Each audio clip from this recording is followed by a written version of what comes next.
The Australian Road Trip, Rotto's Magic. Chapter 1. The Awkward Meeting. The afternoon air was warm, the kind that clung to skin and carried the scent of grilled food and freshly cut grass. Fairy lights strung across the yard glowed softly, casting golden halos over the gathering. Music drifted lazily from a speaker, blending with bursts of laughter and the clink of bottles. Charlotte arrived with Chloe, her girlfriend, who seemed effortlessly at ease. Chloe had a style that was impossible to miss, equal parts bold and effortless. Her short blonde hair carried a subtle brunette undertone, catching the light in a way that gave her an edge. Her worn denim jeans hugged her frame, paired with a black, floral-laced, shoulderless top that showed off her confidence without needing to say a word. Around her waist sat a thick, studded belt, the kind that screamed attitude, while a tight but thin black choker necklace added a sharp, rebellious touch. Large gold hoop earrings framed her face, glinting whenever she laughed or tilted her head. Chloe's whole vibe was unapologetic. She didn't just walk into a room, she owned it. Her look matched her personality, cheeky, fiery, and full of energy.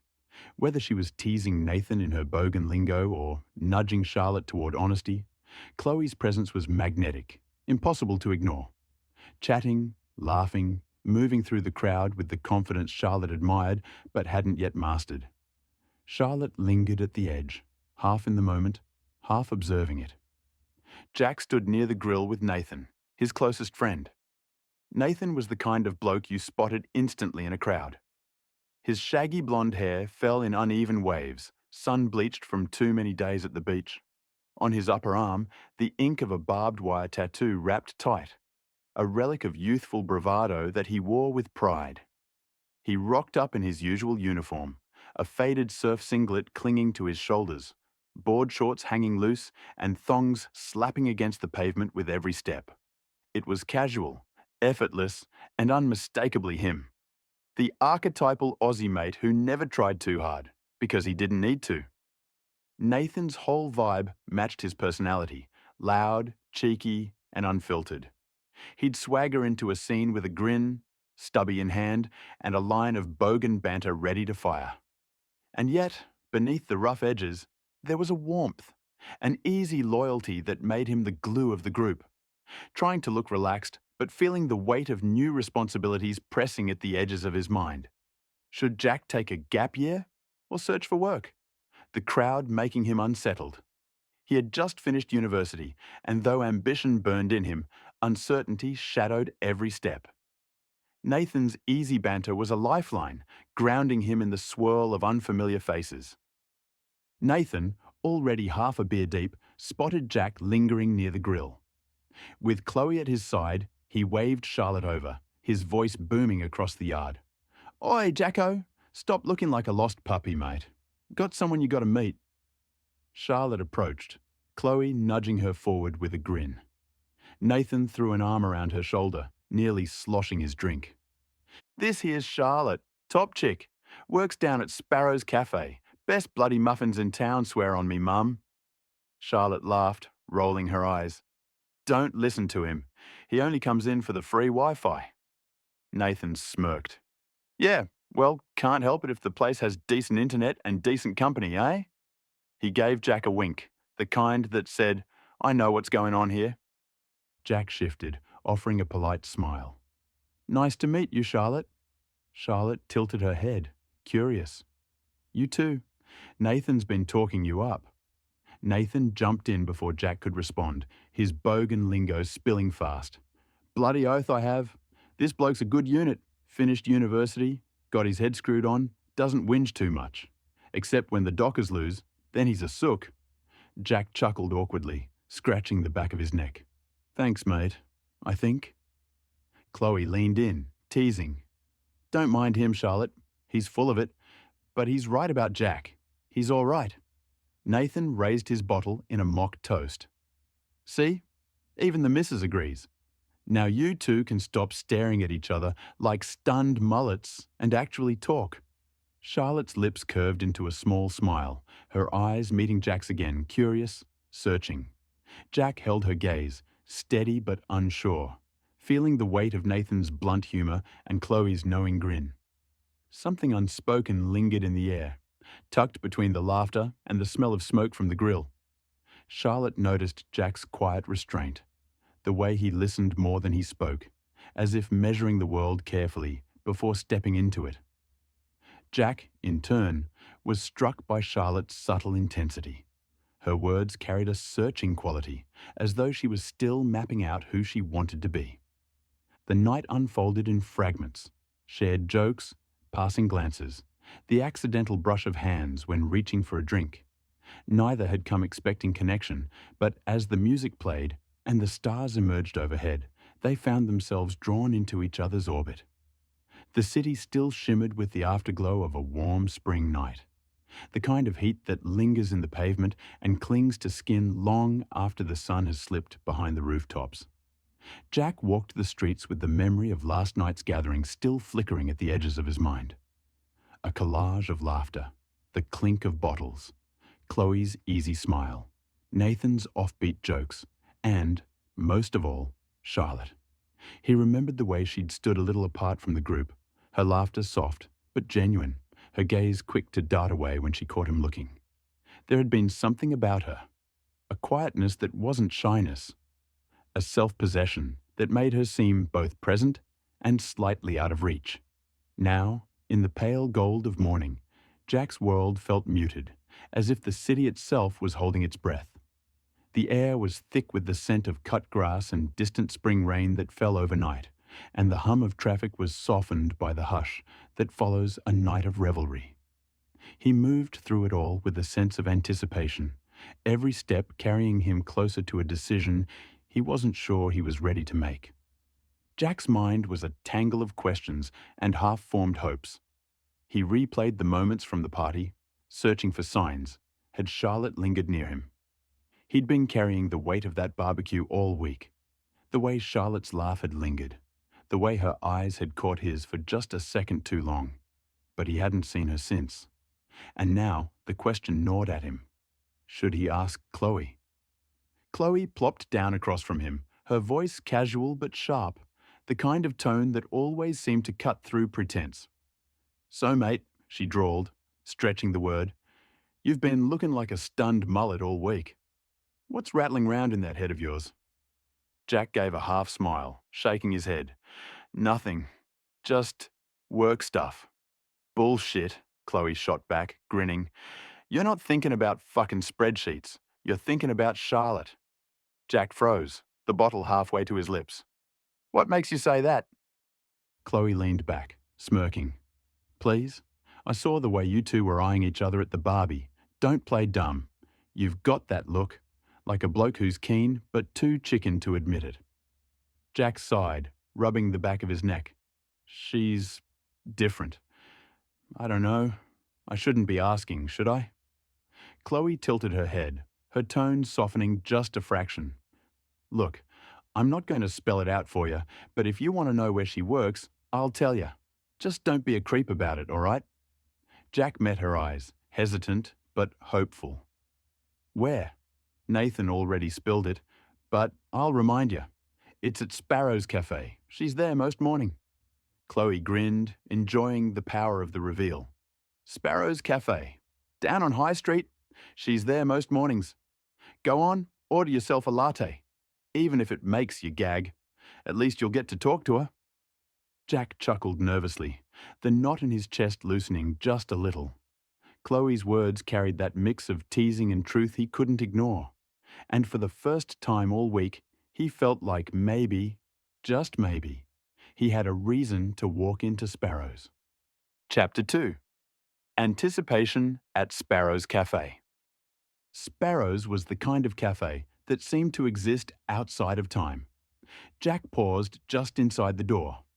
The bell above the door chimed as someone stepped out of Sparrow's, the scent of roasted beans and warm pastries hitting him like a wall as it drifted down the street. The bell chimed again as Jack stepped into Sparrow's. Jack was wondering if Rotto's magic was about to test him. The scent of roasted beans and warm pastries hitting him like a wall, letting the sensory details wash over him. He noticed the chalkboard menu, the mismatched chairs, the faded photographs pinned to a corkboard near the entrance. Its windows were streaked with sunlight, casting shifting patterns across the worn wooden floors. The air inside was thick with the aroma of freshly ground coffee, mingling with the faint sweetness of pastries and the sharper tang of citrus from a bowl of lemons on the counter. The hum of conversation was low and intimate, punctuated by the hiss of the espresso machine and the occasional clatter of cups. There was a warmth to the place, a sense of lived-in comfort that made it feel both welcoming and slightly mysterious. He scanned the room, his gaze searching for Charlotte, his heart thudding with a mix of anticipation and dread. He hesitated just inside, scanning the cozy space. Exposed brick, hanging plants, the low hum of conversation. And there, behind the counter, tying her apron, Charlotte. She looked up. Recognition flickered across her face, followed by something unreadable. A smile? A question? Jack cleared his throat and approached the counter, rehearsing the line in his head like it was Shakespeare. "Hey, can I get a tall latte?" Charlotte raised an eyebrow, amused. "Didn't peg you for a coffee guy." "Right, one tall latte coming up." As she turned to the machine, Jack exhaled. His hands were already clammy. He glanced around, pretending to admire the art on the walls, but his eyes kept drifting back to her. The way she moved, efficient, focused, but with a kind of grace, like she belonged here. She nodded, turning to the espresso machine. As she worked, Jack watched her hands. The way her fingers moved with practiced precision, the way she wiped a stray drop of milk from the counter with the edge of her sleeve. He noticed the small silver ring on her thumb, the faint smudge of ink on her wrist. There was a pause, a silence that stretched between them, filled with the low hum of the café and the distant sound of a jazz record spinning somewhere in the background. Jack felt the urge to fill the space with words, but he held back, sensing that the moment was fragile, easily broken. She slid the cup across the counter. "Here you go," she said. "One tall latte, on the house." Jack took it, nodding. "Thanks." Jack blinked, surprised. "Oh, you don't have to—" Jack looked down at the cup lid to see his name, and she wrote his name, Jack, with a question mark below it. She shrugged, a hint of mischief in her smile. "Consider it a welcome back. Or a welcome, if you've never been here before." He smiled, the tension in his shoulders easing just a little. "Thanks. I think we met last week, at Chloe's place." Charlotte's expression shifted, a flicker of something, amusement, perhaps, or curiosity, passing across her face. "Yeah, I remember. You're Jack, right?" He nodded, relief and embarrassment mingling in his chest. "Yeah, that's me," pointing at the name on the coffee cup. She leaned against the counter, her posture relaxed but attentive. "So, what brings you to Sparrows?" Jack hesitated, caught between honesty and self-protection. He glanced down at his coffee, tracing the rim of the cup with his finger. "Chloe mentioned you worked here. I thought I'd stop by." There was a beat of silence, a moment in which the air seemed to thicken with unspoken meaning. Charlotte's gaze lingered on him, her eyes searching his face as if trying to read the thoughts he was struggling to articulate. He sat near the window, the cup warm in his hands, untouched. He stared at the foam, willing himself to take a sip. Charlotte wiped down the counter, sneaking glances when she thought he wasn't looking. Is he going to drink it? She wondered, watching him with a mix of curiosity and amusement. Or is he just here to see me? Their eyes met again. Jack raised the cup slightly, as if in a toast, then took a cautious sip. His face contorted. Just a flicker. But he swallowed it. Charlotte smiled to herself. Outside, the city was alive with the promise of a new day. Jack walked slowly. The taste of coffee was bitter and lingered on his tongue, the memory of Charlotte's smile warming him against the morning chill. He didn't know what would happen next, didn't know if he'd see her again, or if this moment would fade into the background noise of his life. But as he turned the corner, he glanced back at Sparrows, at the sunlight glinting off the windows, at the silhouette of Charlotte moving behind the counter. He felt a surge of hope, a sense that something important had begun, even if he couldn't yet name it. Inside, Charlotte watched the door long after Jack had gone. She pressed her palm to the counter, feeling the coolness of the wood beneath her skin, grounding herself in the present. She allowed herself a moment of anticipation, a flicker of longing, before returning to her work. The story lingered in the space between them, a story of beginnings, of questions, of the slow, uncertain dance of two people finding their way toward each other. The resolution was delayed, the tension unresolved, but the possibility remained, shimmering at the edges of the ordinary. Weeks had passed since the barbecue and the awkward cafe encounter. Jack had decided to take a gap year, drifting between odd jobs and long afternoons of uncertainty. Charlotte, meanwhile, kept busy at Sparrow's, balancing work with Chloe's easy confidence. Chapter 3. Day trip to Rotto. Nathan, ever the meddler, hatched a plan. Day trip to Rotto, he announced one evening, cracking open a beer. Sun, sand, quokkas. Perfect. Chloe smirked, catching on immediately.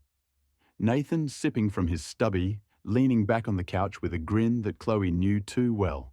It was the grin of a man about to stir trouble. Day trip to Rotto, he declared, raising the bottle like a toast. Sun, sand, quokkas, bloody perfect. Chloe arched an eyebrow, smirking. Perfect for who? Don't tell me you're thinking what I think you're thinking. Nathan chuckled. Come on, love. You saw Jack at the barbie, looked like a stunned mullet every time Charlotte walked past. And at Sparrow's, bloke ordered a latte, he bloody hates coffee. Just brought one to talk to her. He's keen as mustard, just too gutless to admit it. Chloe laughed, shaking her head. Yeah, and Charlotte's not blind. She clocked him straight away. But she's playing it cool because of me. Needs a bit of space to suss him out. Nathan leaned forward, lowering his voice like he was sharing state secrets. So, we give them space. We tee up a trip. Rotto, bikes, quokkas, the whole shebang. Invite them both. Make it sound like a group thing. Then, bam, we pull out last minute. Leave them stranded together. Chloe snorted. You're dodgy as, mate, but I like it. They'll either hit it off or spend the day awkward as hell. Either way, we'll know. Nathan grinned wider. Exactly. And Rotto's magic, you know? Sun on the water, little bays tucked away. Even if they're awkward, the island will do half the work for us. Chloe leaned back, thoughtful. All right, but we got to play it subtle. If Charlotte thinks we're meddling, she'll dig her heels in. So we sell it as a mate's day out. No pressure.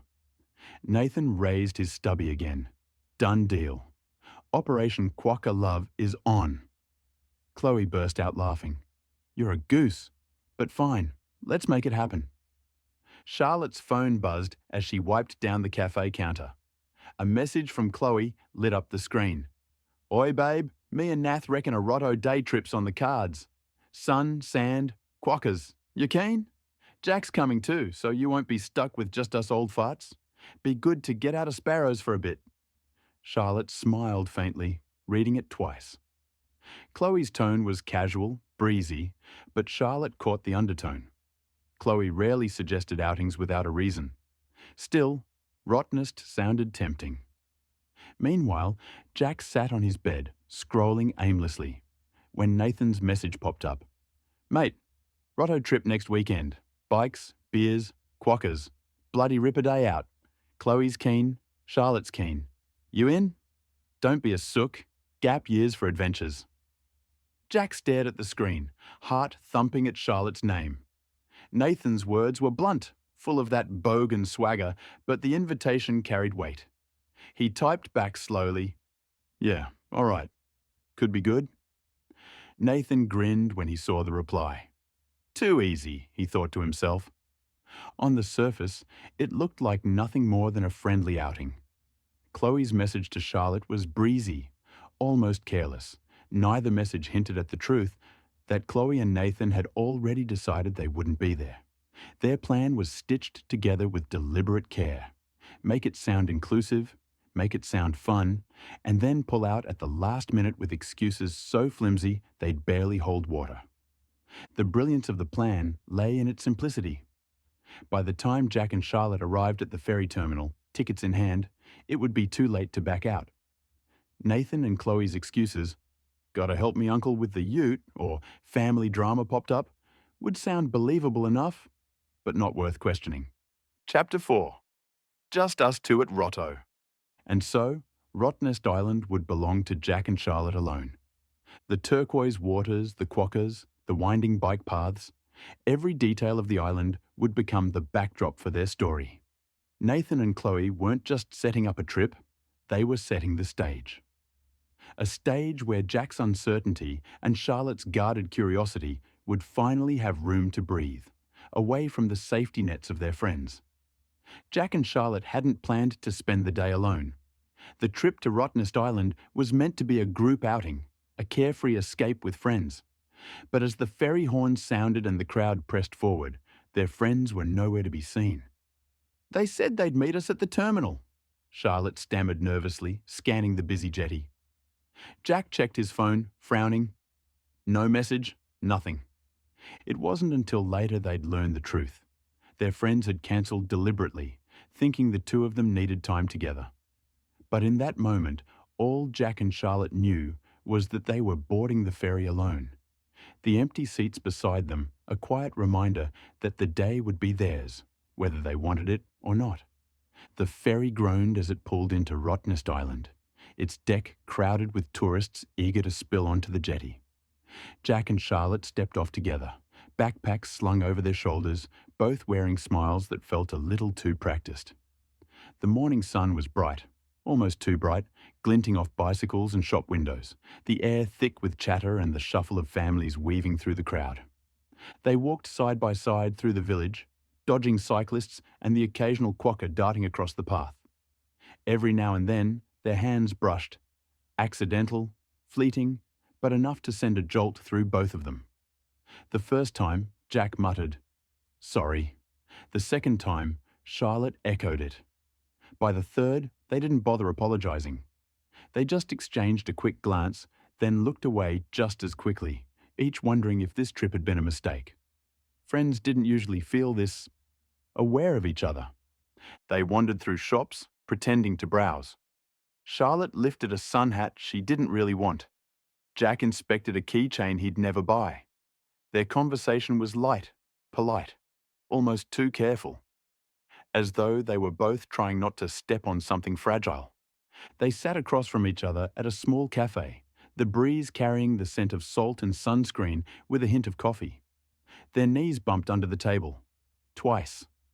Each time, they pulled back too fast, then laughed too hard, trying to cover the awkwardness.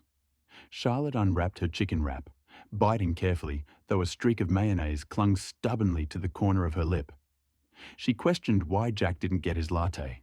Jack grinned, teasing her until she wiped it away, cheeks warming. He replied to the latte remark, "I don't like coffee."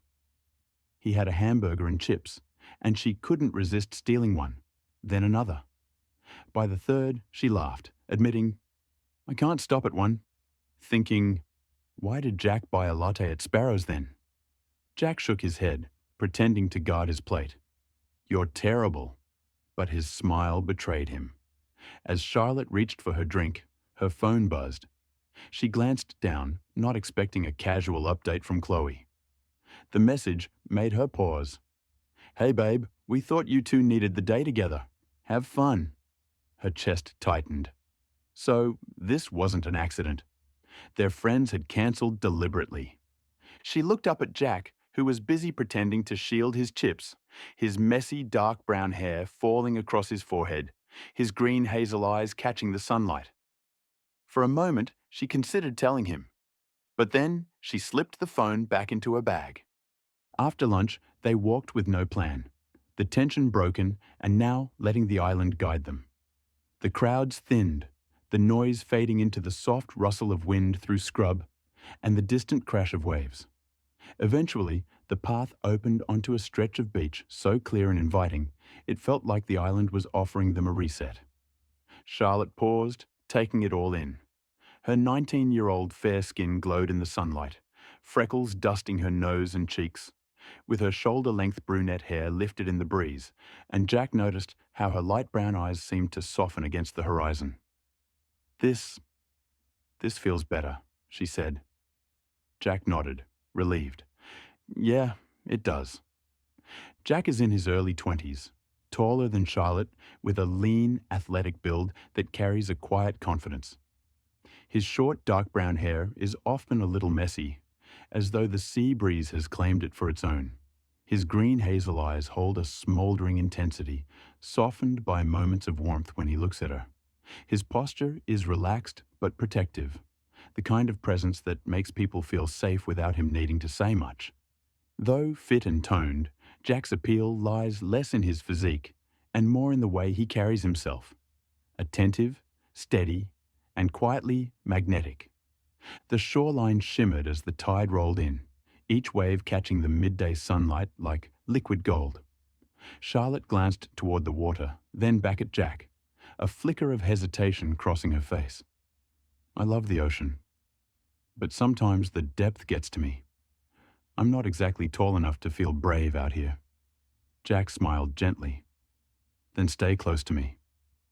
They walked into the surf together, the cool water curling around their ankles, then their knees. Charlotte's steps slowed as the sea deepened, her fingers brushing his arm as if testing whether she could trust the moment. And him. When the water reached her waist, she paused completely.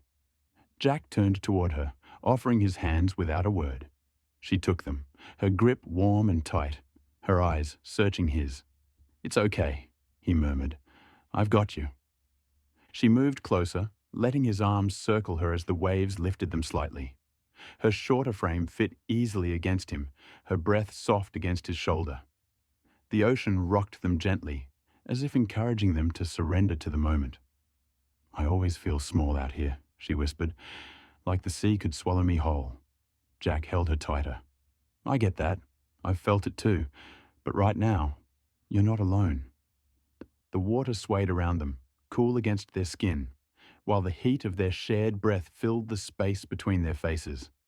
Her hands rested on his shoulders, his fingers tracing slow, reassuring lines along her back. "I feel safe with you," she whispered. "And I feel connected," he replied, the honesty surprising even himself.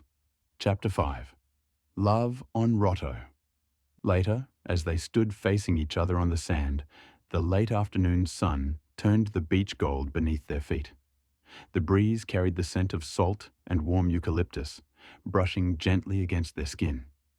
Jack felt his breath catch as Charlotte stepped closer.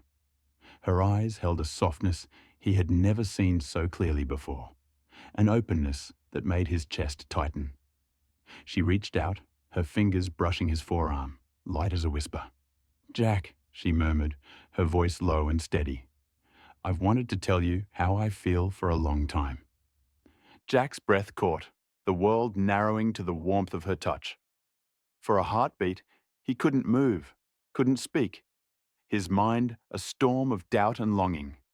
He had imagined this moment in fragments, in stolen glances and half-formed thoughts. But now it was real, and it terrified him.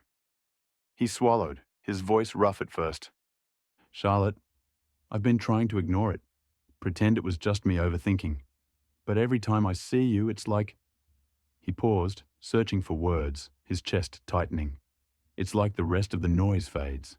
And I don't know what that means for us, or for you and Chloe. But I can't keep pretending I don't feel it." Her eyes widened, the softness deepening into something more vulnerable. Jack pressed on, his tone steadier now, though his hands trembled slightly.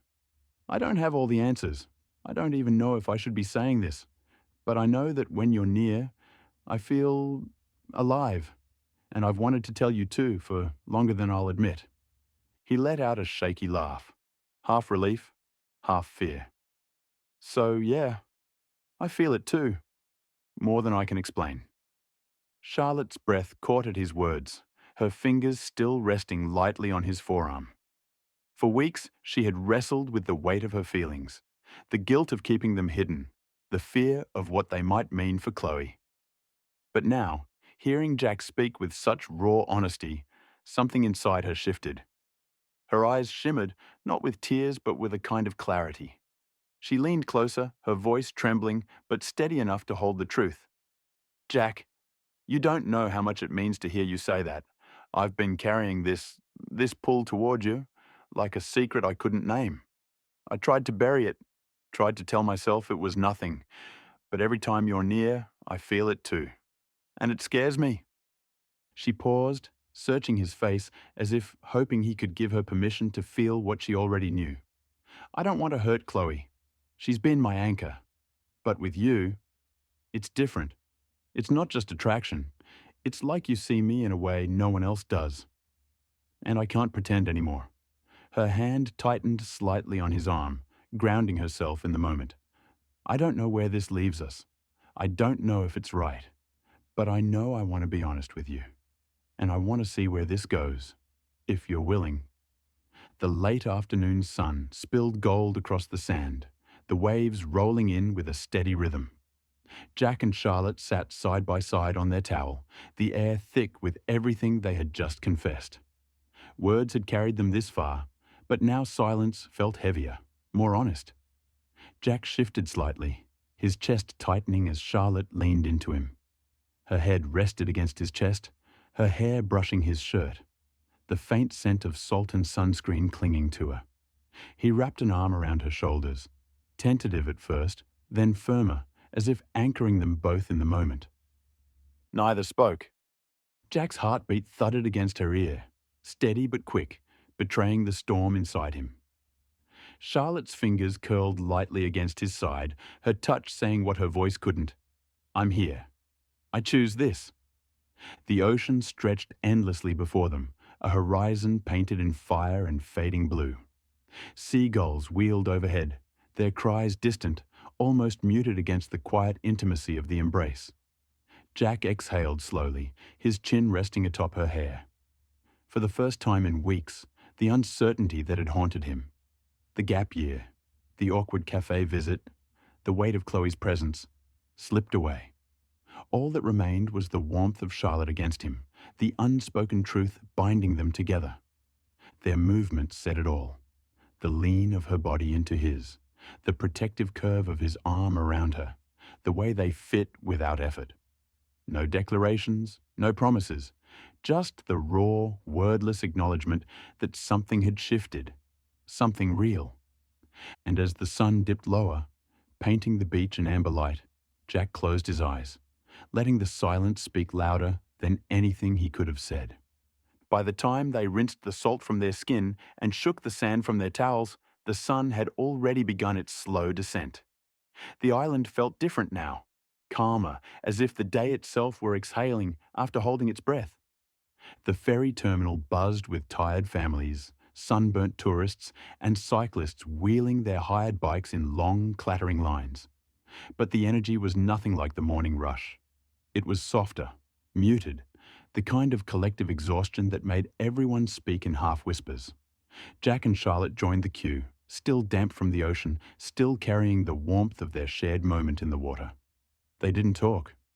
When they boarded, the deck was crowded again, but this time with people slumped into seats, leaning against windows, resting their heads on backpacks. The hum of conversation was low, almost soothing. They found 2 seats facing each other near the window. The ferry rumbled to life, pulling away from Rottnest Island. Jack lifted Charlotte's hand and pressed a gentle kiss to her knuckles. It wasn't dramatic. It wasn't planned. It was simply honest. Charlotte's smile trembled with contentment, her eyes softening in a way that made his chest tighten. Around them, passengers dozed or stared out at the horizon. But Jack and Charlotte existed in their own quiet world. Every glance carried a message.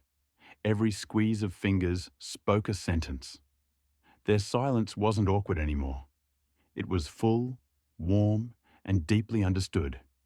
At one point, an older couple sitting nearby noticed them. The woman nudged her husband, nodding toward the pair with a knowing smile. The man gave a soft, approving nod before turning back to the window, quietly granting the young lovers their privacy. It was a small gesture, but it made the moment feel even more intimate, as if the world itself was stepping aside to let something new unfold. As the mainland lights slowly came into view, Charlotte whispered, "I didn't expect today to feel like this." Jack brushed his thumb over her hand. "Me neither, but I'm glad it did." She shifted to sit beside him, resting her head gently against his shoulder. He lifted his arm to wrap around her, drawing her into a warm, steady embrace. It was something quieter than words, something that said, "I trust you, and I'm here without either of them needing to speak." They stayed like that as the ferry glided toward the harbour, wrapped in a moment that felt fragile and infinite all at once. When the boat finally docked and the passengers began to rise, Jack and Charlotte remained seated for a few seconds longer, still holding hands, still breathing in the same slow rhythm. They had arrived on the island as friends. They were leaving as something neither of them had expected, something tender, unspoken, and beautifully real. As the ferry docked and the passengers began to shuffle toward the pier, Jack and Charlotte finally reached for their phones, which had gone untouched all day. Each screen lit up with the same message from their friends. "So, how did it go?" Charlotte stared at Chloe's message, her thumb hovering on the screen. Jack typed back a simple smiley emoji, but Charlotte couldn't bring herself to rely. The warmth of Rotto still clung to her skin, but so did the weight of what came next. Chapter 6. Rotto's Magic. Jack looked at Charlotte, and Charlotte looked back at him, both smiling in quiet contentment. Without a word, Jack leaned in and kissed her. Soft, certain, and full of everything they hadn't said aloud. Charlotte lifted her phone, snapped a photo of the two of them together, and with a grin, she hit send. Jack chuckled, shaking his head. "So they set us up." The ferry eased into the pier, its horn echoing across the bay. Jack and Charlotte stepped off, their smiles soft, still carrying the glow of the day. The kiss, the laughter, the quiet shift between them. Waiting at the pier, Nathan and Chloe were impossible to miss. Nathan's shaggy blonde hair caught the last streaks of sunlight, tousled and wild, his barbed wire tattoo stark against the tan of his upper arm. He wore a faded surf singlet, loose board shorts, and thongs that slapped against the timber as he bounded forward, stubby in hand, grin wide enough to split his face. Beside him, Chloe was a vision of bold confidence. Her short blonde hair shimmered with brunette undertones, framing her face as the gold hoops at her ears glinted in the fading light. Worn denim jeans hugged her frame, cinched by a thick studded belt, while her black, floral-laced, shoulderless top gave her an edge softened only by the tight choker at her neck. She looked every bit the firecracker, stylish, cheeky, and utterly unapologetic. Chloe stopped dead, eyes wide at the sky. "Oh my God, would you look at that sunset? Fuck me, that's beautiful." She spun toward the group, her grin unstoppable.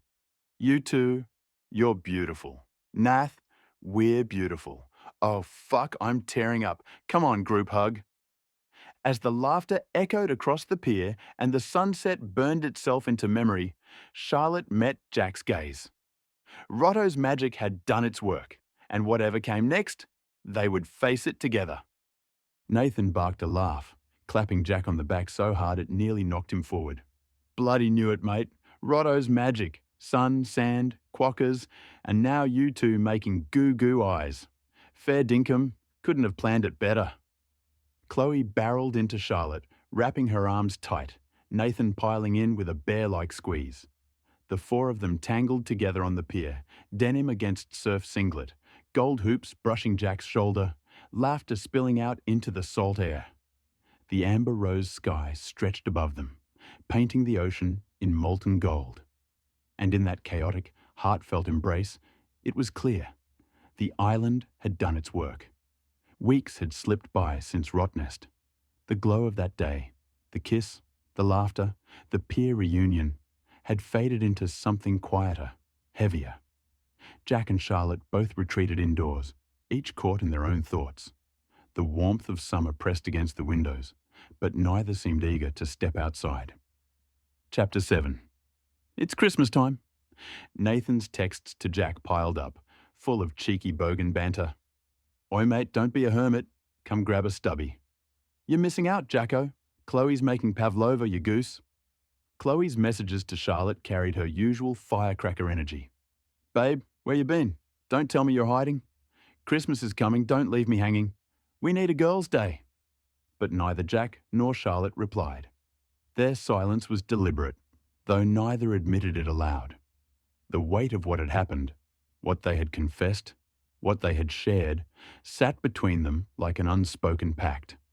Outside, the city buzzed with Christmas lights and carols drifting through shopping centres. Families filled the streets, arms heavy with gifts. Yet for Jack and Charlotte, the season felt distant, muted. Christmas was on the horizon, and with it came the inevitability of gatherings, of questions, of Nathan and Chloe's relentless energy. The quiet couldn't last forever, and somewhere deep down, both Jack and Charlotte knew. The holiday would bring them face to face again, whether they were ready or not. Fairy lights strung across the jacaranda trees flickered against the warm December night. The smell of barbecued prawns and scorched sausages filled the air, mingling with the sweet tang of pavlova cooling on the table. Oi, Jacko! Charlotte! Look who finally crawled out of their caves! Bloody Christmas miracle! Chloe swooped in, arms open, her voice loud and cheeky. Babe, you look gorgeous. And Jack, look at you, all serious. Loosen up, it's Christmas. We've got prawns, we've got pav, we've got fairy lights. What more do you need?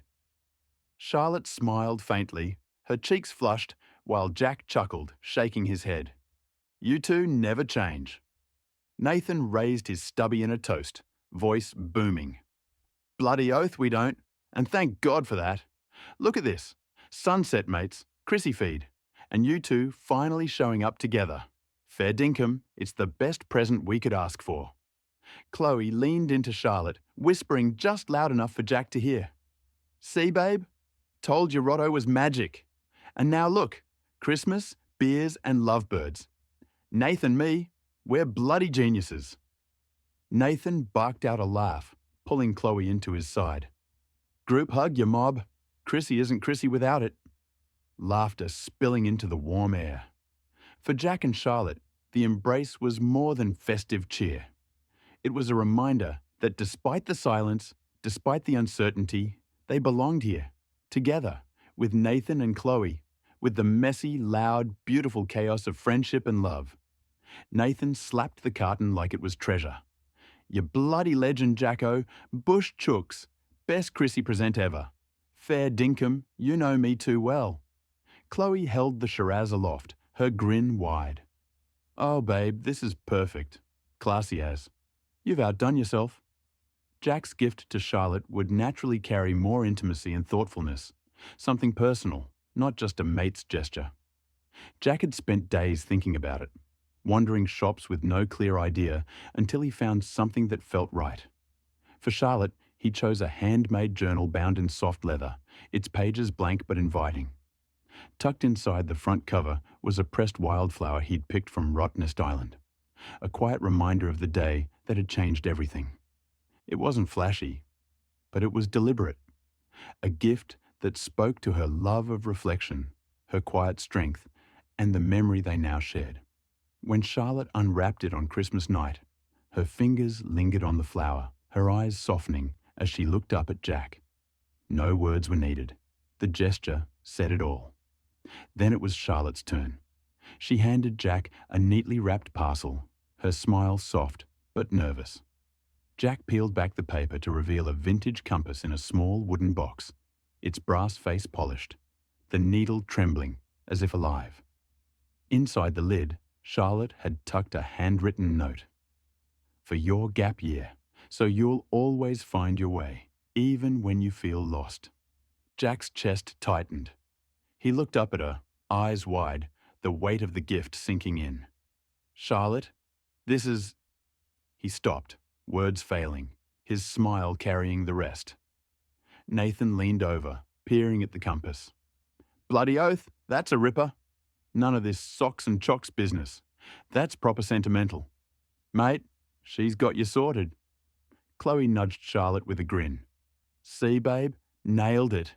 He's smiling like a kid with a new bike. Jack chuckled, shaking his head, his fingers brushing the compass again. It's perfect. Thank you. Charlotte's eyes softened, her grin shy but certain. I thought it might help you feel less lost. Nathan raised his stubby in a toast, voice booming. To Chrissy, to bush chooks, Shiraz, and bloody compasses. And to you two lovebirds, fair dinkum, Rotto was just the start. The group burst into laughter, tangled together in the glow of fairy lights, the summer night humming with cicadas. For Jack and Charlotte, the gifts were more than tokens. They were promises, quiet and unspoken, wrapped in the chaos of friendship and Christmas cheer. The night unfolded in a blur of laughter, clinking glasses, and the hum of cicadas under the fairy lights. Nathan kept the banter rolling, blonde hair falling into his eyes as he cracked jokes and raised his stubby and endless toasts. Chloe danced between the table and the esky, her voice carrying across the yard with cheeky delight. Jack and Charlotte sat close, their shoulders brushing, their smiles soft but certain. Every glance between them carried the quiet reminder of Rottnest, the kiss, the embrace, the unspoken promise that had grown into something real. Nathan barked out a laugh, slapping Jack on the back.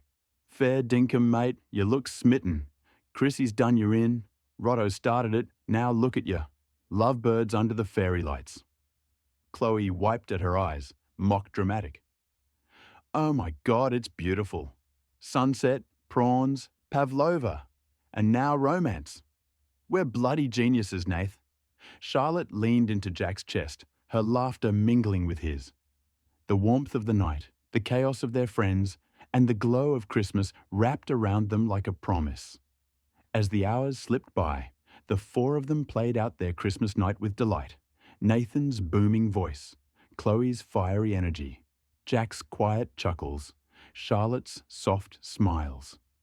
And beneath it all, Jack and Charlotte carried the tender certainty of their newfound love, a spark that had been nudged into flame by meddling friends and sealed by the island's magic.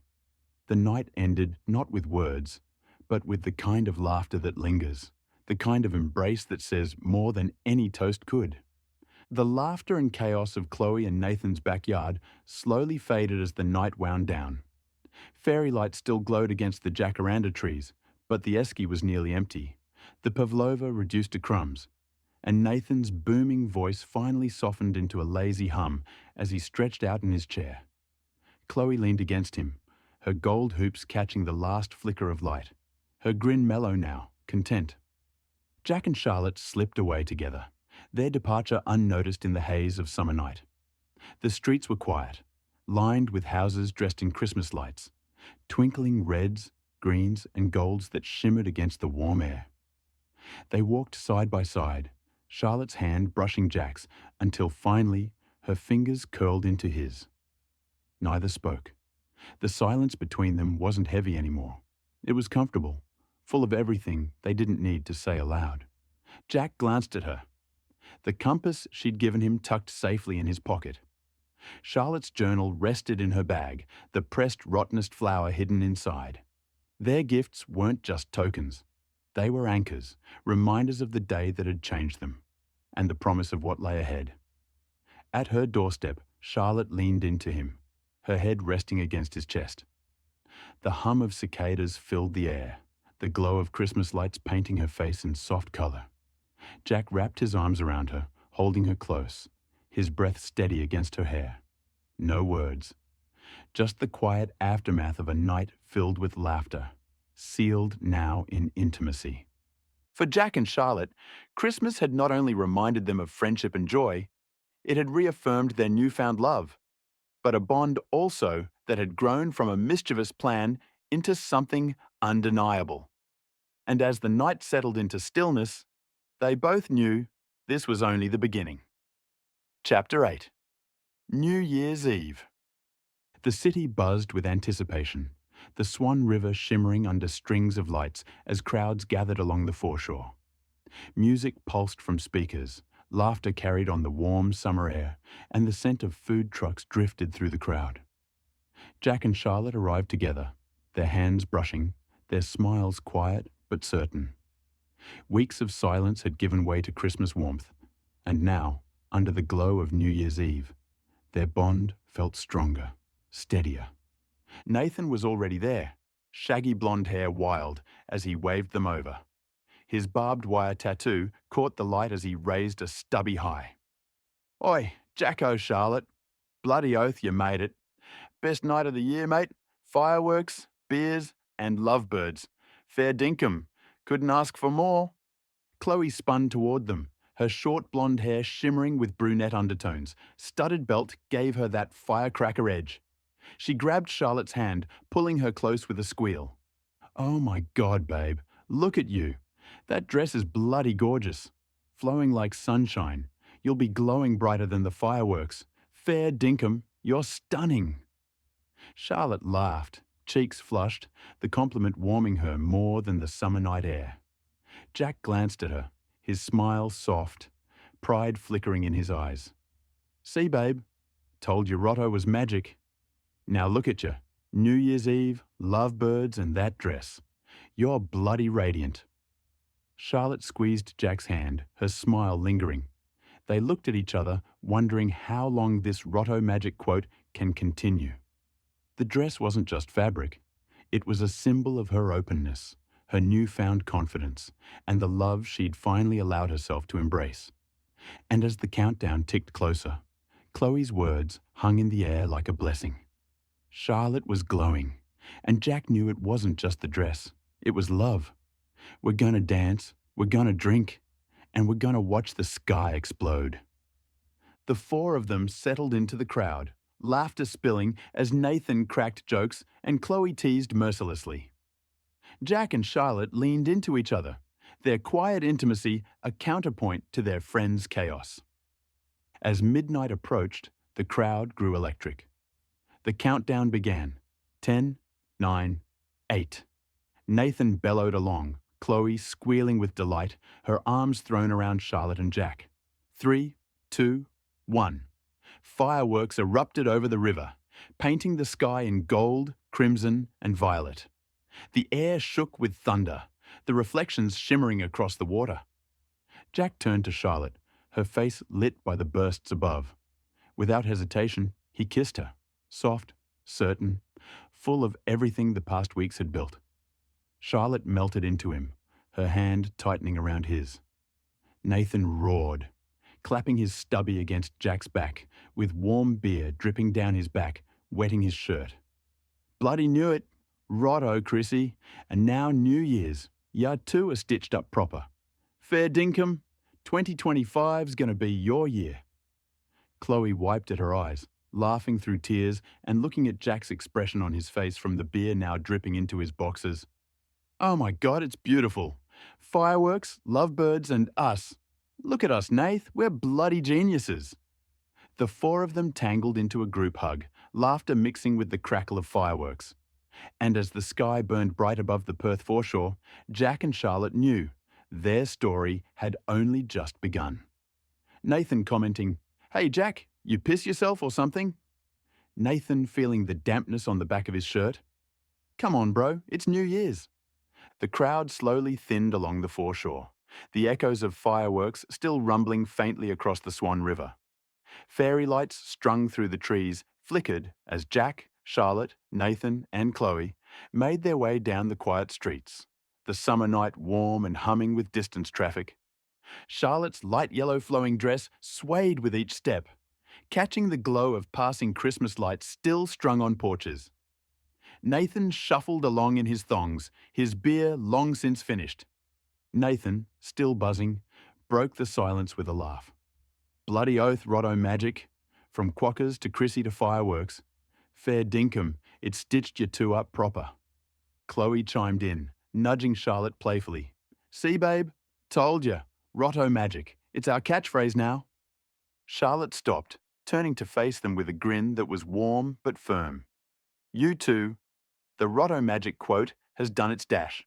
It was perfect for that day. But we need to move forward. It's 2025 now. Jack and I, we're not just about Rotto anymore. Nathan blinked, then barked out a laugh, rubbing the back of his neck. Fair enough, Charlotte. Guess you don't need the slogan when you got the real deal. Chloe softened, her grin turning into something more tender. You're right, babe. Rotto was the spark, but this is the fire. Moving forward, yeah? Jack slipped his hand into Charlotte's, squeezing gently. Exactly. Rotto was the start. Now it's about what comes next. The four of them continued down the quiet street. Laughter mellow now, the night settling into something softer. The fireworks were over, but the promise of the new year lingered in the air, bright, certain, and full of possibility. Chapter 9. Grounded. The morning light spilled through the blinds, soft and golden, carrying with it the quiet hum of morning traffic and the faint smell of summer heat rising from the streets below, or maybe stale beer from the park across the road. Jack brewed coffee in the kitchen, the taste that he had familiarized himself with, knowing that Charlotte trained him in the likable taste. The clink of mugs breaking the silence, while Charlotte sat curled on the couch in her light yellow dress from the night before. Her hair in a mess, but in a beautiful mess in Jack's eyes. Bare feet tucked beneath her while on her phone, reminiscing upon the photos of fireworks from around the country. The fireworks of midnight still lingered in their minds, but now the conversation turned to something more grounded. What came next? Jack leaned against the counter, watching her with a thoughtful smile.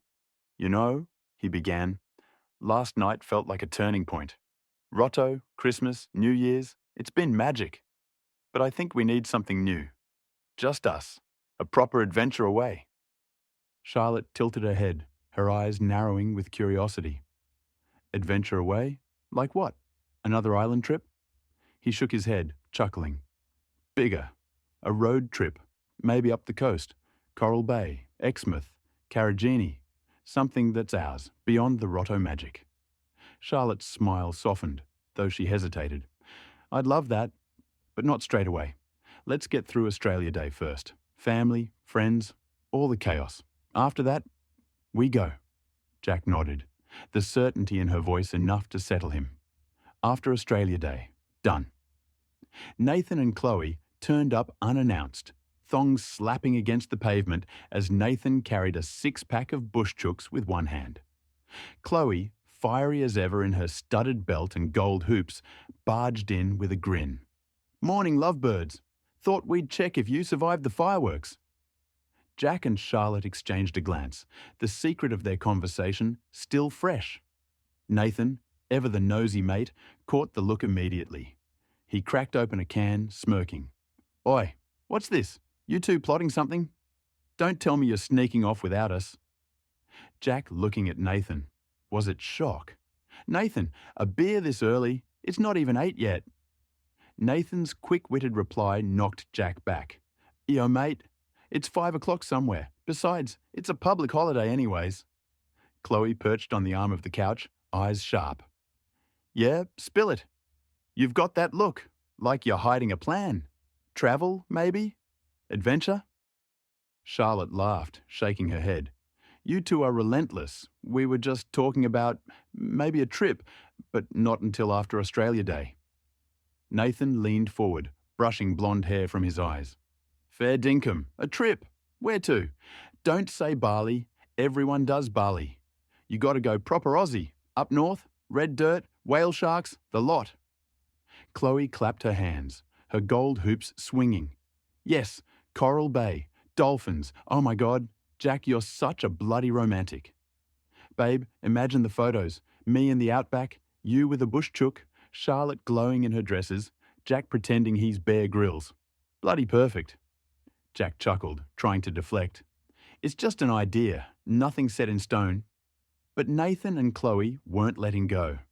They exchanged a conspiratorial glance, voices dropping into mock seriousness. Nathan, we'll give them space, but we're not letting them bugger off without us. Chloe, exactly. They think they're sneaky, but we'll catch on. Road trip of the century, babe.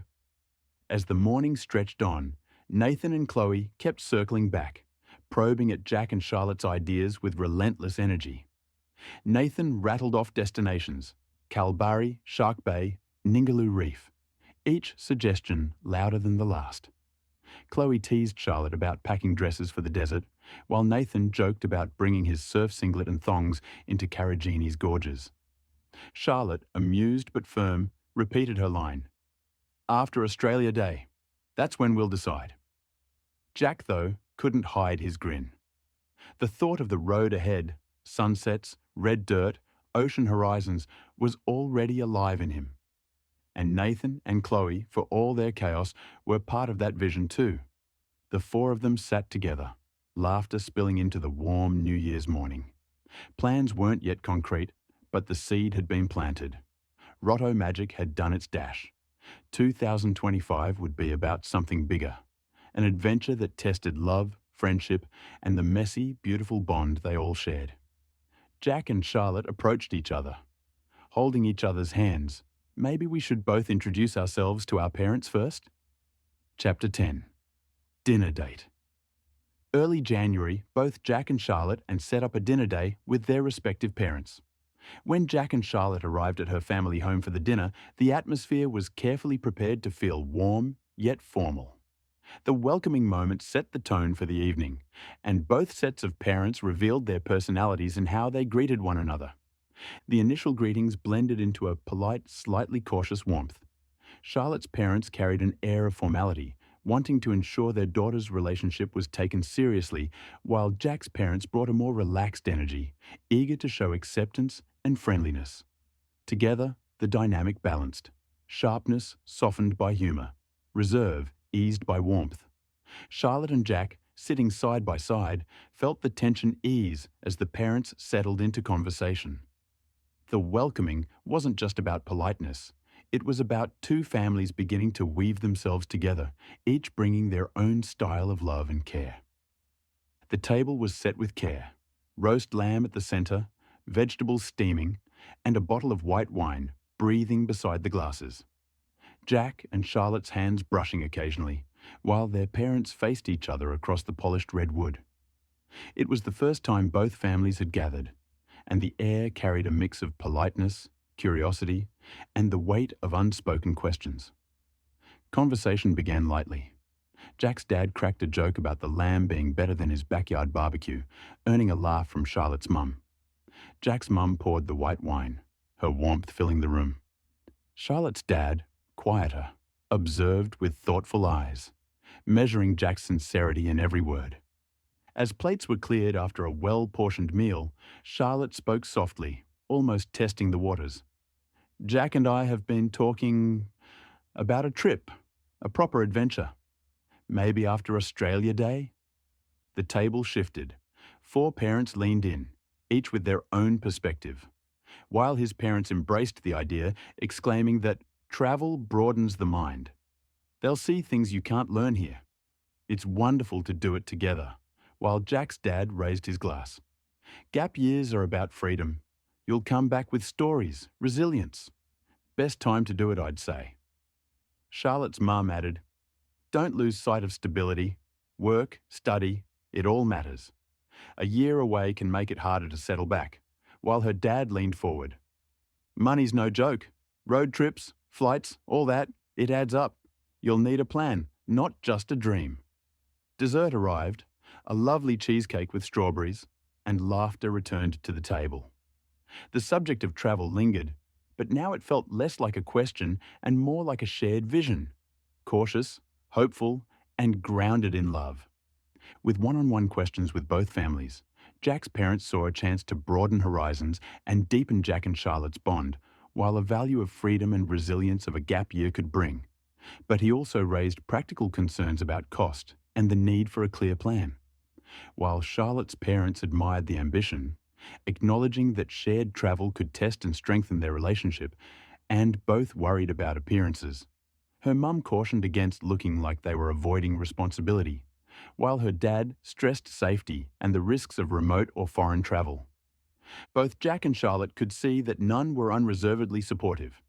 Each balanced encouragement with reminders about responsibility, stability, and safety. The overall tone was cautiously optimistic. They would support Jack and Charlotte if the trip was well thought out, but they wanted reassurance that it wasn't just a romantic whim. The house had gone quiet, the clatter of dishes fading as both sets of parents settled into their own corners of the evening. Jack and Charlotte slipped away to her room, the soft glow of a bedside lamp casting shadows across the walls. Charlotte curled up on the bed, her journal resting beside her, while Jack leaned against the window frame, looking out at the summer night. For a moment, neither spoke. The weight of the dinner lingered, the warmth of encouragement, the sharp edges of caution. Charlotte broke the silence first. They weren't against it, that's something. But it wasn't all cheers either. Jack nodded, his voice steady. Your mum was right about responsibility. A gap year can look like running away if we don't frame it properly. And your dad, he's not wrong about safety. Carigini, Ningaloo, they're beautiful, but they're not without risks. Charlotte sighed, brushing her hair back. And your parents. Your mum wants us to stay grounded, not lose sight of study or work. Your dad's worried about money. They're all saying the same thing, really. Plan it, don't just dream it. Jack crossed the room, sitting beside her. I don't want this to be a whim. Rotto was magic, but this trip, it has to mean more. We need to show them we're serious. Budget, itinerary, safety nets. If we do that, they'll see it's not just romance, it's growth. Charlotte smiled faintly, her fingers tracing the edge of her journal. I liked what my dad said, though, about testing ourselves. If we come back stronger, then we'll know this love is real. That stuck with me. Jack reached into his pocket, pulling out the compass she'd given him. He turned it over in his hand, the brass catching the lamplight. This isn't about escaping. It's about finding direction. Together. Charlotte leaned into him, resting her head against his shoulder. After Australia Day, we start planning. Properly. Routes, costs, safety. We'll make it something they can believe in. Jack kissed the top of her hair, his voice soft. And something we can believe in too. The room settled into silence again. But this time, it was comfortable. The mixed reactions of their parents hadn't dampened their resolve. It had sharpened it. The trip wasn't just an idea anymore. It was a challenge, a promise, and a step forward into 2025. Chapter 11. Australia Day. Jack's dad stood proudly at the grill, stubby in hand, flipping sausages with the ease of a man who had perfected the art. His mum bustled around with bowls of salad and prawns, her warmth filling the space. Nathan was already in the pool, surf singlet clinging to his shoulders, thongs abandoned on the grass. He splashed loudly, laughing as Chloe perched on the edge, dangling her feet in the water. Oi, Jacko, Charlotte!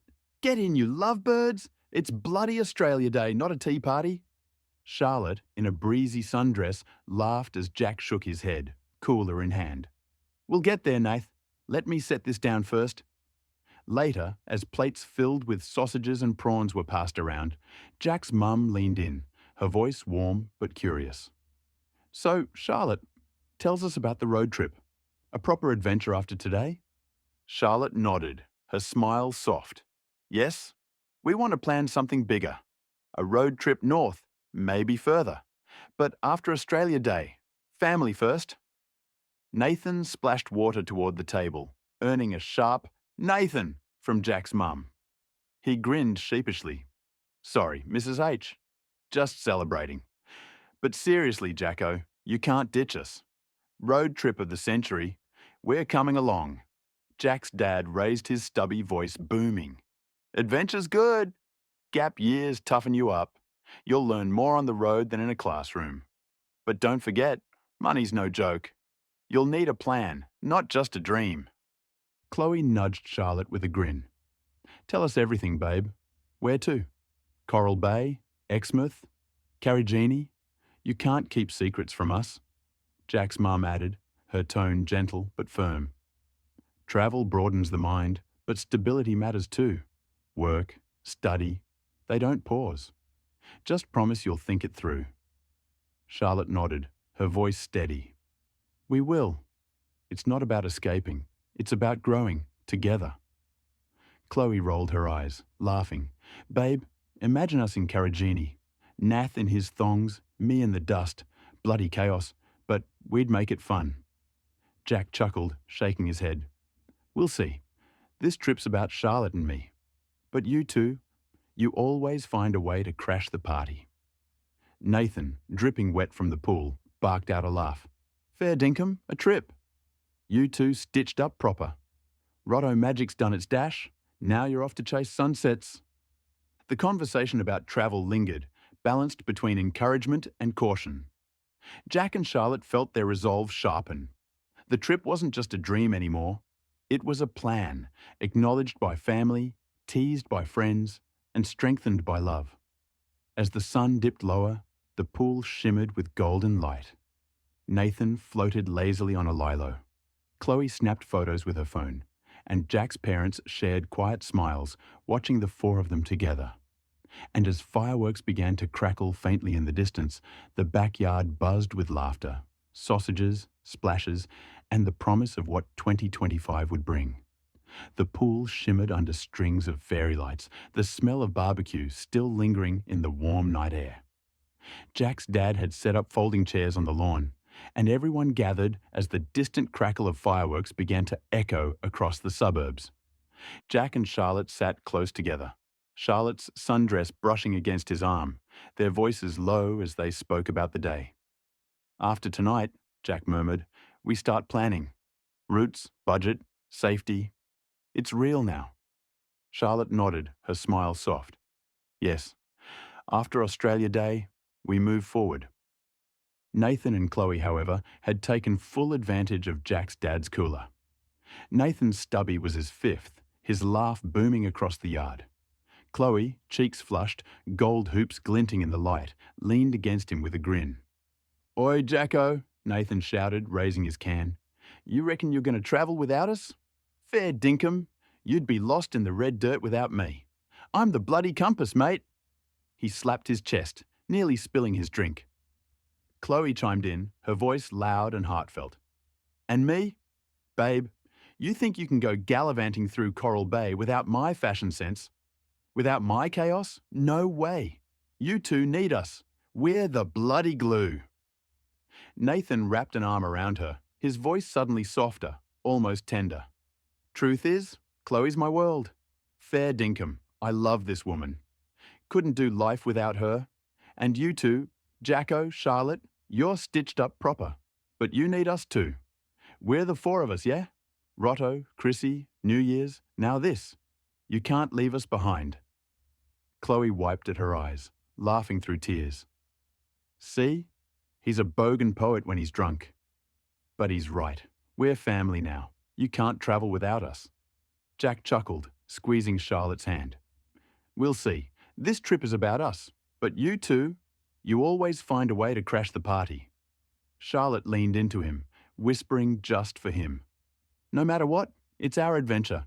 But maybe they're part of it too. The fireworks burst overhead, painting the sky in gold and crimson.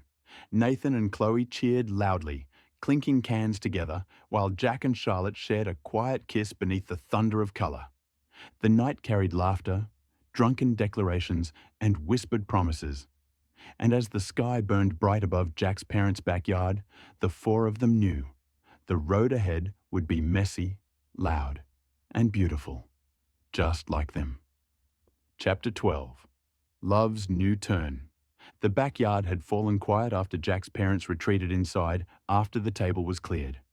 His mum called for an Uber to get both Nathan and Chloe home safely, with the faint hum of cicadas blending with the noise of Nathan and Chloe that had been bundled into an Uber, their laughter fading down the street from inside, and the boombox playing to a dull roar with Aussie music barely audible, leaving Jack and Charlotte alone in the quiet glow. Fairy lights strung along the fence shimmered across the pool's surface, turning the water into ripples of liquid gold. Jack stripped down, the cool air brushing against his naked skin as he slipped into the pool. Charlotte followed, her sundress abandoned at the edge, the water wrapping around her like silk. They moved toward each other slowly, the ripples closing the distance until they were face to face with the cool water wrapping around them as the night air clung warm to their skin, laughter fading into silence, their eyes catching the glow of the lights. Charlotte brushed her hand along Jack's shoulder, her touch lingering, gentle but certain. Jack's fingers found hers beneath the water, their hands intertwining as if the pool itself had become a secret world just for them. The closeness deepened, not rushed, not loud, but tender. Every glance carried weight, every touch spoke of trust. Their kiss was slow, deliberate, the kind that said more than words could. The shimmering reflections danced across their faces, painting them in gold and shadow, as if the night itself was blessing their love. For Jack and Charlotte, the pool wasn't just water, it was a turning point. A place where affection became certainty, where playful romance shifted into something deeper, more enduring. Charlotte's eyes caught the reflection of the lights, her gaze steady, vulnerable. "It feels like everything's been leading here," she whispered, her voice trembling with both certainty and fear. Jack reached for her hand beneath the water, their fingers intertwining. "I don't want this to be just moments. Rotto, Christmas, New Year's. I want it to be us, always." The words hung heavy, more than romance, more than flirtation. They were a promise. Charlotte's breath caught, her chest rising as she leaned closer. "Then let's make it real. Not just magic, not just chance. Us, moving forward." Their kiss was slow and deliberate, carrying the weight of everything they'd held back. The water shimmered around them, fairy lights casting gold and shadow across their faces. Every touch felt intentional, every glance unguarded. It wasn't lust, it was something deeper taking shape, something that felt like it had been waiting for the right moment to surface. Jack drew her closer, his hands steady on her breast, and Charlotte arched into him with a soft breath, surprised by how natural it felt to let herself fall into him. The pool became their sanctuary, the night sky their witness. In that small pocket of the world, stripped of everything but each other, something shifted, no longer sparks of fate, but a fire they were choosing to carry forward. Jack brushed his nose against hers, grounding them both. "It's just us now. No parents, no friends, no noise, just you and me choosing this." Jack slid his free hand under the pool. He found her clitoris. Her eyes widened, and he started to massage it. Charlotte quickly looked around. She saw the shallow edge of the pool and pulled Jack towards it, propping herself on its ledge as he moved with her. Their closeness deepened, not rushed, not careless, but full of trust and the kind of tenderness that comes from finally letting down every guard. Their thrusting becoming faster, more intense. She started to shake as she reached an explosive orgasm. Instantly, Jack too had come, with his eyes rolling into the back of his head, both panting and nurturing each other. Their breaths tangled, their movements finding a rhythm shaped by emotion rather than urgency. The moment built between them, powerful enough to shake them both. When it crested, they held on to each other, breathless, stunned by the depth of what they'd just shared. Afterward, Jack kissed her softly, their hearts still racing in the same uneven rhythm. The spell broke only when a faint noise drifted from the house, a reminder that the world hadn't disappeared, even if it felt like it had. He took her hand, thumb brushing gently across her skin. "Even if someone's out there, it doesn't change this. Us." Charlotte exhaled, tension easing from her shoulders, though her eyes flicked once more toward the shadows. "I know. It just feels like life tapping the glass again." The sound faded, leaving only the warm hum of the summer night. The backyard remained still, the pool glowing softly around them. The interruption lingered, but so did the truth of what had just shifted between them, a love no longer defined by chance. The first light of dawn crept through the blinds, painting the backyard in pale morning glow. The pool was still, not a ripple to be seen, its surface reflecting the faint shimmer of fairy lights that hadn't yet been switched off. The laughter and drunken declarations of Nathan and Chloe were long gone, replaced by the quiet hum of music and the distant sound of magpies greeting the day. Jack stirred first, blinking against the soft glow. He lay beside Charlotte on a lounge chair they had pulled close to the pool after slipping out of the water. Her head rested against his shoulder, her hair damp, her breathing steady. For a moment, he simply watched her, the weight of the night before settling into something deeper, less fleeting, more certain. Charlotte woke slowly, stretching, her eyes finding his. "Morning," she whispered, her voice husky with sleep. Jack smiled, brushing a strand of hair from her face.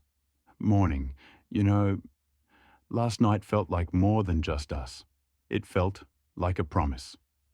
She sat up slightly, pulling the towel tighter around her shoulders. "I thought the same. It wasn't just about the pool or the lights or the quiet. It was about choosing this, choosing us." They both glanced toward the house, where Jack's parents were likely already awake, moving about in the kitchen. The memory of their cautions, budget, safety, responsibility lingered, but now it felt less like a barrier and more like a challenge to rise to. Charlotte leaned forward, her voice steady. "We need to start today. Routes, costs, timing. If we show them we're serious, they'll believe in it too." Jack nodded, his hand finding hers. "After Australia Day," we said. "Well, it's after. Let's make it real." The morning air carried a sense of clarity. The intimacy of the night had shifted into determination. Their love wasn't just about magic moments anymore. It was about building something lasting, something that could withstand distance, challenge, and time. Charlotte smiled, her eyes bright with resolve. "Then let's plan our adventure. Together." Jack squeezed her hand, the compass in his pocket pressing lightly against his side, a reminder of direction, of choice, of the road ahead. The pool shimmered quietly behind them, no longer just a sanctuary of intimacy, but the place where their love had turned into resolve. Chapter 13. The Plan. Jack spread the map across the dining table like it was a treasure he'd smuggled home. Charlotte stood beside him, arms folded, trying to look composed, even though her heart was thudding with excitement. The house was quiet except for the hum of the fridge and the soft murmur of their parents in the next room. "This is it," Jack whispered. "Our pitch." Charlotte nodded. They had spent the past week crafting it, an adventure far from the noise of Perth, but close enough to feel safe. Margaret River, forest trails, limestone caves, quiet beaches, and a cabin tucked between towering karri trees. It wasn't reckless, it wasn't wild, but it felt like freedom. Jack unfolded a new map, this one stretching far beyond the comfortable borders of the southwest. Charlotte leaned over his shoulder, tracing the long, lonely highway that cut through the desert like a scar. Broome, Exmouth, even Wolf Creek. Though that one made her shiver in a way she didn't admit out loud. "This is real adventure," Jack murmured. "It's also real distance," Charlotte replied. "If we're doing this, we need a plan that could survive a cyclone." They both crunched the numbers, and this was no neat little folder this time, but a thick, weighty binder that looked like it belonged to an expedition team. Fuel calculations for stretches of road where roadhouses were hundreds of kilometres apart. Satellite communication options, emergency water storage, wildlife precautions, weather patterns, road condition reports, a full vehicle checklist. Charlotte's mother flipped through it with wide eyes. "This is ambitious." Jack's father frowned at the map, his thumb tracing the edge of the map as if weighing its truth. "That's a long way from home." "We know," Jack said. "That's why we've planned for everything: cyclones, empty roads, and broken tires. Just not for the ways love itself might be tested." Jack's father flipped through the pages, his expression shifting from skepticism to something closer to surprise. "You two put a lot of work into this." Charlotte added softly, "We're not trying to run away from you. We're trying to grow up with your trust." Jack's father nodded. "You've shown us you're ready." Jack and Charlotte just had to sell it to her parents now. Charlotte's mother flipped through it with wide eyes. "This is ambitious." We know, Jack said. Charlotte pointed to the itinerary. And Wolf Creek? Her father asked, half teasing, half concerned. Charlotte shook her head. We're not going there. It's too remote. We just wanted to show we'd researched the risks. Her mother exhaled in relief. Jack added, We're not chasing danger. We're chasing distance, space, the feeling of being somewhere bigger than us. Her parents exchanged a look, the kind that held years of shared worry and shared pride. You two have grown up, her mother said quietly. Their adventure hadn't begun yet, but something had already changed. They weren't just asking for permission anymore. They were stepping into their own story. Chapter 14. Chaos. Jack and Charlotte were still riding the high of parental approval when the knock came at the door. 3 rapid thuds followed by a shout. Oi! Open up! Emergency! Charlotte exchanged a look with Jack. Only one person knocked like that. Nathan barreled in first, sunburnt with white eye patches where the frame of his Oakleys sat on his face, grinning and wearing a singlet that had definitely seen better days. Chloe followed, sipping an iced coffee the size of her forearm, her thongs slapping loudly against the tiles. You two, Nathan announced, are going to lose your minds. Chloe nodded enthusiastically. We've cracked it. The ultimate trip. The northbound dream. Jack blinked. We already planned ours. Yeah. Nathan waved him off. Yours is like safe, responsible, boring. Charlotte crossed her arms. And yours is? Nathan slapped a crumpled sheet of paper onto the table. It wasn't a map. It wasn't even a plan. It was a shopping docket from Coles with scribbles on the back. Chloe leaned over it proudly. Behold, the itinerary. Charlotte squinted. Day 1. Drive north. Day 2. Keep driving north. Day 3. Broom, baby. Supplies. 2 cartons of bush chook, 1 esky, 1 tent, maybe. Fishing rods, Bluetooth speaker, heaps of snacks. Chloe yelling out her shopping list. Don't forget the brown brother babe. Jack stared. Where's your fuel plan? Nathan shrugged. We'll fill up when we need to. Accommodation? Chloe grinned. We'll figure it out. Emergency contacts? Nathan laughed. Mate, we've got each other. Charlotte pinched the bridge of her nose. Do you even know how far Broome is? Like 8 hours? Nathan guessed. 23, Jack corrected. Nathan paused. That's heaps. Nathan's bravado slips. For a moment his grin faltered, his eyes searching Jack's face for reassurance. Chloe sipped her iced coffee. We'll rotate drivers. You only have 1 licensed driver? Charlotte reminded her gently. Chloe blinked. Oh yeah? Jack and Charlotte exchanged a silent conversation, the kind that said, we love them, but dear God. Nathan clapped his hands. Anyway, we're leaving Friday. You two should ditch your nerd trip and come with us. Charlotte laughed, despite herself. We're not ditching anything. Jack added, and you two need a real plan, a safe one. Nathan scoffed. We're 28. We've survived worse. Chloe nodded. Remember the Esperance trip? Charlotte winced. The one where your car caught fire? It was a small fire, Nathan corrected. Jack sighed. Look, we're not trying to ruin your fun, but the North is no joke. Heat, distance, wildlife, road conditions. You can't just wing it. Nathan looked at him, and for a moment the bravado slipped. You reckon we can't do it? Charlotte softened. We reckon you can, if you plan it properly. Chloe glanced at the crumpled docket. So, maybe this isn't enough? Jack smiled. It's a start, a terrible one, but a start. Nathan groaned. Fine, teach us how to do it your way. Charlotte pulled out their binder, thick, organized, color-coded. Nathan stared at it like it was a sacred relic. Holy, that's beautiful. Chloe whispered, it has tabs.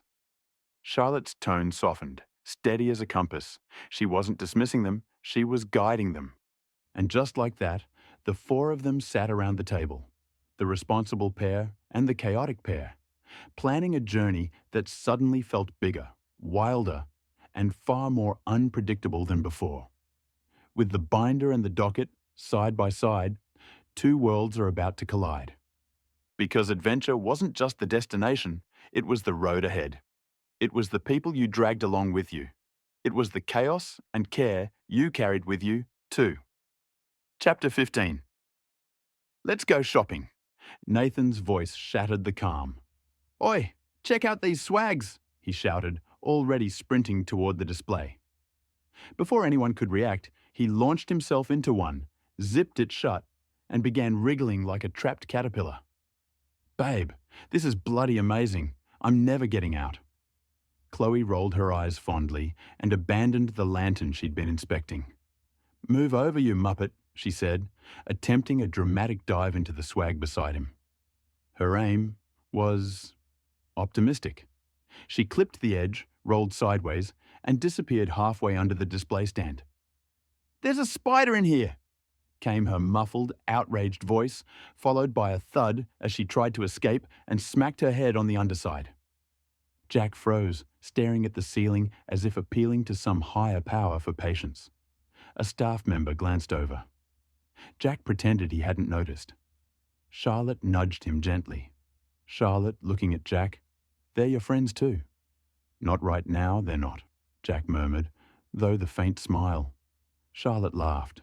Soft, warm, the kind of sound that made even the chaos feel like something worth remembering. Jack's eyes flicked to her, and the tension in his shoulders eased. Nathan unzipped the swag with theatrical flair, poking his head out. Jacko, this one's big enough for two. You and Charlotte want to... No, Jack said instantly, voice cracking in a way that made Chloe cackle from the floor. Charlotte's cheeks warmed, but she shook her head with a smile and clapped her hands together. All right, before we get kicked out, let's actually shop. Nathan helped Chloe to her feet, brushing dust from her shoulders with over-exaggerated care. She shoved him playfully, then kissed his cheek. Jack reached for Charlotte's hand. A small gesture, but one that grounded them both as they moved deeper into the store. The four of them, a perfect blend of chaos, affection, and something that felt a lot like the beginning of a story they'd tell for years. Nathan and Chloe trailed behind, poking every gadget, flicking every torch on and off, arguing loudly about whether a collapsible kettle was genius or a scam. Oi, check this out, he shouted, lifting a collapsible shovel like it was Excalibur. Perfect for digging holes, burying regrets, and fending off drop bears. Jack groaned. Please don't wave that around. Nathan waved it around anyway. Chloe looped her arm through his. Babe, put the shovel down before you get us kicked out. Jack tried to focus on the list. Okay, we need... This chair has a stubby holder, Nathan yelled from 3 aisles away. They reached the tent section. Charlotte picked up a sturdy, weather-rated model. This one looks good. Nathan appeared behind them, holding a neon pink pop-up tent shaped like a flamingo. This one's better. Chloe nodded solemnly. It speaks to me. Jack stared at it. It's a bird.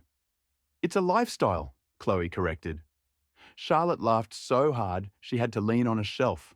Eventually, miraculously, they managed to gather real gear. A double swag, sleeping bags, a first aid kit, cooking equipment, and a portable solar charger. Nathan and Chloe added a giant inflatable unicorn, a packet of glow sticks, a fishing rod they absolutely did not know how to use, and a Bluetooth speaker shaped like a pineapple.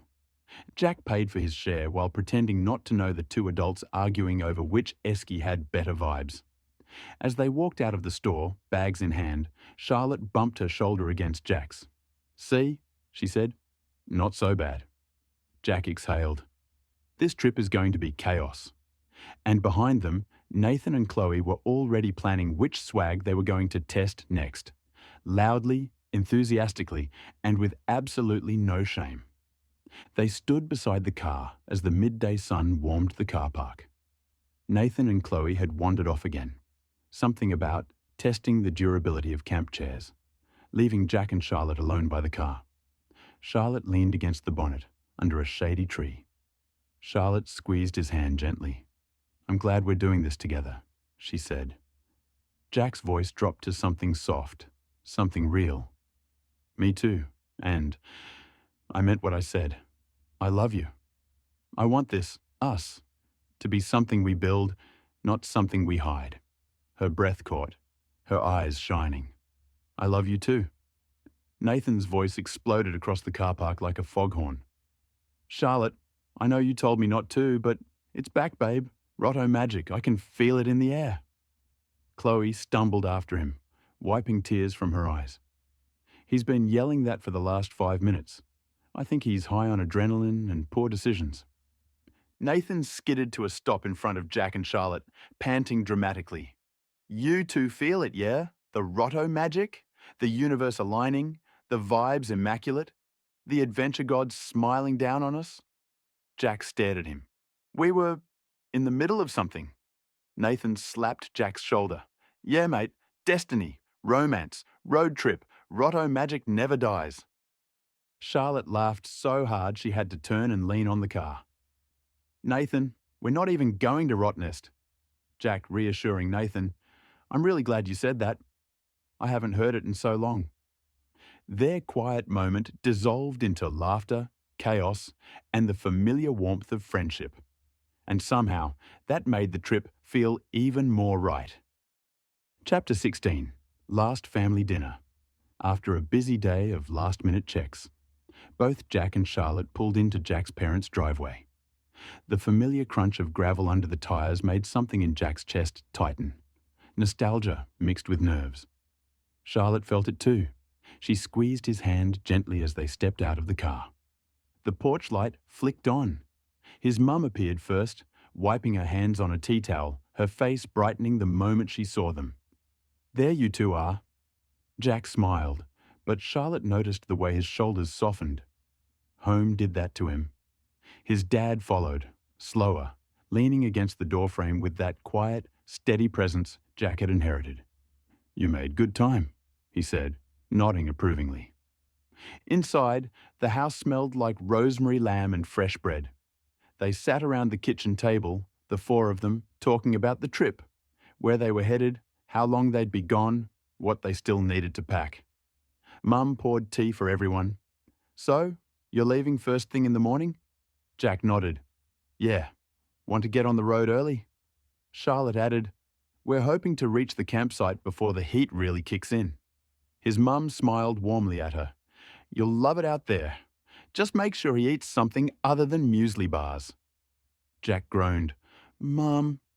Jack's dad cleared his throat. Jack, come with me for a minute. Jack blinked. Now? Yes, now. There was no room for argument, not with that tone. Jack shot Charlotte a small, confused smile before following his father out the back door. The moment they were gone, she turned to Charlotte with a look that was equal parts gentle and mischievous. Well, she said, leaning back in her chair, looks like it's just us girls. Oh, by the way, call me Pam. Charlotte laughed softly. Okay, but I think he's terrified of whatever's happening in that shed. Oh, he should be, Pam said, eyes twinkling. But don't worry, his father's not the one I'm interested in talking about. Charlotte's breath caught. Oh. Pam reached across the table, resting her hand lightly over Charlotte's. Relax, love. I'm not here to interrogate you. I just want to know how you're feeling. Charlotte hesitated, then let out a slow breath. Honestly? Excited, nervous, but mostly excited. And about Jack? Charlotte's cheeks warmed. He means a lot to me. More than I expected. More than I've told him. Pam's expression softened into something deeply maternal. I can see that. And I can see the way he looks at you. That boy's heart has been locked up for a long time. You've done something none of us could. You've opened it. Charlotte swallowed, emotion rising unexpectedly. I just want to be good for him.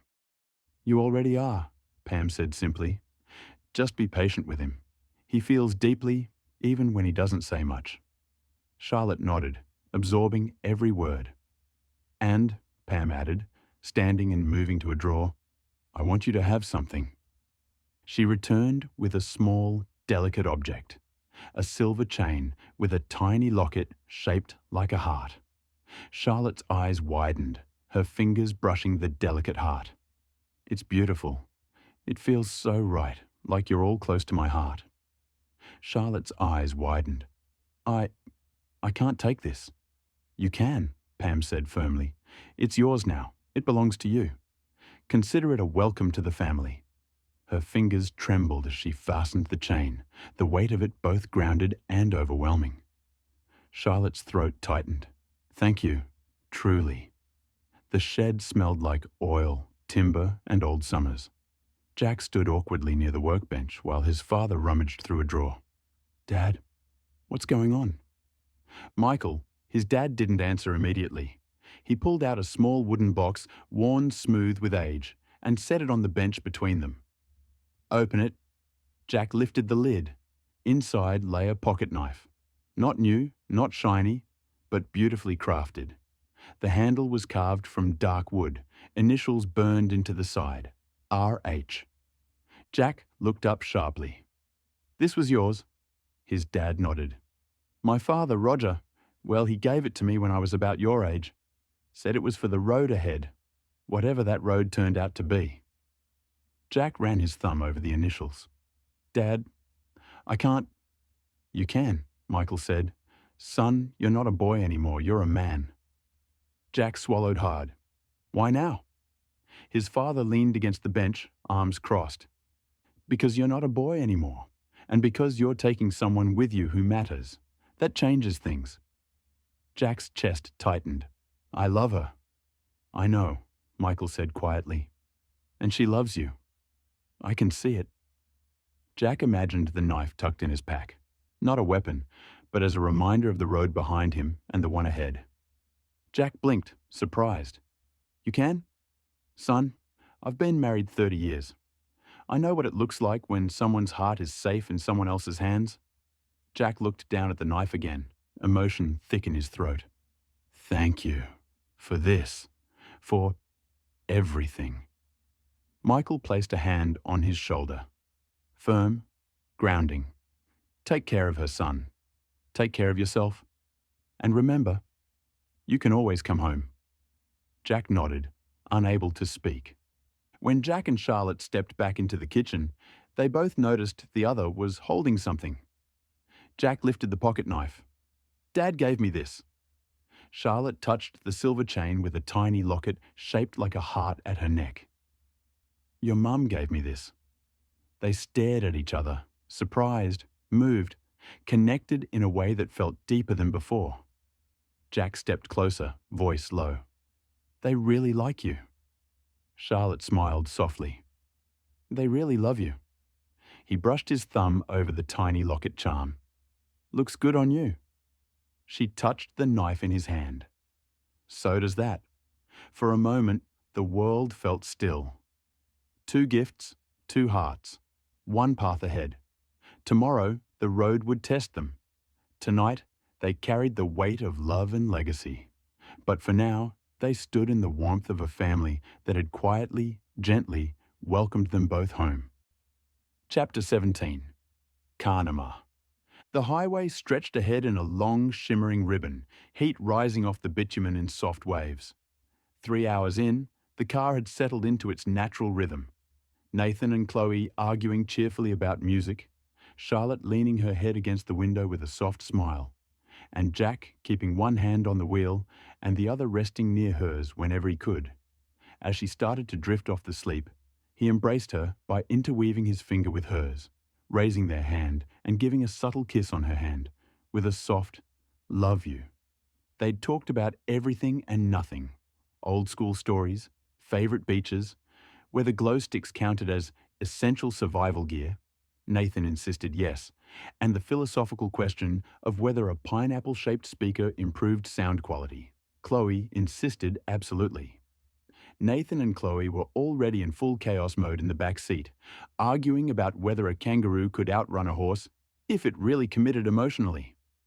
Charlotte laughed, leaning her head against Jack's shoulder for a moment. They're going to be like this the whole trip, aren't they? Jack smirked. Absolutely. But beneath the humour, Charlotte could feel something quieter in him, a thought he hadn't voiced yet. She reached over, brushing her fingers against his. "You're thinking about the knife." He didn't deny it. Jack kept his eyes on the road, but his voice softened. "Yeah, I am. Do you want to talk about it?" He hesitated, then nodded. "It's not just a knife. It's everything Dad never said out loud. Responsibility, trust, growing up, being someone he believes in." He paused. "And I guess being someone you believe in too." Charlotte's heart tightened. "I do believe in you. Completely." Jack exhaled, the tension in his shoulders easing. "Then maybe I can start believing in myself too." She squeezed his hand, grounding him. The sun bright, the aircon struggling, and Nathan and Chloe already deep into the kind of conversation that made Jack question every decision that had led him to this moment. Nathan leaned forward between the seats. "Serious question. If you had to fight one animal to the death, like, had to, would you pick a kangaroo or a cassowary?" Jack didn't even look away from the road. "Neither. I'd choose life." Chloe scoffed. "Coward? Cassowary for sure. At least it's honest about wanting to kill you." Charlotte choked on her water. "Why is that a positive?" Nathan nodded sagely. "Exactly. Kangaroos pretend to be chill, then bam. They're kicking you into next week." Jack sighed. "Can we not talk about being kicked to death before lunch?" But Nathan was already onto his next thought. Okay. New topic. If you could only eat one food for the rest of your life, what would it be?" "Pizza," Chloe said instantly. Charlotte considered. "Maybe pasta?" Jack shrugged. "Steak, I guess." Nathan pointed dramatically at him. "Wrong. The correct answer is chicken nuggets." Chloe groaned. "Babe, you're 28. You can't keep living like a toddler." Nathan gasped. "Chicken nuggets are timeless." Charlotte whispered to Jack, "Do we intervene?" Jack shook his head. "No. This is their natural habitat." Eventually, Charlotte stretched, rolling her shoulders. "Should we stop soon? My legs are turning into noodles." Jack nodded. "Yeah, a break wouldn't hurt." Nathan pressed his face to the window like an excited Labrador. "Oi! What's that?" In the distance, something enormous and bright orange rose above the scrub. As they got closer, the shape sharpened into a massive tractor. Towering, absurd, and impossible to ignore. Chloe gasped. "That thing is huge. It looks like it could plow the entire state." Nathan slapped Jack's shoulder from the back seat. "Mate, pull over. We're meeting the king of tractors." Jack sighed, but he was smiling. "Fine, 5 minutes." They rolled into Carnama, the small town quiet under the afternoon sun. The giant tractor stood proudly at the entrance like a guardian of the wheat belt. Nathan immediately ran toward it, arms spread wide. "Behold," he shouted, "the mother of all farm equipment." Chloe took a photo of him posing dramatically against the wheel. "Babe, you look like an ant trying to fight a god." Charlotte laughed, looping her arm through Jack's as they walked. "It's actually kind of impressive." Jack glanced at her, eyes soft. "You're more impressive." She nudged him gently. Smooth. They wandered up the road toward a small café housed inside an old church. White weatherboard, stained glass windows catching the sunlight. A hand-painted sign reading 1L. Nathan stopped dead, staring at it with reverence. "That," he declared, "looks like one hell of a café." Chloe groaned. "Oh my God, Nathan, I'm breaking up with you." "No, you're not," Nathan said confidently, already marching toward the door. Charlotte laughed so hard she had to hold Jack's arm for balance. "He's impossible." Jack squeezed her hand. "He's your problem too now." Inside, the cafe smelled like fresh coffee and warm bread. Sunlight filtered through the old church windows, scattering soft colors across the wooden tables. It felt peaceful, a quiet pause in the middle of their chaotic adventure. Nathan and Chloe immediately began debating which pastry had the best energy. Charlotte leaned into Jack's side, her voice low. "This is nice. Jack kissed the top of her head, subtle and tender. Yeah, it really is.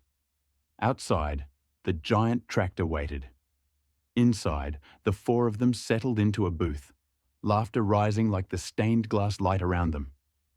When they finally stepped back into the heat, Carnama felt like a town paused in time. A single main street, a few parked utes. The giant tractor watching over everything like a benevolent metal guardian. They wandered a little deeper into town, past the old post office, a mural of wheat fields, a tiny op shop with a handwritten sign that read, "Back in 5 or 10." Nathan pressed his face to the op shop window. "Babe, imagine the vintage treasures in there." Chloe nodded gravely. "I can feel the 90s denim calling to me." Jack checked the time. "If we want to reach the campsite before sunset, we should get moving." Charlotte slipped her hand into his. "Lead the way." And the road ahead felt wide open. The highway unfurled again, long and empty. The sun dipped lower, turning the sky into a wash of gold and apricot. Nathan and Chloe eventually fell asleep in the back, tangled together like two exhausted puppies. Charlotte watched the landscape roll by, her voice soft. "It's beautiful out here." Jack glanced at her, the fading light catching in his eyes. "Yeah, it is." She smiled, knowing he wasn't talking about the scenery. For a while, they drove in comfortable silence, the kind that only exists between people who feel safe with each other. Then Charlotte spoke again, quieter. "Jack, can I ask you something?" He nodded. "Why now? Why tell me you loved me today?" Jack's fingers tightened slightly on the wheel. "Because I've been holding it in for months, and I realized I didn't want to keep waiting for the perfect moment. I just wanted to say it while it was true, while we were in it." Her breath caught. "That means more than you know." He reached for her hand without looking away from the road, their fingers threading together easily. Chapter 18. That night. Later, after dinner, and glow-stick dancing courtesy of Nathan and Chloe, the four of them sat around a small camp lantern. The night was warm, the stars sharp and bright above them. Nathan was telling a story, something about a seagull stealing his chips at Scarborough, when Charlotte noticed Jack staring into the firelight, quieter than usual. She nudged him gently. "You, okay?" He hesitated. "Yeah, just thinking." "About what?" He exhaled slowly. "About how long it's been since I let myself feel this happy. I didn't realize how much I missed it." Charlotte's chest tightened, not with worry, but with something tender and protective. She took his hand under the table, squeezing once. "You deserve happy, Jack. You really do." He looked at her then, eyes soft and open, in a way she hadn't seen before. "Yeah, I think I'm starting to believe that." Nathan, oblivious, threw a glow stick into the air. "Behold, the light of destiny!" Chloe snorted. "You're such a muppet." Jack leaned closer to Charlotte, voice low. "Thank you for being here." She rested her head on his shoulder. "There's nowhere else I'd rather be." Jack put his thumb and forefinger on her chin, then leant in for a quick kiss, hoping no one would see them. Chloe did. "God, you guys are just too cute." Jack and Charlotte blush, cheeks red. The night settled around them. Laughter, warmth, the crackle of the lantern, and the quiet certainty that this trip was becoming something none of them would forget. They packed up the first campsite just after sunrise, the air still cool, the light soft and golden. Nathan and Chloe were unusually quiet, not silent, but subdued in a way that made Jack and Charlotte exchange a glance. Nathan didn't argue about who got the front seat. Chloe didn't insist on choosing the playlist. They just climbed into the back, leaning into each other, whispering occasionally but without their usual chaotic energy. Jack started the engine.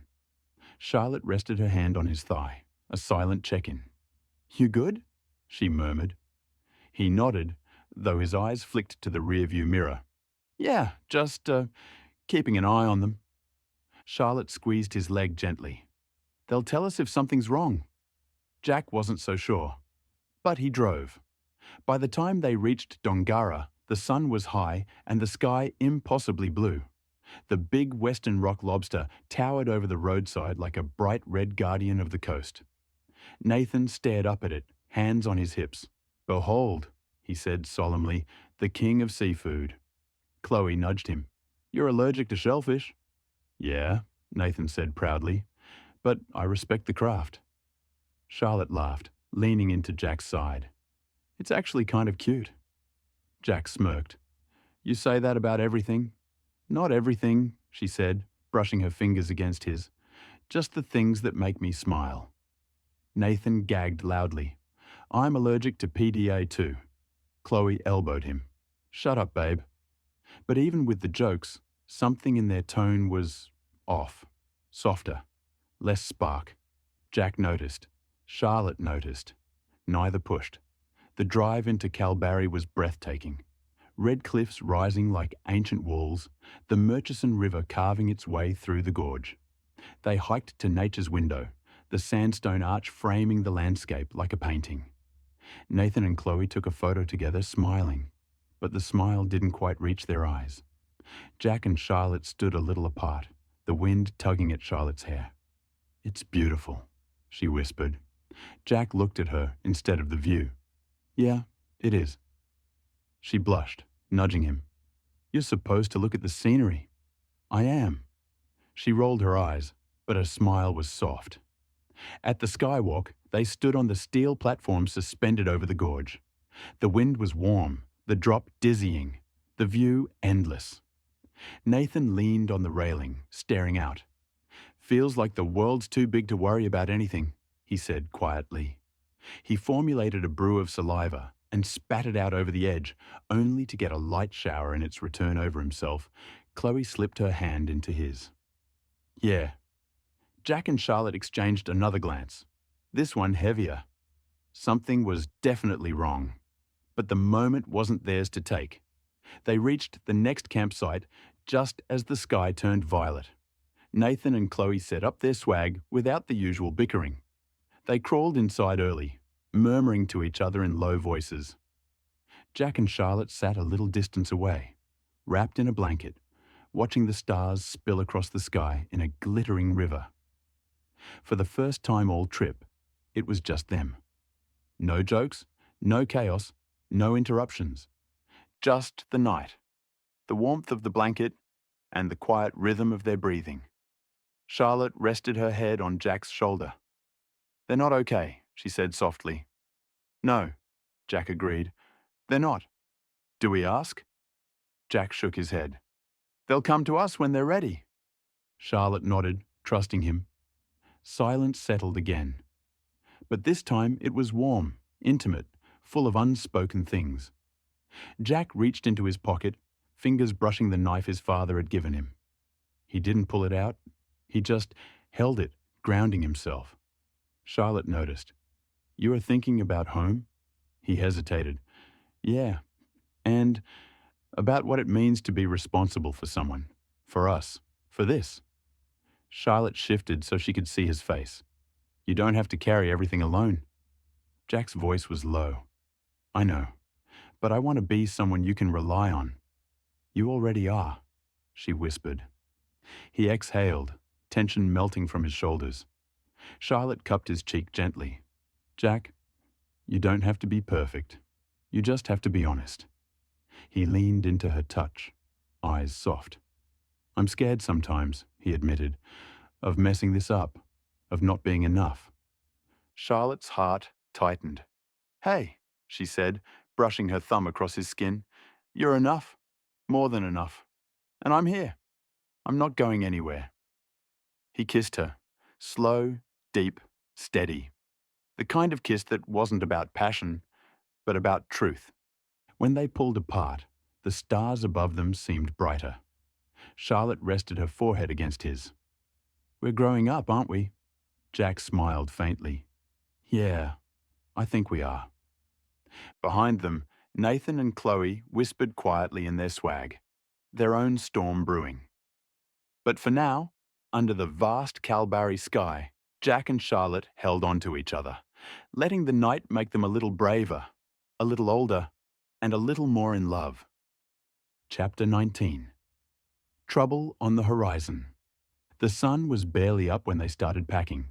The air was cool, the lights soft, the world quiet, except for the rustle of canvas and the distant call of birds waking in the scrub. Nathan and Jack were rolling up the swags. Chloe was unusually quiet. Charlotte noticed immediately. Chloe kept glancing at Nathan, not with annoyance, not with anger, but with something heavier, something she didn't know how to carry alone.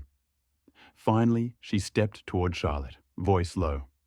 "Hey, can I talk to you? Just for a sec?" Charlotte nodded, sensing the weight behind the words. "Of course." They walked a little away from the campsite, just far enough that the boys couldn't hear. Chloe took a breath, arms crossed tightly over her chest. "I don't know what to do," she said quietly. "About Nathan." Charlotte softened. "You two seemed better last night." "We were," Chloe said, "but I'm scared." "Of what?" Chloe's voice cracked. "That I want more than he does. That I'm growing up faster than him. That I'm going to outgrow him." Charlotte stepped closer. "Chloe, you love him." "I do," she whispered, "but love doesn't fix everything." Charlotte nodded, letting the silence settle. "What do you need from him?" Chloe swallowed hard. "I need him to take something seriously. Just one thing. I need to know he can be steady. That he can be someone I can build a life with." Charlotte reached out, squeezing her arm. "You should tell him that." Chloe shook her head. "I tried. He jokes. He deflects. He doesn't know how to talk about real things." Charlotte smiled gently.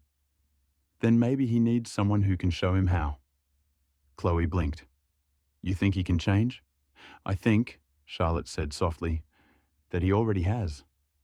He just doesn't know how to say it." Chloe let out a shaky breath. "I don't want to lose him." "You won't," Charlotte said. "Not if you're honest." Chloe nodded. And that was the moment everything shifted. Because when they turned back toward the campsite, Nathan and Jack were standing there. And Nathan had heard enough to know something was wrong. Nathan's face was pale, eyes wide, shoulders tense. "Chloe, what's going on?" Chloe froze. Charlotte stepped back, giving them space, but not leaving. Nathan took a step forward, voice trembling. Are you thinking of leaving me?" Chloe's breath hitched. "No, but I'm scared." Nathan swallowed hard. "Of me?" "Of losing myself," she whispered. Nathan's face crumpled. Not in anger, but in fear. "I don't want that. I don't want to be the reason you're unhappy." Chloe wiped her eyes. "Then talk to me, Nate. Really talk to me." Nathan opened his mouth, then closed it again, helpless. The silence for that moment was fragile, like glass. Beautiful, but easily broken. And that's when Jack stepped forward. Jack placed a hand on Nathan's shoulder. Steady, grounding, brotherly. "Nate," he said quietly, "you don't have to be perfect. You just have to be honest." Nathan's voice cracked. "I don't know how." Jack squeezed his shoulder. "Then start small. Tell her what you're feeling right now." Nathan looked at Chloe. Really looked. And something in him broke open. "I'm scared too," he said. "Scared you'll realize you deserve someone better. Someone who's not a mess. Someone who doesn't make everything a joke." Chloe stepped closer.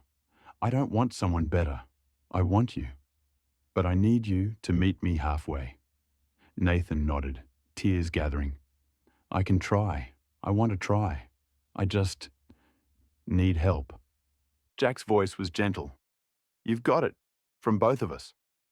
Nathan looked at him, eyes shining. "Thanks, mate." Jack nodded. "Always." And in that moment, raw, vulnerable, honest, something solidified between them. A bond that wasn't just friendship. It was brotherhood. Chloe wrapped her arms around Nathan, holding him tightly. He held her back just as fiercely. Charlotte stepped beside Jack, slipping her hand into his. "You handled that beautifully," she whispered. Jack shook his head. "They handled it. I just nudged." Charlotte smiled. That's what makes you different. Jack looked at her, eyes soft. Maybe we're all growing up. Maybe, she said, but we're doing it together. The four of them stood there, not ready to leave yet, not ready to break the moment, held in a fragile, beautiful stillness. And when they finally packed the last bag and climbed into the car, something had changed. They weren't just four friends on a road trip. They were a team, a family, a unit held together by honesty, vulnerability, and the kind of connection that lasts. And as the car pulled back onto the highway, the road felt different, less lonely, more shared. Chapter 20: Pineapples. The next stretch of the road felt lighter before anyone even realized why. Charlotte slid into the passenger seat, sun on her face, hair still damp from the morning air. She grabbed the AUX cord with a grin that made Jack raise an eyebrow. "Your turn?" he asked. "My turn." She scrolled through her playlist, humming under her breath, then stopped. "Oh my God, this is perfect." A bright guitar twang burst through the speakers, upbeat and unapologetically country. The Sunny Cowgirls, Raining Pineapples. Nathan's head shot up from the back seat. "No way! Is this because of the pineapple speaker?" Charlotte turned around with a wicked smile. "Consider it a tribute." Chloe burst out laughing, the first real unguarded laugh since the morning before. "Oh, babe, this is your anthem." Nathan clutched his chest dramatically. "I feel so seen," waving his hand in front of face, as if he was overheating and trying to cool himself. Jack shook his head, smiling despite himself. "You two are ridiculous." But the music did something none of them expected. It loosened the air. It softened the edges. It let everyone breathe again. The beat was bright, the harmonies warm, and the chorus was impossible not to tap along to. Charlotte drummed her fingers on the dashboard. Jack tapped the steering wheel. Even Nathan, who normally couldn't sit still for more than 10 seconds, settled into a gentle sway. Chloe leaned into him, her head resting on his shoulder. He didn't miss it this time. He didn't miss anything. Every smile, every sigh, every small, quiet signal she gave. He read her like she'd been speaking a language he'd finally learned to hear. At one point, she looked up at him, really looked, and he kissed her forehead without hesitation. Charlotte caught it in the mirror and nudged Jack. "See that?" Jack nodded, a small, proud smile tugging at his mouth. "Yeah, he's trying. And she's letting him." Behind them, Nathan whispered something into Chloe's hair. She laughed softly, kissed his cheek, then his jaw, then settled against him again with a contented sigh. It wasn't loud. It wasn't chaotic. It wasn't the usual Nathan and Chloe show. It was gentle. It was real. And everyone felt the weight lift. The road stretched ahead, red dirt and scrub rolling past in warm waves. The music kept playing, upbeat, sun-soaked, perfect for the drive north. But the car wasn't filled with noise. It was filled with ease. Jack reached over and threaded his fingers through Charlotte's. She squeezed back, her thumb brushing the back of his hand in a slow, absent rhythm that made his chest warm. Nathan and Chloe whispered quietly in the back, but it wasn't tense anymore. It was soft, intimate, healing. Charlotte glanced back at them, then at Jack. "They're going to be okay?" Jack nodded. "Yeah, they are." And for the first time since Calbarry, the whole car felt aligned. 4 people moving in the same direction, not just on the map, but emotionally. By the time the Welcome to Carnarvon sign appeared, the mood had shifted completely. Nathan stretched, grinning. "All right, team, who's ready for mango smoothies and questionable roadside fruit stands?" Chloe kissed his cheek. "Lead the way, babe." Jack parked the car, turning off the engine. Charlotte leaned over and kissed him softly. "That was a good call," he murmured. She smiled. Music fixes everything. And as they stepped out into the warm Carnarvon air, the 4 of them felt it. The weight that had been pressing on the group since Calbarry had finally lifted. Not because everything was perfect, but because they were choosing to move forward together. After a big drive that had an early night, banter was low, yawns were contagious. At dawn, the peace shattered. Charlotte woke to the sound of screaming. She bolted upright. "Jack!" Jack groaned. "Nathan!" They scrambled out of the tent to find Nathan sprinting across the campsite in his boxers, flailing wildly. "It's in my swag!" he shouted. "It's in my swag!" Chloe stumbled out, half asleep. "What's in your swag?" Nathan pointed dramatically. "A goanna! A giant lizard!" Mathen grabbed a frying pan like a weapon, only to drop it. The goanna blinked at him. "It looked me in the eye." Jack doubled over laughing. Charlotte tried to help but was crying with laughter. The goanna, unimpressed, slowly crawled out of the swag and wandered off like it had better things to do. Nathan collapsed onto the ground. "Rotto Magic betrayed me." Chloe patted his head. "You're lucky it didn't steal your snacks." Jack grinned. "Next time, zip your swag." Charlotte smiled. "Or sleep in the car." Nathan groaned. "I hate nature." But as the sun rose over Quabba Station, painting everything gold, even Nathan had to admit, it was a morning worth remembering. Chapter 21. The Blowholes. The drive out to the Carnarvon blowholes felt like entering another world. Red dirt stretching to the horizon, the ocean roaring somewhere just out of sight. When they finally reached the cliffs, the wind hit them like a living thing, warm and wild, carrying the deep thunder of water slamming into rock. Nathan piped, "Mate, this is insane." Chloe held her hair down as the wind whipped it around. "It's like the ocean's trying to talk to us." Charlotte stepped closer to the edge. Not dangerously close, just enough to feel the spray on her skin. "It's beautiful," she said, breathless. Jack stood beside her, hands in his pockets, watching the water explode upward in towering bursts of white foam. Jack and Charlotte walked ahead, hand in hand, while Nathan and Chloe lagged behind, arguing about whether blowholes were nature's geysers or ocean farts. And then, without thinking, without filtering, without the usual quiet caution, he said it. "Pretty impressive blowhole, but I've seen better technique." Silence. The wind howled. The ocean roared. A gull screamed overhead. But the group? Frozen. Charlotte's eyes went wide. Not offended, not upset, but shocked in a way that sent a flush straight up her neck. "Jack!" Nathan's jaw dropped. "Bro!" Chloe slapped a hand over her mouth. "Did Jack just say that?" Jack blinked, realizing what he'd said a full 2 seconds too late. "Oh my God, no, yes, I didn't mean it like—" Nathan doubled over laughing. "Yes, you did." Chloe pointed at him, delighted. "Jack, you dark horse." Charlotte covered her face, laughing into her hands. "I can't believe you said that." Jack ran both hands through his hair, mortified. "I panicked. It just came out." Nathan wiped tears from his eyes. "Mate, that was poetry. Absolute filth, but poetry." Chloe nudged Charlotte. "You okay?" Charlotte lowered her hands, cheeks pink, eyes sparkling. "Oh, I'm more than okay."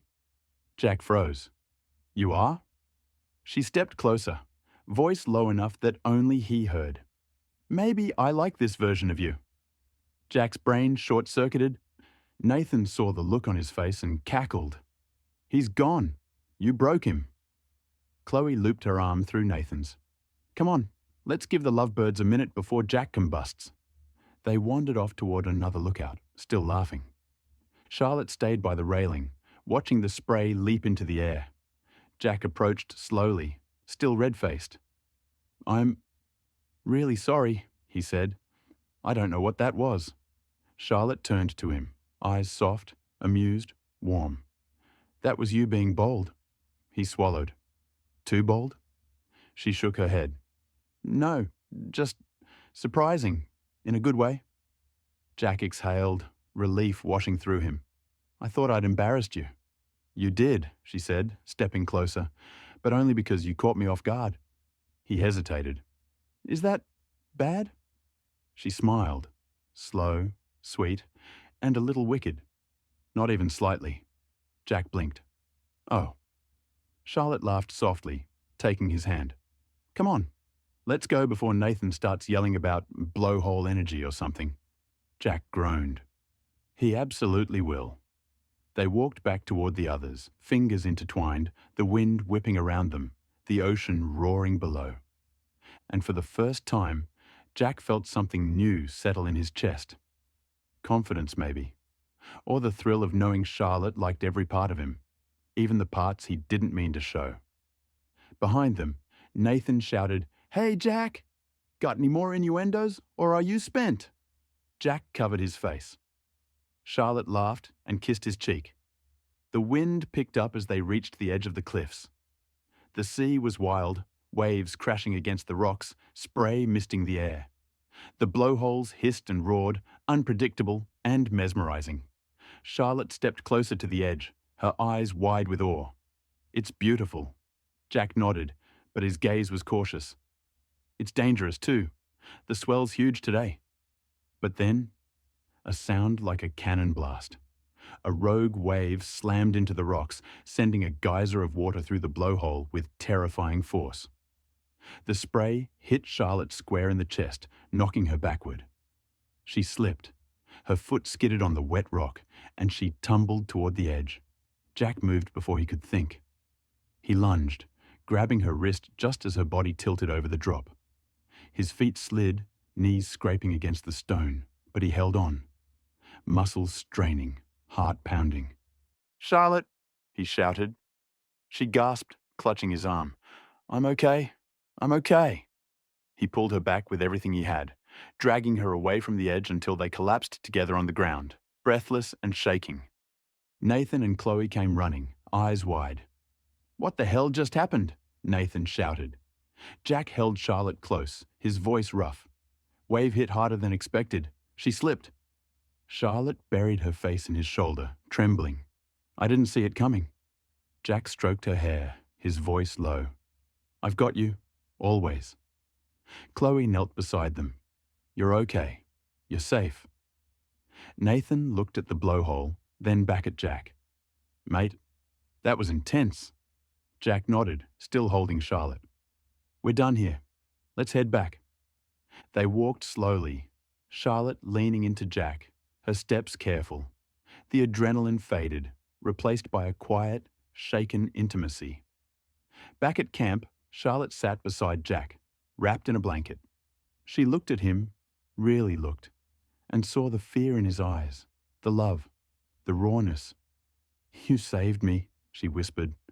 Jack shook his head. "We saved each other." She kissed him then, not out of passion, but out of gratitude, out of knowing that when the world tilted, he was the one who held her steady. And in that moment, their bond deepened, not just romantic, but elemental. They had faced something real, and they had come through it together. Chapter 22. The Secret. The fire at Quabba Station had burned low, glowing red and gold beneath the desert sky. The four of them sat in a loose circle, wrapped in blankets, the wind whispering through the scrub. Nathan was unusually quiet. Not sleepy, not mellow. Quiet.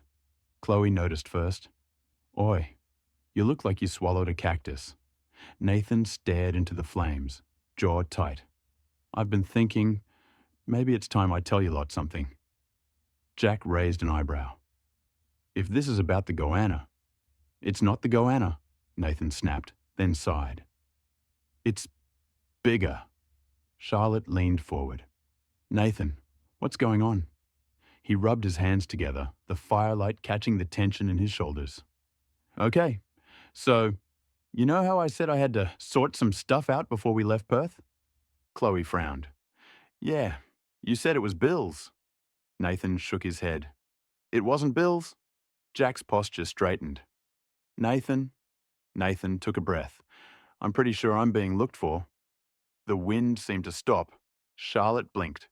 "Looked for by who?" Nathan hesitated, then said it. By the fisheries department. Jack choked on his drink. Fisheries? What did you do? Steal a dolphin? Nathan glared. No, mate, I didn't steal a dolphin. Chloe covered her mouth, half horrified, half fascinated. Nathan, what did you do? He looked around, making sure no one else was close enough to hear. Then he leaned in. Okay, so remember that weekend I went out on my cousin's boat? The one where I said we caught nothing? Jack nodded slowly. Yeah. Nathan lowered his voice. We didn't catch nothing. We caught a massive doofish, like record size. Charlotte frowned. That's not illegal. Nathan winced. It is when you catch it in a restricted zone. Chloe's eyes widened. Nathan! He held up his hands. I didn't know. I swear. My cousin said it was fine. But then a patrol boat came out of nowhere and we panicked and... Jack groaned. Tell me you didn't. Nathan nodded miserably. We dumped the fish and bolted. Charlotte slapped her forehead. Nathan!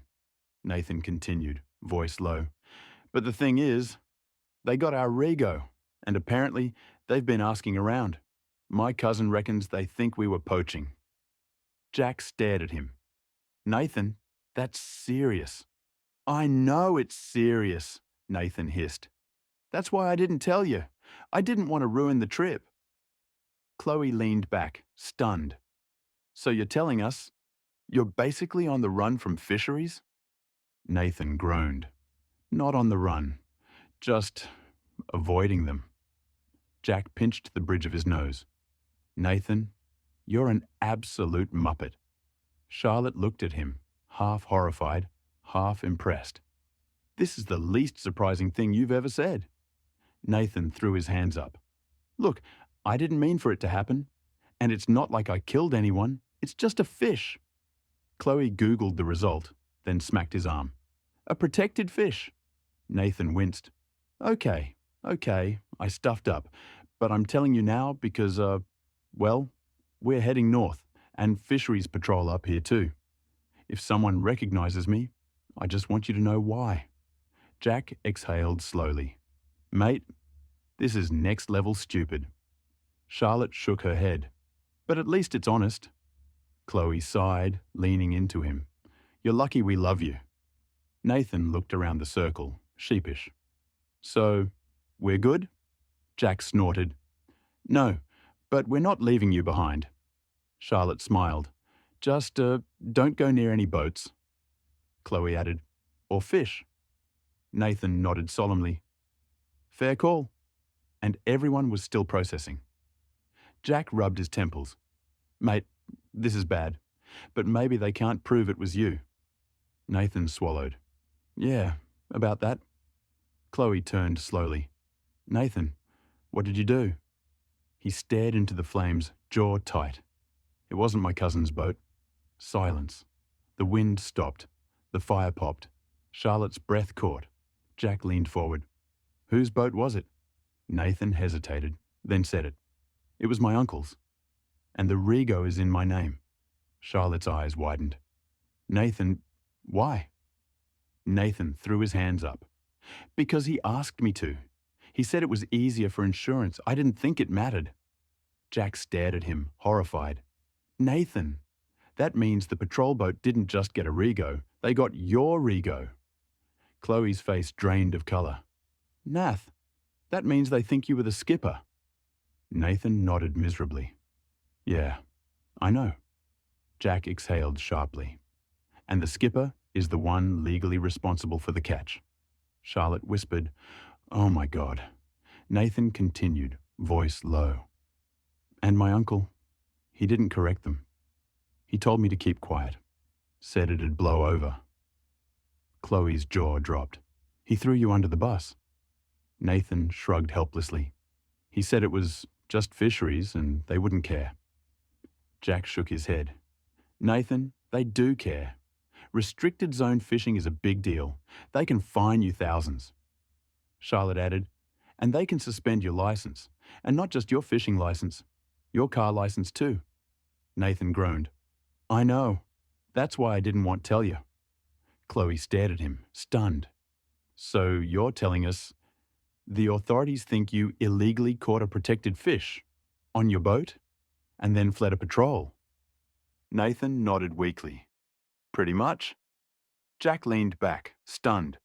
Mate, that's not a small secret. That's a whole-ass crime. Charlotte whispered, no wonder you were acting weird before the trip. Nathan rubbed his face. I didn't want to ruin anything, and I figured, we're heading north. They won't find me out here. Chloe smacked his arm. Nathan, fisheries patrol the entire coast. Nathan winced. Yeah, I'm starting to realize that. The group fell silent again. Not emotional silence, but the kind where everyone is mentally calculating just how screwed their friend might be. Jack finally spoke. Okay, we'll figure this out, but you need to be honest with us from now on. Nathan nodded. I will, I swear.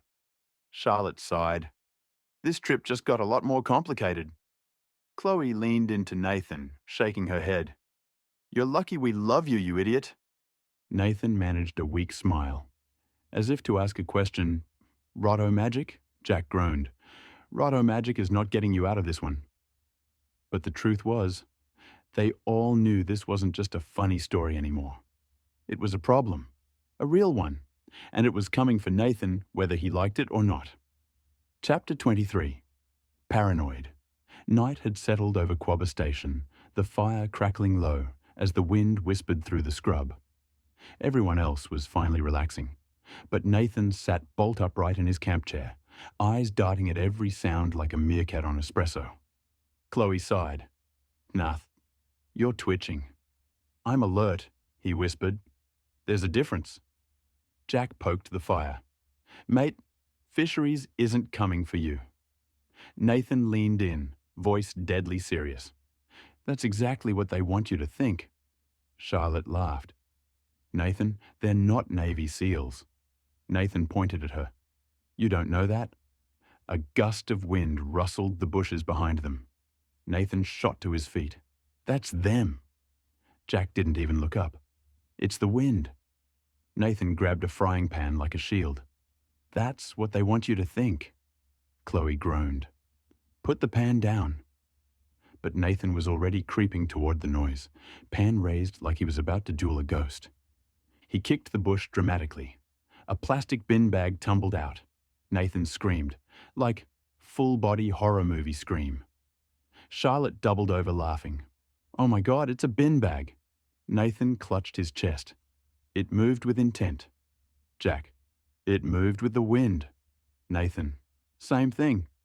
Nathan still stressed. I think we should go inland, he said, voice low and deadly serious.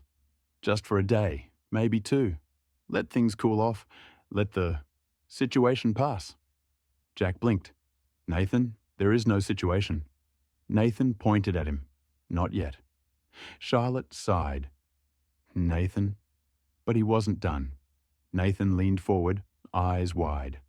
Look, I know it sounds paranoid, but if fisheries is checking the coast, and they do check the coast, then going inland is the smartest move. No boats, no patrols, no chance of running into anyone who wants to talk about, you know? Chloe whispered, the fish. Nathan hissed, don't say it out loud. Jack rubbed his face. Mate, you're not Voldemort. You didn't kill a protected species with your bare hands.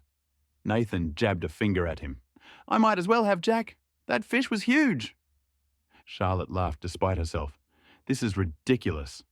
Nathan stood up, pacing. Ridiculous or not, I'm telling you, inland is safe. Coast is risky. And I don't want to spend this trip looking over my shoulder for a fisheries car. Or helicopter. Chloe watched him with a mix of affection and exasperation. You're spiraling again. Nathan threw his hands up. I'm spiraling responsibly, so what does everyone else think? Jack, you first. Jack's jaw tightened. He wanted to stay on the coast. He wanted the beaches, the snorkeling, the plan they'd made. But he also saw the fear in Nathan's eyes. Real fear, not the dramatic kind. He sighed. If going inland keeps you from having a meltdown every 10 minutes, fine, I'll consider it. Good answer, burst Nathan. Charlotte, You? Charlotte loved the idea of sticking to the coast. She'd been dreaming of Coral Bay. But she also knew that if Nathan stayed this wound up, the whole trip would be miserable. She crossed her arms. I think it's unnecessary. But if it helps you calm down, maybe a short detour isn't the worst idea. Chloe hated seeing Nathan like this, jumpy, paranoid, convinced a government department was tracking him like a fugitive. But she also knew he wasn't faking it. She squeezed his hand. If inland makes you feel safer, then I'm with you. Then, under her breath, even if it's completely insane. But Nathan's fear and the absurdity of it somehow pulled them together. Jack finally said, "All right, one day inland. But if we see a goat, I'm turning around." Nathan nodded solemnly.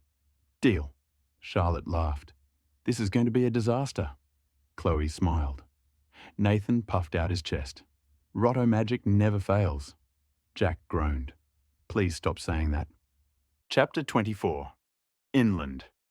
By late afternoon, they found a clearing surrounded by low scrub and red dirt. No ocean, no cliffs, no blowholes. There was an old sign on the ground, laced with bullet holes that read, "Yandu Creek." Now it was just silence and heat. Charlotte stepped out of the car and stretched.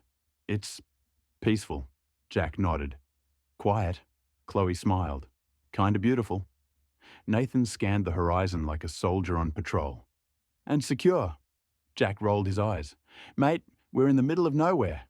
The only thing out here is—" He didn't get to finish, because that's when the mishap happened. It started with a sound, a low, rumbling grunt. Nathan froze. "What was that?" Chloe frowned. "Probably wind." Charlotte shook her head. "No, that was deeper." Jack turned slowly. "Everyone stay calm." Nathan whispered, "It's them." Jack stared at him. "Who? Fisheries in the desert?" Nathan nodded. "They've adapted." But then the bushes parted, and out stepped a cow. A massive, dusty, unimpressed station cow, staring at them like they'd interrupted its afternoon stroll. Nathan screamed. Not a manly scream, not a startled yelp. A full-throated, high-pitched cartoon character scream. He scrambled backward, tripped over the esky, and landed flat on his back.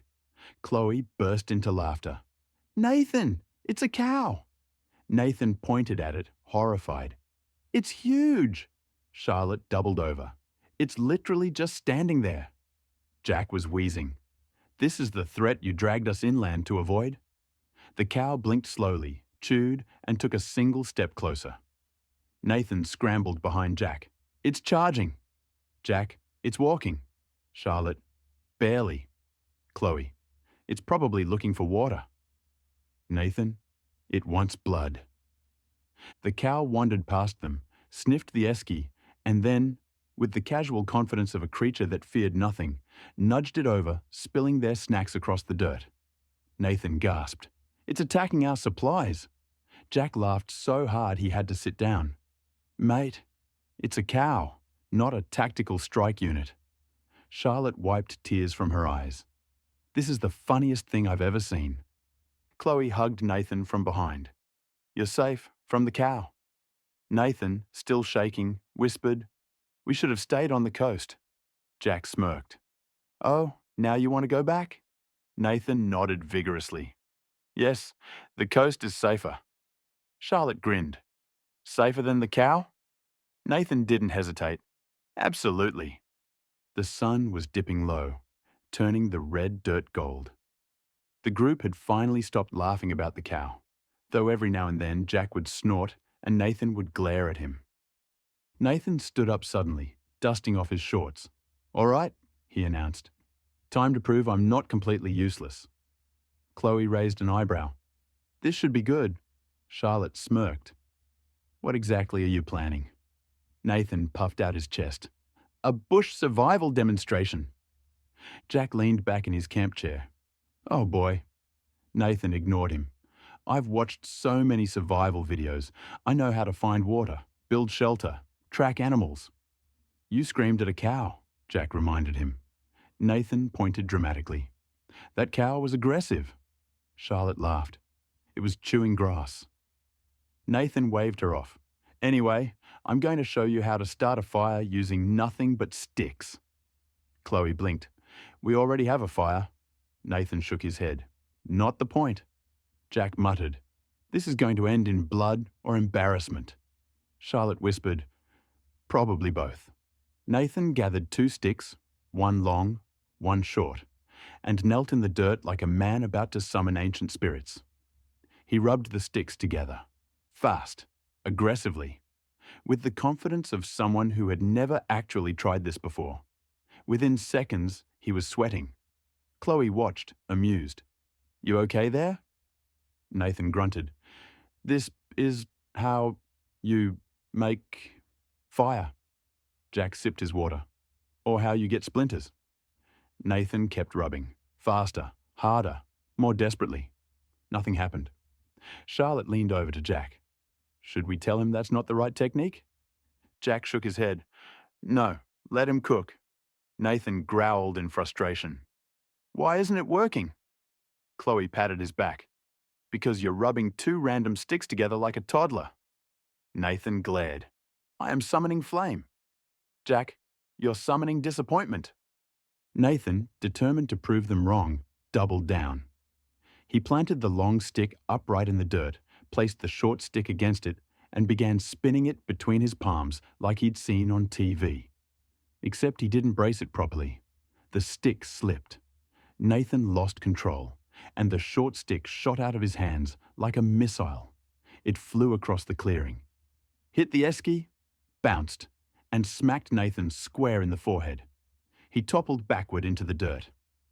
Chloe gasped. Nathan! Charlotte burst into laughter. Oh my God, are you okay? Jack was wheezing. He knocked himself out with a stick. Nathan sat up slowly, dazed. Did I make fire? Jack wiped tears from his eyes. No, mate, you made contact. Chloe examined the red mark on his forehead. You're going to bruise. Nathan groaned. This is worse than the cow. Charlotte grinned. At least the cow didn't hit you. Nathan pointed at the esky. The esky betrayed me. Jack shook his head. You threw a stick at it. Nathan sighed dramatically. Nature is against me. Once they confirmed Nathan wasn't concussed, the teasing began. Chloe. My brave bushman. Charlotte. Master of fire. Jack. Lord of the sticks. Nathan buried his face in his hands. I hate this detour. But even he couldn't help laughing, eventually. And as the stars came out over the inland scrub, the group realized something important. Nathan didn't need to redeem himself. He already had. Not by being competent, not by being brave, but by being Nathan. Chaotic, ridiculous, and endlessly entertaining. And honestly, the trip wouldn't have been half as fun without him. The morning sun rose. Rustling emerged from the swags. Charlotte crawled from the swag and saw a cow in the middle of the campsite. Hello, sweet thing, she said, Jack scratching his head all confused. Oh, another cow, he mumbled. They're multiplying. As he, too, exits the swag. Both Nathan and Chloe exit their swags to see the cow. Not moving, nothing. They all watched the cow. It didn't blink. It didn't twitch. It didn't even breathe visibly. Just stood there like a statue. Nathan's eyes widened. Is it dead? The other 3 turned to look at him. Charlotte frowned. Nathan, it's standing. Jack crossed his arms. Dead things don't stand up. Chloe raised an eyebrow. What are you talking about? Nathan raised the question on whether it was dead. All 3 looked at Nathan with his stark response. What? Cows sleep standing up? Maybe it died in its sleep. What am I, a fucking vet? Charlotte. That's not how cows work. Chloe. Babe. Nathan doubled down, pointing at the cow like he'd uncovered a conspiracy. I'm just saying, we don't know. Maybe it got tired. Maybe it passed away peacefully, upright, like a cow-shaped tree. Jack pinched the bridge of his nose. Nathan, you think the cow died vertically? Nathan nodded, deadly serious. It's possible. Charlotte whispered, "Oh my God." Chloe covered her face. "I can't believe I love you." Nathan threw his hands up. "Look at it. It's not moving. It's not blinking. It's a bovine corpse." Jack sighed. "Fine, I'll check." Jack approached the cow cautiously, hands out like he was negotiating with a hostage. Charlotte held her breath. Chloe clutched Nathan's arm. Nathan whispered, "Be careful. It might fall." Jack reached out and gently poked the cow's shoulder. The cow blinked, snorted loudly, and took a single step forward. Nathan screamed. Charlotte burst out laughing. Chloe doubled over. Jack stumbled back, wheezing with laughter. Nathan clutched his chest. "It came back to life." Jack wiped tears from his eyes. "It was asleep, you muppet." Charlotte giggled. "Standing up, Slash?" Chloe added, "Just like you said." Nathan puffed up proudly. "See? I told you cows sleep standing up." Jack shook his head. "You said it died standing up." Nathan shrugged. "Details." The cow wandered off, unimpressed, leaving the group in hysterics. And Nathan, once again, became the legend of his own disaster. Charlotte was already laughing before she even sat down with her bowl of muesli. "I still can't believe you thought it died standing up," she said, wiping tears from her eyes. Nathan stabbed at his cereal. "It was very still." Jack poured hot water into his instant coffee, shaking his head. "Mate, you declared a cow clinically dead because it wasn't blinking fast enough." Chloe leaned over and kissed Nathan's cheek. "You're adorable and deeply confused." Nathan pointed his spoon at her. "I'm not confused. I'm cow-aware." Jack nearly snorted coffee out his nose. "Cow-aware?" Nathan nodded with absolute confidence. "Yes, I understand cows now." Charlotte raised an eyebrow. "Do you?" Nathan sat up straighter, ready to deliver a TED talk no one asked for. Nathan cleared his throat like he was about to deliver a keynote speech. He sat up straighter, chest puffed, one hand raised as if addressing an invisible audience. "Cows," he announced, "are majestic, mysterious creatures. They sleep standing up." Jack didn't even look up from stirring his instant coffee. "No, they don't." Nathan blinked at him, offended. "I was speaking." Jack shrugged. "Still wrong." Nathan inhaled sharply, choosing to ignore him. "And they can sense fear." Charlotte nearly snorted her muesli. She covered her mouth, trying to hold it together. "Pretty sure you were the only one afraid." Nathan held up a finger, eyes wide with faux wisdom. "Exactly. And that's why it approached me." Chloe paused mid-bite, eyebrows lifting. "Because you were scared." "Yes," Nathan said, nodding with the gravitas of a man revealing ancient knowledge. "Cows are drawn to weakness." Jack groaned, leaning back in his chair. "That's not a thing, mate." Nathan waved him off. "Also, cows communicate telepathically." Charlotte choked on her toast. She slapped her chest, coughing. "Telepathically?" Nathan nodded with absolute seriousness. "That cow was sending me messages." Jack set his bowl down slowly, like he needed both hands free to process this. "All right, what messages?" Nathan leaned forward, lowering his voice to a dramatic whisper. It said, "Moo." For a moment, there was silence. Then the group exploded. Chloe toppled sideways into Charlotte's lap, wheezing. Jack dropped his spoon into the dirt and doubled over. Charlotte was crying, wiping tears from her cheeks. Nathan crossed his arms, chin lifted. "Laugh all you want. I understand cow behavior now." Jack wiped his eyes. "Mate, you screamed at it." Nathan shrugged, defensive. "It startled me." Charlotte smirked. "It blinked." Nathan pointed at her triumphantly. "Exactly. Aggressive blinking." Chapter 25. Comet Trails. The car rumbled along the dirt track, red dust billowing behind them like a comet tail. Jack had one hand on the wheel, the other tapping the beat of whatever song was playing, something lo-fi and sun-drenched, barely audible over the gravel's growl and the relentless corrugations. Still, it pulsed through the cabin like a heartbeat, syncing with the rhythm of the road. It wasn't about the music. It was about the feeling. Something that felt like freedom. Charlotte sat in the passenger seat, one leg tucked beneath her, sunglasses sliding down her nose as she leaned into the window. The first hints of salt were in the air now. Not strong, but unmistakable. She smiled, eyes half-lidded, letting the breeze tangle her hair. Behind them, Chloe was humming along to the music, her head resting on Nathan's shoulder. He was uncharacteristically quiet, staring out the window with a look of deep contemplation. Jack glanced at him in the rearview mirror. "You all right back there, cow whisperer?" Nathan didn't flinch. "I'm recalibrating my relationship with livestock." Charlotte snorted. "That cow's living rent-free in your head." Nathan turned slowly. It asserted dominance, Charlotte. Over the esky. Over me. Over the entire camp. Chloe grinned. "You screamed like it was a demon." "I was startled," Nathan muttered. "It blinked with intent." Jack chuckled. "You're never living this down." 10 minutes of silence passed. A miracle. Everyone clapped as they reached the blacktop and parted with the red dusty comet tail left by the gravel road. Before Chloe perked up again. "Okay, but hear me out. If you had to name a pet crocodile, what would you call it?" Nathan slapped the back of Jack's seat. "Yes, finally, an important question." Jack winced. "Please stop hitting my car." Charlotte grinned. "I'd call it Snappy." Chloe pointed at her.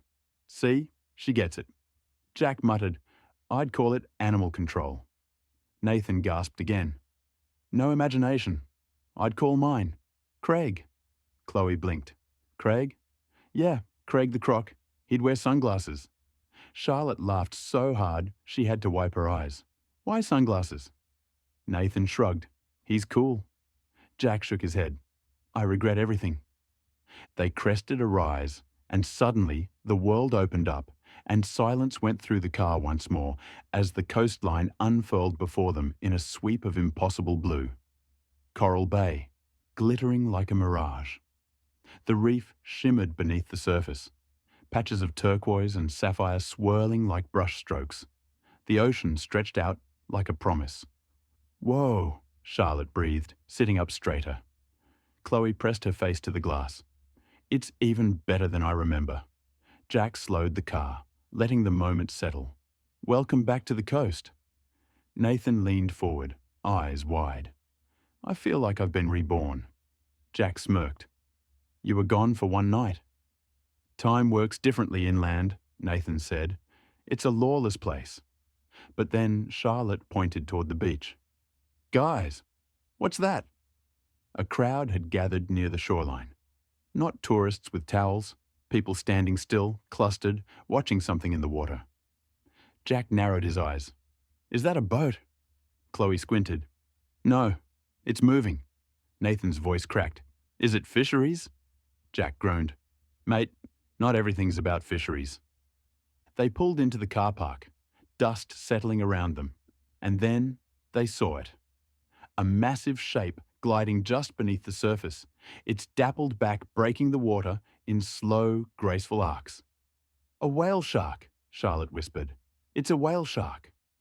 The creature moved like a dream, ancient, gentle, impossibly close to shore. The crowd stood in reverent silence, cameras forgotten, as the ocean's largest fish drifted past like a living constellation.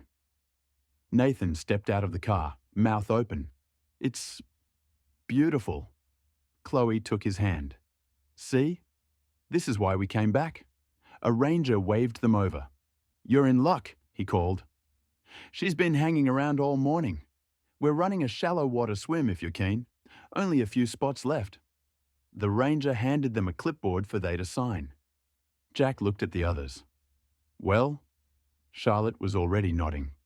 Chloe grinned. Nathan hesitated, then squared his shoulders. "I will swim with the gentle giant of the sea," he declared. Jack raised an eyebrow. "You sure? It might blink at you." Nathan narrowed his eyes. "I'm not afraid of fish." Chloe whispered, "It's not a fish." Nathan whispered back, Everything in the ocean is a fish. Charlotte laughed. Let's go before he talks himself out of it. And with that, they grabbed their towels, kicked off their shoes, and ran toward the water, toward the whale shark, toward the reef, toward the next chapter of their trip. The skeleton coast could wait. For now, the ocean had called them home. Chapter 26. The Fisheries. A dust cloud appeared on the horizon. Faint at first, then growing, rolling toward the campground like a slow-moving omen. Jack noticed it first. Someone's coming in fast. Charlotte shaded her eyes. Probably another camper. But Chloe's expression shifted. No, that's a government vehicle. Nathan froze mid-sip. The white land cruiser crested the rise, sunlight glinting off the blue and yellow fisheries emblem on the door. Nathan's mug slipped from his hand and shattered on the ground. Oh, you've got to be kidding me, he whispered. Chloe grabbed his arm. Nath, breathe. I am breathing, he hissed. I'm just also dying. Jack stood slowly. Okay, nobody panic. Charlotte looked at Nathan. He's already panicking. Nathan was pacing now, running both hands through his hair. They found me. They actually found me. I'm going to jail. I'm going to be the first bloke in history imprisoned for a fish. Chloe smacked his shoulder. You're not going to jail. Nathan whispered. They have badges, Chloe. Badges. The fisheries land cruiser rolled to a stop near the camp. Two officers stepped out. One tall and sunburnt, the other shorter, with mirrored sunglasses that made him look like he could see into Nathan's soul. The tall officer called out, Morning! Anyone here own a boat registered under the name Nathan? Nathan dove behind the esky. Jack muttered, Smooth. Charlotte whispered, He's going to hyperventilate. Chloe crouched beside him. Nath, you need to act normal. I am normal, he hissed from behind the esky. This is my normal now. Jack stepped forward, trying to look casual. Everything all right, officers? The shorter one scanned the campsite. We're following up on a report regarding a vessel involved in a restricted zone incident off the Perth coast. Nathan whimpered. Charlotte coughed loudly to cover it. The tall officer continued, We're just doing routine checks, making sure the owner is aware of the investigation. Chloe whispered to Nathan, You need to stand up. If you hide, it looks worse. Nathan shook his head violently. Nope, I'm staying behind the esky. This is my home now. Jack shot him a look. Get up. Nathan slowly rose from behind the esky like a meerkat emerging from trauma. The officers turned toward him. You, Nathan? The tall one asked. Nathan swallowed. Depends on who's asking. Chloe face-palmed. The shorter officer stepped forward. Sir, we're not here to arrest you. We just need to confirm some details. Nathan blinked. You're not arresting me? No, the officer said. We're just gathering information. Nathan exhaled so hard he nearly collapsed. Jack muttered, Drama queen. Charlotte elbowed him. The tall officer pulled out a clipboard. We need to ask about a doofish caught in a restricted zone. The vessel's registration traces back to you? Nathan nodded weakly. Yeah, about that. I didn't know it was restricted. My cousin said it was fine. The officers exchanged a look. The kind that said, We've heard this before. The shorter one sighed. We're not here to fine you today. We just need your statement. After that, you'll likely get a notice in the mail. Nathan blinked. Notice? Probably a fine, the tall one said. But nothing criminal. Nathan sagged with relief. Oh, thank God. I thought you were going to drag me away in cuffs. The officer chuckled. For a fish? Mate, we're not the FBI. Nathan laughed nervously. Right. Yeah, totally. I knew that. Chloe whispered, No, you didn't. Once the officers finished taking Nathan's statement, they climbed back into the four-wheel drive and drove off, dust trailing behind them. The moment they were out of sight, Nathan collapsed onto the ground. I nearly died, he groaned. I literally saw my life flash before my eyes. Jack smirked. What did it look like? Mostly beer. And regret. Charlotte laughed. At least it's sorted now. Chloe kissed Nathan's cheek. You're an idiot, but you're our idiot. Nathan nodded solemnly. Rotto Magic saved me again. Jack shook his head. No, that was dumb luck. Nathan grinned. Same thing. The truth doesn't come out until later that night, after the officers have left and Nathan has finally stopped shaking. They're all sitting around the fire again, decompressing, when Chloe suddenly freezes mid-bite of her sandwich. Wait, she says slowly. How did they even know you were here? Nathan blinks. What do you mean? Jack looks up, frowning. She's right. The Skelton Coast isn't exactly on the main tourist trail. They didn't just stumble across us. Charlotte's eyes widen. Nathan, did you tell anyone where we were going? Nathan shakes his head. No, I told Mum, and my uncle, and my cousin, and the boys from work, and... Chloe groans. Nathan. But that's not the answer. The real answer comes from Charlotte, who's been quietly thinking it through. Guys, she says, remember when the ranger asked us to sign that clipboard before that whale shark swim yesterday? He took down our names and the car rego. Jack nods. Standard procedure. Nathan's face goes pale. No. Chloe's eyes widen. Oh my God. Jack puts it together. Nathan, your name is flagged in their system. When he went back to his office to check in, it would have popped up on their visitor log. Charlotte adds, and if fisheries asked the station staff to notify them if anyone on their watch list arrived, Nathan whispers, horrified. They knew the moment I signed the bloody clipboard. Chloe smacks her forehead. Nathan, you used your real name. Nathan throws his hands up. What was I supposed to do, Chloe? Sign in as Batman? Jack mutters, would have bought you at least a day. Charlotte laughs despite herself. Nathan, you absolute disaster. Nathan groans. So, you're telling me I basically turned myself in? Jack nods. Yep. Chloe pats his shoulder. At least you didn't run. That would have made it worse. Nathan stares into the fire, defeated. Rotto Magic betrayed me. Charlotte smiles. No. Rotto Magic kept you from getting arrested. Jack adds, barely. Nathan sighs dramatically. I'm never signing anything again. Jack shook his head. Mate signatures aren't the problem. Choices are. Nathan groaned. Same thing. Chapter 27. Dinner. Anyone. The four of them had finally reached their campsite near Coral Bay, a quiet stretch of red earth and scrubland overlooking a sky so wide it felt like it could swallow the world. The sun had dipped low, painting everything in gold. Jack and Charlotte were setting up the tent properly, following the instructions like responsible adults. Nathan and Chloe were not. Nathan had decided he could eyeball it, which resulted in him tripping over a guy rope, knocking into a folding table, and sending their entire dinner setup flying. Chloe burst out laughing. Babe, you've destroyed the kitchen. Nathan, sprawled in the dirt, raised a triumphant fist. Rotto Magic strikes again. Jack pinched the bridge of his nose. Nathan, please, just stop touching things. Charlotte tried not to laugh. He can't help it. It's who he is. Nathan sat up, brushing red dust off his arms. Oi, I'll have you know my chaos is a gift. Jack muttered. A cursed one. But then Nathan paused, really paused, in a way none of them expected.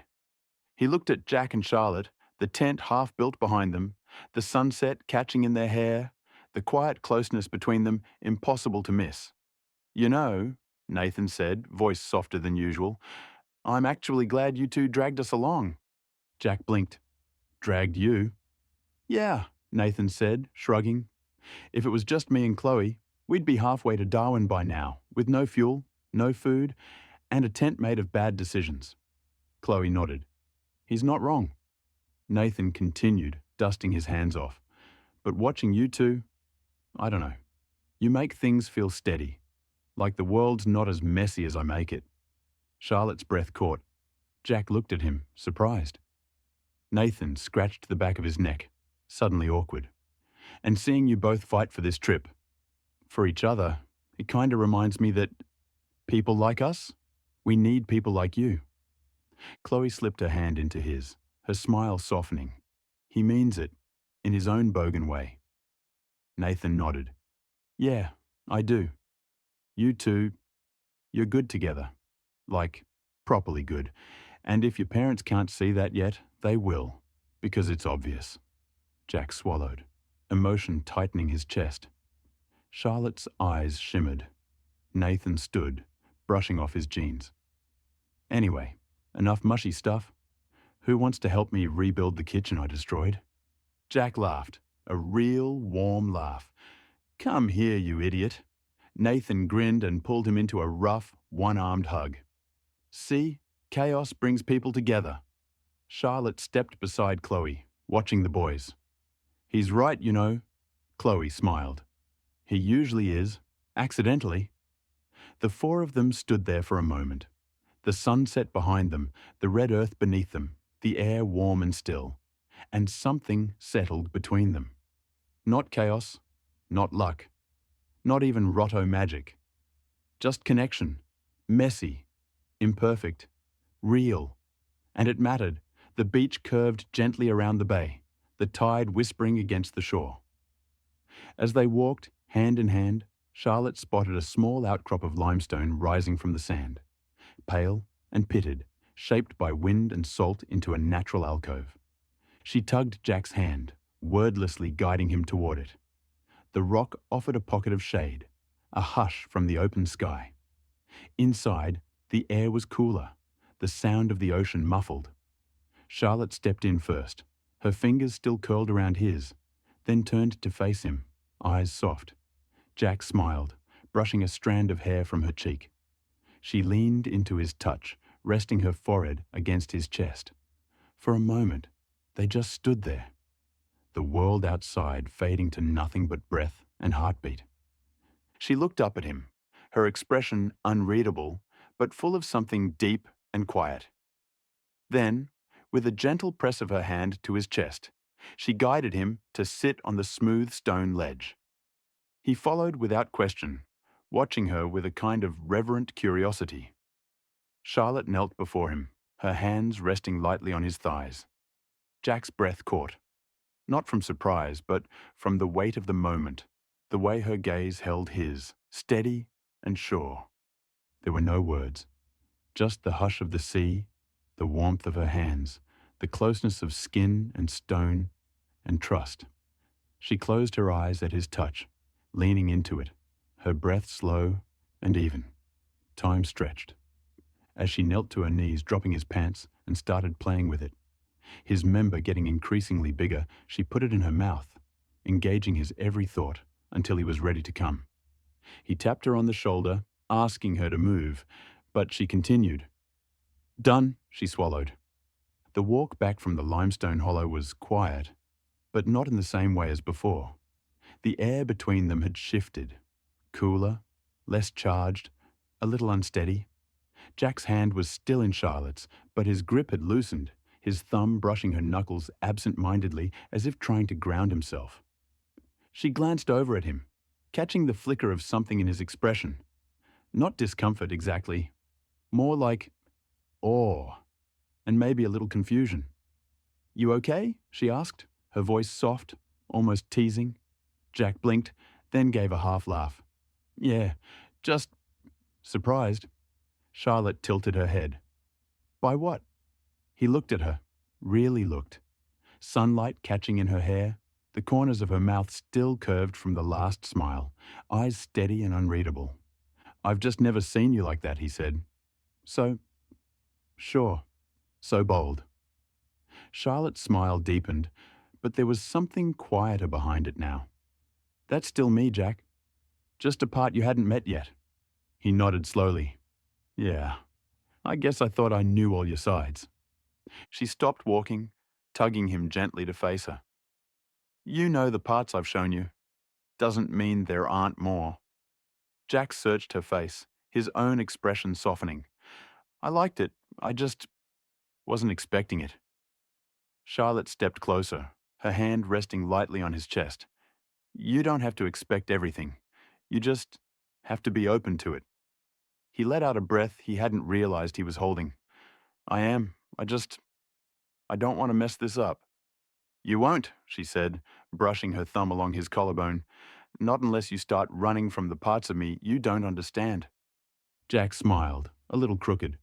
I'm not running. I'm just catching up. Charlotte leaned in, pressing a kiss to his cheek. Then keep up. They started walking again, the ocean stretching out beside them, the sun dipping lower. Jack's fingers found hers once more, this time with a firmer grip. He didn't say anything else. He was still understanding her. And she was still unfolding. Chapter 28. Campfire at Night. The sun was dipping low as Jack and Charlotte made their way back toward camp, the sand still warm beneath their feet. The scent of smoke drifted on the breeze before they even saw it. A soft, crackling fire already going, casting flickers of orange against the limestone outcrop. Nathan and Chloe were crouched beside it, Chloe feeding and kindling, while Nathan poked at the flames like he was conducting an orchestra. Jack slowed, a smirk tugging at the corner of his mouth. He opened his mouth to speak, probably something about sticks, then paused. His gaze drifted to Charlotte beside him, her hand still loosely in his, and whatever jab he'd been about to throw dissolved before it reached his lips. Too much on his mind, too much in his chest. But Charlotte caught the flicker in his eyes and grinned. She knew exactly what he'd been about to say. So she said it for him. Hey, Nathan, she called out, voice light and innocent. What sticks did you use to start that fire with? Nathan didn't even look up. Oh, piss off. The words were out before he could stop them. Silence. He froze, eyes widening as he realized what he'd just said.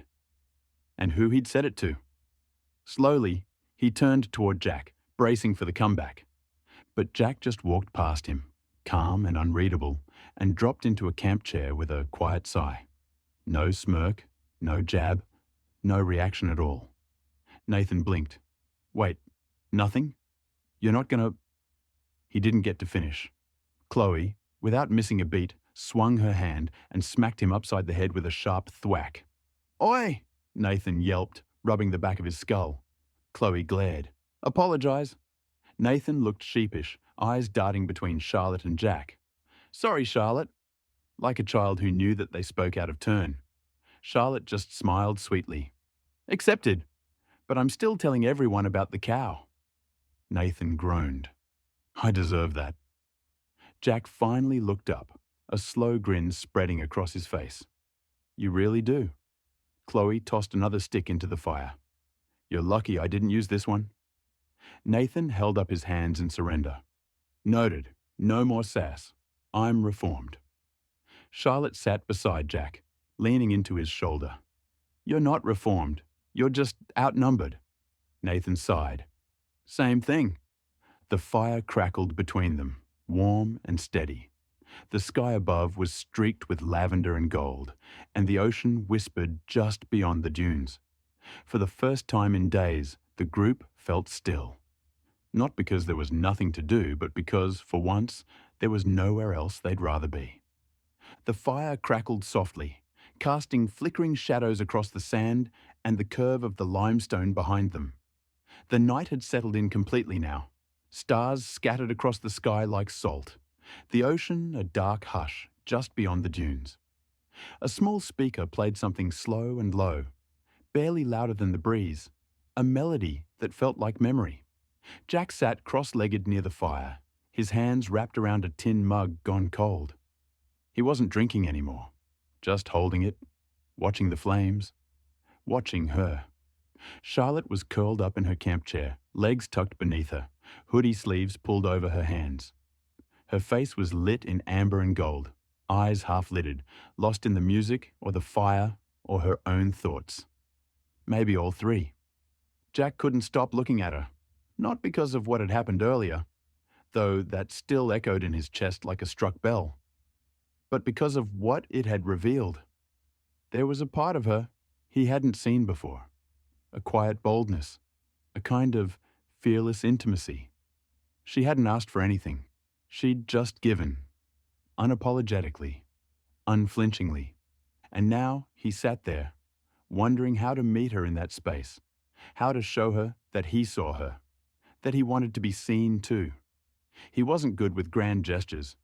He didn't have her ease, her instinct for when to lean in and when to hold back. But he wanted to try. Not to match her, not exactly, but to offer something of his own. He glanced around the fire. Nathan was half asleep, head tilted back, mouth slightly open. Chloe was tracing patterns in the sand with a stick, humming along to the music. Jack leaned toward Charlotte, his voice low. "Come for a walk?" She looked over, surprised, then nodded. "Yeah, sure." They stood quietly, brushing sand from their clothes, and stepped away from the firelight. The beach stretched out before them, silvered by moonlight. They walked in silence, just like earlier. But this time, Jack's hand found hers with a different kind of intention. After a while, he stopped, turned to face her. "I've been thinking," he said. Charlotte tilted her head. "Dangerous?" "I've never seen you like that before," he said. "Not just earlier, but the way you moved, the way you knew exactly what you wanted." Charlotte's expression didn't change, but her fingers tightened slightly around his. "I guess I didn't know I could," she said, "until I did." Jack replied with a generous thought. "How about we stay here for one more night? Them and us hire a motel room each. Somewhere with real showers, wash our hair, go out for a proper meal. You know, really live it up." Charlotte blinked, surprised, not by the offer, but by the softness in it, the care, the way he was trying to match her, not with bravado, but with thoughtfulness. She tilted her head. "A motel room each?" Jack's grin widened. "Yeah, so, what do you think?" She laughed, the sound light and knowing. "Oh, hell yeah, I'm in." Chapter 29. Feeling clean. The morning sun had barely crested the dunes when Charlotte unzipped the swag and slipped out into the cool sand, her hair tousled, cheeks flushed with excitement. Jack followed, stretching and blinking against the light, only to be immediately ambushed by Charlotte's arms wrapping around his waist. "We're getting a motel room," she whispered, grinning like a kid on Christmas morning. "A real bed. A shower, Jack. An actual shower." He chuckled, still half asleep. "You've mentioned it 4 times now." "5, she corrected, bouncing on her toes. "And I'm not done." She leaned in from the side and kissed his cheek, then again on the jaw, then once more on the corner of his mouth, each one punctuated with a little hum of delight. Jack just smiled, letting her orbit him like a happy satellite. Behind them, a groan emerged from the second swag. Chloe sat up slowly, blinking into the light like a creature emerging from hibernation. Her hair was a wild halo of curls and static sticking out in every direction. Charlotte turned, eyes lighting up. "Chloe, Chloe, guess what?" Chloe rubbed her face. "If it's not coffee, I'm not ready." "We're getting a motel," Charlotte said, practically vibrating. "Showers, beds, shampoo that isn't in a Ziploc bag." Chloe blinked. "Fuck off. Wait, what? Seriously?" Jack nodded, amused. One more night in Coral Bay. But with plumbing. Chloe flopped back onto her swag with a groan of joy. "Bless you. I think I've grown a second skin made of sunscreen and regret." Charlotte dropped to her knees beside her, grabbing her hand. "We're going to wash our hair, and wear real clothes, and eat food that doesn't come out of a tin." Chloe grinned, eyes still closed. "I might cry." Nathan stirred beside her, groggy. "What's happening?" Chloe didn't even open her eyes. "We're being saved." Nathan blinked. "From what? Cows?" Charlotte and Chloe answered in unison. "No, you idiot, ourselves." Jack stood at the front desk of the Coral Bay Motel, the kind with faded postcards and a spinning rack and a bell that hadn't rung in years. The receptionist, sun-worn, friendly, and vaguely amused, slid a laminated map across the counter. "2 rooms?" Jack said, tapping his card on the reader. Side by side if you got them. The woman nodded. You're in luck. Aircon works, plumbing's solid, and the water pressure's better than you'd expect. Jack smiled. That's all we need. Moments later, he stepped back out into the sunlight, 2 keycards in hand. Charlotte was waiting by the car, bouncing slightly on her heels, her hair catching the breeze, her face lit with anticipation. Well? She asked, eyes wide.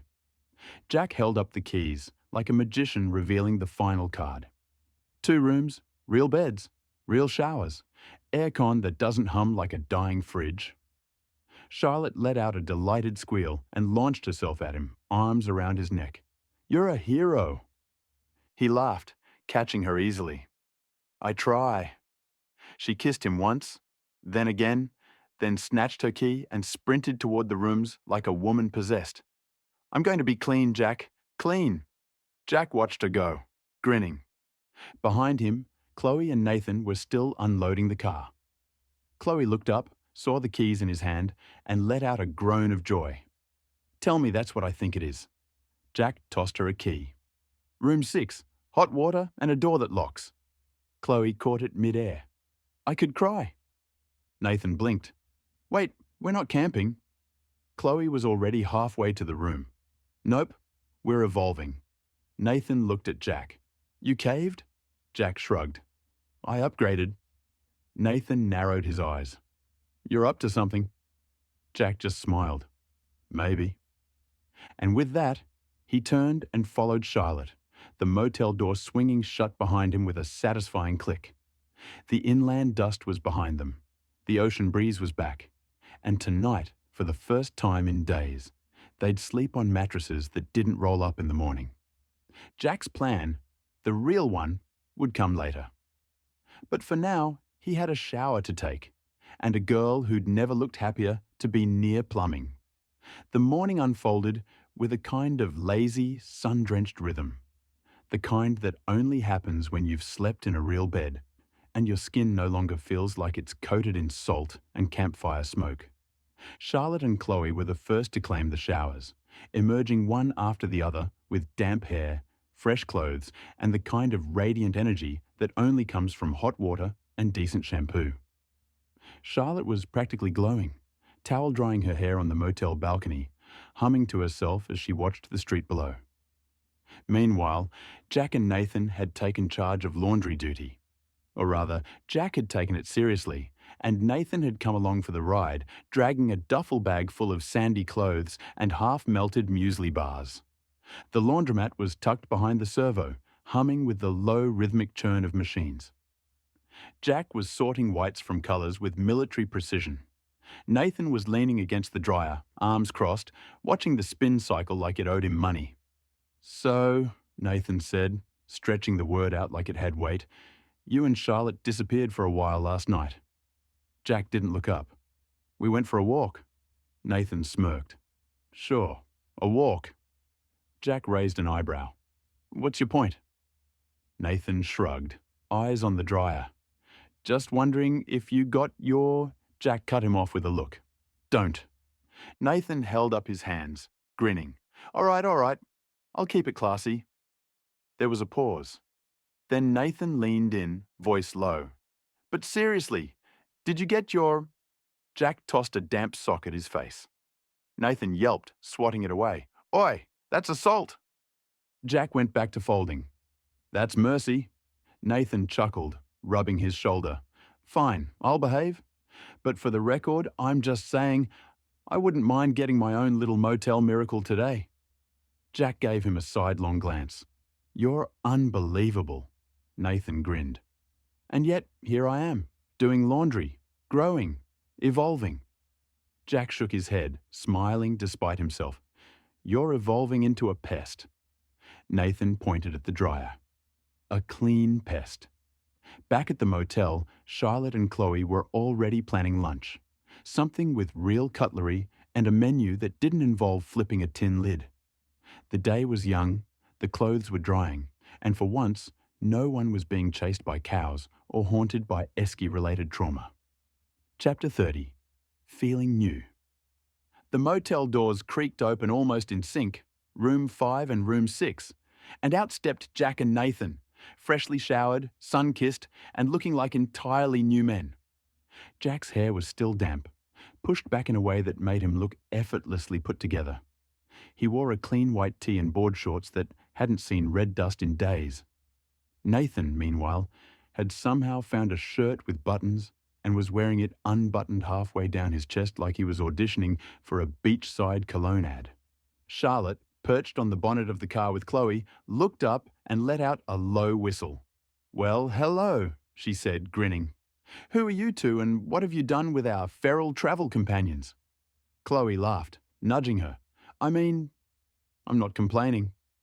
Nathan struck a pose, arms out. "This is what happens when you give a man access to plumbing and conditioner." Jack walked over to Charlotte, who slid off the bonnet and met him halfway. She gave him a slow once-over, then wrapped her arms around his waist. "You smell like citrus and redemption," she murmured. He smiled, brushing a kiss against her temple. "You're not so bad yourself." Chloe circled Nathan, inspecting him like a rare artifact. "You clean up all right?" Nathan smirked. "I'm a man of many layers."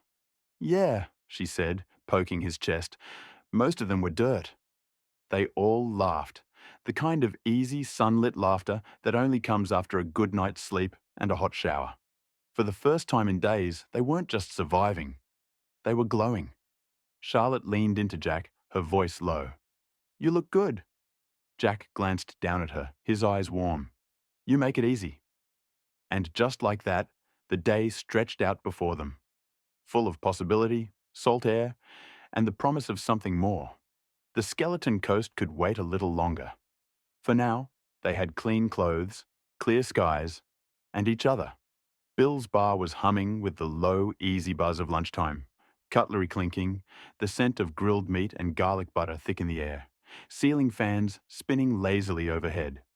The group had claimed a table near the window, sun pouring in across the polished wood, menus already folded and orders placed with the kind of giddy reverence reserved for real food. Nathan leaned back in his chair, arms crossed, watching the kitchen pass like a hawk. "I swear, if this steak's anything less than medium rare perfection, I'm sending it back." Jack smirked, sipping his drink. "Make sure that cow's cooked through, mate. You don't want it coming back to scare you." Charlotte didn't miss a beat. "Or maybe you'd be safer with a kid's meal. Oh, I don't know.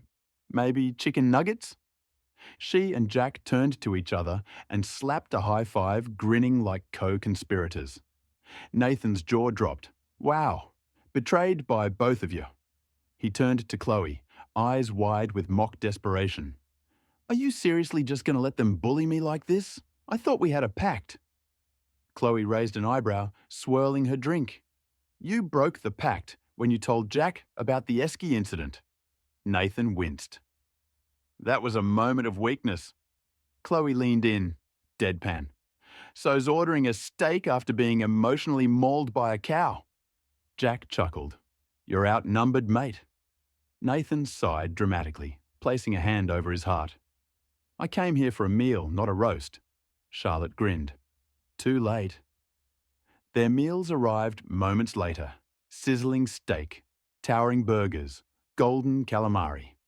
And for a while, the teasing gave way to the kind of silence only good food can bring. But the glances, the smirks, the under-the-table nudges, those didn't stop. Because in this group, affection came with a side of mockery. And Nathan, for all his dramatics, wouldn't have it any other way.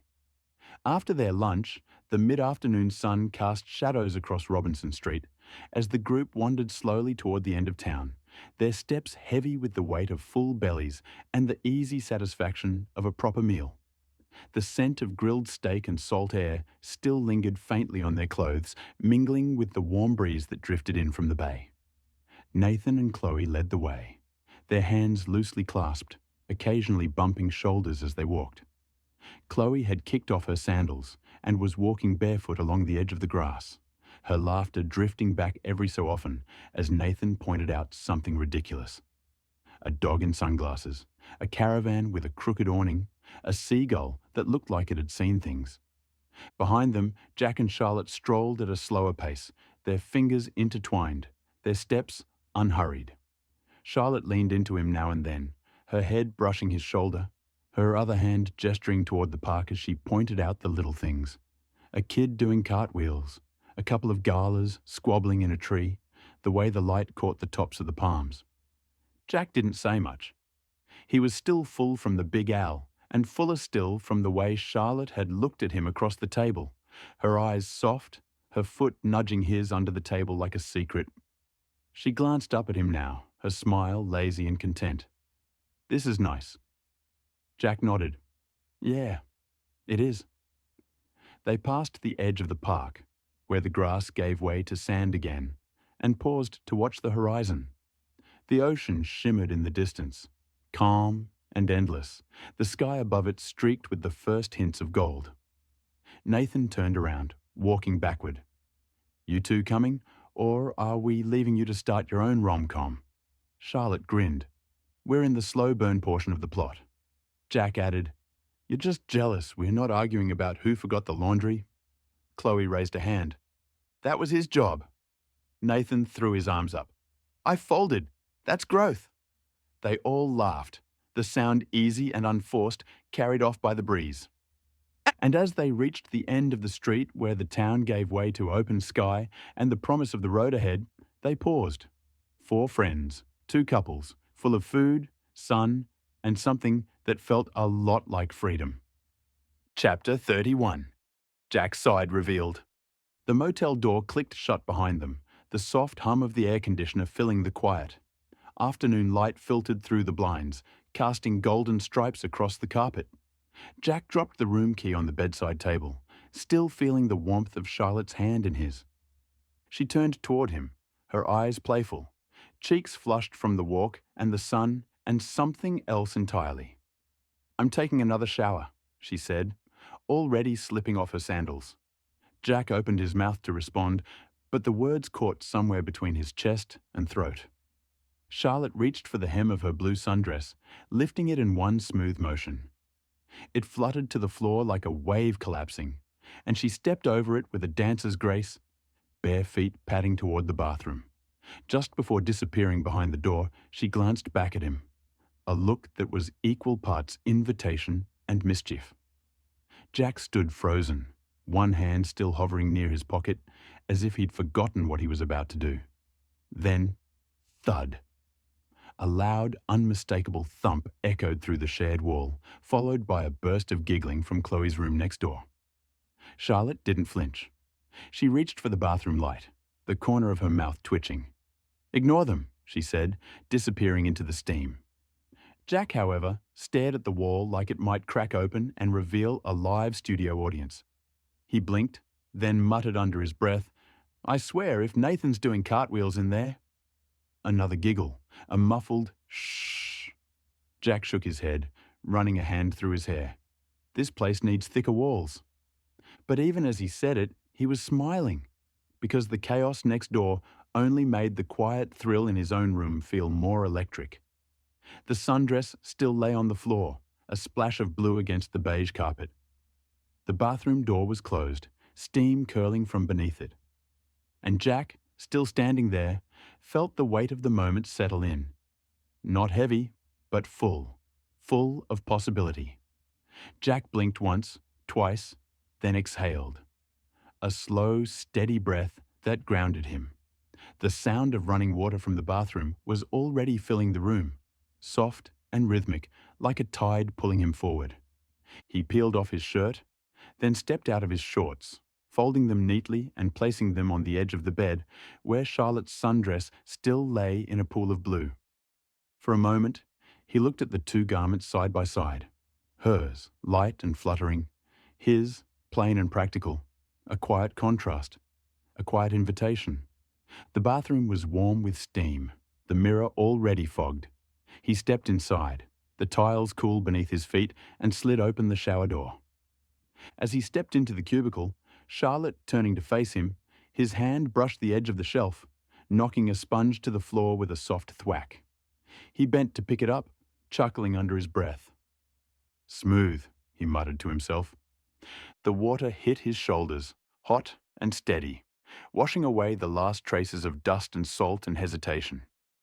He closed his eyes, letting it run down his back, grounding himself in the moment, in the scent of her shampoo still lingering in the air. Jack still on his knees, looking up at Charlotte. Jack, with his full thought on how to execute his plan, he caresses Charlotte's right leg, gently lifting it over his left shoulder, as it now leant over his back. Charlotte, now aware of what he is doing, braces herself, as Jack gently utilizes his fingers and tongue in a show that made Charlotte quiver in delight. Jack leaned closer, his touch gentle and deliberate. He wasn't rushing, wasn't demanding. He was listening to her body, to her silence, to the unspoken rhythm between them. Every gesture was careful and reverent, as though he was trying to speak without words. Charlotte closed her eyes, letting herself be carried by the moment. It wasn't about what he did, but how he did it. With patience, with care, with a kind of devotion that made her feel seen in a way she hadn't expected. When he finally drew back, just enough to look at her, she saw it in his eyes. She moved her leg away from his body. He stood up, letting the water run over his face, through his mouth. She could barely contain her emotion.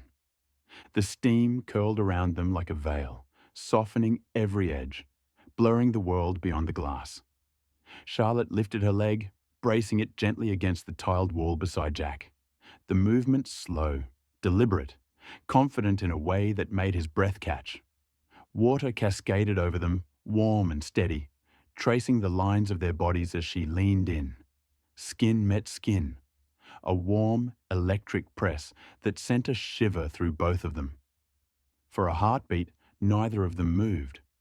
They simply looked at each other through the mist, eyes locked, breaths mingling, the space between them charged with something deeper than desire, something honest, something raw. Charlotte's fingers slid up his shoulder, her touch feather-light but sure. Jack's hands found her waist, steadying her, grounding himself in the warmth of her body and the trust she was offering him so openly. Her voice was barely a whisper. "Jack?" The water poured over them in a steady, warm cascade, softening every breath, every touch, every hesitation. Charlotte's leg remained braced beside him, her body pressed close, her skin warm beneath the falling stream. Jack's hands held her gently, not pulling, not claiming, just holding her, as if she was something precious he didn't want to startle. She leant forward, her cheek pressed against his ear. Her voice continued, "I want you inside me." He kissed her with passion, while simultaneously guiding their bodies together to become one, instantly thrusting, Charlotte's firm breast bouncing with the shock of them thrusting together. Again she started to quiver, Jack whispering, "You okay?" Her reply, "Mm-hmm." "You want me to stop?" Jack asked. Charlotte, in absolute euphoria, she replied, "Mm-mm." Unable to speak, they continued until they both reached orgasm. Charlotte lifted her hands, palms down, fingers trembling slightly. The water streamed over her shoulders, catching the light, turning every drop into something luminous. "Jack, look at me," she whispered, breath unsteady. "I'm shaking." Jack caught her hands gently, his thumbs brushing over her knuckles. Her skin was warm, slick with water, but the tremor beneath it was real. Not fear, not uncertainty, but the aftershock of everything they just shared. He let out a soft, breathless laugh, the kind that came from being overwhelmed in the best possible way. "Look at me," he said, lifting their joined hands slightly. "I'm sweating. In the shower." Charlotte's lips curved, her eyes softening as she leaned her forehead against his. The steam curled around them, blurring the edges of the world until it felt like they were suspended in their own little universe.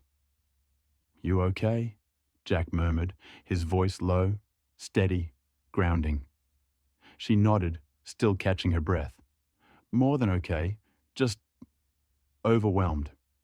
Jack squeezed her hands, guiding them down to rest against his chest. "Good overwhelmed or bad overwhelmed?" Charlotte let out a shaky laugh. "The best kind." He smiled, Not cocky, not teasing, but warm and relieved and a little awestruck. Yeah, he said softly. Me too.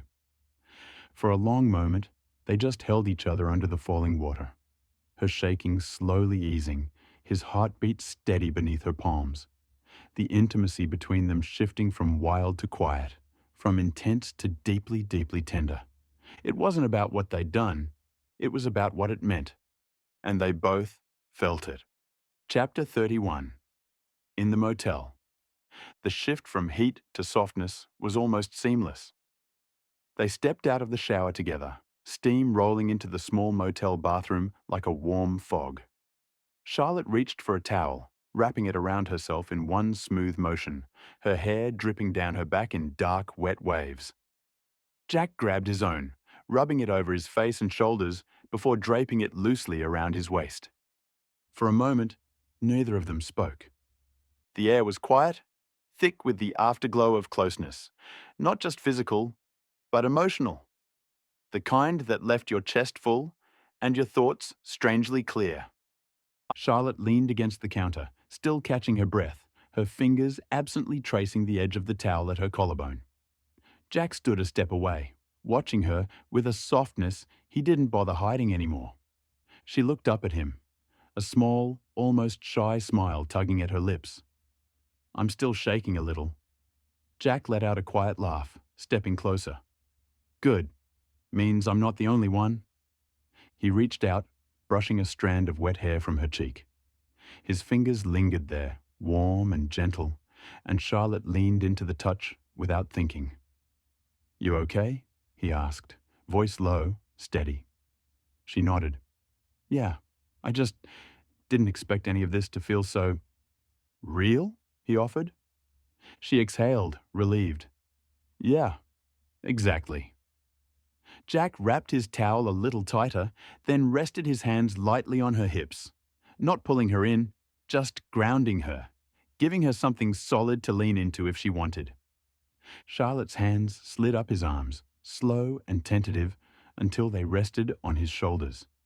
You make it easy to trust you, she said quietly, and that's new for me.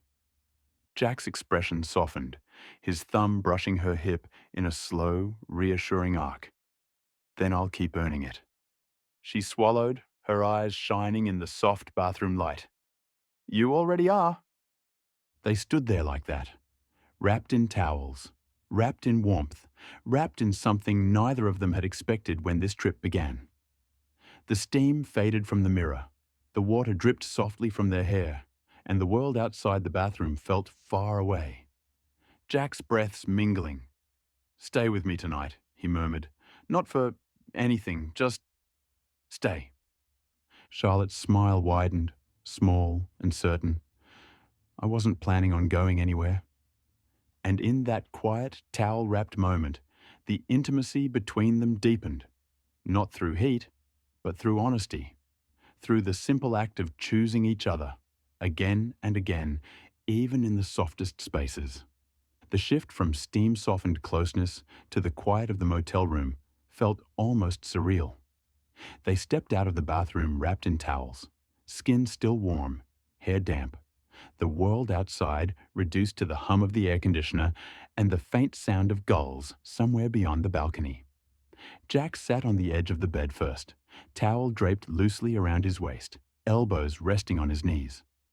Charlotte joined him a moment later, her towel wrapped snugly around her, legs tucked beneath her as she settled beside him. The mattress dipped under her weight, and for a moment they just breathed together, letting the silence settle. Charlotte was the one who broke it. Jack! Her voice was soft, but there was something underneath it, something she'd been holding back. About before, in the shower. He turned slightly, giving her his full attention. You don't have to explain anything. I know, she said, eyes dropping to her hands. But I want to. Jack waited, patient, steady, the way he always was with her. Charlotte took a slow breath. I reacted so strongly because I'm not used to feeling safe like that. Not in moments like those, not with someone that close. Jack's brows softened. Charlotte, She shook her head gently, not stopping. I've had people rush me, push me, make me feel like I had to keep up or pretend I was fine when I wasn't. And I got good at it, pretending, being the confident one, the one who doesn't get overwhelmed. Her fingers twisted in the edge of her towel, knuckles whitening. But with you, she looked up, meeting his eyes. I didn't have to pretend, and that scared me. In a good way. In a way I wasn't ready for. Jack shifted closer, his hand finding hers, warm and steady. You don't ever have to pretend with me, not about anything. Charlotte's breath hitched, not from nerves, but from relief. That's why I shook, not because I was scared of you, because I wasn't. Jack's thumb brushed over her knuckles, slow and grounding. I'm glad you told me. She leaned her head against his shoulder, letting the towel slip slightly as she relaxed into him. I didn't expect to trust someone this fast, or this much. Jack rested his cheek lightly against her hair. Then I'll keep giving you reasons to. Charlotte closed her eyes, letting the warmth of him settle into her bones. You already are. They stayed like that, wrapped in towels, wrapped in each other, wrapped in a kind of quiet honesty neither of them had expected when the day began. No pressure, no rush. Just two people choosing to be vulnerable in the softest way possible. And for Charlotte, that was the real intimacy. And aside from Jack, she now truly saw. Chapter 32. Tonight, we're stay-in. Jack pulled the door open, steam still curling faintly from the bathroom behind him. Charlotte, wrapped in her towel, leaned against the bed frame, her hair damp and her cheeks flushed. Nathan and Chloe stood in the doorway, hand in hand, both looking freshly scrubbed and impossibly cheerful. Chloe's smile was wide, Nathan's eyes bright with mischief. We're going out to get something to eat, Nathan said, his tone casual but teasing as his gaze flicked between Jack and Charlotte. You two want to come? Jack glanced back at Charlotte, who raised her brows but didn't move from her spot. They'd already decided earlier to stay in, to let the night be theirs. Not tonight, Jack said, his voice steady. We're staying in. Charlotte stepped forward, her towel tucked neatly, her smile soft but certain. But, could you grab us a pizza while you're out? Nathan grinned, mock bowing. Your wish is my command. Chloe squeezed his hand, laughing. We'll bring it back. Consider it room service courtesy of us. Jack chuckled, shaking his head. Thanks, mate. Just don't eat half of it on the way back. Nathan smirked. No promises. As they walked off down the corridor, still hand in hand, Charlotte closed the door gently and leaned against it, listening to their footsteps fade. She turned to Jack, her smile deepening. Pizza, a quiet night, and no interruptions, she said. Sounds perfect. Charlotte tugged the door open. Her hair still damp, but now pulled back into a ponytail, the motel room glowing with the soft amber of the bedside lamp. She'd swapped her towel for a fitted skirt and one of Jack's singlets, the fabric hanging casually but unmistakably hers in the way she wore it. Nathan stood there, pizza box balanced in one hand and a bottle of wine in the other. His grin faltered for half a second as his eyes caught the unexpected detail. Charlotte's casual, unguarded look, the singlet worn without a bra. Hi, Nathan. Oh, pizza, Charlotte said warmly, reaching for the box. Charlotte took the pizza from Nathan, which pulled on her singlet, revealing one breast. Nathan blinked, suddenly unsettled, his easy confidence slipping. Yeah, pizza and, He thrust the bottle of wine forward like a peace offering. Charlotte not aware of what he just saw.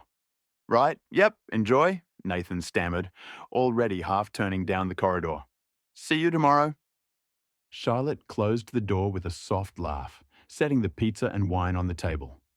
Jack, lounging on the bed, raised an eyebrow. What was that about?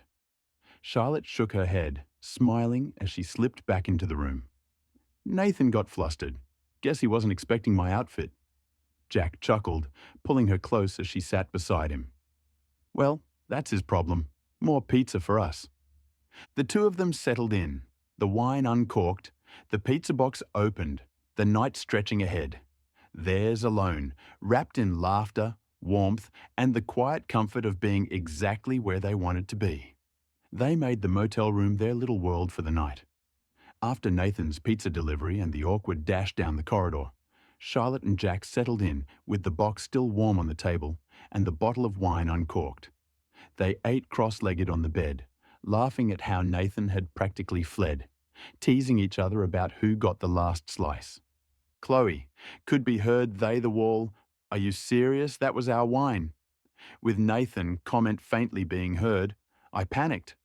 Jack and Charlotte giggled at the short conversation and agreed to buy another bottle for them tomorrow. Once the food was gone, the night slowed into something softer. Charlotte pulled on Jack's singlet again, curling against him as they sat propped up by pillows. The wine loosened their words, and they drifted into conversation. About the trip so far, about the chaos of travelling with Nathan and Chloe, about the quiet moments that had surprised them both. Jack found himself telling stories he hadn't shared before, little fragments of his past that explained why he guarded certain parts of himself. Charlotte listened, her hand resting lightly on his chest, offering comfort without interruption. When she spoke, it was about trust. How rare it was for her, how unexpected it felt to give it so freely, and how much she wanted to keep choosing him. They didn't need music or television. The hum of the air conditioner and the occasional laughter drifting from outside was enough. At one point, Charlotte got up, dimmed the lights, and returned with the wine glasses refilled. They clinked them together in a quiet toast, not to anything grand, just to them. Later, wrapped in blankets, they lay side by side, talking until their voices grew heavy. Jack traced idle patterns on her arm. Charlotte tucked her head beneath his chin, and the night became less about what they did and more about how they were. Close, unguarded, and entirely present. It wasn't a night of adventure or spectacle. It was a night of intimacy, laughter, and quiet promises, the kind that linger long after the lights go out. Nathan and Chloe's night had its own rhythm, playful, chaotic, and just a little bit messy. They'd come back from their walk, still buzzing from the fresh air and the easy laughter they shared. They had a romantic shower together. The plan had been simple. Grab food, enjoy their own quiet evening, maybe open that bottle of wine they'd been saving. But Nathan's impulsive decision to hand it over to Jack and Charlotte threw Chloe completely off balance. Back in their room, Chloe set down her bag, turned to Nathan, and let it fly. "Are you serious? That was our wine." Nathan froze, halfway through kicking off his shoes, guilt written all over his face. "I panicked," he muttered, voice low but carrying just enough through the thin motel walls. Chloe groaned, throwing her hands up. "Panicked? You gave away our nightcap because you panicked?" Nathan tried to defend himself, fumbling. Charlotte opened the door in Jack's singlet. "I wasn't prepared. My brain short-circuited." Chloe stared at him, then burst out laughing despite herself. "You're unbelievable." They both paused, realizing how thin the walls were, how easily sound carried. Nathan tilted his head toward the plaster, whispering, "Do you think they heard that?" Chloe smirked, shaking her head as she flopped onto the bed. "Oh, they definitely heard it.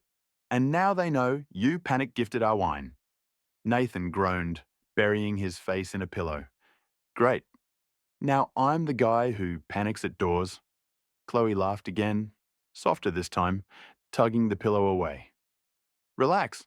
They'll probably just toast to us while we drink tap water." And so their night became less about the missing wine and more about the comedy of it all. Chloe teasing Nathan relentlessly, Nathan trying to recover his dignity, both of them wondering if Jack and Charlotte were on the other side of the wall, smiling at their antics. It wasn't the night they planned, but it was theirs. Chaotic, funny, and perfectly in character. Chapter 33. Breakfast. Anyone. The morning carried a different kind of energy. Softer, steadier, but undeniably changed. Jack and Charlotte woke late. The motel room still dim with curtains drawn, the empty pizza box and half-finished wine bottle sitting like quiet evidence of the night they'd carved out for themselves. They moved slower, more in sync, their gestures unconsciously mirroring each other, brushing teeth side by side, folding clothes into bags, sharing small smiles that didn't need words.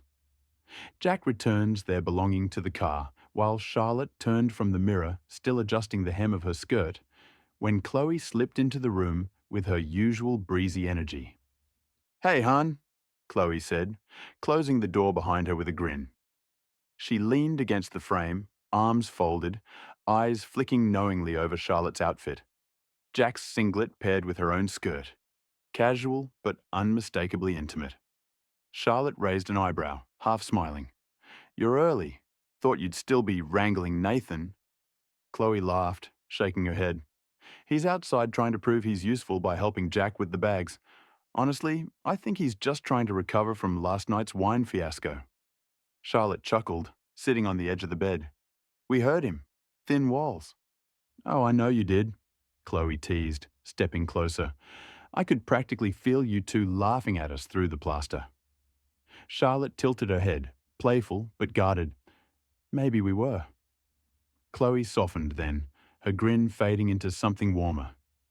"You look happy, different, like you've finally let yourself breathe." Charlotte's smile deepened, quieter now. "It's been a long time since I felt this way. Jack, he makes it easy." Chloe sat beside her, nudging her shoulder. "I can see that. And honestly, it suits you. You don't have to carry everything alone anymore." Charlotte exhaled, the weight of Chloe's words settling in. "I'm still getting used to that. But yeah, I think you're right." From outside, Nathan's voice carried faintly through the open window. "Jack, mate, careful with that box. It's heavier than it looks." Followed by Jack's low laugh. Chloe smirked. "See? They're already bonding. And you and we'll have our own little adventure too." Charlotte glanced at her, curious. "Adventure?" Chloe winked. "Oh, I've got plans. But first, let's get through breakfast without Nathan embarrassing himself again." Charlotte laughed, shaking her head. "That might be the real adventure." The two women sat together for a moment longer, the quiet between them filled with unspoken understanding. Chloe's protective warmth, Charlotte's newfound openness, and the sense that the group dynamic was shifting into something deeper, more connected, more real. The morning unfolded with a kind of gentle rhythm that felt different from the chaos of the night before. Chloe slipped back into her room, gathering the last of her scattered belongings. A scarf draped over the chair, her sandals tucked under the bed, the half-finished paperback she'd left on the nightstand. She moved with her usual breezy efficiency, humming softly as she zipped her bag. Meanwhile, Charlotte stood in front of the mirror, peeling off the fitted skirt and Jack's singlet she'd worn the night before. She replaced them with a flowing sundress, light and airy, the kind that caught the morning sun, and made her look effortlessly radiant. Jack watched from the door, smiling at the transformation, from playful intimacy to something quietly graceful. Together, they carried their bags down to the foyer, handing the keys back with a polite nod to the clerk. The motel felt smaller now, like a chapter closing behind them. Outside, Nathan was already waiting by the car, like he was posing for a magazine cover. And failing. Jack and Charlotte exchanged a glance, both tempted to tease him about the wine fiasco and his awkward dash the night before. But instead, they held back, sharing only a private smile that said more than words could. "Breakfast?" Chloe asked, joining them with her bag slung over her shoulder. "Takeaway," Charlotte replied, her sundress swaying as she moved toward the street. "Something quick before we hit the road." Nathan perked up, eager to move past his embarrassment. "I know a place just around the corner. Best bacon rolls you'll ever have." Jack chuckled, shaking his head. "Lead the way, mate." And so, the four of them set off together, the morning light spilling across the pavement, the air filled with the promise of the day ahead. Jack and Charlotte walked close, their private bond tucked neatly between them, while Nathan and Chloe bantered ahead. The teasing could wait. For now, it was enough to share the quiet satisfaction of knowing they'd grown closer, even as the group dynamic shifted into something warmer, more connected. Chapter 34. On the road again. The decision was made over takeaway coffee. The four of them huddled around the bonnet of Jack's four-wheel drive as the morning sun rose over Coral Bay. Carigini. The name itself carried weight. Red earth, deep gorges, waterfalls hidden in the desert. It wasn't just another stop. It was the kind of place that demanded respect. Jack leaned against the driver's door, arms folded, his mind already running through logistics. The long-range tank gave them confidence, but he knew better than to rely on it alone. "We'll need extra water, food, and at least one jerry can," he said, his voice steady. "It's a long haul inland. No room for mistakes." Charlotte, still in her sundress from the morning, nodded thoughtfully. She'd grown used to Jack's careful planning, the way he balanced adventure with caution. "I'll make a list," she offered, already pulling a notebook from her bag. Nathan, ever the joker, peered through the window at the maps spread across the dashboard. "Mate, this looks like a military operation," he teased, though his grin faltered when Chloe elbowed him. "Don't laugh," Chloe said firmly. "Carigini isn't just around the corner. We'll be hours between stops. If we don't plan, we'll regret it." The group fell into a rhythm. Jack checked the tyres and spare.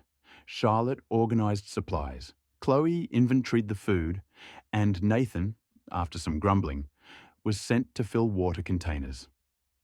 The air was filled with the sound of zipping bags, clinking bottles, and the occasional burst of laughter when Nathan dropped something or tried to sneak snacks into his pack. By late morning, the four of them stood ready. The car was loaded, the tank full, the jerry can strapped tight. Jack closed the back door with a decisive thud. "All right," he said, looking at each of them in turn. "This isn't just a drive. It's a stretch of country that'll test us. But if we do it right, we'll get to see one of the most incredible places in Australia." Charlotte slipped her hand into his, smiling. "Then let's do it right." Nathan climbed into the back seat with Chloe, muttering, "As long as we don't run out of snacks, I'm in." The engine roared to life, dust rising as the four-wheel drive rolled out of Coral Bay. Ahead lay hours of roadhouses, and the endless horizon. But beyond that, Carigini, red cliffs, hidden pools, and the promise of something unforgettable. And as the highway stretched north, the four of them carried not just supplies, but a sense of anticipation. The journey itself was becoming part of the dream. The road stretched endlessly before them, red dust rising in the heat of the Pilbara sun. They had left Coral Bay later than planned, the morning slipping into midday before the four-wheel drive finally rolled out. Jack kept his hands steady on the wheel, eyes scanning the horizon. He knew the distances out here weren't forgiving. Even with the long-range tank, even with supplies packed tight, the hours were against them. Carigini's entrance was still far beyond reach, and the thought of pushing through the night didn't sit right with him. As the sun dipped lower, painting the sky in shades of copper and violet, Jack cleared his throat. "We're not going to make it tonight," he said, his voice calm but firm. "I'll pull over before dark. We'll finish the drive tomorrow." Nathan groaned from the back seat, stretching his legs. "Mate, I thought we'd be swimming under waterfalls by now." Chloe shot him a look. "Better to camp safe than drive half asleep into the middle of nowhere." Charlotte, sitting beside Jack, nodded quietly. She could see the tension in his shoulders, the way he measured every decision against the safety of the group. "He's right," she said softly. "We'll get there. Just not tonight." Jack found a roadside clearing as dusk settled, a wide patch of gravel framed by scrub and ghost gums. He eased the vehicle off the highway, the engine rumbling to silence. The air was cooler now, the stars beginning to prick through the fading light. They set up a simple camp, folding chairs, a lantern, the leftover snacks from Coral Bay. Nathan tried to lighten the mood with jokes, Chloe teased him about the wine fiasco, and Charlotte leaned against Jack's shoulder, watching the sky deepen into a blanket of stars. It wasn't Carigini yet. No gorges, no waterfalls, just the quiet of the outback night, the hum of insects, and the steady comfort of knowing they'd made the right call. Tomorrow, the road would carry them the rest of the way. Tonight, they had each other, and the dream waiting just beyond the horizon. Chapter 35. Chapter 35. Campfire Stories. The evening was quiet except for the crackle of the small fire Jack had coaxed from kindling and dry scrub. The four of them sat in a loose circle, the glow painting their faces in shifting amber. Above, the Pilbara sky stretched wide and endless, stars scattered like salt across black velvet. Nathan leaned back on his elbows, tossing a twig into the flames. "You know," he said, voice lazy with the warmth of the fire, "this is the part of the trip I didn't expect. Just us, middle of nowhere, telling stories like we're kids again." Chloe smirked. "You are a kid again. You panicked at a doorway and gave away our wine."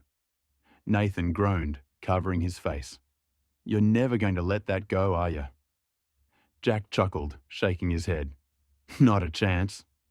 Charlotte, curled close against Jack's side, smiled quietly. She hadn't said much, but her hand rested lightly on his knee, her presence steady and intimate. Chloe noticed, her eyes flicking toward them with a knowing softness. Nathan caught it too, though he masked it with another joke. "All right then," Nathan said, sitting up straighter. "Story time. Embarrassing moments only. I'll start." Eyes gleaming in the firelight, his hands already moving in wide arcs as if the story demanded a stage. Nathan leaned back in his chair, hands behind his head, telling it like he was recounting a war story. "Yeah, 9 months, solitary confinement, 3 meals a day, no windows, only saw daylight once." Charlotte's eyes widened. "Nathan, what happened?" Jack already knew where this was going. He'd heard the setup before, the dramatic pause, the faux trauma, the way Nathan always reeled people in. Nathan stood up, pacing like a man reliving a harrowing past. "And then," he said, lowering his voice, "after all that time, the doctor gives me a slap on the backside and hands me straight to Mum." Chloe groaned. "Nathan, you're talking about being born." Nathan pointed at her like she'd just solved a murder. "Exactly. 9 months in solitary. Toughest stretch of my life." Jack shook his head, smiling despite himself. Charlotte covered her face, laughing. Nathan looked proud, like he'd just delivered the punchline of the century. Nathan stood there, chest puffed out like he'd just delivered the twist of the century. 9 months, solitary confinement, toughest stint of my life. Charlotte folded her arms, trying, and failing, not to smile. "Nathan, that wasn't jail. That was the womb." Nathan pointed at her dramatically. "Exactly. And I survived it." Chloe groaned. "Mate, you didn't survive it. You were evicted." Nathan opened his mouth to argue, but Jack beat him to it, leaning back with that dry, surgical precision he saved for moments like this. "Honestly, Nate," Jack said, "for a second I thought you were finally telling an embarrassing story. Turns out it was just another one of your jokes." Charlotte nodded, piling on. "Yeah, we were ready for some deep, dark secret. Not your birth certificate." Nathan threw his hands up. "You lot have no respect for a man's trauma." Jack smirked. "We will, the day you actually tell us something embarrassing." Nathan stared at him, betrayed. "That was embarrassing." Chloe patted his shoulder. "Sweetheart, no, that was biology." Nathan sat back down, defeated but grinning. "Fine. Next time I'll make something up." Jack raised an eyebrow. "We assumed you already had." The camp erupted. "All right, this is a true story," he began. "Picture this. Me, 17, thinking I'm Bear Grylls. I convinced a couple of mates to go camping out near the Stirling Ranges. No parents, no plan, just a tent and a packet of sausages." Charlotte smirked, sipping from her tin mug. Jack raised an eyebrow, already bracing for disaster. Nathan spread his arms dramatically. "We set up camp, feeling like kings of the bush. But I forgot one tiny detail." He paused for effect. "The tent poles." Chloe groaned, cutting in. "You didn't forget 'em. You lost them. You left them on the driveway when you packed the car. Nathan waved her off. Semantics. Point is, we had a tent with no skeleton, so we tried to prop it up with branches. Looked like a collapsed scarecrow. And then, he slapped his thigh, grinning. The wind picked up. Whole thing blew away like a parachute. We spent the night sleeping under a tarp that kept slapping us in the face. Chloe leaned forward, her voice sharp but amused. You're leaving out the part where you set the sausages on fire. He thought he could cook them on a log fire without a pan. Flames everywhere. We had charcoal for dinner. Nathan threw his hands up. It was rustic, primitive, authentic. Idiotic, Chloe corrected, laughing. You spent half the night coughing from smoke and the other half swatting mosquitoes because you forgot repellent. Jack chuckled, shaking his head. So basically, you survived on burnt sausages and mosquito bites. Nathan grinned, unashamed. Exactly. And you know what? Best camping trip ever. We came back heroes. Chloe rolled her eyes.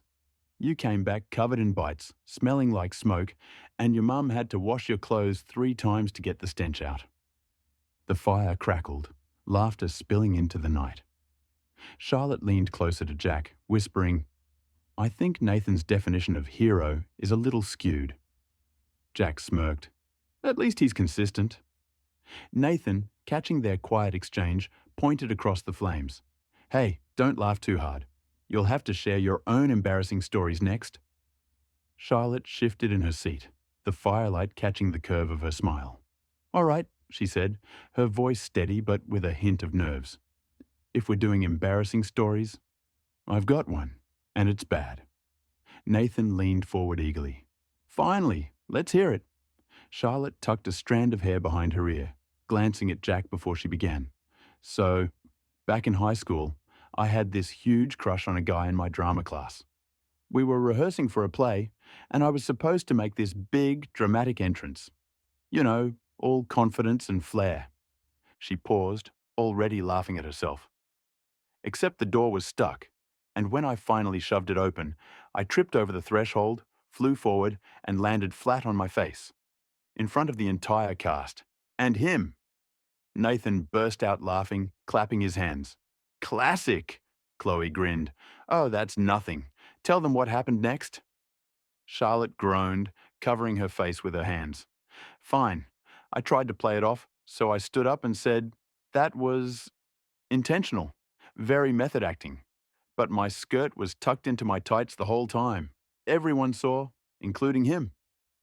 The group erupted in laughter, the fire crackling louder as if joining in. Nathan nearly toppled backward. Chloe wiped tears from her eyes, and even Jack chuckled, though his gaze stayed soft, not mocking.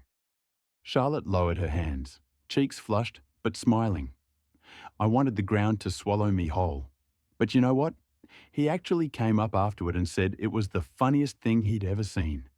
We ended up as friends, just not the kind I'd hoped for. Jack reached over, his hand brushing hers, grounding her. I don't think I've ever seen you embarrassed before, he said quietly, almost to himself. It's kind of nice. Makes you even more real. Charlotte's smile softened, her vulnerability lingering in the glow of the fire. For once, she wasn't the composed, confident one.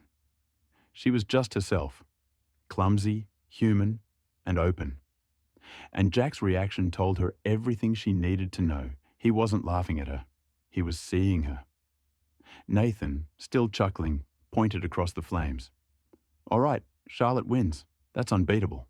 Chloe smirked. Unless Jack's got something even worse hidden away. Jack shook his head, smiling at Charlotte. Okay, looks like I'm up.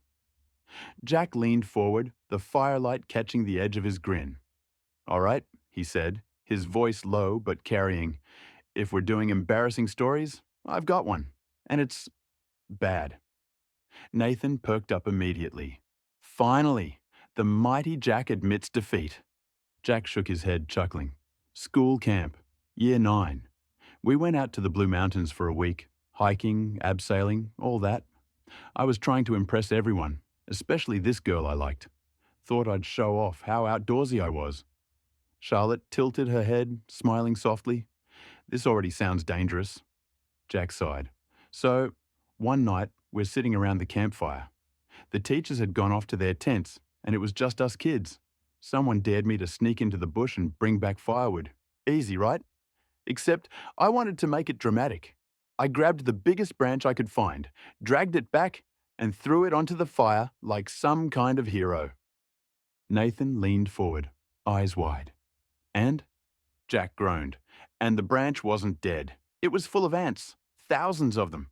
The second it hit the fire, they scattered everywhere, crawling over the logs, the ground, and me.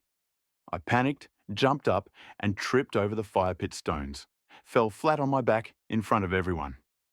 Chloe burst out laughing. Oh no.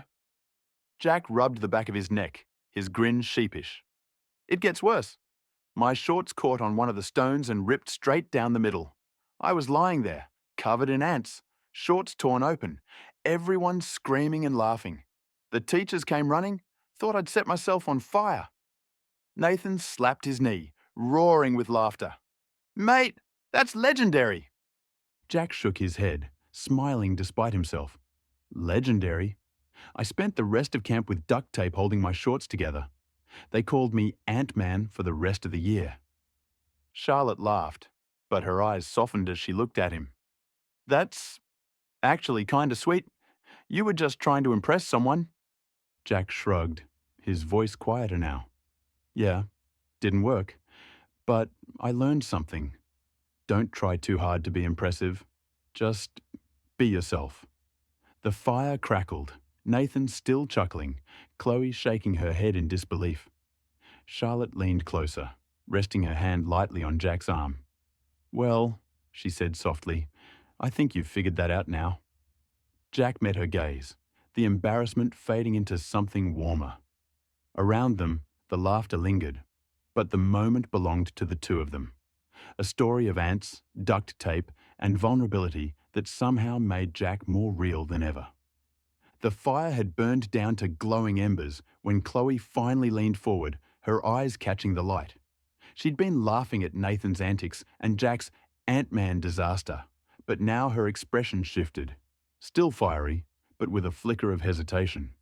All right, she said, brushing her hair back with a quick, decisive motion. My turn. And before you all laugh yourselves sick, just remember, I survived this. Nathan grinned. Oh, this is going to be good. Chloe shot him a look, sharp enough to silence him, then took a breath. Year 10 school camp. We were doing one of those high ropes courses. You know, the kind where they strap you in and make you climb up a pole, then jump off to grab a trapeze bar. Charlotte's eyes widened. I hated those. Chloe nodded. So did I. But I wasn't about to admit it. I had this reputation. Loud, fearless, the girl who never backed down. Everyone expected me to nail it. So I climbed, all the way up. My legs were shaking, but I kept smiling, pretending I was fine.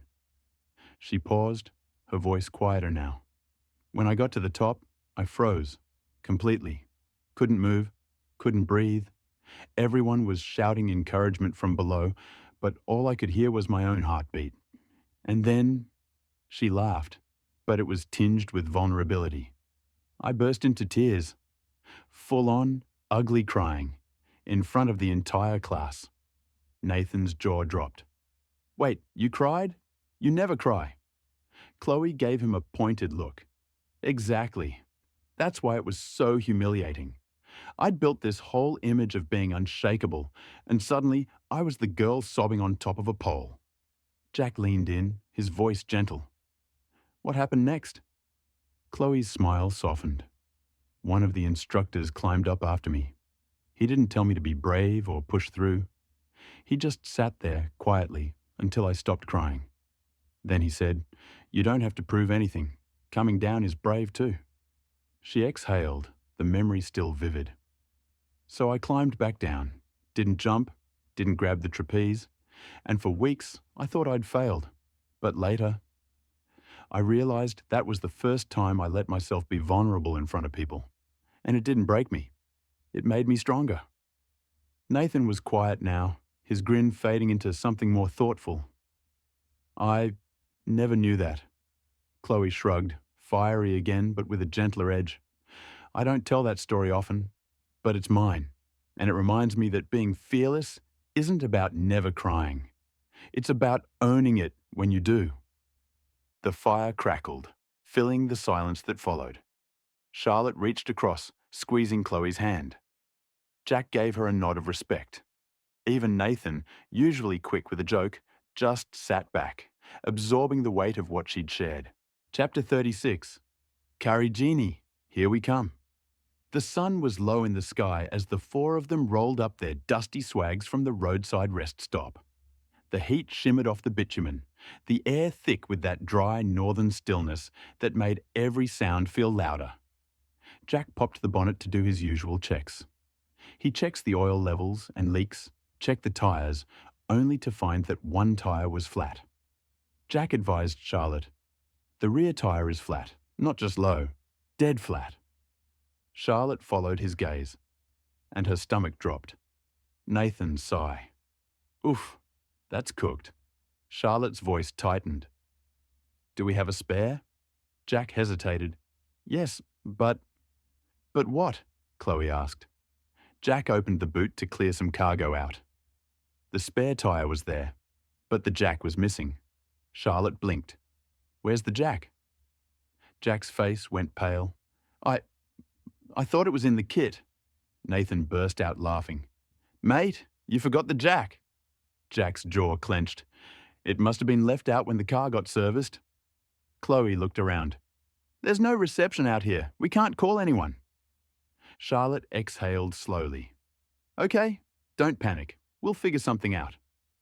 Chloe said, "We heard one car drive past since we arrived here last night. What the chances of a..." Nathan butted in, cracking his knuckles. "Stand back. Time for Rotto Magic." Jack stared at him. "Nathan, unless Rotto Magic can conjure a hydraulic jack out of thin air..." "Oi," Nathan interrupted, pointing dramatically toward the far end of the rest stop. "What's that?" They all turned. A dusty old Hilux rolled in and parked under a gum tree, a man in his 60s tinkering around. A battered toolbox sat beside him. Chloe gasped. "No way." Nathan grinned. "Rotto Magic." Jack blinked. "You're kidding." Nathan strutted over like he owned the place. "G'day, mate. You wouldn't happen to have a jack we could borrow, would you?" The man looked up, wiping his hands on a rag. "Funny you ask. Just fixed mine the other day. Works a treat." Charlotte whispered, "You've got to be joking." Within minutes, the man had wandered over, jack in hand, happy to help. He even gave them tips on checking tyre pressure in the heat, told a story about driving to Exmouth in the 80s, and refused any money. "Just help the next mob you see stuck on the road," he said with a wink. As he drove off, Nathan folded his arms triumphantly. "Ladies and gentlemen," he announced, "that is the power of Rotto Magic." Jack shook his head, but he was smiling. "I can't believe that actually worked." Charlotte nudged him. "Maybe you should start believing." Chloe threw her arms around Nathan. "My hero, powered by vibes and dumb luck." Nathan puffed out his chest. "Rotto Magic never fails." Jack looked at Charlotte, their hands brushing as they packed up the tools. "Maybe this trip is going to work out after all." Charlotte smiled softly. "With us? And them? It'll be chaos. But the good kind." Nathan shouted from the back of the car, "Next stop, Carigini, baby!" And as the engine rumbled back to life, Jack couldn't help but admit, maybe, just maybe, Rotto Magic really was a thing. The four-wheel drive shuddered to a halt, dust billowing in the hot air as the corrugated gravel road finally gave way to silence. For hours they had endured the relentless vibration, the steering wheel buzzing in Jack's hands, Nathan's jokes drowned out by the rattle of loose gear in the back, Chloe pressing her palm against the window to steady herself, Charlotte leaning into the rhythm with quiet patience. When the engine cut, the sudden stillness was almost startling. The only sound was the ticking of cooling metal and the faint rustle of dry spinifex in the breeze. They stepped out one by one, stretching stiff limbs, blinking against the glare of the Pilbara sun. Ahead, the land opened into a vast sweep of ochre and iron-red hills, their edges sharp against the sky. The air smelled of dust and eucalyptus, heavy but clean, carrying the promise of water hidden deep in the gorges. Carigini was close now, not just a name on a map, but a presence they could feel in the earth beneath their boots. Jack walked around the vehicle, checking the tires out of habit, though his eyes kept drifting toward the horizon. "We're here," he said simply, his voice steady but tinged with relief. Charlotte shaded her eyes, gazing at the ridges that rose in the distance. "It feels different," she murmured, "like the land's holding something back, waiting for us to step in." Nathan, ever restless, kicked at the gravel. "I swear my spine's permanently rattled. But if the waterfalls are half as good as they say, I'll forgive this road." Chloe laughed, brushing dust from her jeans. "You'll forgive anything if there's food at the end of it." They gathered their packs, tightening straps, adjusting hats, filling water bottles. The heat pressed down, but there was a thrill in the air. The knowledge that they were within hiking distance of Carigini's heart. The gorges, the pools, the hidden trails were waiting just beyond the ridges, carved into the land like secrets. As they set off, boots crunching on gravel, the group felt the shift. The long drive was behind them, the dream ahead. Every step carried them closer to the cool shadows of the gorges, to the sound of water echoing against stone, to the kind of beauty that demanded effort and rewarded it tenfold. The endless road had tested them, but now, with Carigini within reach, the exhaustion melted into anticipation. The adventure was no longer about getting there. It was about stepping into it. The gravel crunched under their boots as the four set off, packs snug against their shoulders, the air heavy with heat and anticipation. The trail into Hancock Gorge was narrow, winding between iron-red cliffs that towered above them, their surfaces shimmering in the afternoon sun. Jack led the way, steady and deliberate, his eyes scanning the path. "Take it slow," he called back, his voice echoing faintly against the stone. "This isn't just a walk, it's a descent." Charlotte followed close, her sundress replaced by shorts and sturdy shoes, her hand brushing the rock wall for balance. She felt the coolness seeping from the stone, a welcome contrast to the blazing sky above. Behind them, Nathan was half grinning, half grimacing as he tried to keep his footing. "This is like climbing into the earth's lungs, and I'm the asthma attack," he muttered, slipping slightly before Chloe grabbed his arm. "Focus," she said sharply, though her smile betrayed her excitement. "You don't want to be the first one to fall in." The gorge narrowed, forcing them to edge sideways along ledges, the rock warm beneath their palms. The sound of water grew louder, a faint trickle at first, then the steady rush of hidden streams. When they reached the spider walk, the famous section where the walls pressed so close they had to brace themselves with hands and feet against either side, Nathan groaned. "You've got to be kidding me," he said, staring at the gap. Jack smirked. "Welcome to Hancock. This is the fun part." One by one, they shuffled through, bodies suspended between stone, laughter, and curses bouncing off the walls. Charlotte's laugh rang clear as she made it across, Nathan's muttered complaints drowned out by Chloe's triumphant cheer. And then, suddenly, the gorge opened. The walls fell back, revealing a hidden pool of jade-green water, its surface shimmering in the filtered light. The air was cooler here, damp and alive, carrying the scent of moss and stone. They stood at the edge, breathless, staring at the oasis carved into the heart of the Pilbara. Jack dropped his pack, his voice hushed. This is why we came." Charlotte slipped her hand into his, her eyes wide with wonder.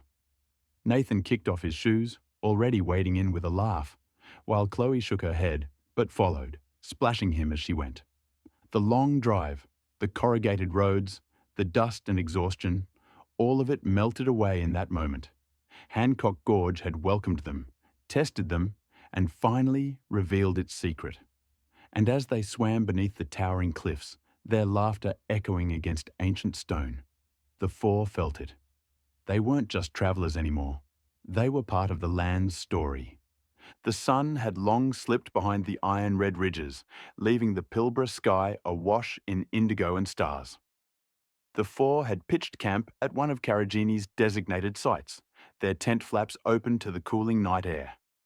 The day's hike through Hancock Gorge still clung to them. The scrape of stone against palms, the shock of cold water, the laughter echoing off canyon walls. Chapter 37. Karijini, Here We Are.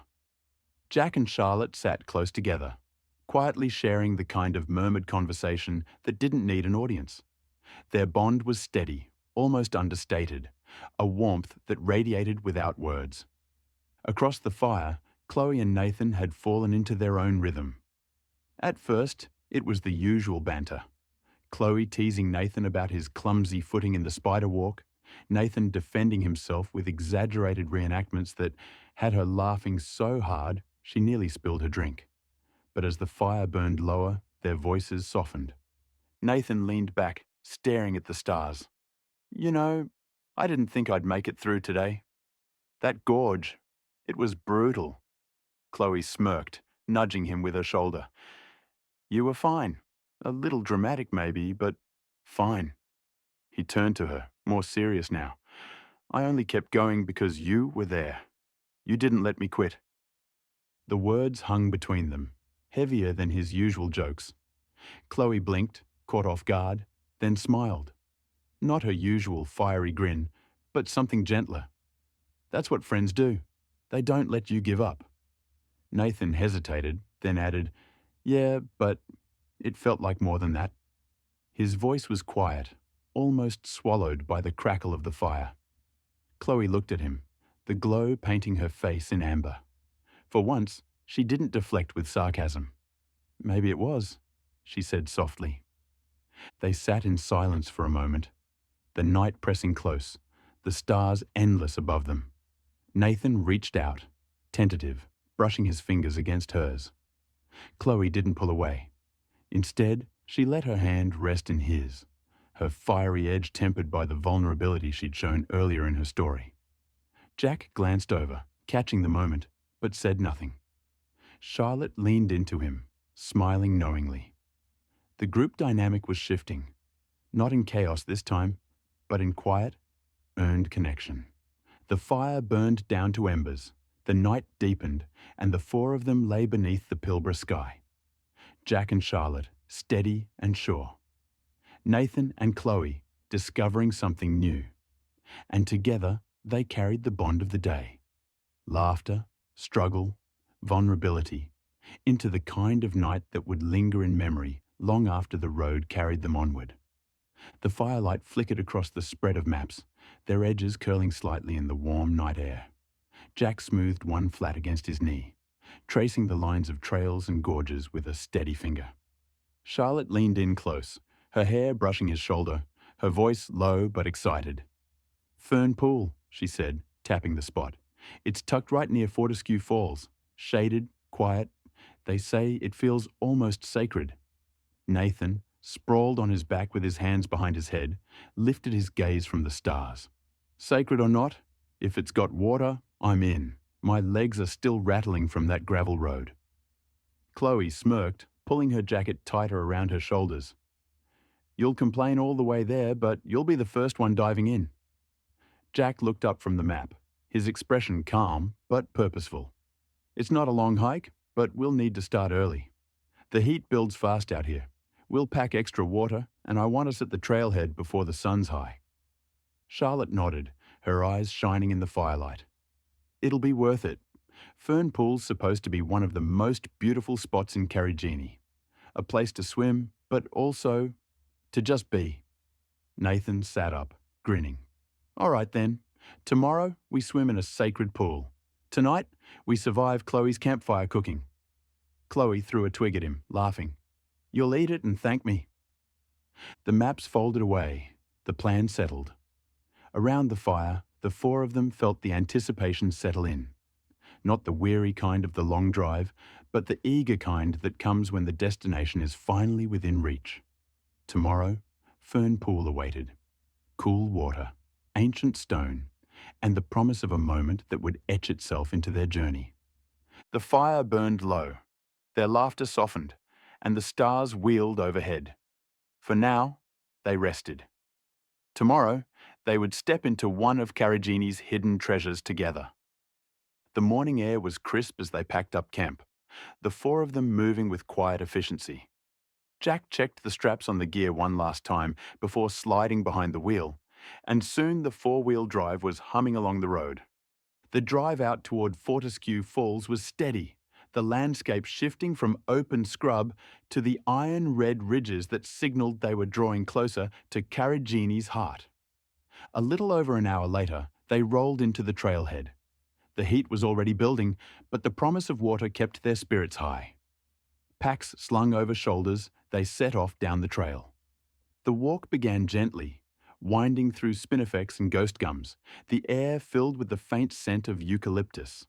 As they descended, the sound of rushing water grew stronger, echoing against the cliffs. The path narrowed, leading them down stone steps carved into the gorge wall. Each turn revealed more of the landscape. Towering red rock faces, streaked with iron, and the lush green pockets of vegetation clinging to the edges. Fortescue Falls came into view first, a cascade tumbling down terraced rock into a wide, inviting pool. The water shimmered in the sunlight, cool and clear against the backdrop of rust-red cliffs. Nathan let out a cheer, already tugging off his boots while Chloe shook her head, but couldn't hide her smile. They waded in together, the shock of cold water against sun-warmed skin making them gasp and laugh. Jack swam out to the base of the falls, letting the spray pound against his shoulders, while Charlotte floated nearby, her eyes closed, her hair drifting like dark silk in the current. Nathan splashed Chloe, who retaliated with a grin, their laughter echoing off the gorge walls. After a while, they followed the trail further upstream, the path shaded by fig trees and ferns. The sound of water softened, becoming a gentle murmur. And then, Fern Pool revealed itself.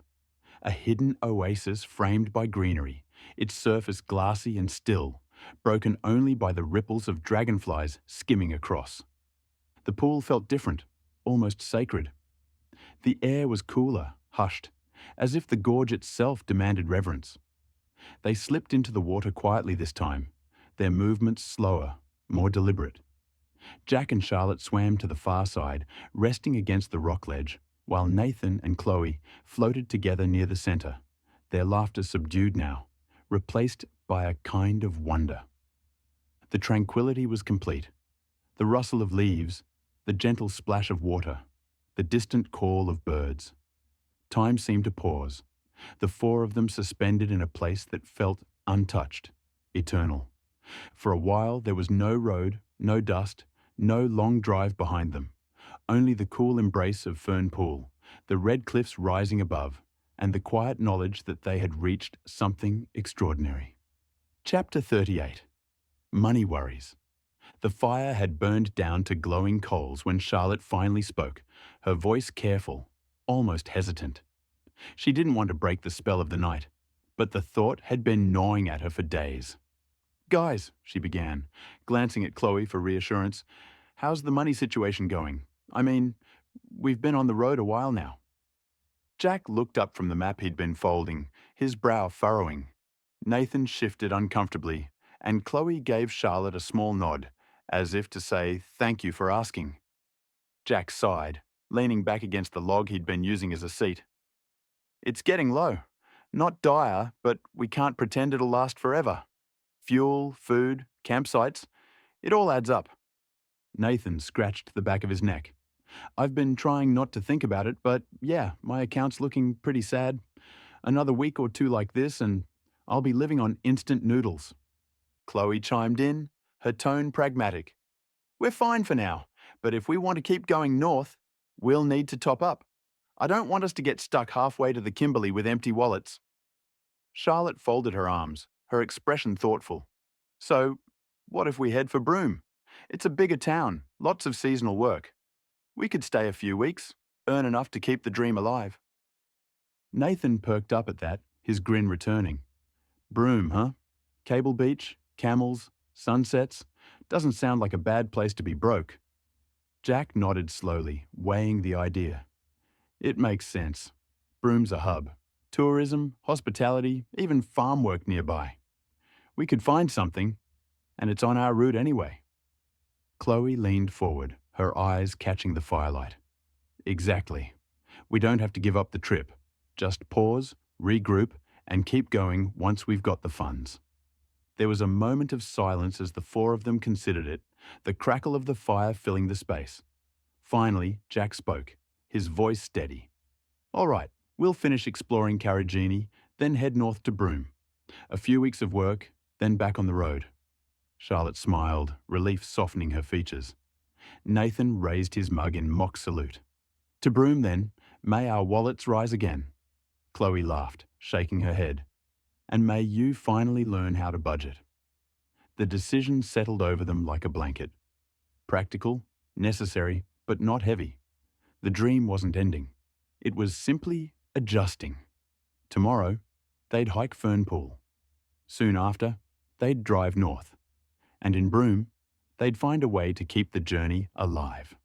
The four-wheel drive hummed along the highway, the morning sun already beginning to shimmer across the red earth. Breakfast had been simple.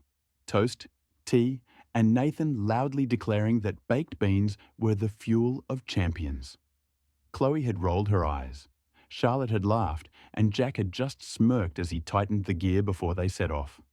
Now, as the kilometres stretched north, Charlotte leaned sideways in her seat, her elbow resting on the console. She looked back at Nathan and Chloe, who were half dozing in the back, their heads bobbing with the rhythm of the road. Nathan, she said with a playful grin, you're a plumber. Chloe, you're a hairdresser. And me, she paused for effect, I'm a barista. Nathan perked up, grinning. Barista? Perfect. You'll keep us caffeinated when we're working in Broome. I can fix pipes, Chloe can cut hair, and you'll keep the locals awake with flat whites. Chloe laughed, brushing her hair back. That actually works. Between the three of us, we'd cover half the town's needs. Plumbing, hair, and coffee. Essentials of life. Jack glanced over from the driver's seat, his expression amused but thoughtful. Not a bad team. Practical skills, creative flair, and someone who can argue for the best beans in town. Charlotte smirked. And don't forget you, Jack. What was your uni degree? Jack smiles. Geologist. Nathan relies. Something that earns the big dollars while we keep Broome running. Nathan leaned forward, tapping Jack's shoulder. Mate, if you can turn staring at rocks into a paycheck, we'll be set. You'd fund the rest of this trip easy. Jack chuckled, shaking his head. Or maybe I'll just keep driving and let you three sort out the careers. The car filled with laughter, the teasing bouncing between them as the road carried them further north. Yet beneath the jokes, there was a quiet reassurance. Each of them had something to bring to the table, something that could keep the journey alive. The endless road ahead didn't feel so daunting anymore. With a plumber, a hairdresser, a barista, and maybe a geologist in the mix, they weren't just travelers.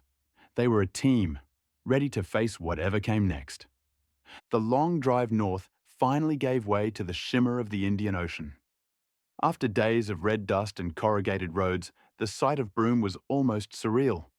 Palm trees swaying, the turquoise water stretching out beyond Cable Beach, and the town buzzing with a mix of locals, travellers, and seasonal workers. Jack eased the four-wheel drive into town, the group leaning forward in their seats as if they couldn't take it in fast enough.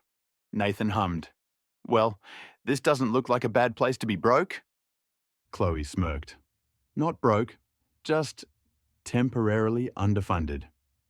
Charlotte laughed, her eyes scanning the streets lined with cafes, shops, and the occasional camel tour advertisement. This is perfect. Nathan, plumbing work is everywhere. Chloe, hairdressers are always needed. And me, I can pull shifts as a barista. Coffee culture here looks strong. Jack nodded, his gaze steady. And I'll see what's around in geology or even general labour. Mining companies, tour operators, maybe even guiding. There's always something. They parked near the town centre, stepping out into the humid air. The vibe was different from the Pilbara. More relaxed, more coastal, yet still carrying that frontier energy. Backpackers lounged outside hostels. Locals bustled through markets, and the scent of salt and spices drifted from food stalls. Nathan stretched, grinning. I could get used to this. Work by day, Cable Beach sunsets by night. Chloe rolled her eyes but smiled. You'll probably spend more time at the pub than fixing pipes. Charlotte shook her head, amused. And I'll be the one making sure you're awake for work with a strong flat white. I've been making coffee for weeks. Now I'll finally be paid for it. Jack looked at them all, his voice calm but resolute. We'll make it work. A few weeks here, earn what we need, and then we keep moving. Broom's just another chapter in the story. The four of them stood together, the town unfolding around them, each already imagining how their skills would slot into Broom's rhythm. Work, adventure, sunsets, and the ocean. It wasn't the end of the journey, just a pause to refuel. And as they walked toward the main street, laughter spilling between them, the sense was clear. Broome wasn't just a stopover. It was a place where their bond would deepen, where the road trip would transform from survival into something richer, a blend of work, play, and the promise of what lay beyond, because they hadn't solved everything, but in Broome, they'd find a way. Together. Chapter 39. Broome. The sun was sinking low when they finally reached Cable Beach, the sky painted in streaks of orange, pink, and violet. The four of them walked barefoot across the cool sand, the roar of the ocean steady and soothing after days of red dust and corrugated roads. Nathan stretched his arms wide, grinning. Now this is living. No gravel, no ants, no mozzies, just the ocean. Chloe laughed, shaking her head. Give it 5 minutes and you'll be complaining about the sand in your shoes. Jack carried the cooler down toward the waterline, his movements steady, purposeful. Charlotte followed, her eyes fixed on the horizon where the sun melted into the sea. It feels like we've earned this, she said softly. Every mile, every bump in the road. It led us here. They settled into a small circle on the sand, the cooler open, snacks passed around. The air was warm but gentle, the kind of coastal breeze that carried salt and promise. Around them, other travellers and locals gathered to watch the famous Broome sunset. But for the four, it felt like the moment belonged only to them. Nathan and Chloe sat close, their banter quieter now, their laughter softened into something more intimate. He teased her about the way she'd scolded him on the hike, and she nudged him back. But their hands lingered together longer than before. Jack leaned back on his elbows, watching them with a faint smile before turning to Charlotte. Tomorrow, we'll start looking for work, he said. But tonight, let's just enjoy this. Charlotte nodded, her gaze still on the horizon. Agreed. Tonight's about us, about being here. The sun dipped lower, the sky deepening into crimson and gold. Camels padded slowly along the beach in the distance, silhouetted against the glow. The ocean shimmered, reflecting the last light of day, and the four of them sat together in quiet awe. It wasn't just another stop on the journey. Broome felt like a pause, a breath, a place where they could rest, rebuild, and still carry the adventure forward. And as the stars began to prick through the twilight, their laughter mingled with the sound of the waves, sealing the memory of their first evening in Broome into something they would never forget. The glow of the Broome sunset still lingered in their minds as they rolled into the parking lot of the Mangroves Motel.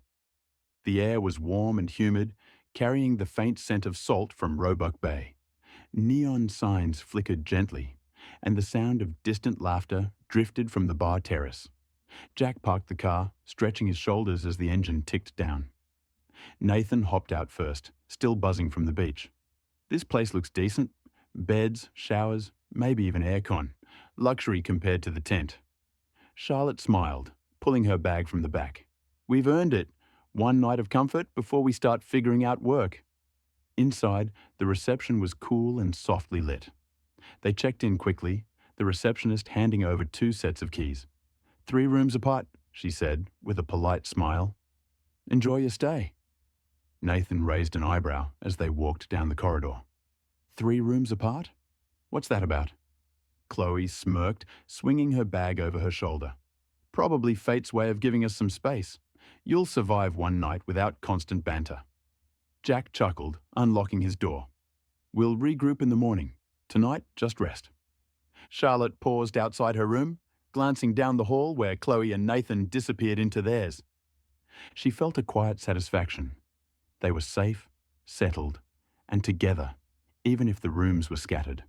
The motel wasn't glamorous, but after days of dust and long drives, it felt like a small oasis. Later, as they each settled into their rooms, Nathan sprawled across his bed with the TV on, Chloe brushing out her hair by the mirror, Jack making tea from the kettle, Charlotte jotting notes in his travel journal. The hum of the motel carried a strange comfort. They were 3 rooms apart, but still bound by the same journey. Tomorrow, Broome would open its doors wider. Work, adventure, and the next chapter.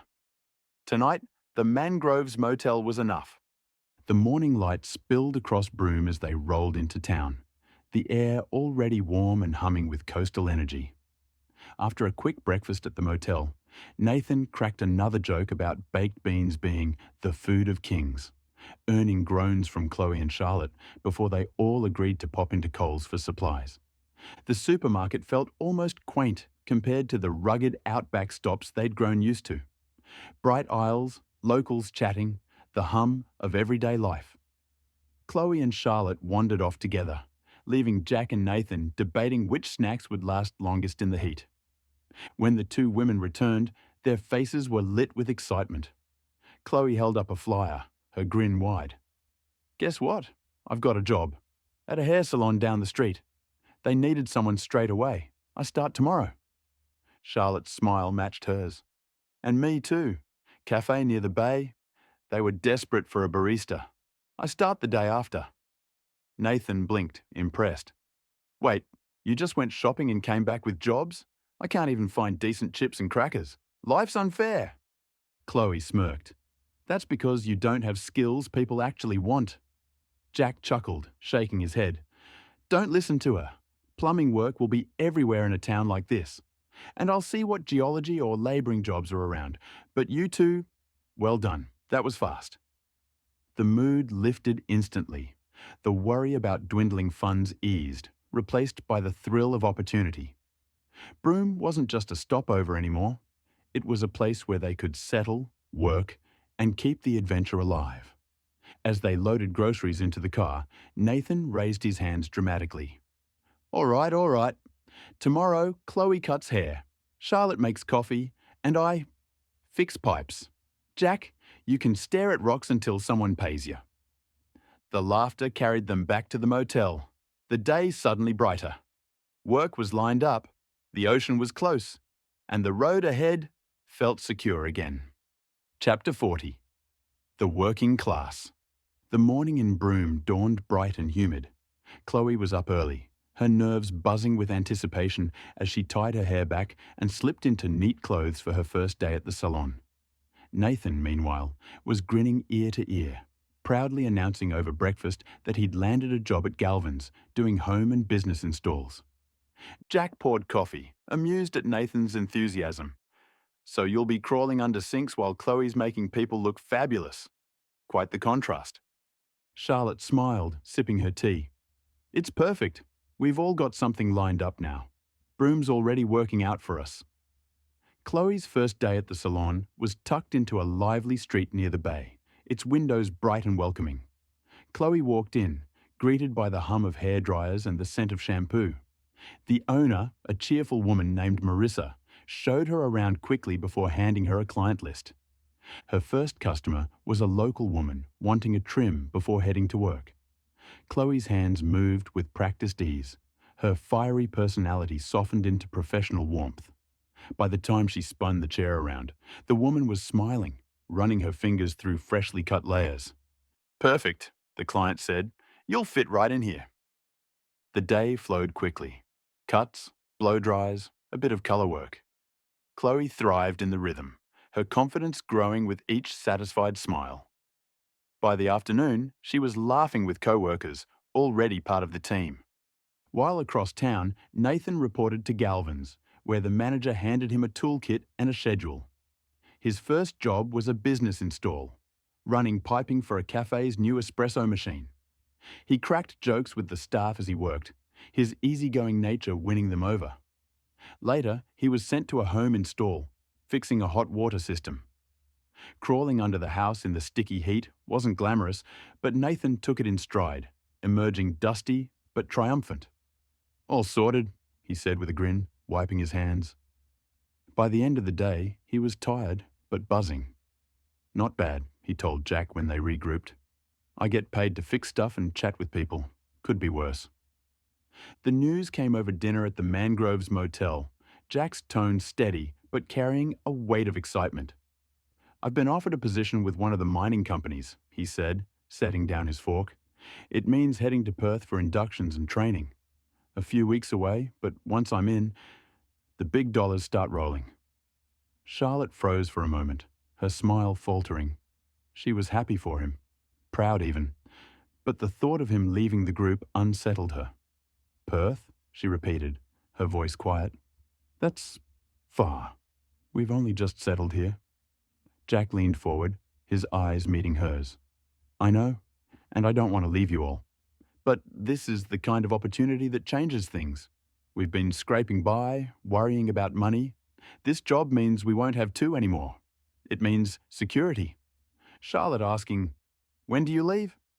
"Monday morning, 4:50 a.m., Jack replied. Nathan, ever the joker, tried to lighten the mood. "Mate, if you're pulling mining wages, I'll let you buy the next round of baked beans. And maybe a new tent." Chloe smirked, but added softly, "He's right though, Charlotte. It's tough, but it's smart.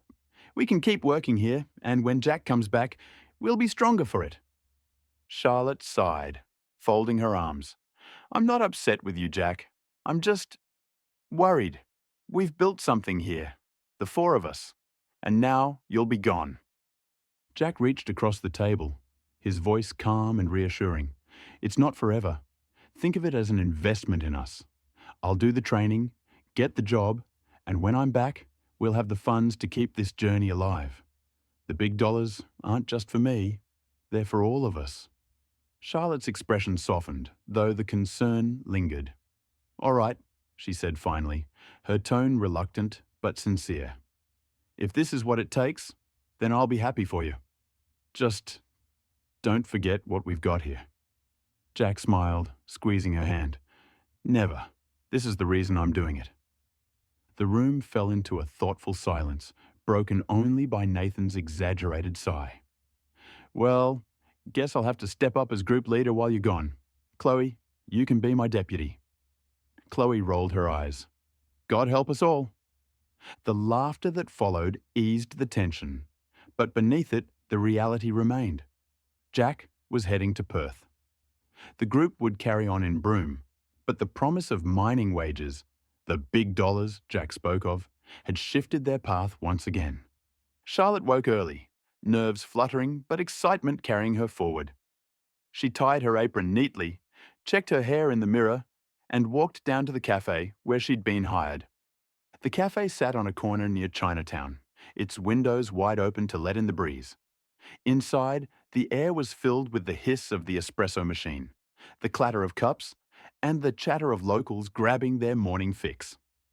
Charlotte slipped behind the counter, greeted warmly by the manager, and was handed her first order almost immediately. Her hands moved instinctively, grinding beans, steaming milk, pouring with precision. The first flat white went out to a fisherman heading for the docks, the second to a young mother juggling a toddler. Each smile she received steadied her nerves, and soon she was in rhythm.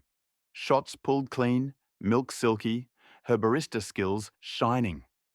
By mid-morning, she was laughing with co-workers, her confidence blooming. Meanwhile, Jack had stepped outside the motel, phone pressed to his ear. The line crackled faintly before his parents' voices came through, warm and familiar. "Mom, Dad," he began, his tone steady but carrying a quiet excitement, I've been offered a mining job, but it means heading down to Perth for inductions and training." There was a pause, then his mother's voice, proud but concerned. "Perth? That's a long way, Jack. But if it's what you want," his father chimed in, practical as ever.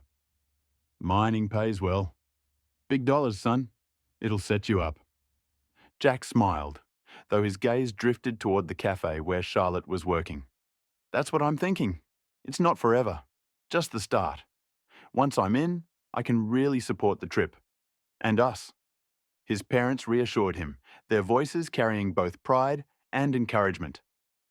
When the call ended, Jack slipped the phone back into his pocket, exhaling slowly. He knew Charlotte wasn't thrilled about him leaving, but he hoped she'd see what he saw: opportunity, stability, and a way to keep their adventure alive. Later that afternoon, Charlotte returned from her first shift, tired but glowing. She found Jack waiting, leaning against the motel railing. "How was it?" he asked. She smiled, brushing hair from her face. "Busy, but good. I think I'll fit right in." Then her expression softened. "I heard you on the phone earlier."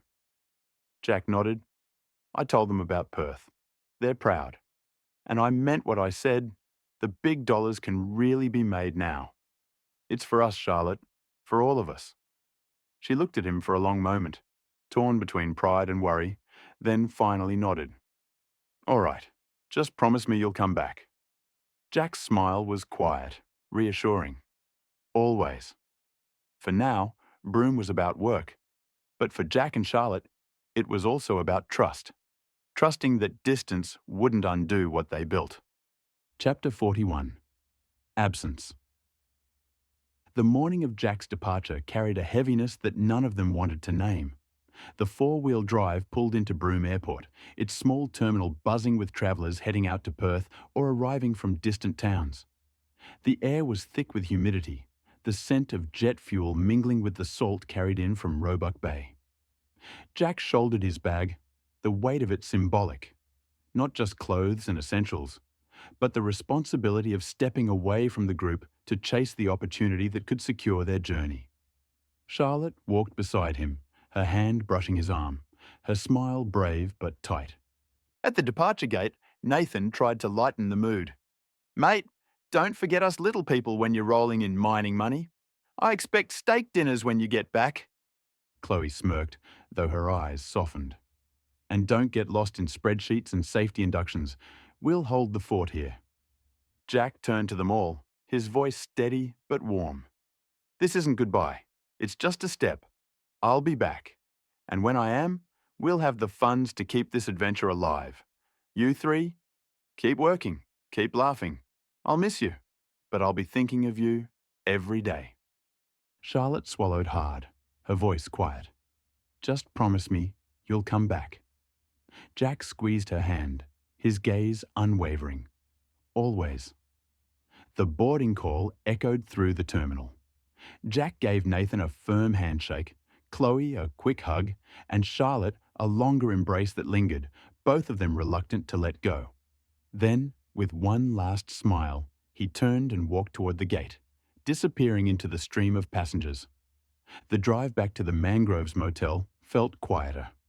Nathan fiddled with the radio, but even his jokes were subdued. Chloe stared out the window, her thoughts drifting. Charlotte sat in silence, her hand resting on the seat where Jack had been. That evening, they gathered at Cable Beach again, watching the sunset without him. Nathan finally broke the silence. "Feels weird, doesn't it? Like we're missing a piece." Chloe nodded. "We'll manage. He's doing this for us, and we've got jobs now. We'll keep busy." Charlotte's voice was soft but resolute. "We'll hold the rhythm until he's back. That's what he asked of us." The three of them sat together, the waves rolling in, the sky burning gold. Jack's absence was palpable, but so was his presence. In their laughter, their determination, their bond. They knew the weeks ahead would test them, but they also knew the reunion would be sweeter for it. Broome had become their chapter, and now it was theirs to carry, until Jack returned. The weeks that followed in Broome settled into a rhythm that felt both grounding and strangely new for the three of them. Chloe quickly became a familiar face in town. The salon buzzed with locals and tourists alike, and her fiery personality softened into professional warmth behind the chair. She thrived on the chatter. Stories of fishing trips, camel rides, and family gatherings, weaving herself into the fabric of Broome's daily life. By the end of her first week, she had regulars asking for her by name, and her co-workers treated her like she'd always been part of the team. Nathan's days were long and sweaty, crawling under houses, installing hot water systems, and running piping for cafes and businesses. But he loved it. His easy humour made him popular with clients, and he often came back to the motel with stories of quirky locals or mishaps that had him laughing at himself. Chloe teased him about smelling of copper and dust, but there was pride in her voice when she said it. Their bond deepened in quiet ways. Shared dinners, late-night walks to the bay, and moments of laughter that carried more weight than either admitted aloud. Charlotte's café job became her stage. Each morning, she pulled shots with precision, steaming milk into silky perfection, her barista skills shining. Locals appreciated her calm efficiency, while tourists admired her warmth. She loved the rhythm, the hiss of the machine, the clatter of cups, the hum of conversation. Yet beneath it all, she carried Jack's absence like a shadow. She'd glance at the door sometimes, half expecting him to walk in, and when customers mentioned mining or Perth, her heart tugged. Despite their separate jobs, evenings were sacred. They'd regroup at Cable Beach or the Mangroves Motel, sharing stories over takeaway or cooking simple meals together. Nathan's jokes kept spirits high. Chloe's sharp wit balanced him, and Charlotte often steered conversations back to Jack, reminding them all that his return was part of the plan. They watched sunsets, walked the sand barefoot, and sometimes sat in silence, listening to the waves. Broome had become more than a stopover. It was a chapter of growth. They were learning independence, resilience, and how to carry the journey forward even when one of them was missing. And though Jack was far away in Perth, his presence lingered in their conversations, their laughter, and their determination. The weeks in Broome weren't just about work. They were about holding the bond together, proving that the adventure was still alive, waiting for the day he'd rejoin them. Jack's return to Broome came on a warm evening, the kind where the air carried both salt and dust, and the sky glowed with the last streaks of sunset. The three of them, Charlotte, Chloe, and Nathan, were waiting at the small airport, their faces lighting up as he stepped through the arrivals gate, bags slung over his shoulder, looking both tired and determined. Nathan was the first to break the silence. "Mate, back from the big city. Did they teach you how to stare at rocks properly?" He grinned, pulling Jack into a rough hug. Chloe followed with a smile, her tone softer. "It's good to have you back. Broome's been quieter without you." Charlotte lingered a moment longer before stepping forward. Her embrace was tighter, her relief palpable. "You're here," she whispered, though her eyes searched his face for something more. Later, gathered back at the Mangroves Motel with takeaway spread across the table, Jack cleared his throat. His voice was calm, steady, but carried a weight that made them all pause. "I need to ask something of you," he began. "We can't leave Broome just yet. The mining job is real, the pay is good, but it needs time to settle. Another month here. That's what it'll take. Then we'll have the funds to keep this journey alive without worrying about money every step of the way." Nathan leaned back, frowning slightly. "Another month? I thought we'd be moving on sooner. Cable Beach is great, but I don't want to get stuck." Chloe glanced at Charlotte, then back at Jack. "We've all found work here. It's not bad, but why the extra month?" Jack met their eyes one by one. "Because trust matters. I've seen what's ahead, the opportunities, the security. If we rush, we'll burn through what little we've got. If we wait, if we stay just a bit longer, we'll be stronger. I promise you, it's worth it." Charlotte's lips pressed together, torn between her longing to move on and her faith in him. Finally, she nodded. "All right, if you say it's what we need, I'll trust you. Nathan sighed, then smirked. Fine, another month. But you'd better make those big dollars worth it. Chloe smiled faintly. We'll hold the rhythm here. You've got our trust. The tension eased, replaced by a quiet resolve. They were still travelers, still dreamers, but now they were also builders of something bigger, a plan, a future, a bond that could withstand distance and delay. Broome wasn't just a pause anymore. It was part of the journey, a chapter they would carry together until the road called them onward again. Chapter 42. Trust melts away. The weeks in Broome unfolded into a rhythm that felt almost like a second home. Charlotte found her stride at the café. Each morning, she slipped into the hum of steaming milk and grinding beans, her barista skills earning nods of approval from locals who came back daily for her coffee. She loved the flow, busy mornings, quieter afternoons, and the satisfaction of being part of the town's heartbeat. Chloe thrived at the salon.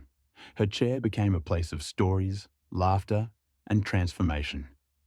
Tourists came in for quick trims, locals for their regular styles, and Chloe's easy confidence made her indispensable. Nathan grew into his role at Galvin's.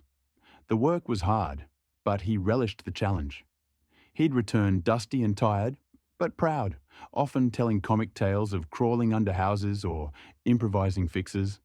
Chloe teased him endlessly, but their bond deepened with every shared laugh and late-night walk. Then came the moment Jack announced he had to head back to Perth for another week. More inductions, more training, the final steps before his mining role fully locked in. Charlotte's face fell. She wanted to chase the horizon, but she knew the horizon meant nothing without him, though she tried to hide it. Another week? She asked quietly. We've only just had you back. Jack placed a reassuring hand on hers. I know, but this is the last stretch.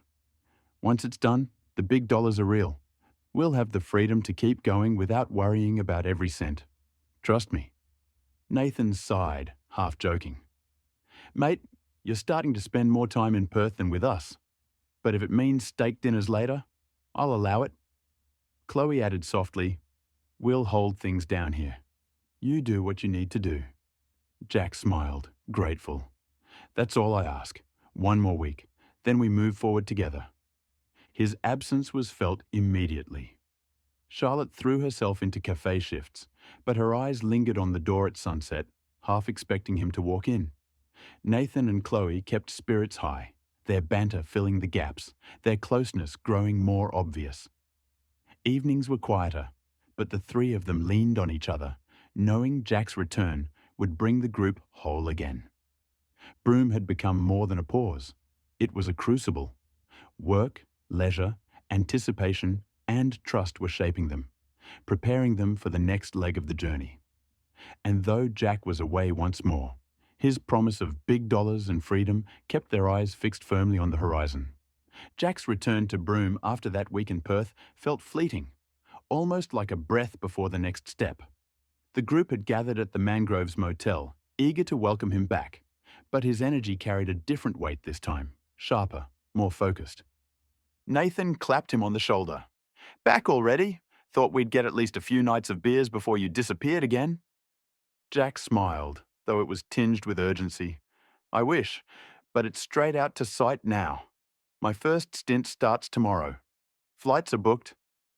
Charlotte's face fell, her relief at seeing him quickly replaced by frustration. You've only just come back, Jack. It feels like you're always leaving. Jack turned to her, his voice calm but firm. I know, and I hate that it feels like I'm in and out. But this is the start of something bigger. Trust me, I've got a super big plan for us when I return. This isn't just about me working. It's about setting us up for the rest of the journey. Chloe tilted her head, curious. Big plan? You're being mysterious. Jack chuckled.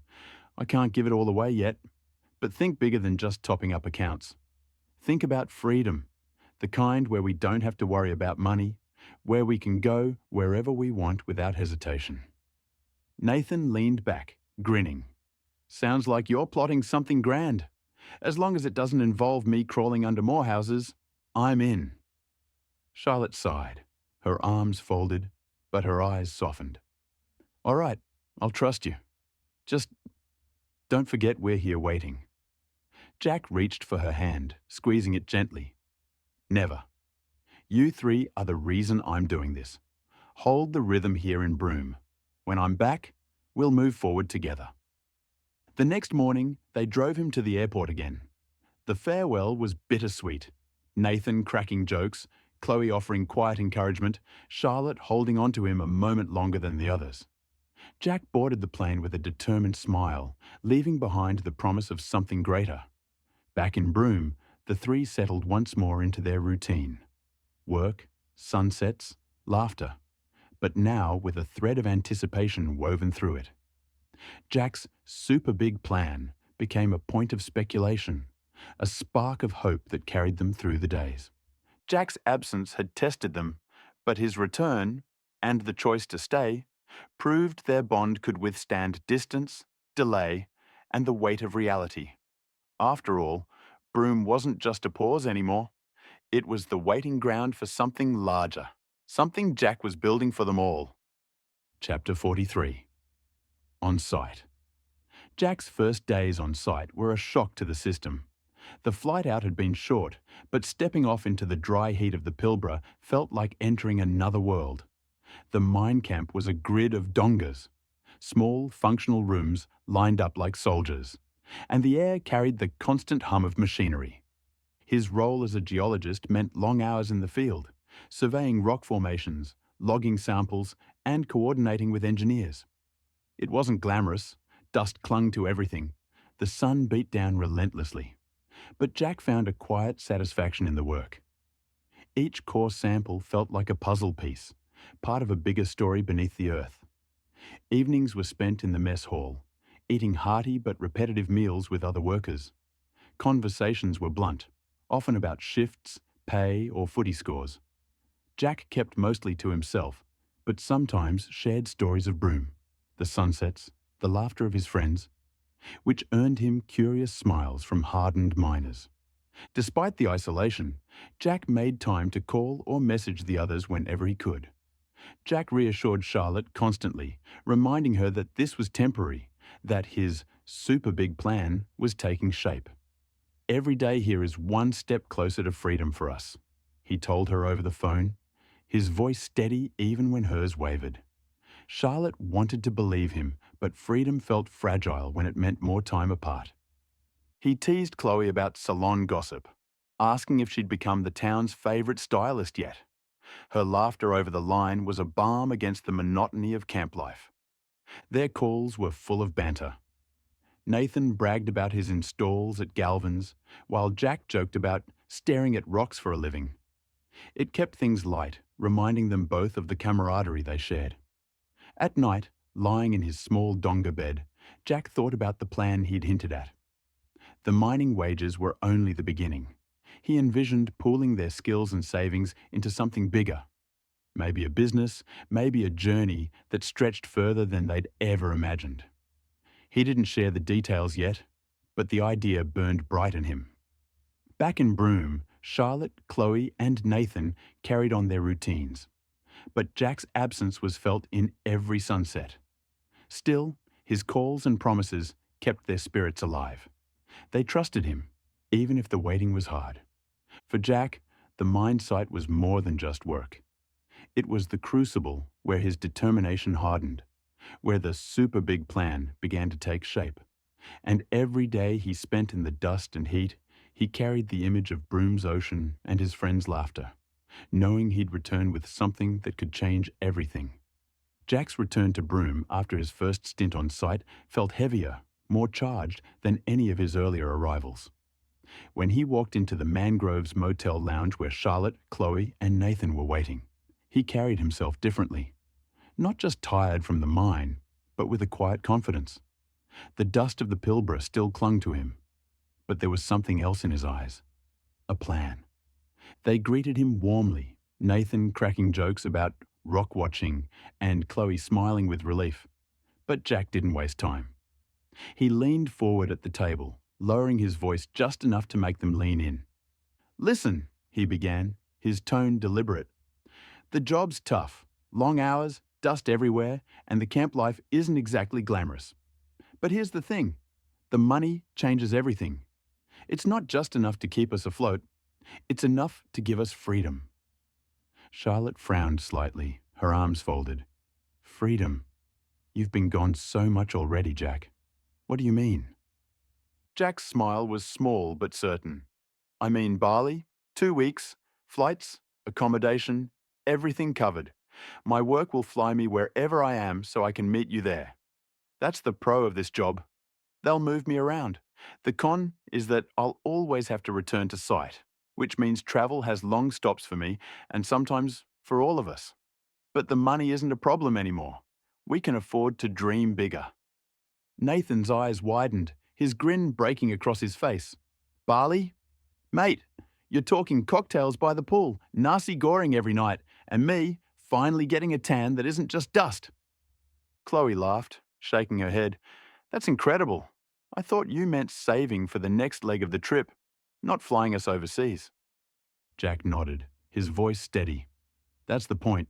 We've been scraping by, worrying about every dollar. Now, we don't have to. Bali is the focus. 2 weeks together, no stress, no shifts, no dust. Just us, living the way we imagined when we first set out." Charlotte's expression softened, though her concern lingered. "And after Bali, you'll have to go back to site again." Jack reached across the table, his hand brushing hers. "Yes, that's the reality. The job has its cons. I'll be away, and travel will always be broken up by long stops. But the pros outweigh it. I can give us this. I can make sure money isn't the thing holding us back anymore. Bali is just the beginning." The room fell quiet for a moment, the weight of his words sinking in. Nathan leaned back, whistling low. "Well, you've outdone yourself. Forget baked beans. I'm in for satay skewers and cocktails." Chloe's eyes sparkled. 2 weeks in Bali, it feels like a dream. Charlotte finally smiled, though it was tinged with emotion. "All right, Jack, if this is your plan, I'll trust you. Bali it is." Jack's grin widened, relief washing over him. "Good. Then it's settled.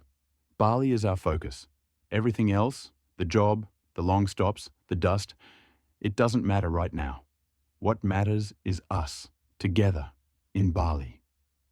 And just like that, the conversation shifted. Nathan cracked jokes. Chloe talked about outfits she'd pack. Charlotte asked about beaches and temples. But Jack noticed how the rest of the chatter faded into the background. The plan had eclipsed everything else. Bali was the beacon now, the promise that carried them forward. The plan became more than a holiday. It was a beacon, a shared dream that kept them motivated through long shifts, quiet nights, and Jack's looming departure back to site. When Jack packed his bag for his next stint, the mood was lighter than before. The others didn't just see him leaving. They saw him building the bridge to Bali. His reassurances carried weight now, because the vision was clear. 2 weeks together, no dust, no distance, just freedom. Broome remained their chapter, but Bali had become the horizon, the promise that kept them laughing, working, and waiting, knowing that soon they'd trade red earth for golden beaches. Chapter 43. Bali. Jack dropped his four-wheel drive off for a major service the day before departure, a symbolic gesture as much as a practical one. The vehicle had carried them across red dirt roads, through dust storms, and into Broome itself. Now it would rest while they traded rugged adventure for tropical ease. The morning of the flight was electric. Nathan cracked jokes about smuggling satay skewers back in his luggage. Chloe fussed over her outfits, and Charlotte clutched her passport with a mix of nerves and anticipation. Jack, calm but quietly proud, reminded them all. This is what the mine has given us. 2 weeks, no worries, just freedom. At Broome Airport, the mood was lighter than any of their previous farewells. Instead of watching Jack leave, they were leaving together. Boarding the plane felt like stepping into a new chapter. the hum of the engines carrying them away from red earth and into promise. When they stepped off the plane in Denpasar, the air hit them like a wave, warm, humid, and fragrant with incense and tropical flowers. The chaos of the arrivals hall was a stark contrast to Broom's sleepy terminal. Taxi drivers calling out, tourists bustling, the rhythm of Bali already alive around them. Nathan's eyes widened as scooters zipped past outside. This place is buzzing. I'm going to eat my way through every street corner. Chloe laughed, adjusting her sunglasses. And I'm going to shop my way through every market. Charlotte's gaze softened as she took in the palm trees and temple carvings. It feels different, like we've stepped into another world. Jack smiled, watching them all. Exactly. This is what I wanted for us. A break from the grind. A chance to live the dream together. Their drive to the villa was filled with wide-eyed wonder. Rice terraces glowing green in the late afternoon sun, shrines adorned with offerings, and the constant hum of scooters weaving through traffic. By the time they arrived, the pool shimmered under lantern light, and the sound of distant gamelan music floated through the air. They dropped their bags, kicked off their shoes, and stood together at the edge of the pool. Nathan raised an imaginary glass to Bali and to Jack's big plan. The laughter that followed was easy, unburdened. Broom felt far away now, the mind sight even further. Bali was the focus, the reward, the promise fulfilled. Their first days in Bali unfolded like a dream, each of them embracing the island in their own way, weaving together experiences that reflected their personalities and desires, although the vast travel between locations over such a small island had them baffled. Charlotte was drawn immediately to the spiritual heart of Bali. On their second morning, she convinced the group to visit Uluwatu Temple, perched high on a cliff above the ocean. She walked slowly through the stone gates, pausing at shrines adorned with offerings of flowers and incense. The rhythmic chanting of priests and the sight of monkeys darting between statues fascinated her. For Charlotte, Bali was about connection, to culture, to history, and to something deeper than the everyday grind. She found peace in the temples, her worries about Jack's absences softening in the quiet reverence of sacred spaces. Chloe's Bali was vibrant and bustling. She thrived in the chaos of Ubud market, weaving through stalls of sarongs, jewellery, and handmade crafts. Her laughter rang out as she bargained with vendors, her arms filling with bags of treasures. She adored the textures, the colours, the energy of it all. For Chloe, Bali was indulgence in beauty, a chance to dress differently, to collect keepsakes, and to immerse herself in the pulse of the island's commerce. She teased Nathan about buying a sarong, insisting he'd look very spiritual in one. Nathan's Bali was all about taste. From the first night, he declared he'd eat his way through the island. He devoured nasi goreng at a roadside warung, sampled satay skewers sizzling over charcoal, and grinned through spicy sambals that made his eyes water. He dragged the group into bustling night markets, insisting they try everything from banana pancakes to fried tempeh. Nathan's joy was infectious. Every meal became an adventure, every bite a story. He joked constantly about writing a Nathan's Bali food guide, though everyone knew he'd never get past the eating part. Jack's Bali was quieter, more inward. While the others explored, he often lingered by the villa pool or sat on the beach at dawn, watching the waves roll in. The mine site had been relentless, and Bali gave him space to breathe. He reflected on the sacrifices, the long stints away, and the promise he'd made to them. For Jack, Bali wasn't just a holiday. It was proof that his plan was working, that the money and the effort had bought them freedom. He watched Charlotte's awe in temples, Chloe's delight in markets, Nathan's joy in food, and felt a deep satisfaction. This was why he endured the dust and distance. In the evenings, they regrouped at the villa, sharing stories of their day. Charlotte spoke of temples. Chloe showed off her purchases. Nathan described his latest food conquest, and Jack listened, smiling quietly. The laughter was easy, the bond stronger than ever. Bali wasn't just a destination, it was a reminder of what they could achieve together.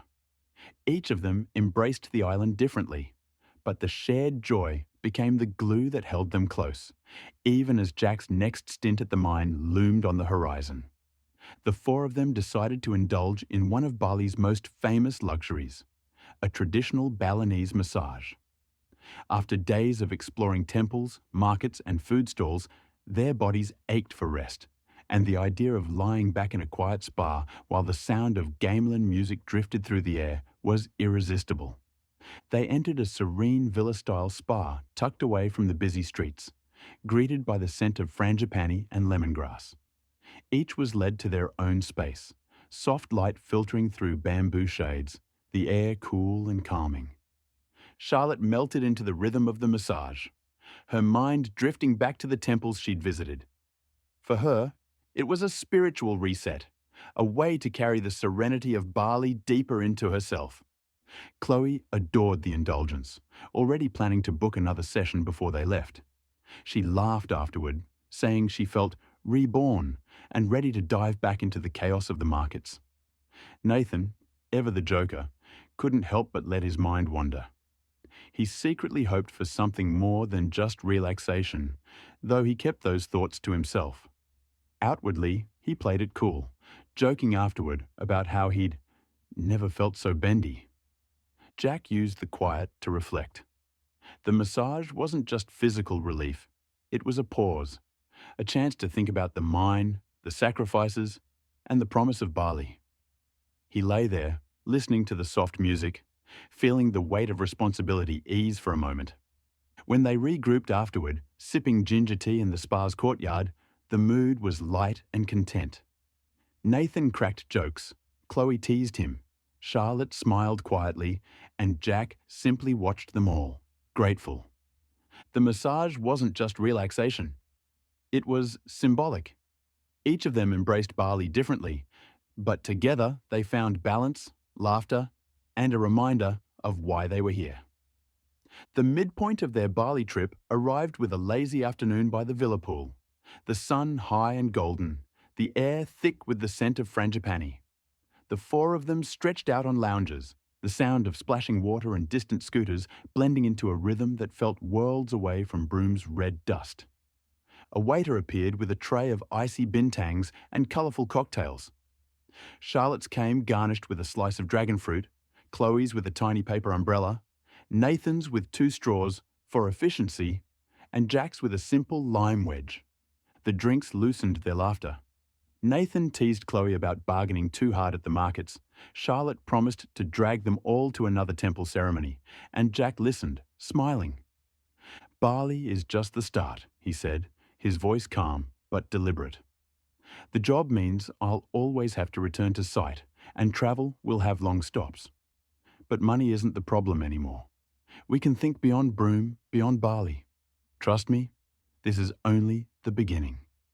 Chapter 44. Jack paid for everything. Charlotte looked at him, her expression softening. "As long as we're together, I'll trust you." Nathan raised his beer. To Bali, to big plans, and to Jack paying for everything. Chloe clinked her glass against his. "And to us, making memories that last longer than the dust."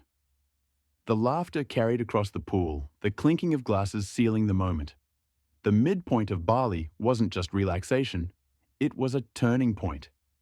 Each of them embraced the island differently, but together they found a rhythm that reminded them why they'd set out in the first place. Jack had been waiting for this moment, a chance to peel away from the group's lively chaos and spend time alone with Charlotte. Bali had been full of shared laughter, markets, temples, and food crawls. But now, after a swim in the villa pool, he and Charlotte slipped out together, leaving Nathan and Chloe behind. The streets of Bali were alive with scooters weaving through traffic, horns punctuating the chatter of vendors and tourists. Yet, as Jack and Charlotte walked hand in hand, the noise seemed to fade into the background. The rhythm of their steps matched, their conversation soft and unhurried.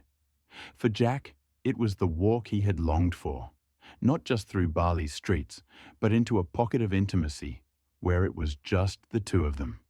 Charlotte's smile carried a mix of contentment and curiosity, her eyes catching the glow of lanterns strung above shop fronts. They ducked into a spa tucked behind carved wooden doors, greeted by the scent of sandalwood and frangipani. Opting for a forehand massage, they lay side by side as two therapists worked in perfect synchrony. Charlotte was amazed by the sensation. The seamless rhythm of four hands moving across her shoulders and back, the way tension melted into calm. She whispered afterward, "It felt like being carried away, like floating." Jack, meanwhile, was ultra-relaxed, his usual edge softened into a quiet smile. "That was unreal," he murmured, stretching lazily. "I could stay here forever." Later, they wandered into an unmistakably Aussie bar, the kind with footy jerseys pinned to the walls, the smell of grilled meat in the air, and a big screen showing Aussie rules. The sound of the game filled the room, familiar and grounding, a slice of home in the middle of Bali. Jack's eyes lit up as he watched the play, pointing out moves and laughing at the commentary.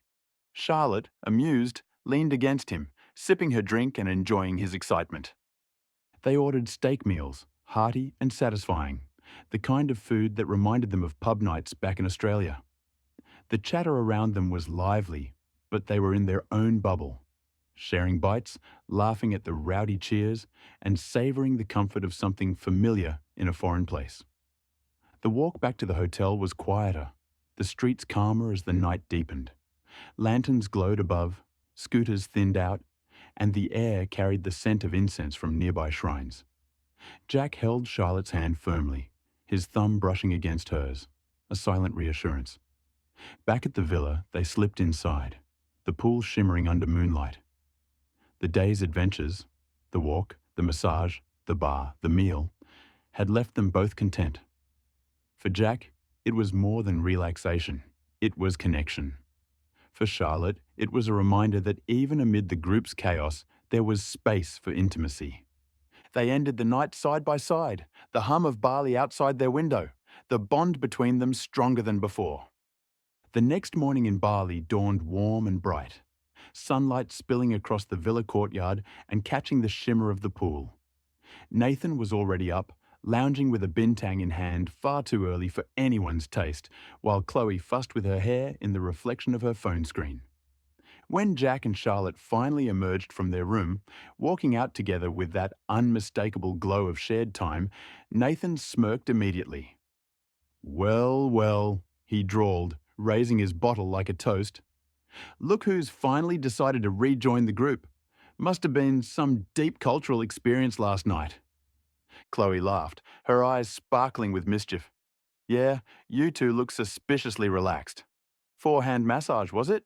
Or was that just the warm-up?" Charlotte rolled her eyes, though her cheeks flushed. "It was a massage and dinner, that's all." Jack grinned, unbothered. "And it was exactly what we needed. You should try it sometime instead of teasing." Nathan leaned back, chuckling. "Mate, if I had a forehand massage, I'd still be asleep. But good on you. You look like you've shed about 10 years of stress." Chloe waved her hand dismissively. "All right, enough teasing. It's our last day in Bali. We need a plan." The teasing faded into laughter, the group's bond stronger than ever. Nathan clapped Jack on the shoulder. Chloe leaned against Charlotte, and Jack looked around at them all with quiet satisfaction. This was what he had wanted. Not just Bali itself, but the togetherness, the freedom, the sense that they were living fully. Tomorrow, they would return to Broome, and Jack would eventually head back to the mine site. But for now, the island was theirs. Their last day in Bali stretched ahead, full of temples, markets, food, and laughter. And as they finished their breakfast by the pool, Nathan raised his bintang with mock solemnity. "To Bali, the best detour we've ever taken." The others clinked their glasses, smiling. The day was theirs, and they intended to savour every moment. Their final day in Bali unfolded with a kind of lazy magic, the kind that comes when everyone knows the end is near but refuses to let it dampen the mood. The four of them stretched out on lounges, the villa pool shimmering under the late morning sun. Nathan floated on his back, declaring himself king of relaxation, while Chloe snapped photos of the frangipani blossoms drifting across the water. Charlotte lay beside Jack, her hand brushing his, both of them quietly savouring the intimacy of simply being together without schedules or alarms. The air was thick with the scent of tropical flowers, and the sound of scooters from the street outside seemed far away. By mid-afternoon, they decided to wander through the nearby streets one last time. It wasn't about necessity. They all knew they didn't need anything more, but about the joy of indulging in small, frivolous purchases. As the sun dipped lower, they returned to the villa for one final round by the pool. Chloe opted for a Long Island iced tea, and Charlotte followed suit, curious to try something different. Nathan and Jack ordered bintangs, Jack holding his beer in the air, raising it in a quiet toast. "To Bali," he said simply. "To us." They clinked glasses, the sound sharp against the soft hum of evening. The drinks flowed, laughter spilled, and the poolside became their sanctuary. Nathan cracked jokes, Chloe teased him, Charlotte leaned into Jack's shoulder, and Jack sat back, ultra-relaxed, watching the three people who made all the sacrifices worth it. The final night wasn't about grand adventures or ticking off sights. It was about savouring the small things. The taste of cold drinks, the glow of lanterns, the warmth of friendship, and the knowledge that Bali had given them memories they'd carry long after they returned to Broome. As the stars emerged above, Chloe summed it up with a grin. "We didn't need half the things we bought today, but we'll never forget this." And with that, their Bali chapter closed. Not with a bang, but with the quiet joy of knowing they had lived it fully. Their return to Broome was marked by a jarring shift, the kind of contrast that made Bali feel like a dream they'd woken from too soon. The plane touched down on Broome's small runway, and the humid tropical air of Bali was replaced by the dry, dusty heat of the Kimberley. The streets were quieter, the pace slower, and the familiar red earth stretched out in every direction. Nathan joked about how the scooters have turned back into utes, but even his humour couldn't mask the heaviness of leaving paradise behind. Bali had been indulgence, cocktails by the pool, temple sunsets, market laughter, and food crawls. Broome was routine, work shifts, dusty streets, and evenings spent watching the same sunsets they'd seen before. The contrast sharpened their mood. Bali had shown them what freedom felt like, and Broome reminded them of the compromises they still had to make. As they unpacked and settled back into the motel, Jack gathered them together. His voice was steady, but the weight of reality was clear. "I'll have to head back to site soon," he said. "That's the con of this job, the long stints, the distance. But Bali proved the pros are real. We can afford to live, to dream, to escape. It's not forever, but it's enough to keep us moving forward." Charlotte squeezed his hand, Chloe nodded quietly, and Nathan sighed before forcing a grin. "All right, mate. Just make sure the next plan is as good as Bali." Jack smiled faintly. It will be. Back in Broome, the rhythm of work and routine resumed, but Bali lingered in their hearts. It became the story they retold, the memory that kept them motivated, and the promise that Jack's sacrifices at the mine site weren't in vain. Chapter 44. Moving forward. Broome was reality, but Bali had become their horizon. Proof that even in the grind, freedom was possible. Jack's next departure for the mine site carried a different weight than before. The group had tasted freedom in Bali, the cocktails by the pool, the temple sunsets, the laughter in markets, and that memory lingered like a golden afterglow. It made his absence sharper, but it also gave them something to hold on to. Charlotte carried Bali's serenity with her, replaying the temple visits and her quiet walks with Jack. His absence hurt, but she leaned on those memories, finding strength in the promise of more escapes together. At the café, she worked with renewed calm, telling herself every shift was another step toward their next adventure. Before Bali, Jack's departures had been marked by uncertainty and frustration. Now, the group coped differently. They had Bali as a shared memory, a beacon reminding them that the mine site wasn't just absence. It was the bridge to freedom. Evenings in Broome were quieter, but they often sat together, reminiscing about barley.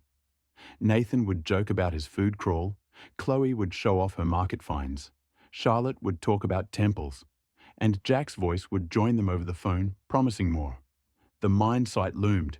Yes, but barley had changed the rhythm. His absence was no longer just a gap. It was part of a larger plan, one they trusted because they had lived its reward. The first thing Jack did was collect his four-wheel drive from the service. The vehicle gleamed, tuned and ready, a symbol of what lay ahead. He ran his hand along the bonnet, smiling. She's ready for the road. And so are we. In the days leading up to his return, Charlotte had quietly handed in her notice at the café. Chloe said goodbye to her salon chair, and Nathan wrapped up his last job at Galvin's. Each of them felt a pang of leaving behind the routine they'd built in Broome, but the excitement of what was next outweighed the comfort of familiarity. Charlotte admitted, "It feels strange, like we're cutting ties. But I'm ready." Chloe grinned. "I've had enough of hairdryers. Bring on the adventure." Nathan laughed. "No more crawling under houses. Darwin, here we come." Gathered around the car that evening, the four of them talked about the road ahead. Darwin wasn't just a destination. It was the next horizon, the next big adventure. The drive itself promised long stretches of outback, roadhouses, and nights under the stars. Jack leaned against the car, his voice steady but full of anticipation. "Darwin's the goal. It's not just about getting there, it's about the journey. We'll take our time, stop where we want, live it fully. Barley showed us what freedom feels like. Now we carry that into the road." Charlotte smiled, her hand brushing his. "As long as we're together, I don't care how long it takes." Chloe teased Nathan about packing too much food, while Nathan insisted he'd survive on roadhouse pies and iced coffees. The air was charged with excitement. Broome had been their pause, barley their escape, but Darwin was their next frontier. The mine site still loomed for Jack. He knew he'd have to return eventually. But for now, the focus was clear.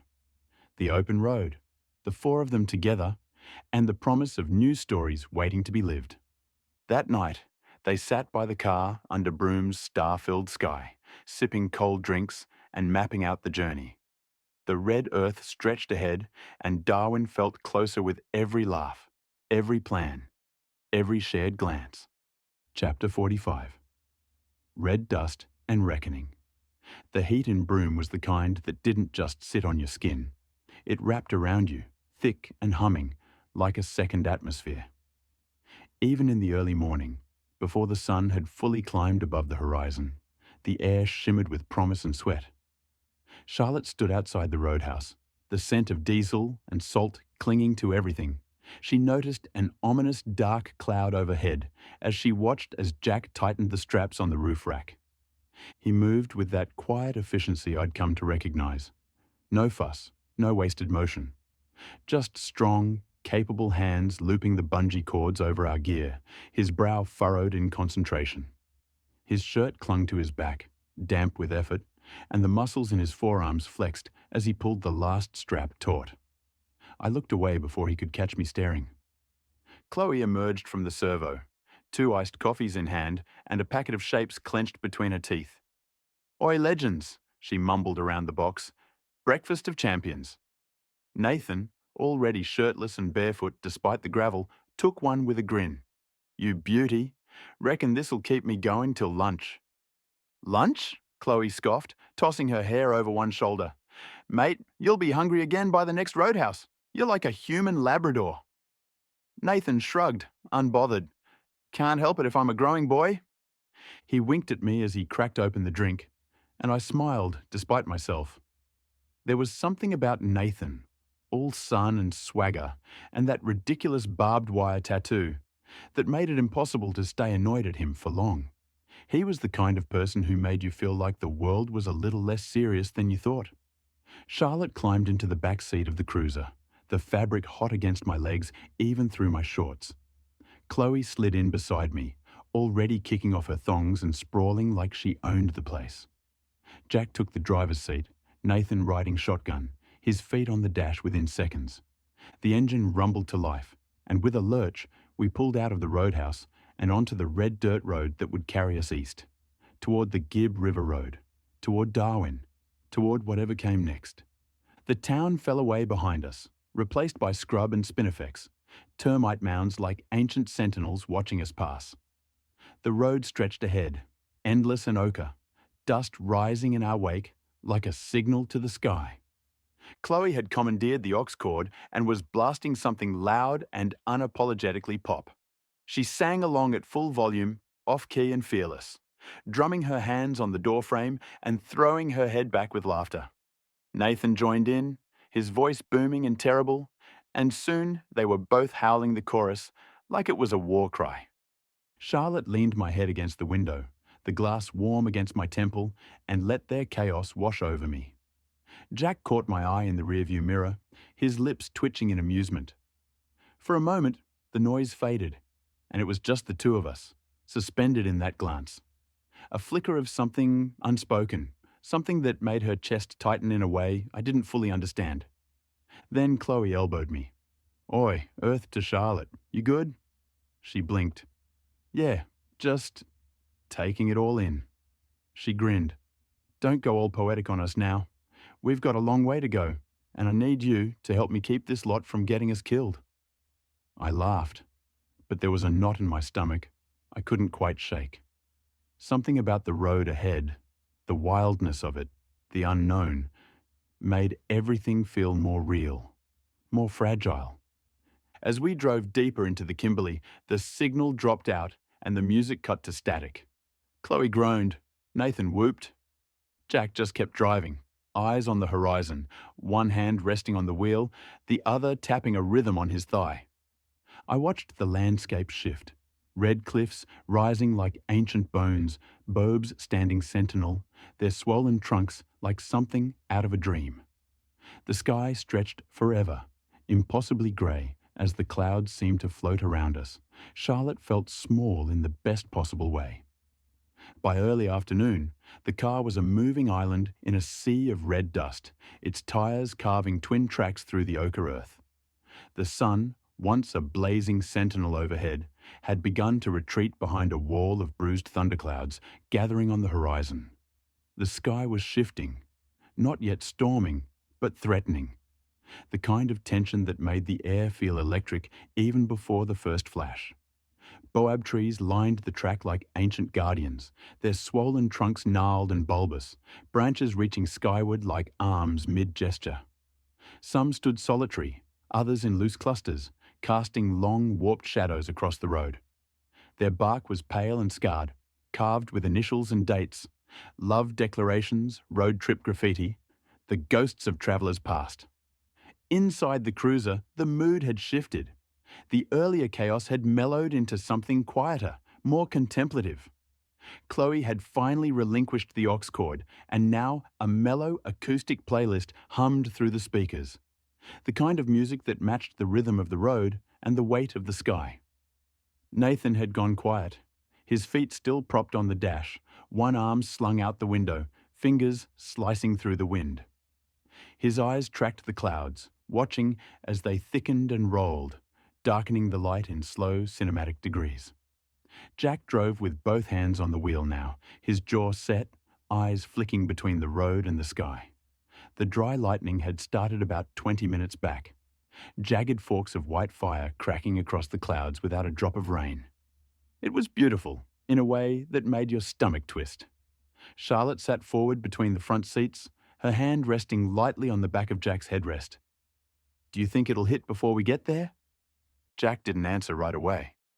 A low rumble rolled across the plains, long and lazy, like the sky clearing its throat. "Hard to say. If we keep moving, we should beat it." Chloe leaned forward from the back seat, her voice softer than usual. "I love this bit. Right before it breaks. Feels like the world's holding its breath." They passed a rusted-out windmill, its blades creaking in the rising wind. Beyond it, The land opened up, flat and endless, dotted with termite mounds and the occasional flash of silver where a creek had once run. The road narrowed again, corrugated and rough, and the cruiser rattled like a tin can full of bolts. A bolt of lightning split the sky to their left, illuminating a stand of bobes in stark silhouette. For a moment, the world turned white, then fell back into shadow. The thunder followed seconds later, louder now, closer. Chapter 46. The storm breaks. The first drops hit the windscreen like thrown pebbles, sharp and sudden. Jack flicked the wipers on, but they barely kept pace with the sheets of rain that followed. Within minutes, the red dust road had turned slick, the ochre earth dissolving into mud. The cruiser rattled over corrugations, its headlights cutting through the curtain of water. Nathan leaned forward, his usual grin replaced by a tight jaw. "Mate, this is wild. Feels like the Kimberley's trying to wash us back to Broome." Chloe's voice was steady, but her eyes tracked the lightning splitting the sky. "Just keep it slow. We'll get through." Charlotte sat forward, her hand gripping the back of Jack's seat. The storm pressed against the windows, thunder rolling so close it felt like the earth itself was shaking. She whispered, half to herself, "It's like the world's breaking open." Jack's knuckles whitened on the wheel, his focus absolute. "We'll make it," he said, though the words were more for them than himself. The road narrowed, water pooling in dips and hollows. The cruiser lurched, tires slipping before catching again. Nathan swore under his breath. Chloe reached for Charlotte's hand, and for a moment, silence filled the cabin. The kind of silence that comes when everyone knows how thin the margin is. Outside, the bobes stood like sentinels in the storm, their swollen trunks gleaming under each flash of lightning. The rain hammered the roof, the wind howled through cracks in the seals, and the Kimberley revealed its wildest face. Then, just as suddenly as it had begun, the storm shifted. The rain eased to a steady patter, the thunder rolled further away, and the horizon opened into a bruised twilight. The road was scarred, puddled and treacherous, but passable. Jack exhaled, his grip loosening on the wheel. Nathan let out a low whistle. "Reckon that was the closest I've come to praying in years." Chloe laughed shakily, brushing damp hair from her face. "And yet here we are, still moving forward." Charlotte leaned back, her chest tight, but her smile soft. She looked at Jack, catching his eye in the mirror. "You were right. We made it." Jack nodded, his voice quiet but certain. "We'll keep making it." The storm had broken, but its mark lingered, not just on the road, but on them. It was a reminder of how fragile the journey could be, and how strong they had to be together. The storm had passed, but the road was transformed. Long stretches of waterlogged track stretched out before them, shimmering under the bruised twilight like inland oceans.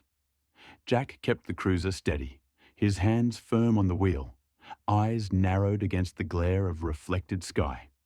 The tires churned through the flood, sending sheets of water surging left and right in great arcs. At times, the bonnet disappeared beneath the crest of muddy waves, the engine growling as if defying the elements themselves. Charlotte gripped the seat, her breath catching each time the water surged higher. Chloe leaned forward, wide-eyed, muttering, "This is insane," though her voice carried more awe than fear. Nathan, ever the showman, braced himself against the dash, grinning like a kid on a roller coaster.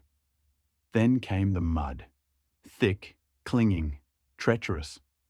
The cruiser drifted sideways, tires sliding across the slick surface, the horizon tilting in the windows. For a heartbeat, it felt like the whole vehicle might spin out.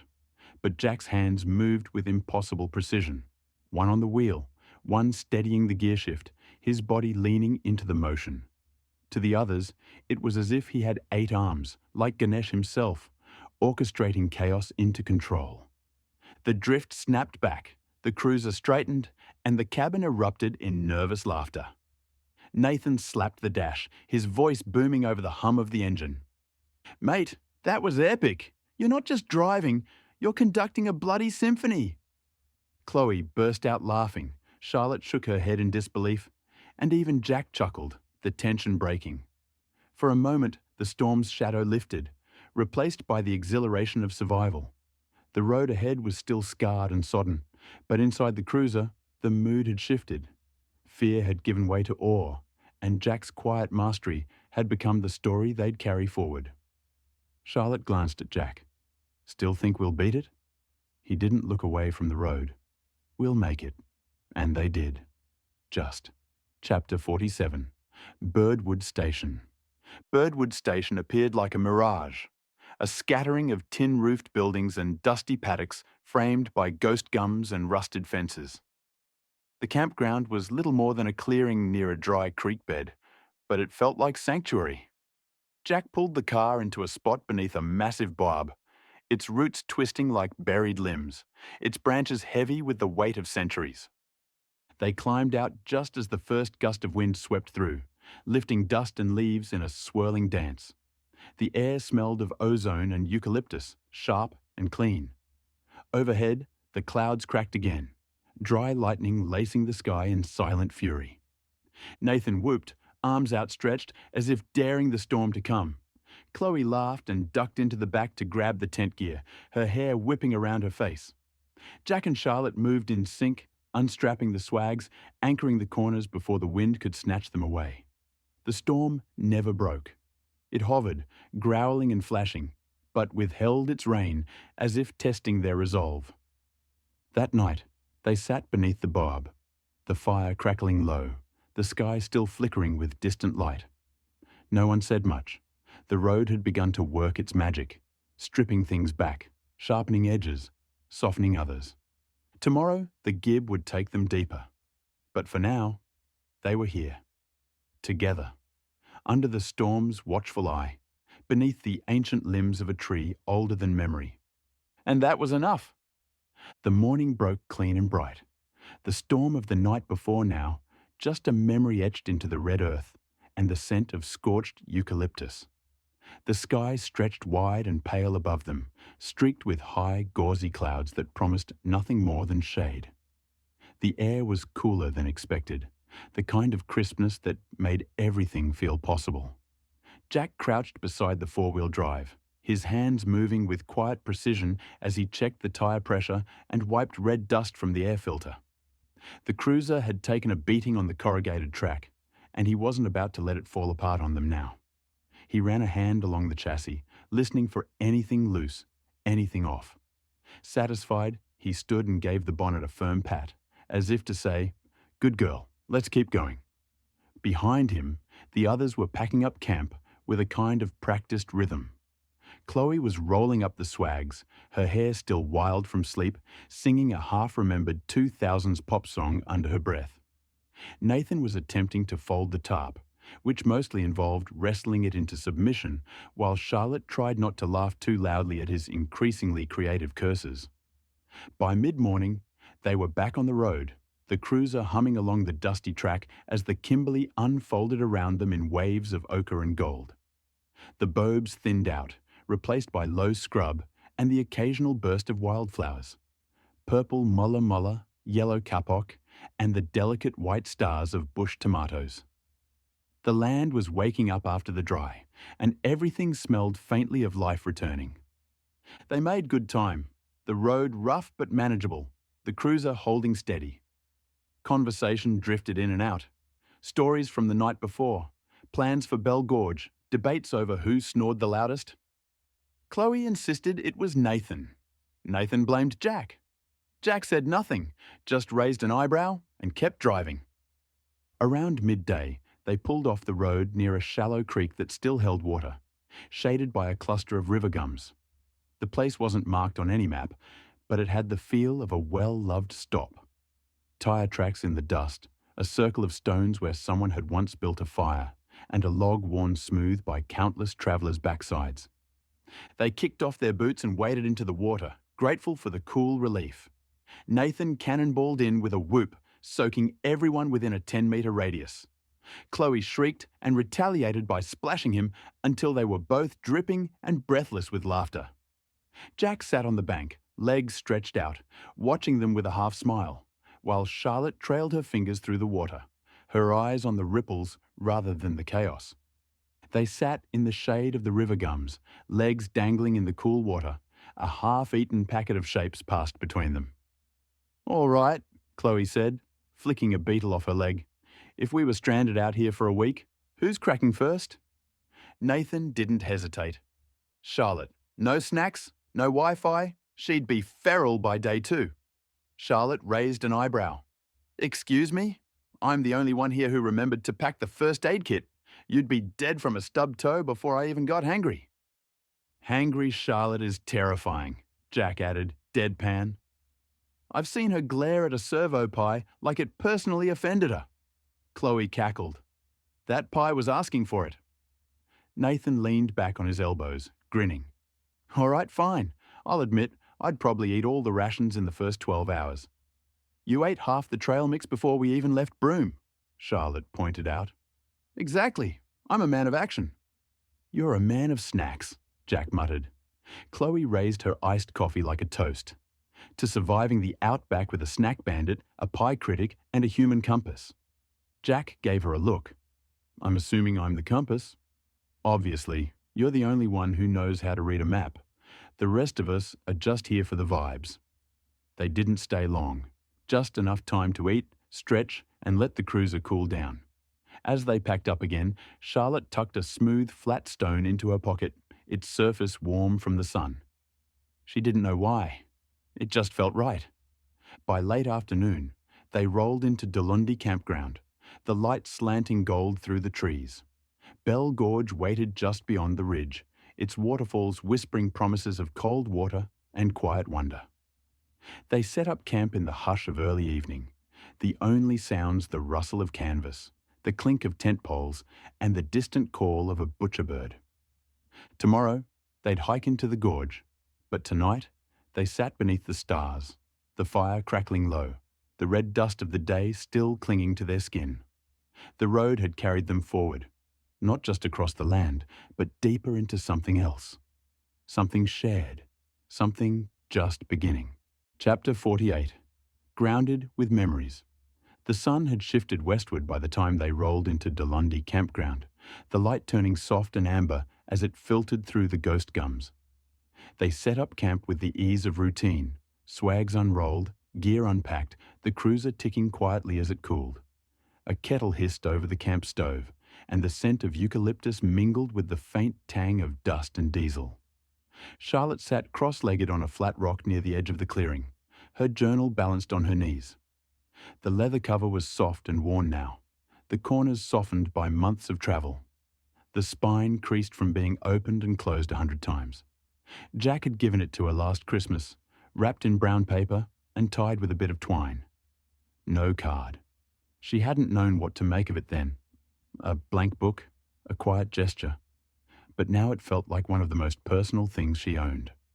She flipped back through the pages, fingers brushing over entries written in roadhouses and riverbeds, on ferry decks and motel beds. Notes on places they'd stayed, things they'd seen, the way Nathan always fell asleep mid-sentence, the way Chloe could make a whole room laugh with one raised eyebrow. And Jack, always there, steady and quiet, the kind of presence that didn't demand attention, but held it anyway. Across the camp, Jack sat on an upturned milk crate, his boots off, one leg stretched out, the other bent beneath him. He held the pocket knife in his right hand, the blade catching the last of the sun as he ran it carefully under his fingernails. It was an old thing, the handle worn smooth with the initials RH faded but visible, the metal dulled by time. Charlotte saw it tucked into his pack or resting beside his plate at dinner. She remembered that Jack's dad gave it to him before we left. Charlotte, holding onto her, a silver chain with a tiny locket, the necklace. Given to her by Jack's mum. Charlotte watched him now, the way his brow furrowed slightly in concentration, the way his hands moved with quiet care. There was something grounding about it, the ritual of it, the history in that blade, the way Jack carried it like a tether to something older than all of them. She turned back to her journal and wrote, "We're further than I ever thought we'd get. Not just in kilometers, but in everything. I don't know what I expected when we left, But it wasn't this strange, beautiful rhythm we've found. The way we move together now. The way Jack looks at me when he thinks I'm not watching. The way I feel when I catch him doing it. She paused, tapping the pen against her lip, then added, I think I'm starting to understand what this trip is really about. It's not just the places, it's the people. It's the quiet moments. It's the knife in his hand and the dust on our boots and the way the sky looks when it's just about to storm. She closed the journal gently, holding it for a moment before slipping it back into her pack. The fire crackled behind her, and Chloe's laughter rang out as Nathan tried, and failed, to light a match with one hand.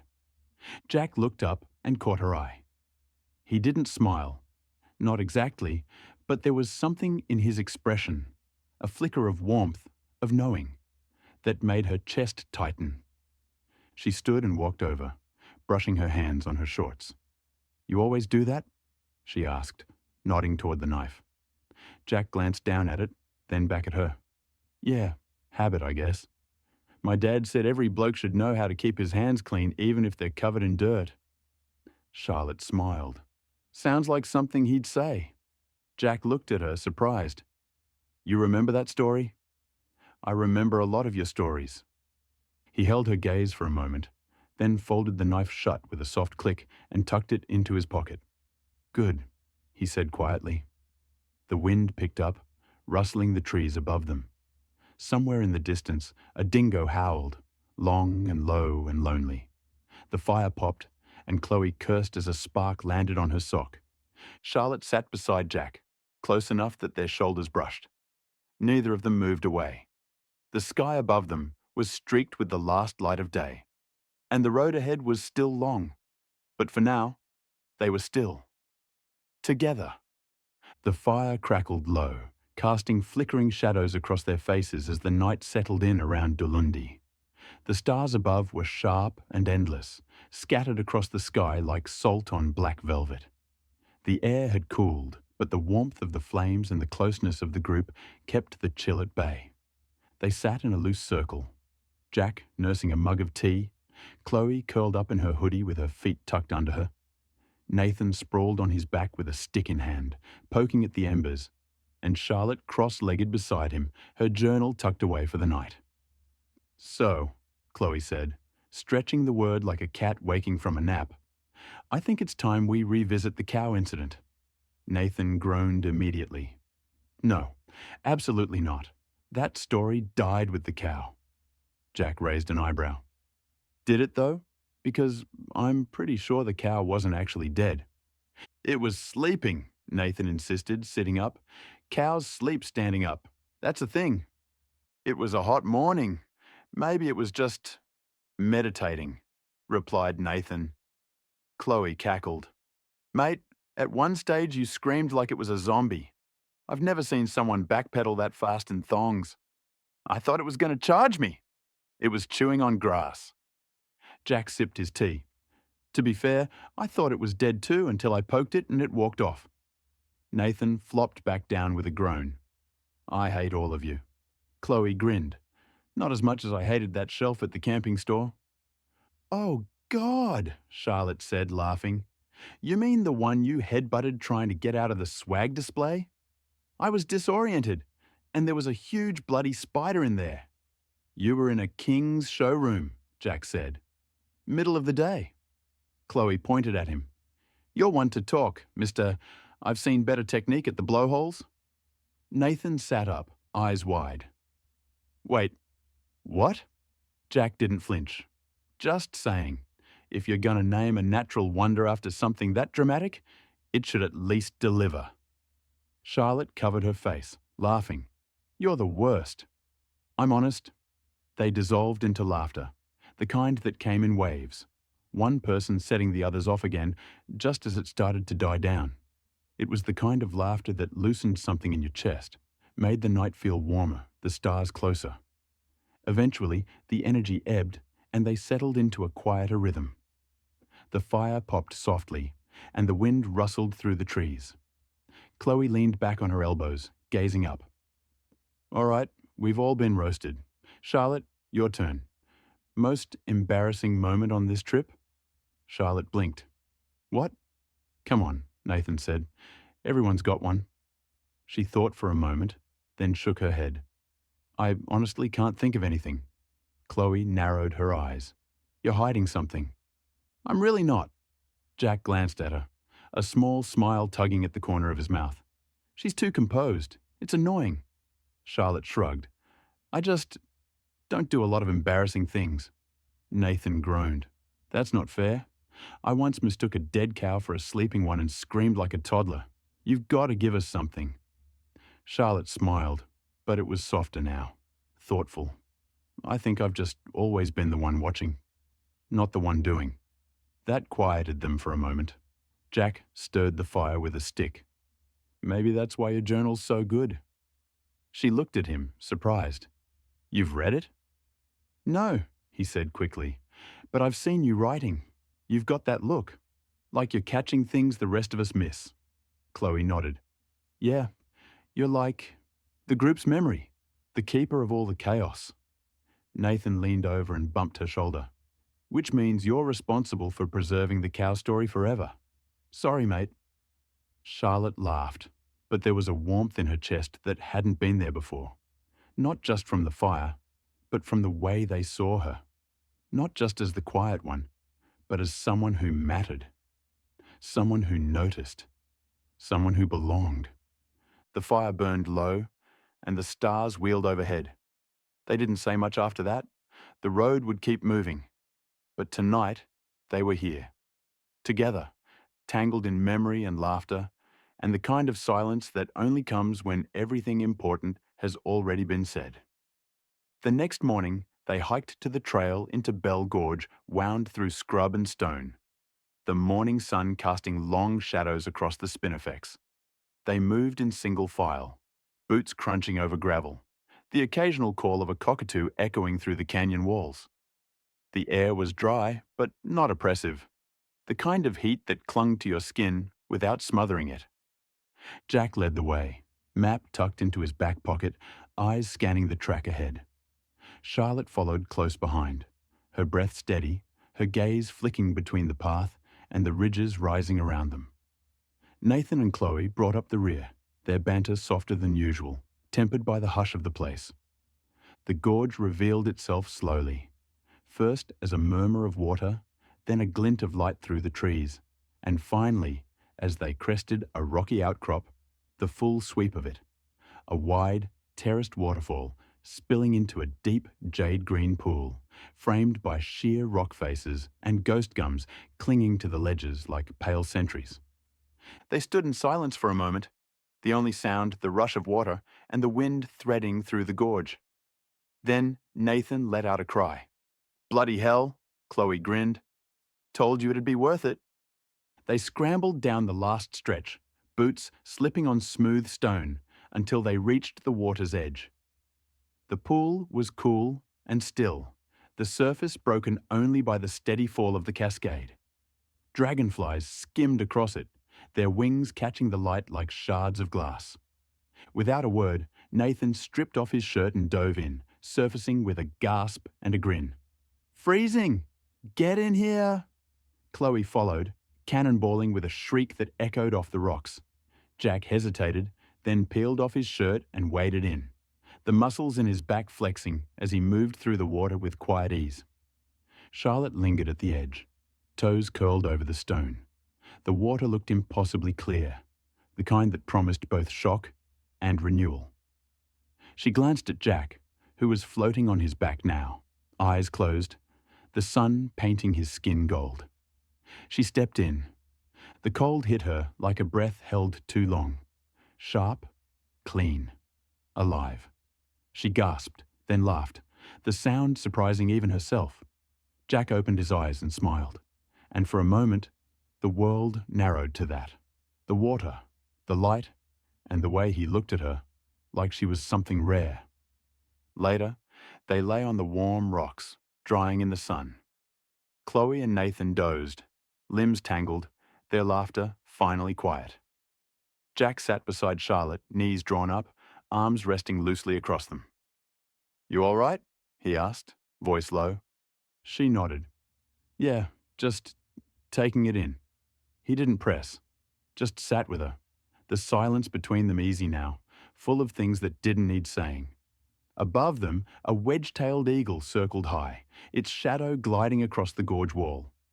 The water kept falling, steady and eternal, and the red cliffs held the heat like memory. Something had shifted, not loudly, not all at once, but it was there, in the glance, the stillness, the way their shoulders brushed, and neither of them moved away. Soon the road would be calling them again, but for now, they were here, and it was enough. Chapter 49.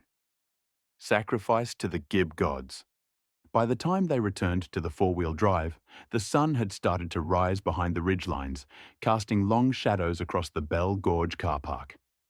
Their clothes were still damp from the swim, their legs scratched from spinifex and loose stone, and their bodies humming with the kind of tired that only comes from sun, water, and the slow ache of wonder. Jack checked the tires again before they set off, crouched low with his hand pressed to the warm rubber.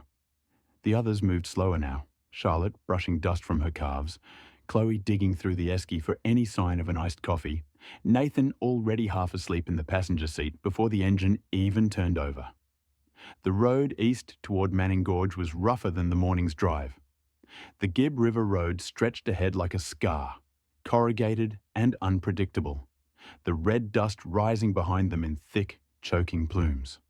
The sun's mid-morning light across the sky with endless blue. As the afternoon world grew, they passed several cars coming toward them, leaving their view into a thick red wall of dust.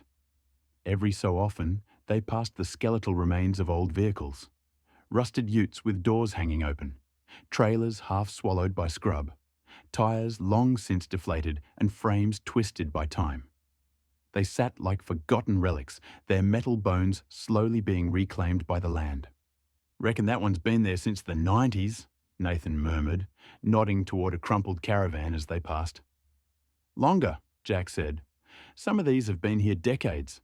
People underestimate the Gib, think it's just a shortcut." Charlotte watched the shadows flicker past the window, the silhouettes of termite mounds and ghost gums dancing with the shock of the corrugations. "It's like the road keeps its own graveyard." Chloe shivered, pulling her hoodie tighter. "Okay, can we not talk about ghost cars while we're literally in the middle of nowhere?" Nathan grinned. "What, scared the rust monsters are going to get us?" "Shut up, Nathan." They fell into silence after that, lulled by the drone of the engine and the rhythmic rattle of the road. Occasionally, a kangaroo darted across the track, its eyes flashing in the light, before vanishing into the bush.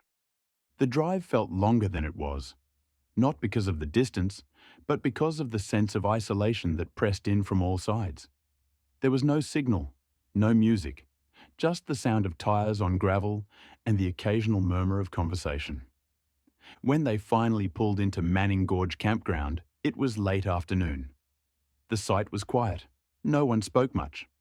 The road had taken its toll, not in danger, but in the slow, steady erosion of energy that came from hours of concentration and dust, and the knowledge that, out here, you were always a little bit at the mercy of the land.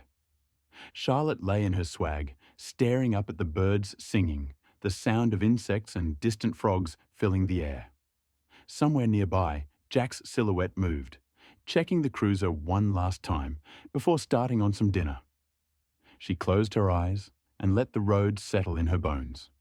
Tomorrow, they'd cross the river to reach the gorge, but tonight they slept among the rusted ghosts of those who hadn't made it as far, and the Gib kept its quiet watch. The morning broke with a riot of birdsong, butcher birds warbling, cockatoos screeching, and the soft coo of doves threading through the trees. The sun had barely crested the horizon when the first zip of a swag broke the stillness, followed by the rustle of canvas and the clink of enamel mugs. Charlotte blinked awake to the sound of Chloe muttering about needing caffeine, and Nathan already rummaging through the esky like a man on a mission. The air was cool, fresh with the scent of river reeds and damp earth, and the sky above was a soft wash of blue streaked with high, harmless clouds. Jack stood near the four-wheel drive, arms crossed, watching the group stir to life. When they'd all gathered around the fire pit, mugs in hand and eyes still heavy with sleep, he cleared his throat. "So," he said, "we could hike back to the gorge this morning. Or—" They all looked at him. "I've got something big planned, but it's going to be the longest drive we've had in a few days." Chloe raised an eyebrow. "Define big." Jack just smiled. "You'll see." Nathan groaned. "Mate, you can't just drop that and not explain." Jack shrugged, already turning toward the car. "Better pack up. We've got ground to cover." And that was that. They broke camp quickly, curiosity buzzing louder than the flies. By the time they were back on the Gib, the sun was high and the road ahead shimmered with heat. The cruiser rattled and groaned over the corrugations, dust curling up behind them in long, lazy plumes. It didn't take long for the questions to start. "So," Chloe said casually, leaning forward from the back seat, "is this big plan like big exciting or big exhausting?" Jack didn't take his eyes off the road. "Yes. That's not an answer. It's the only one you're getting." She narrowed her eyes. "You're enjoying this." Jack tilting his head slightly, "Immensely." An hour later, Nathan tried his luck. "All right, just blink once if it involves food, twice if it involves nudity." Jack smirked. "I'll let you know when we get there." Charlotte, sitting behind him, leaned forward. "Is it dangerous?" Jack glanced at her in the rearview mirror. "Not if we're smart." "That's not comforting." "Didn't say it was supposed to be." By midday, the road had grown rougher, the landscape more remote. The barbs returned, their swollen trunks casting long shadows across the track. They passed more rusted-out wrecks, a sun-bleached caravan with its roof caved in, a ute missing its wheels and half its panels, a trailer overtaken by spinifex and time. "Still think we're not in a horror movie?" Chloe muttered, eyeing the wrecks. Nathan leaned forward. "Seriously though, Jack, are we going to a secret waterfall? A hidden cave? A UFO crash site?" Jack didn't answer, just turned up the volume on the stereo and kept driving. The silence that followed wasn't tense. It was electric, the kind of silence that buzzed with possibility. Every bump in the road, every turn of the wheel, every new bend in the track felt like a clue. Charlotte watched him from the back seat, her journal open on her lap but forgotten. Jack's hands were steady on the wheel, his jaw set, eyes scanning the road ahead. He looked like a man with a destination, not just on the map, but in his bones. By late afternoon, the sun had begun its slow descent, casting the landscape in gold. The four-wheel drive crested a rise, and Jack finally spoke. "All right," he said, voice low but clear. "We're nearly there." Chloe sat up straighter. "Are you going to tell us now?" Jack smiled. "Nope." Nathan groaned. "You're the worst." But even as they complained, they leaned forward, eyes scanning the horizon, hearts beating just a little faster. Whatever Jack had planned, it was close, and none of them, not even Jack, could have guessed how much it would change everything. By the time the cruiser rolled into Drysdale River Station, the sky had turned the colour of burnt sugar, streaked with lavender and rose. The sun hovered low, casting long shadows across the dusty track, and the air had taken on that peculiar stillness that only comes just before nightfall in the outback, as if the land itself was holding its breath. They passed a rusted gate swinging lazily in the breeze, the station's hand-painted sign barely legible in the fading light. Beyond it, a scattering of tin-roofed buildings, a few grazing cattle, and the faint smell of diesel and campfire smoke. The place felt like a frontier, not just in geography, but in time. Jack pulled the cruiser into a clearing near the edge of the campground, beneath a stand of bloodwoods. The engine ticked as it cooled, and the group climbed out slowly, stretching limbs stiff from hours on the road. "All right," Jack said, clapping his hands once. "We're here." Nathan looked around. "Here where? There's nothing here but cows and dust."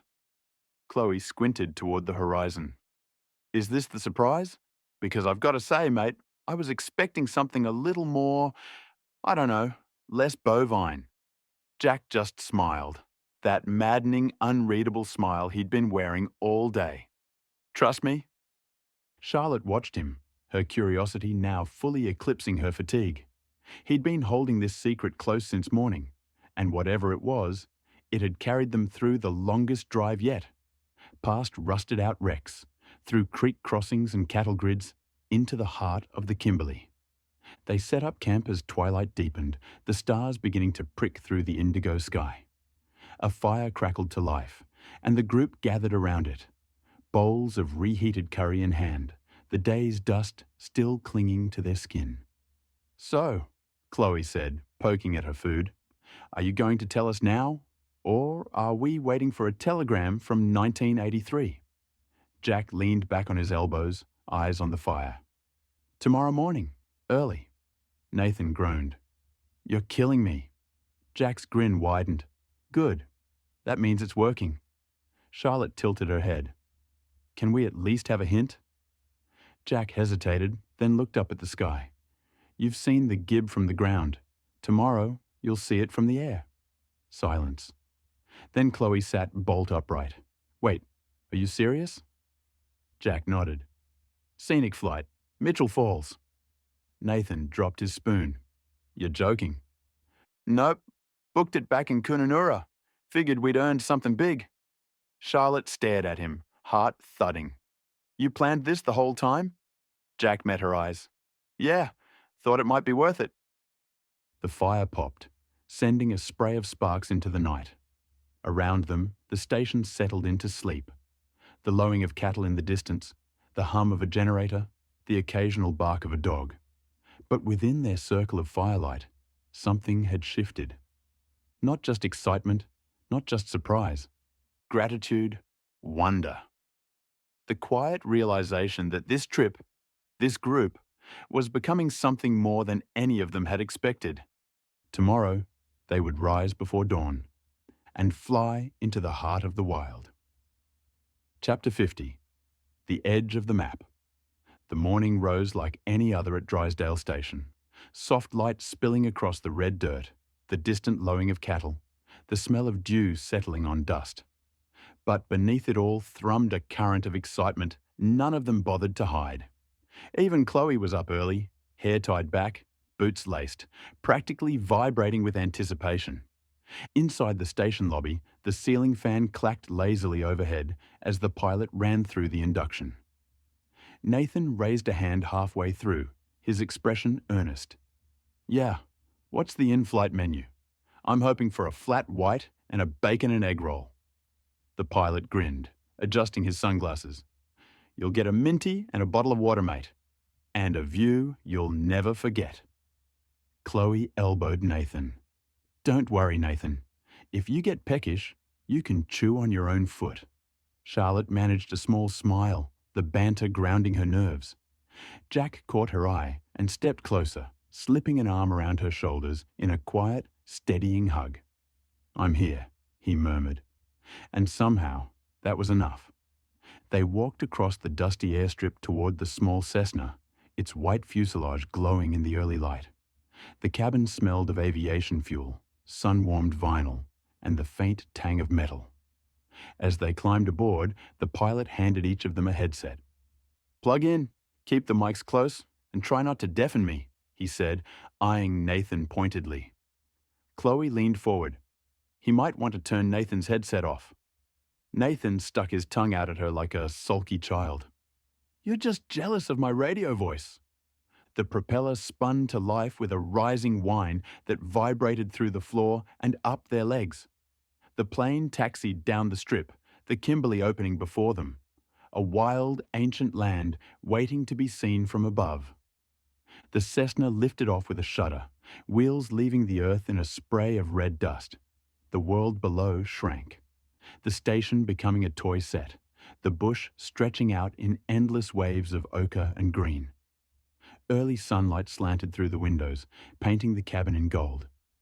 Nathan pressed his forehead to the glass. "Bloody hell, look at that! You could surf a river up here if you had a big enough board." Chloe snorted. "You'd drown before you got your hair wet, mate." The pilot's voice crackled through the headset. We're heading north over the Mitchell Plateau. On your left, you'll see the Prince Regent River winding through the escarpment. Keep your eyes peeled for crocs sunning themselves on the banks. Below them, the land unfolded like a living tapestry. Rivers snaking through gorges, their waters glinting like molten glass. Patches of rainforest clung to the shadows.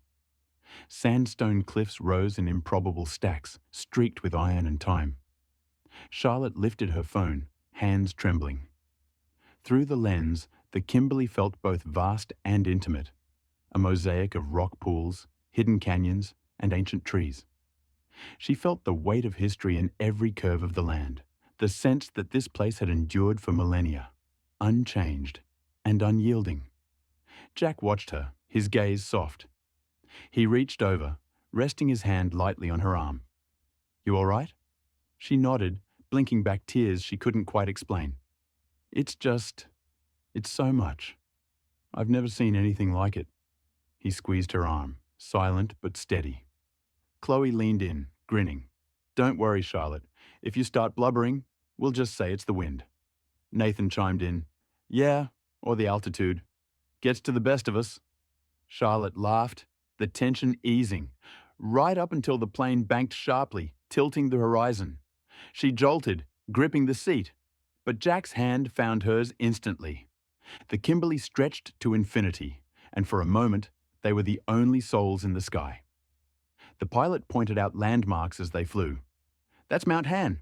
Over there, the King Cascades. See the white ribbon of water tumbling down the cliff? And those islands in Prince Frederick Harbour. Home to sea eagles and, if you're lucky, the odd dugong." Jack leaned forward, eyes tracing the land. "It's wild, like nothing I've ever seen." Charlotte snapped photos, capturing the play of light and shadow, the way the land seemed to breathe beneath the clouds. She felt small, but not insignificant. Small in the way one feels standing before something sacred. The plane dipped lower, the engine's drone rising. "Coming up on Mitchell Falls," the pilot said, reverence in his tone. "Hold tight. We'll do a circuit, so everyone gets a good look." The first glimpse hit like a punch. A four-tiered cascade, water tumbling in white ribbons over sandstone ledges into emerald pools. The cliffs glowed orange, streaked with black, where wet season torrents had carved their path. Mist rose from the base, catching the sunlight in 1,000 tiny rainbows. Charlotte pressed her face to the window, tears spilling freely now. The beauty was overwhelming, raw, unfiltered, ancient. Jack noticed immediately. He unbuckled, shifting closer, resting a gentle hand on her back and kissing her cheek. His thumb traced slow, soothing circles. Chloe softened. "Hey, Char. You all right? It's a lot, isn't it?" Charlotte nodded, wiping her eyes. I don't know. It's so beautiful, and I feel like I don't deserve to see it." Nathan, unusually gentle, said, "You do, mate. We all do. That's why we're here." The plane circled again, the falls framed in every window. The roar of water was muted by glass, but the power of the place was undeniable. They sat in silence, each lost in their own awe. Jack leaned in, voice barely above a whisper. "You're not alone, Charlotte. I'm here." She looked at him, gratitude shining through her tears. The engine noise faded, the world narrowing to the warmth of his hand and the steady presence beside her. As the plane climbed away from Mitchell Falls, the mood shifted. Awe lingering, but threaded now with something deeper. Something unspoken. Nathan broke the silence. "Well, that was a bit of all right, eh? I reckon I could do a bomb off the top tier easy." Chloe snorted. "You'd break your neck. And then who'd carry my bags?" Nathan grinned. "You, obviously. You're the strong one." Chloe nudged Charlotte gently. "You did good, Char. Not everyone handles the Kimberley on their first go." Charlotte smiled, cheeks still damp.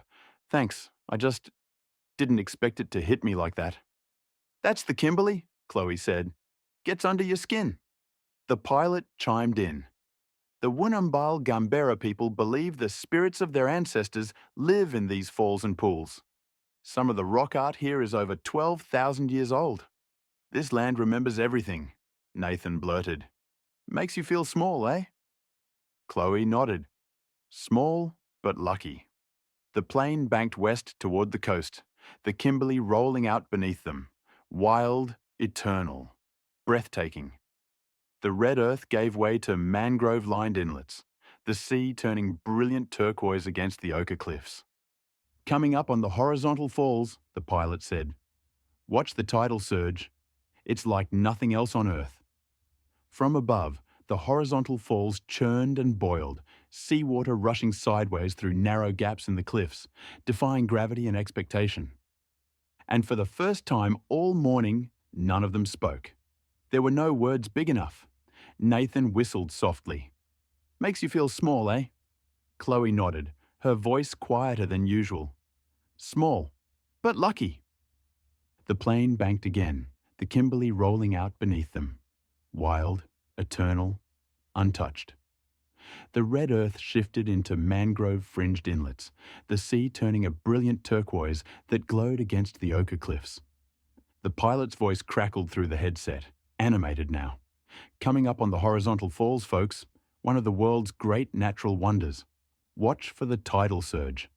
It's like nothing else on Earth.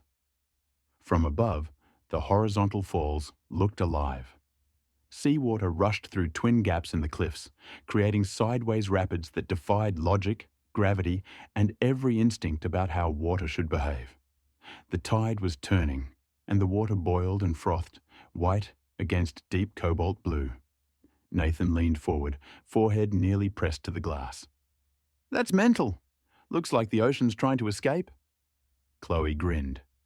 Bet you couldn't surf that, Nathan. He laughed. Wouldn't stop me trying. Charlotte, steadier now, lifted her camera again. The falls were violent and beautiful all at once, a reminder of the Kimberley's raw, unapologetic power. Jack pointed toward the cliffs. See those rock pools?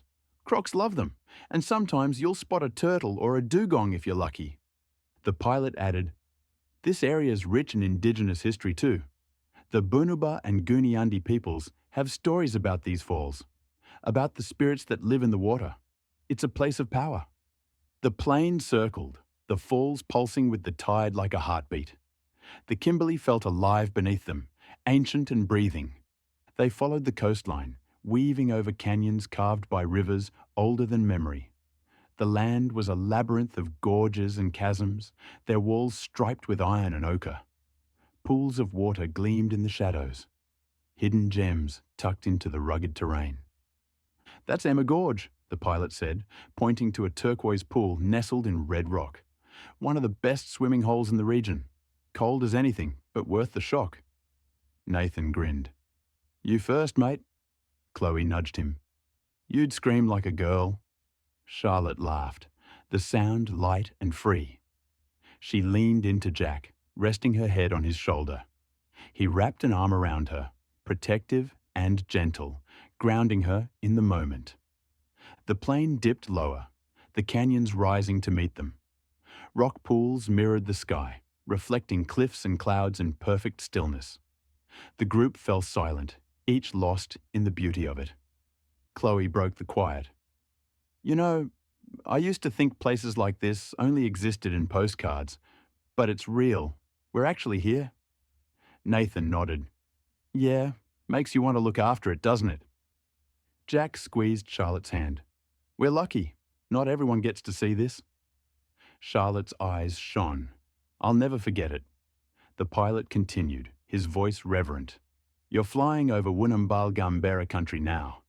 The Gwion and Wangina rock art, some of the oldest in the world, are hidden in these cliffs. The spirits painted here have watched over this land for thousands of years. Charlotte imagined the artists painting by firelight, their hands tracing stories into stone. She imagined the spirits said to dwell in the pools and falls, guardians of the land, watching still. Chloe, unusually quiet, murmured, Makes you think, doesn't it? How old this place is, how much it's seen. Nathan nodded. We're just passing through. Jack added softly, We should respect it. Leave it better than we found it. the pilot agreed. The Winnambole people ask visitors to respect the land. Don't swim in sacred pools. Don't touch the art. This is living country, full of stories. Silence settled again, not heavy, but reverent. The Kimberley wasn't just scenery. It was presence, memory, spirit. As the afternoon waned, the light softened, warming into gold. The plane flew low over the canyons, shadows stretching long and blue. The rock faces glowed, every crack etched in firelight. "This is the best time of day," the pilot said. "Golden hour. The land comes alive." Charlotte lifted her camera, knowing the photos could never capture the truth, but needing to try anyway. Nathan watched the sun sink toward the horizon. His bravado quieted. "Never seen anything like it, not even on the coast." Chloe leaned back, eyes closed, smiling. "This is living, hey?" Jack squeezed Charlotte's hand, his own eyes bright. "Yeah, it is." The plane banked, the Kimberley unfurling beneath them, a living canvas painted in gold and flame. As the sun dipped low, the plane turned back toward Drysdale River Station. The land below was a patchwork of shadow and light, rivers catching the last rays like threads of silver. The airstrip appeared, a thin line in the wilderness, drawing them home. "We'll be on the ground in 5, the pilot said gently. "Hope you enjoyed the ride." Nathan stretched, groaning. "Reckon I could do that every day." Chloe snorted. "You'd get bored after a week." Charlotte looked out the window, heart full. "I don't want it to end." Jack smiled, warm and certain. "We'll come back. One day." The plane touched down with a bump, dust billowing around them. The engine wound down, leaving a soft, settling silence. They climbed out, blinking in the fading light. Drysdale River Station was unchanged. But they weren't. The beer garden buzzed with evening life. Laughter, clinking glasses, the distant call of a dingo. They sat at a battered table, cold drinks in hand, the dust of the day still on their skin. Nathan raised his stubby. "To the Kimberley, and to us." Chloe clinked her bottle against his. "To Charlotte for not spewing in the plane." Charlotte laughed, bright and unrestrained. "To Jack for holding my hand, and for being the perfect boyfriend." Jack's smile was soft, eyes warm. "To all of us, for being here." Nathan lifted his drink again. "Jack, seriously, mate, thanks for today, and for everything you've done for us." Chloe and Charlotte chimed in together. "Thanks, hun. Thanks, babe." They sat in companionable silence, the memories of the day swirling around them. The flight had been more than a journey over land. It had been a journey into themselves, into friendship, into awe. As the stars emerged, bright, cold, eternal, Charlotte leaned into Jack, her head on his shoulder. Chloe and Nathan bickered softly beside them, their banter a familiar comfort. The Kimberley watched over them, ancient, patient, and vast, a silent witness to their small, bright moment in its endless story. The beer garden buzzed with evening life, laughter drifting from nearby tables, the clink of glasses, the low hum of travellers swapping stories under the glow of string lights. Somewhere beyond the fence line, a dingo called out, its voice long and haunting, carried on the warm night air. The scent of wood fire smoke mingled with dust and the faint sweetness of frangipani. They sat at a battered wooden table, cold drinks in hand, the dust of the day still clinging to their skin like a badge of honour. Nathan raised his stubby. "To the Kimberley, and to us." Chloe clinked her bottle against his. "To Charlotte, for not spewing in the plane." Charlotte laughed, bright, unrestrained, the kind of laugh that came from somewhere deep. "To Jack, for holding my hand, and for being the perfect boyfriend." Jack's smile was soft, eyes warm. "To all of us, for being here." Nathan lifted his drink again, more serious this time. "Jack, seriously, mate, thanks for today, and for everything you've done for us." Chloe and Charlotte chimed in together. "Thanks, hun. Thanks, babe." Jack shook his head, embarrassed but touched. "You lot are hopeless." They sat in companionable silence for a moment, letting the memories of the day settle around them like warm sand. The flight had been more than a scenic tour. It had cracked something open in each of them: awe, perspective, gratitude, a sense of being very small in a very big world, but small together. Chloe broke the quiet first, nudging Nathan with her elbow. Oi, Nath, be honest. You nearly cried when we flew over the falls, didn't you? Nathan scoffed. Nah, that was just dust in my eye. Dust? Chloe raised an eyebrow. At 3,000 feet? Yeah, high altitude dust. Charlotte giggled, leaning further into Jack's shoulder. Sure, Nathan. Jack smirked. I saw you wipe your eyes, mate. Nathan pointed at him. You saw nothing. Chloe grinned. It's okay, Nathan. We all know you're a softie. Am not. Are too. Their bickering was soft, affectionate, the kind that came from years of friendship, of shared chaos and shared care. Charlotte watched them, her heart full. I love you guys, she said quietly, surprising even herself. Chloe softened instantly. We love you too, Charlotte. Nathan raised his drink again. Even if you take 1,000,000 photos of the same rock? Charlotte nudged him with her foot. It's called capturing memories. It's called filling up your phone storage. Jack chuckled, brushing a strand of hair behind Charlotte's ear. Leave her alone. She's documenting our legacy. Nathan gasped dramatically. Oh, sorry. Didn't realize we were important historical figures. Chloe flicked a chip at him. You're not. But Charlotte is. Charlotte blushed, ducking her head. Jack squeezed her hand beneath the table, his thumb tracing slow circles. The stars emerged, bright, cold, eternal, scattered across the sky like diamonds on black velvet. The Milky Way stretched overhead in a shimmering river of light. The night felt impossibly vast, and yet their little table felt like the center of the universe. Charlotte leaned into Jack, her head resting on his shoulder. He pressed a soft kiss to her hairline. About that time, the air thick with the scent of wood smoke, dust, and something delicious drifting from the kitchen. The sun had dipped below the horizon, leaving the sky a deep cobalt blue scattered with early stars. The day's heat still clung to the ground, but the night breeze carried a welcome coolness. Nathan and Chloe returned from the bar carrying 2 enormous pizzas, one loaded with meat, the other a chaotic mix of vegetables and pineapple that Chloe insisted was gourmet. Nathan set the boxes down with a flourish. Dinner is served, peasants. Chloe rolled her eyes. Relax, Gordon Ramsay. You didn't cook it. Doesn't matter, Nathan said, grabbing a slice. I carried it. That's basically the same thing. Jack snorted. Pretty sure the chef would disagree. Charlotte laughed softly, leaning into Jack's side as he wrapped an arm around her shoulders. The warmth. Chloe and Nathan continued their gentle bickering, voices low and warm, their laughter drifting into the night. The Kimberley watched over them, ancient, patient, and vast, a silent witness to their small, bright moment in its endless story. Chapter 51. The Pentecost River. They left Drysdale early, the sun still low and soft, the air cool enough that the dust didn't cling.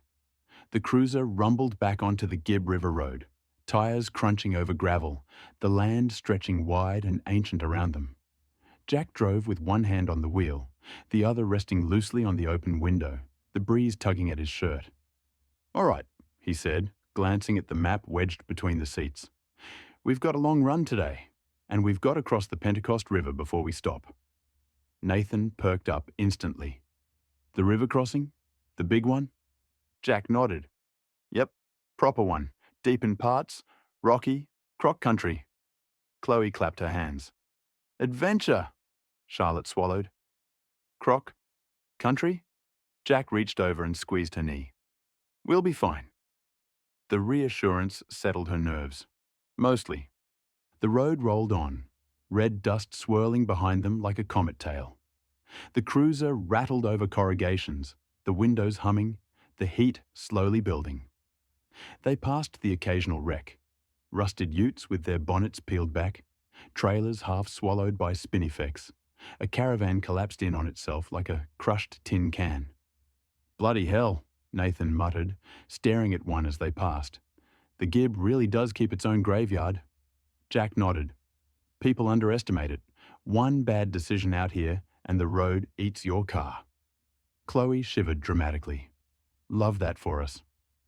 Another lull settled, the kind that came after hours on the road, when the landscape hypnotized and the mind drifted. Then, "Oi," Nathan said suddenly, leaning forward between the seats. "If you could be any kitchen appliance, what would you be?" Jack groaned. "Why are you like this?" Chloe didn't miss a beat. "Toaster. I pop off." Charlotte wheezed. "Oh my God." Nathan pointed at her triumphantly. "Blender. Because I'm chaotic." Jack muttered, "I'd be a fridge, cold, quiet, full of snacks." Charlotte smiled softly. "I'd be a kettle." Jack glanced at her, amused. "Why a kettle?" "Because I warm up slowly," she said, nudging him. "But once I'm boiling, you know about it." Jack nearly missed the turn-off. Nathan yelled from the back, "Get a room!" Chloe added, "Not the swag, though. That's our room." Charlotte covered her face. "Oh my God, I hate you both." Jack whispered, "Same." The four-wheel drive rattled on, the banter fading into laughter that echoed through the cabin. The road dipped and rose, winding through boab-dotted plains and ridges that glowed gold in the morning light. Then the landscape opened. The Coburn Range rose ahead, jagged, ancient, glowing red and purple under the sun. And at its base, shimmering like a sheet of hammered silver, lay the Pentecost River. Jack slowed the four-wheel drive to a crawl. "There she is," he said quietly. The river stretched wide, its surface rippling in the breeze. The crossing was long, a ribbon of stones and submerged ridges disappearing into the water. A sign warned, "Crocodiles inhabit this area. Do not enter the water." Nathan chimed. "Mate, that's a proper crossing." Chloe leaned forward, eyes wide. "It's beautiful." Charlotte stared, heart thudding. "We're driving through that?" Jack nodded, calm and steady. "Yep, low gear. Slow and straight. We'll be fine."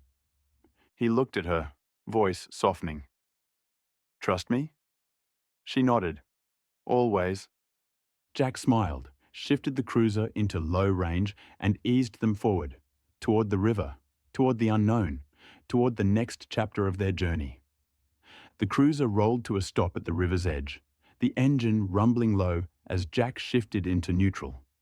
The Pentecost River stretched before them, wide, shimmering, and deceptively calm.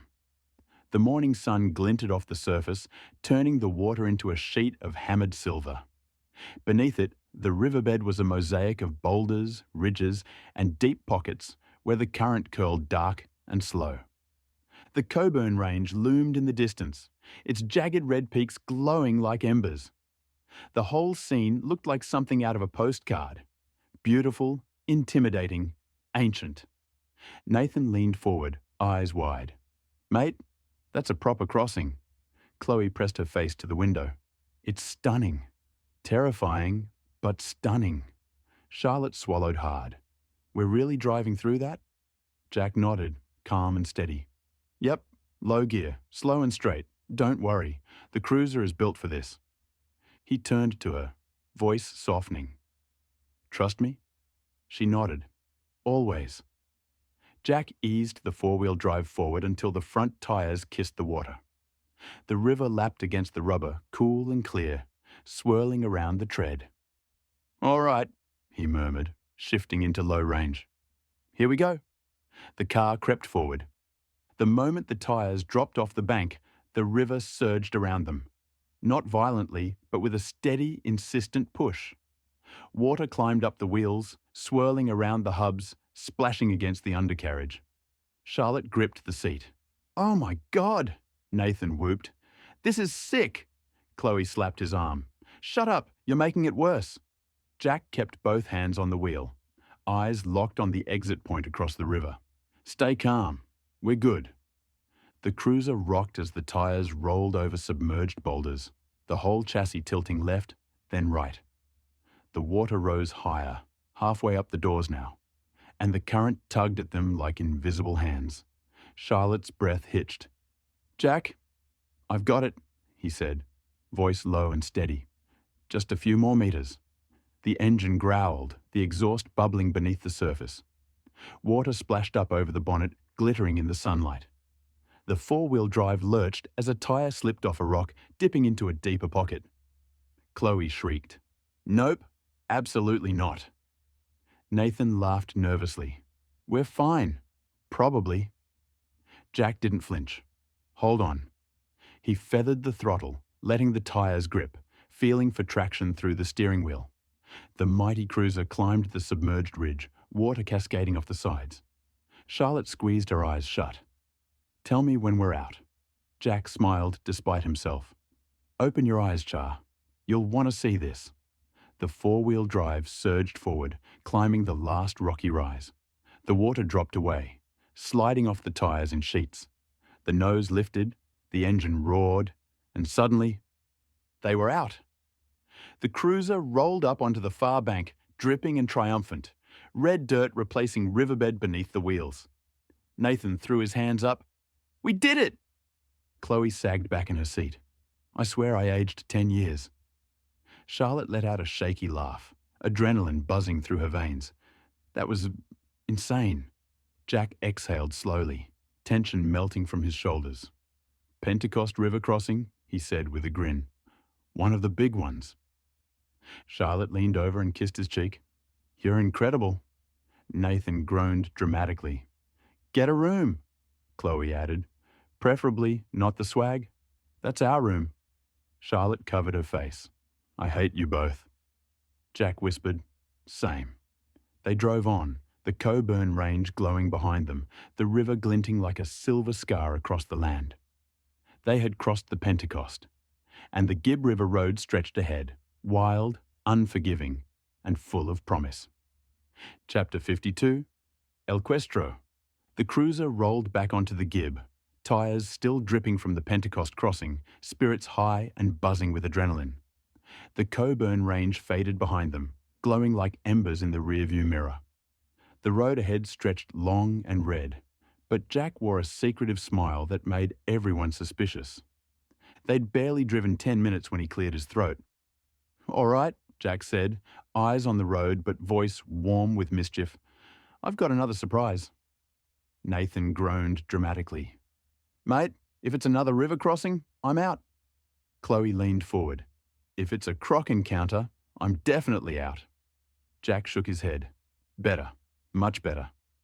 Charlotte looked at him, brow raised. "What did you do?" Jack grinned. "We've got a 3-night stay at El Questro Station." Silence. Then, Chloe screamed. "No way!" Nathan slapped the roof of the cruiser. "You legend!" Charlotte's jaw dropped. "Jack, that's huge." Jack shrugged, trying to play it cool, but the smile tugging at his mouth gave him away. "Figured we deserved something nice after the Gibb tried to kill us." Nathan leaned forward. Wait, what's the catch?" Jack hesitated just long enough to make them all suspicious. "Charlotte and I are staying 2 nights in the Chamberlain suite," he said casually. "And you two get the final night." Chloe gasped. "A suite? Like, with walls? And a bed? And a shower that isn't attached to a tree?" Nathan pointed at Jack. "You're a saint. A bloody saint." Charlotte squeezed Jack's hand, her eyes soft. "Thank you. Really?" Jack winked. "Don't thank me yet. Wait till you see the place." As they drove through the entrance gates, the world shifted. The dusty red track gave way to lush greenery, tall palms swaying gently in the breeze. The Pentecost River wound through the property like a silver ribbon, its banks lined with pandanus and paperbarks. Birds flitted between branches, rainbow bee-eaters, kingfishers, cockatoos, their calls echoing through the valley. The station itself was a blend of rustic charm and outback luxury. Wide verandas wrapped around timber buildings painted in soft, earthy tones. Lanterns hung from beams, swaying gently. The air smelled of eucalyptus, warm earth, and something delicious drifting from the homestead kitchen.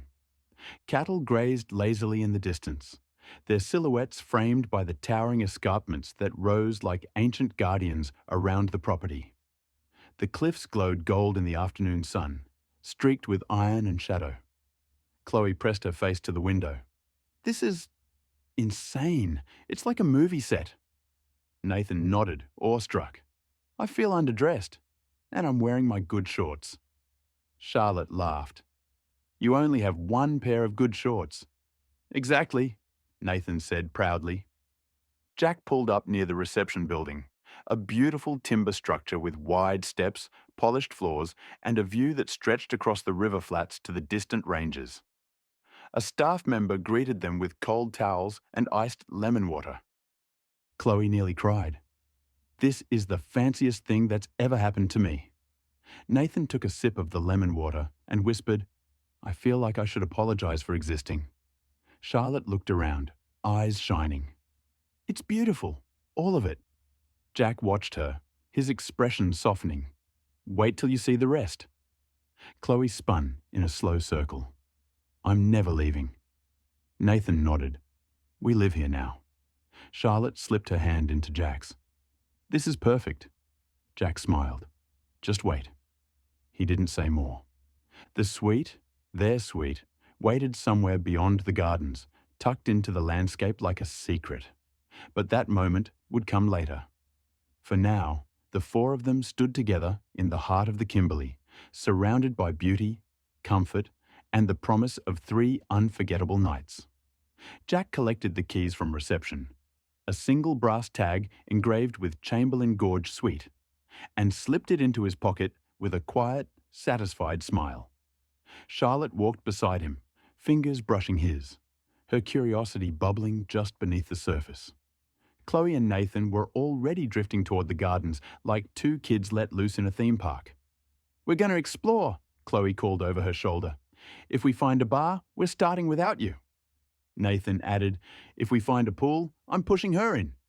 "You'll drown first," Chloe shot back, disappearing behind a row of palms. Jack shook his head, amused. "They'll be fine." Charlotte laughed softly. "They always are."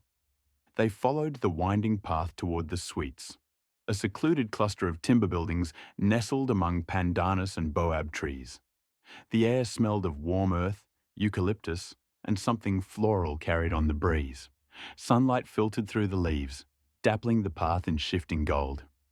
Jack stopped in front of a wide wooden door with a polished brass handle. The suite sat slightly elevated, overlooking the river flats and the distant escarpments. It felt private, quiet, almost sacred. "You ready?" he asked. Charlotte nodded, though her breath caught a little. Jack unlocked the door. The suite opened like a held breath. It was immaculate, untouched, as if no one had ever stepped inside. The air was cool, scented faintly, with lemon myrtle and fresh linen. Sunlight streamed through floor-to-ceiling windows, illuminating the space in warm, golden light. Charlotte stepped inside slowly, almost reverently. "Jack, oh my God." Charlotte walked further in, fingertips brushing the smooth timber, the cool stone, the soft linen.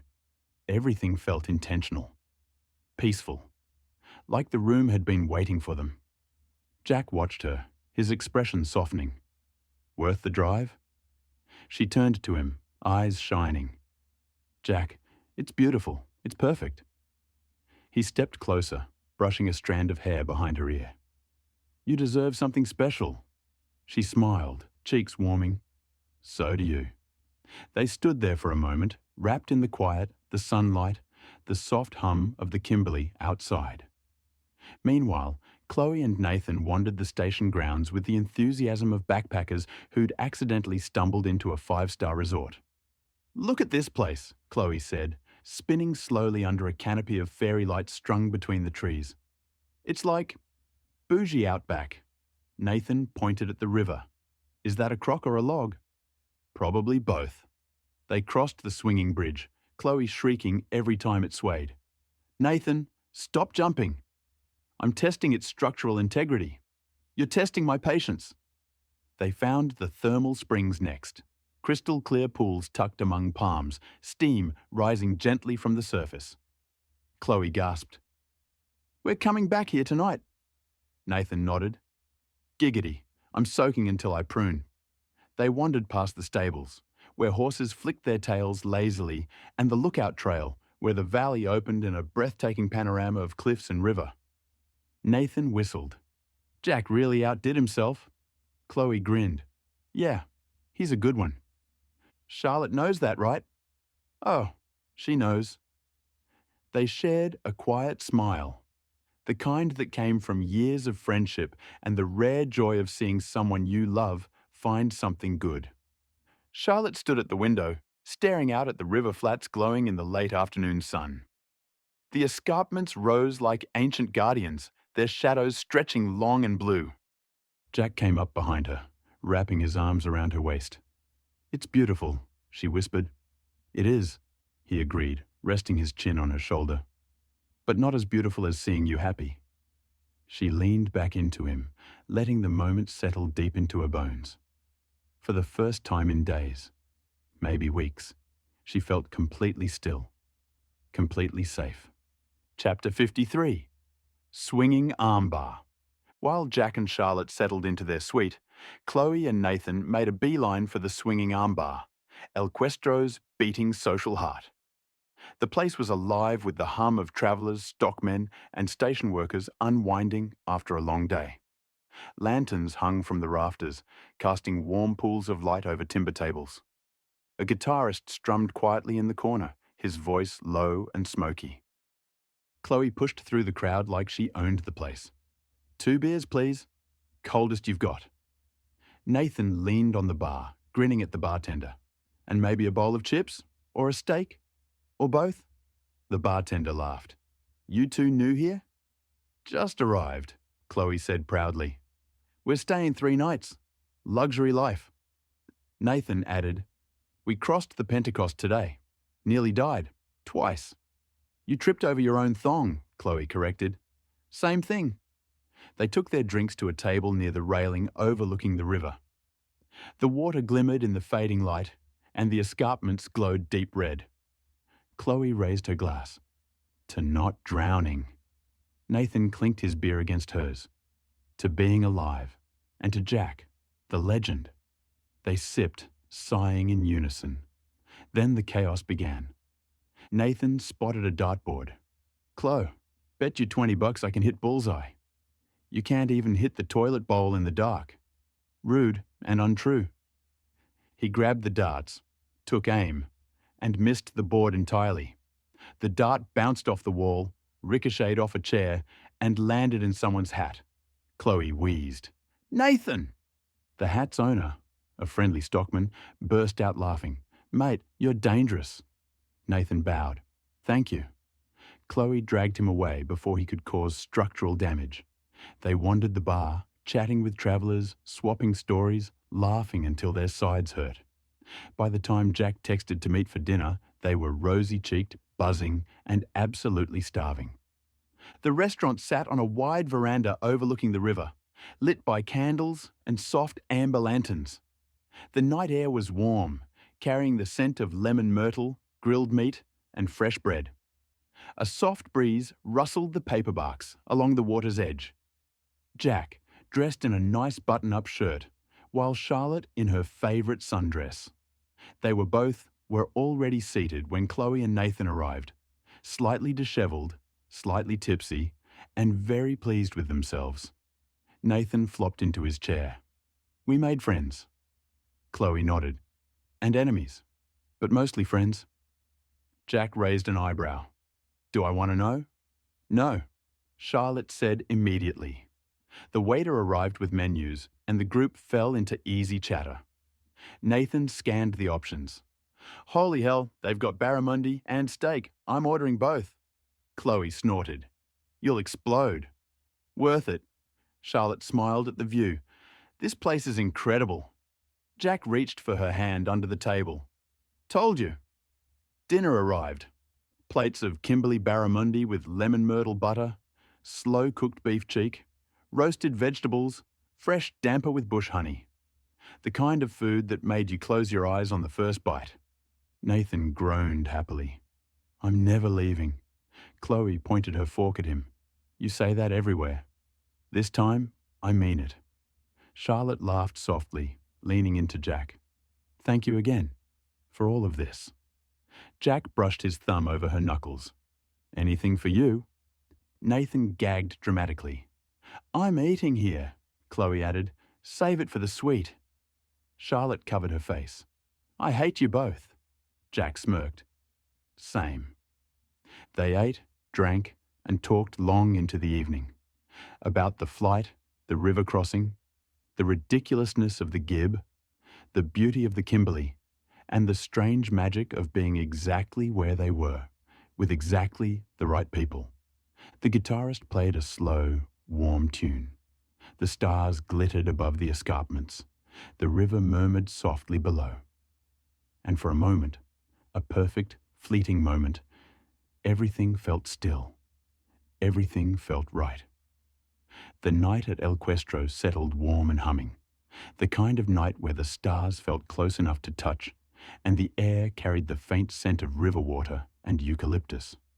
Most guests had drifted back to their rooms, but Chloe and Nathan were only just getting started. Chapter 54. A Sweet Night. They wandered away from the restaurant, still buzzing from dinner, drinks in hand. Let's explore, Chloe declared, already veering off the path.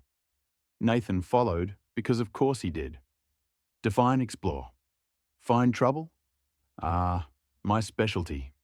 They crossed the swinging bridge again, the planks creaking under their feet. Nathan bounced once, just once, and Chloe shrieked loud enough to scare a flock of cockatoos out of a nearby tree. Nathan, I will throw you into the river. You'd miss. Try me. They made it across, breathless and laughing, and wandered toward the thermal springs. The path was lit only by moonlight, the palms casting long shadows. Chloe stopped suddenly. Do you hear that? Nathan froze. What? A croc? A ghost? A croc ghost? It's water, you idiot. They reached the springs, empty, steaming, glowing faintly in the dark. The surface rippled like liquid glass. Chloe grinned. We're getting in. Nathan blinked. We don't have swimmers. So? He shrugged. Fair point. They stripped down to their birthday suits and slipped into the water, hissing at the heat before sinking in with matching groans of bliss. This, Chloe said, leaning back against a smooth rock, is the best decision we've ever made. Nathan nodded. Top 3 at least. They floated in silence for a moment, steam curling around them, the stars reflected in the water. Then Nathan whispered, Chloe, what's that? Chloe tensed. What? That shadow, over there. Chloe squinted. Where? Nathan pointed dramatically and splashed her full in the face. She sputtered, You... He was already scrambling out of the pool, slipping on the rocks, laughing so hard he nearly fell back in. Chloe launched after him, dripping and furious, chasing him barefoot down the path. Nathan, I swear to God. You can't catch me! I'm slippery!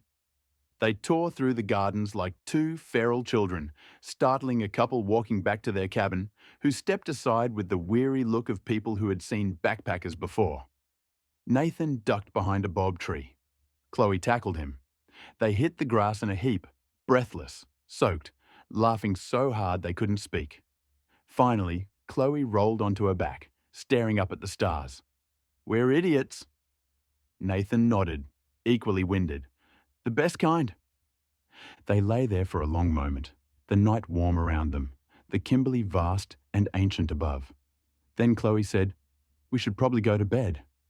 Nathan groaned. Yeah, before we get banned. They staggered to their feet, still laughing, still dripping, still very much themselves, chaotic, inseparable, and absolutely alive. And somewhere across the station, Jack and Charlotte slept peacefully in their suite, blissfully unaware of the chaos unfolding under the Kimberley moon. The sun had slipped behind the escarpment, By the time Jack and Charlotte returned to their suite, the sky washed in deep purples and soft gold. The air was warm, still, humming with cicadas and the distant rush of the river. Lanterns along the path cast gentle pools of light, guiding them back through the gardens like a quiet invitation. Jack unlocked the door, and the suite greeted them with a soft glow. The staff had turned on a few lamps, leaving the room bathed in warm, amber light. It felt like stepping into a sanctuary. Charlotte exhaled slowly. It's even prettier at night. Jack watched her take it in. The polished timber floors, the crisp white sheets, the stone wall glowing like embers, the deep, soaking tub waiting near the window. Everything felt untouched, pristine, as if the room had been prepared just for them. "Want to explore?" he asked softly. She nodded. They wandered the space together, fingertips brushing surfaces, discovering small details. A bowl of fresh fruit on the counter, mangoes, passion fruit, lychees. A bottle of sparkling water chilling in a hammered metal bucket. Soft robes folded neatly on a bench. A small handwritten note on the bedside table. "Welcome to El Questro. Enjoy your stay." Charlotte ran her hand over the bedspread, the fabric cool and smooth beneath her fingers. "This feels unreal." Jack stepped behind her, wrapping his arms around her waist. "You deserve something special." She leaned back into him, letting the quiet settle around them. The world outside felt impossibly far away. The dust, the long drives, the river crossings, the chaos of the Gib. Here, everything was still. "Bath?" Jack murmured. Charlotte turned in his arms, smiling. "Bath." He started the water, the tap filling the tub with a low, soothing rush. Steam curled upward, carrying the scent of eucalyptus and lemon myrtle from the bath salts provided in a small ceramic jar. Charlotte watched him move, calm, deliberate, thoughtful, and felt something warm bloom in her chest. When the tub was full, they slipped into the water together, the heat enveloping them instantly. Charlotte let her head rest against Jack's shoulder, the tension melting from her muscles. "This is heaven," she whispered. Jack kissed the top of her head. "Told you." They stayed like that for a long time, talking softly, laughing quietly, letting the warmth seep into their bones. The window beside the tub framed the night sky, stars scattered across the darkness like silver dust. The escarpment loomed in silhouette, ancient and steady. Charlotte traced lazy patterns on Jack's arm. "Thank you. For today. For this. For everything." He tilted his head to look at her. "You don't have to thank me. I want to." Jack brushed a damp strand of hair from her cheek. "I just want you to be happy." She smiled, eyes soft. "I am." After the bath, they wrapped themselves in the plush robes and padded barefoot across the timber floor. Jack opened the windows wide, letting the night breeze drift in. Warm, fragrant, carrying the distant sound of the river. They curled up on the bed, the sheets cool against their skin, the room dim and peaceful. Charlotte rested her head on Jack's chest, listening to the steady rhythm of his heartbeat. Outside, the Kimberley night stretched vast and quiet. Inside, everything felt close, safe, intimate. They talked until their voices grew soft and slow. About the flight, the river crossing, the ridiculous kitchen appliance debate, the future, the past, the strange magic of the day. Jack held her like she was something precious. Charlotte touched his face like she was memorizing him. Eventually, the conversation faded into comfortable silence. Charlotte whispered, "I don't want this night to end." Jack kissed her forehead. "It doesn't have to. Not yet." They drifted to sleep wrapped in each other, the suite warm around them, the Kimberley watching over them, ancient, patient, and vast. And for the first time in a long time, Charlotte felt completely at peace. Chapter 55. El Questro is gorgeous. The first light of morning crept into the suite long before either of them stirred. It began as a faint wash of gold across the stone wall, then grew into a warm glow that filled the room with soft, honeyed light. Outside, The Kimberley was waking. Birds calling from the riverbanks, the distant lowing of cattle, the gentle rustle of palms swaying in the early breeze. Charlotte blinked awake slowly, her cheek resting on Jack's chest. His arm was still around her, warm and protective, his breathing deep and steady. For a moment she didn't move. She simply watched the light shift across the ceiling, listened to the quiet rhythm of his heartbeat, and let the peace of the morning settle into her bones. Jack stirred, tightening his arm around her. "Morning," he murmured, voice rough with sleep. She smiled against his skin. "Morning." He kissed the top of her head, slow and soft. "Sleep well?" "Better than I have in I don't know how long." Jack brushed a thumb along her shoulder. "Good, that's the whole point." They lay there for a while, wrapped in the warmth of the sheets and each other, the world outside gentle and unhurried. No alarms, no rushing, just the quiet intimacy of a morning that belonged entirely to them. Eventually, Charlotte sat up, pulling the curtains fully open. The view stole her breath. The river flats glowing gold, mist rising from the water, the escarpments lit like fire under the rising sun. "Jack," she whispered, "look." He joined her at the window, slipping an arm around her waist. "Yeah," he said softly, "it's something else." Breakfast in the suite. They ordered breakfast to the room, something Jack insisted on with a grin that said he'd planned it all along. A staff member delivered a tray laden with fresh fruit, warm pastries, scrambled eggs with herbs, bacon, avocado, and 2 steaming mugs of coffee. They ate on the private deck overlooking the river, bare feet propped on the railing, sunlight warming their skin. Charlotte bit into a mango slice and groaned. "This is ridiculous," Jack laughed. "Good ridiculous?" "The best kind." He reached over and wiped a bit of juice from her lip with his thumb. She caught his hand, kissed his knuckles, and leaned her head on his shoulder. For a long moment, they simply sat there. No words, no rush, just the quiet hum of the Kimberley morning and the soft comfort of being exactly where they wanted to be. They met Chloe and Nathan near the main lawn mid-morning. The pair looked rough.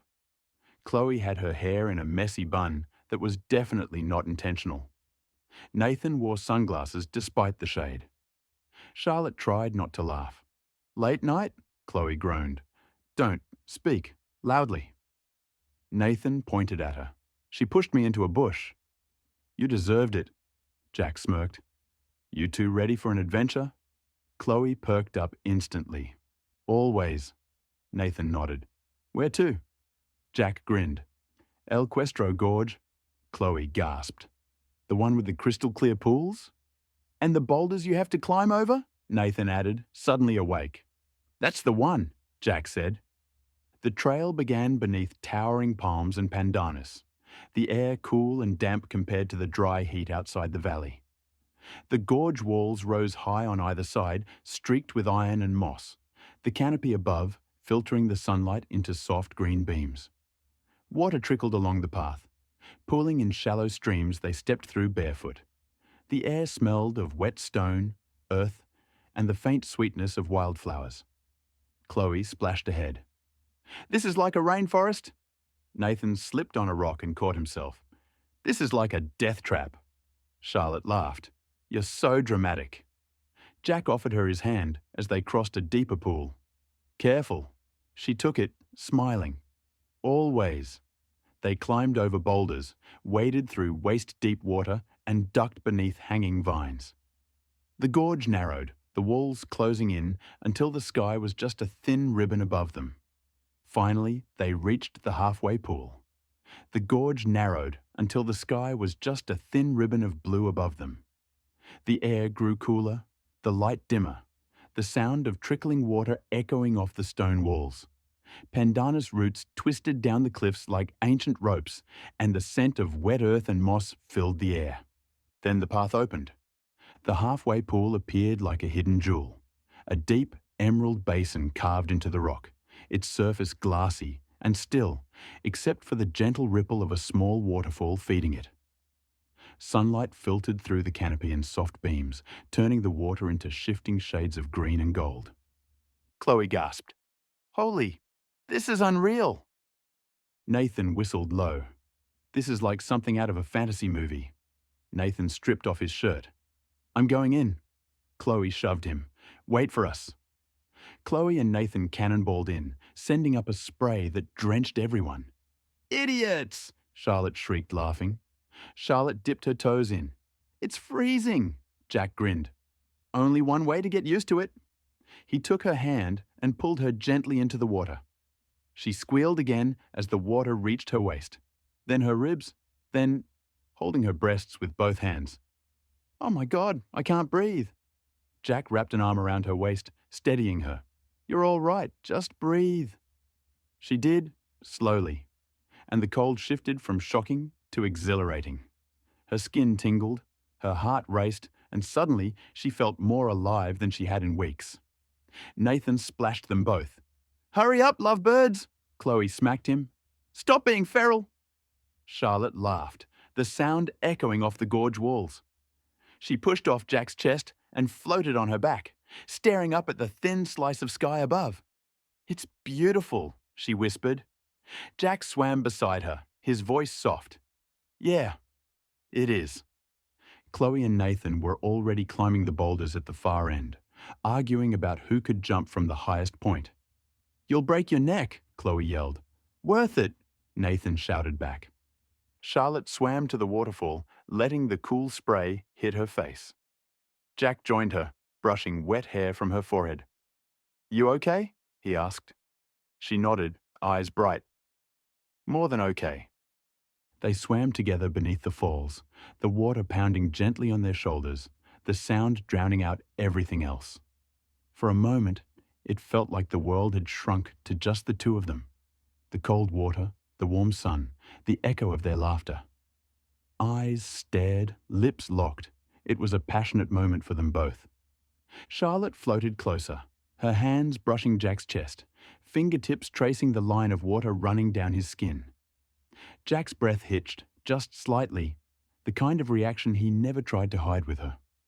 Their eyes met. Hers bright and wide, his warm and steady, and something in the space between them shifted. He cupped her cheek gently, his thumb brushing a bead of water from her skin. She leaned into the touch, her breath soft, her lips parting just a little. Then she rose onto her toes in the water, and he met her halfway. The kiss was slow at first, tentative, searching, the kind of kiss that said, I'm here, I'm yours, I'm not going anywhere. Charlotte's hands slid up to his shoulders, fingers curling lightly as she pulled him closer. Jack deepened the kiss, his other hand settling at her waist, steadying her against the gentle push of the current. The cold water contrasted with the warmth blooming between them, a spark that spread from their lips to their fingertips. Charlotte felt weightless, suspended between the waterfall's cool mist and the heat of Jack's mouth, the world narrowing to the taste of him, the feel of him, the quiet certainty of the moment. Jack broke the kiss only to rest his forehead against hers, both of them breathless, smiling like they'd stumbled into something rare and perfect. Charlotte, he whispered, voice low and rough. She didn't let him finish. She kissed him again, firmer this time, more certain. And he responded instantly, pulling her closer, the waterfall pounding around them like applause. It was the kind of kiss that made time stretch, made the gorge feel like a cathedral, made the world feel impossibly far away. And then, oh my God, can you two not? Chloe's voice ricocheted off the gorge walls like a thrown rock. Charlotte jerked back, nearly slipping under the water. Jack caught her with both hands, steadying her as she sputtered and turned bright red. Chloe stood on a boulder with her hands on her hips, dripping wet and scandalized. We leave you alone for 2 minutes, and you start making out like you're in a shampoo commercial. Nathan popped up beside her, grinning. Honestly, I'm impressed. That was some cinematic stuff. Charlotte covered her face. I hate you both. Jack muttered. Same, pulling her gently back to his side. Chloe pointed at them dramatically. Save it for the sweet, Nathan added, or at least warn us so we can look away. Charlotte groaned into Jack's shoulder while he laughed. warm and unbothered, pressing a soft kiss to her temple, finishing with, "Oh, we will. Save it for the sweet." Charlotte's eyes wide, and she gently pushes off him and swims backwards through the water. The moment was broken, but the glow of it lingered, warm and unmistakable, even as Chloe and Nathan continued heckling from the rocks. "Oh, aye! Jack! Charlotte! Get over here! Nath's about to do something stupid!" Jack sighed. "Of course he is." They swam back just in time to see Nathan standing on a boulder far too high for comfort. "Nathan, no!" Chloe yelled. Nathan jumped. He hit the water with a splash that sent a wave rolling across the pool. Charlotte clapped a hand over her mouth. "Is he alive?" Nathan surfaced, triumphant. "Nailed it!" Chloe groaned. "I'm dating an idiot." Jack smirked. "You knew that going in." They stayed in the pool until their fingers wrinkled, the cold water turning their skin pink. They floated, splashed, laughed, and let the gorge wrap around them like a secret. Eventually, they climbed out onto the warm rocks, letting the sun dry their skin. The gorge hummed softly, birds calling, water trickling, leaves rustling high above. Charlotte leaned against Jack, her head on his shoulder. "This is one of the best days of my life." Jack kissed her temple. Chloe and Nathan lay sprawled on the rocks nearby, bickering about who splashed who first. The halfway pool shimmered behind them, ancient, untouched, and perfect. And for a little while, the world felt simple. Just four friends, a hidden oasis, and the quiet magic of the Kimberley. They swam, floated, splashed, and let the cold water wash away the heat of the day. The gorge echoed with their laughter, their voices bouncing off ancient stone. For a moment. A perfect, fleeting moment. The walk back through El Questro Gorge felt slower, softer, as if the place itself wanted them to linger. Sunlight filtered through the canopy in warm, shifting patches, catching on droplets still clinging to their skin. The air smelled of wet stone and eucalyptus, the faint trickle of the stream guiding them along the narrow path. Charlotte walked beside Jack, their hands loosely intertwined. Every so often he brushed his thumb across her knuckles, a small, absent gesture that sent a warm flutter through her chest. She leaned into him slightly as they stepped over a fallen log, the warmth of his shoulder grounding her. Ahead of them, Chloe and Nathan moved with their usual chaotic energy, though even they seemed softened by the gorge's quiet magic. Their voices drifted back in bursts, a half-hearted argument about who splashed who first, followed by laughter that echoed off the stone walls. Charlotte smiled. They never change. Jack's voice was low, warm. Wouldn't want them to. They stepped through a shallow pool, the cool water swirling around their ankles. Charlotte wobbled on a slick rock, and Jack's hand tightened around hers, steadying her before she could slip. "Careful," he murmured. She looked up at him, cheeks warming. "I'm fine." "I know," he said, brushing a damp strand of hair from her cheek. Still. They continued, the gorge walls rising high on either side, streaked with iron and moss. Birds darted overhead, their calls echoing through the valley. The world felt ancient and alive, and the four of them felt small in the best possible way. Chloe glanced back once, catching Jack and Charlotte walking close, their heads tilted toward each other in quiet conversation. She nudged Nathan with her elbow, smirking. Nathan rolled his eyes, but smiled. "They're cute," he muttered. Chloe nodded. "Yeah, they are." Charlotte didn't hear them. She was too busy watching the way sunlight caught in the water ahead, turning it into a ribbon of gold. Jack squeezed her hand gently, and she squeezed back, a silent exchange that said everything neither of them needed to speak aloud. As they neared the mouth of the gorge, the air grew warmer, the canopy thinning until the sky opened wide above them. The valley stretched out in front of them, sunlit and vast, the dusty cruiser waiting in the distance like a familiar friend. Chloe stretched her arms overhead, letting out a satisfied sigh. Nathan kicked at a pebble, sending it skittering across the path. Jack glanced at Charlotte, his voice soft. "Good day?" She looked up at him, eyes bright. "One of the best." He smiled, that quiet, steady smile she was beginning to love, and brushed his thumb across the back of her hand again. They walked the rest of the way in comfortable silence, the kind that only existed between people who trusted each other completely. The gorge behind them hummed with fading echoes of laughter and water. The valley ahead shimmered with sunlight and promise. And between the two, Jack and Charlotte walked close, warm, quiet, and unmistakably connected. Chapter 56. The seed has been planted. The afternoon sun hung low over El Questro, warm and lazy, casting long shadows across the lawn. After their late lunch, Jack and Nathan drifted naturally toward the bar. 2 cold beers, 2 dusty boots propped on the railing, 2 men pretending they weren't exhausted from the gorge hike. Charlotte and Chloe wandered in the opposite direction, following a shaded path lined with pandanus and bob trees. The air was soft, humming with cicadas, the scent of warm earth rising around them. For a while, they walked in comfortable silence, the kind that came easily after days of shared adventure. Chloe kicked a pebble along the path. Charlotte watched a pair of finches dart between branches.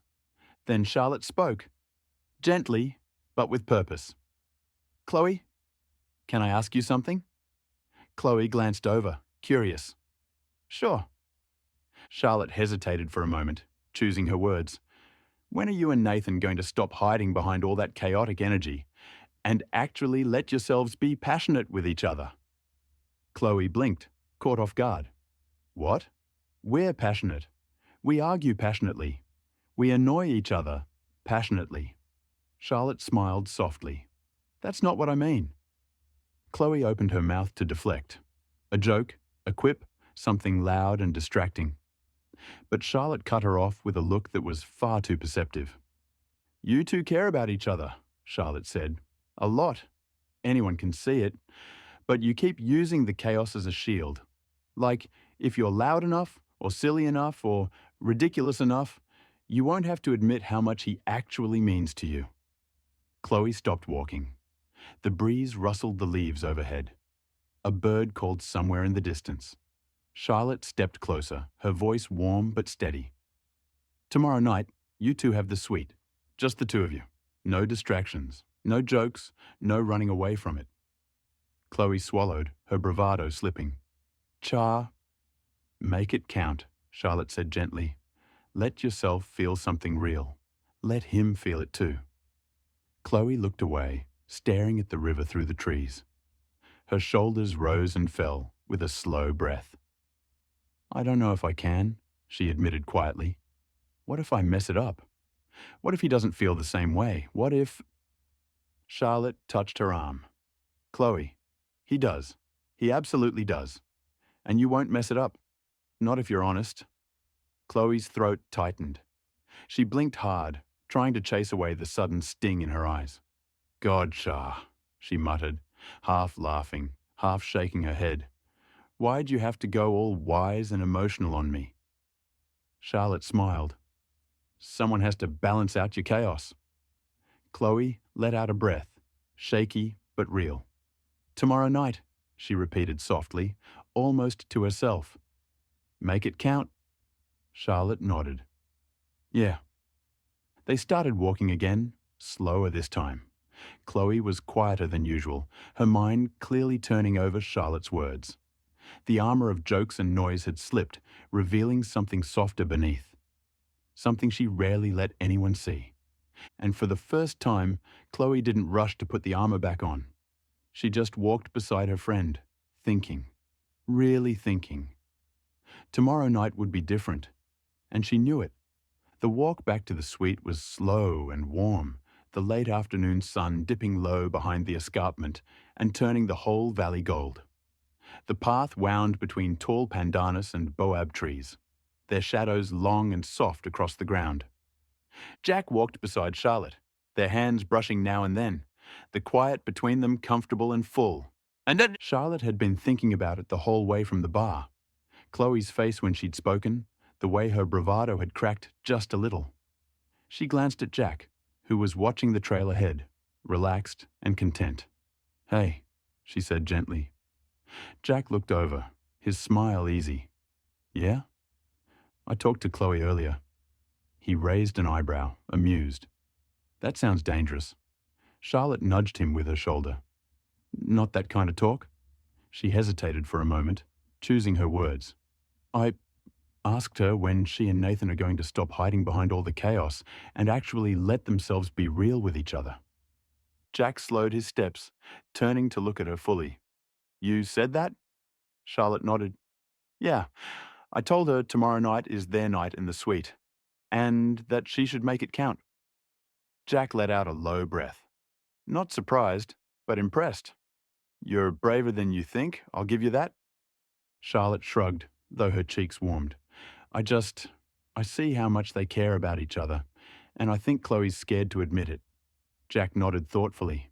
"She is, Nathan too. They're both terrified of being serious. It's easier to joke than to feel." They walked a few more steps before Jack added, "But hearing it from you, that'll hit different." Charlotte glanced up at him. "You think so?" Jack smiled. That quiet, steady smile that always made her feel seen. "Yeah, you're the one person Chloe actually listens to when it matters." Charlotte felt a small swell of pride at that. Jack squeezed her hand gently. "I'm glad you talked to her. They needed that push." She exhaled, relieved. "I was worried I overstepped."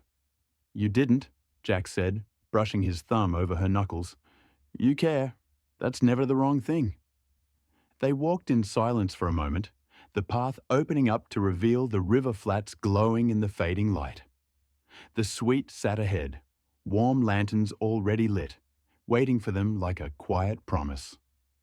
Jack glanced sideways at her again, his voice softer now. "You know, the way you look out for people, the way you see them, it's one of the things I love most about you."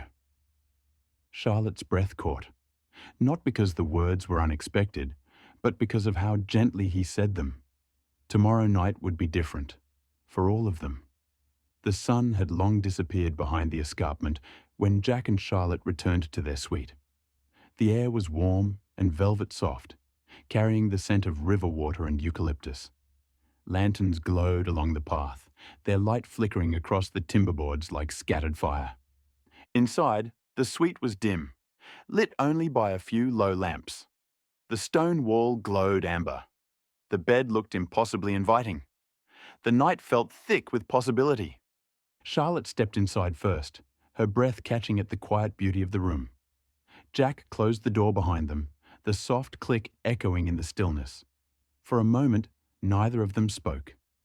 Jack watched her, the way she stood in the warm light, hair still slightly damp from the afternoon, cheeks flushed from the hike, eyes soft and searching. Something in his chest tightened. Charlotte turned toward him, and the look she gave him was different tonight. Open, certain, brave. "Jack," she said quietly, "come here." He crossed the room slowly, as if afraid the moment might shatter if he moved too fast.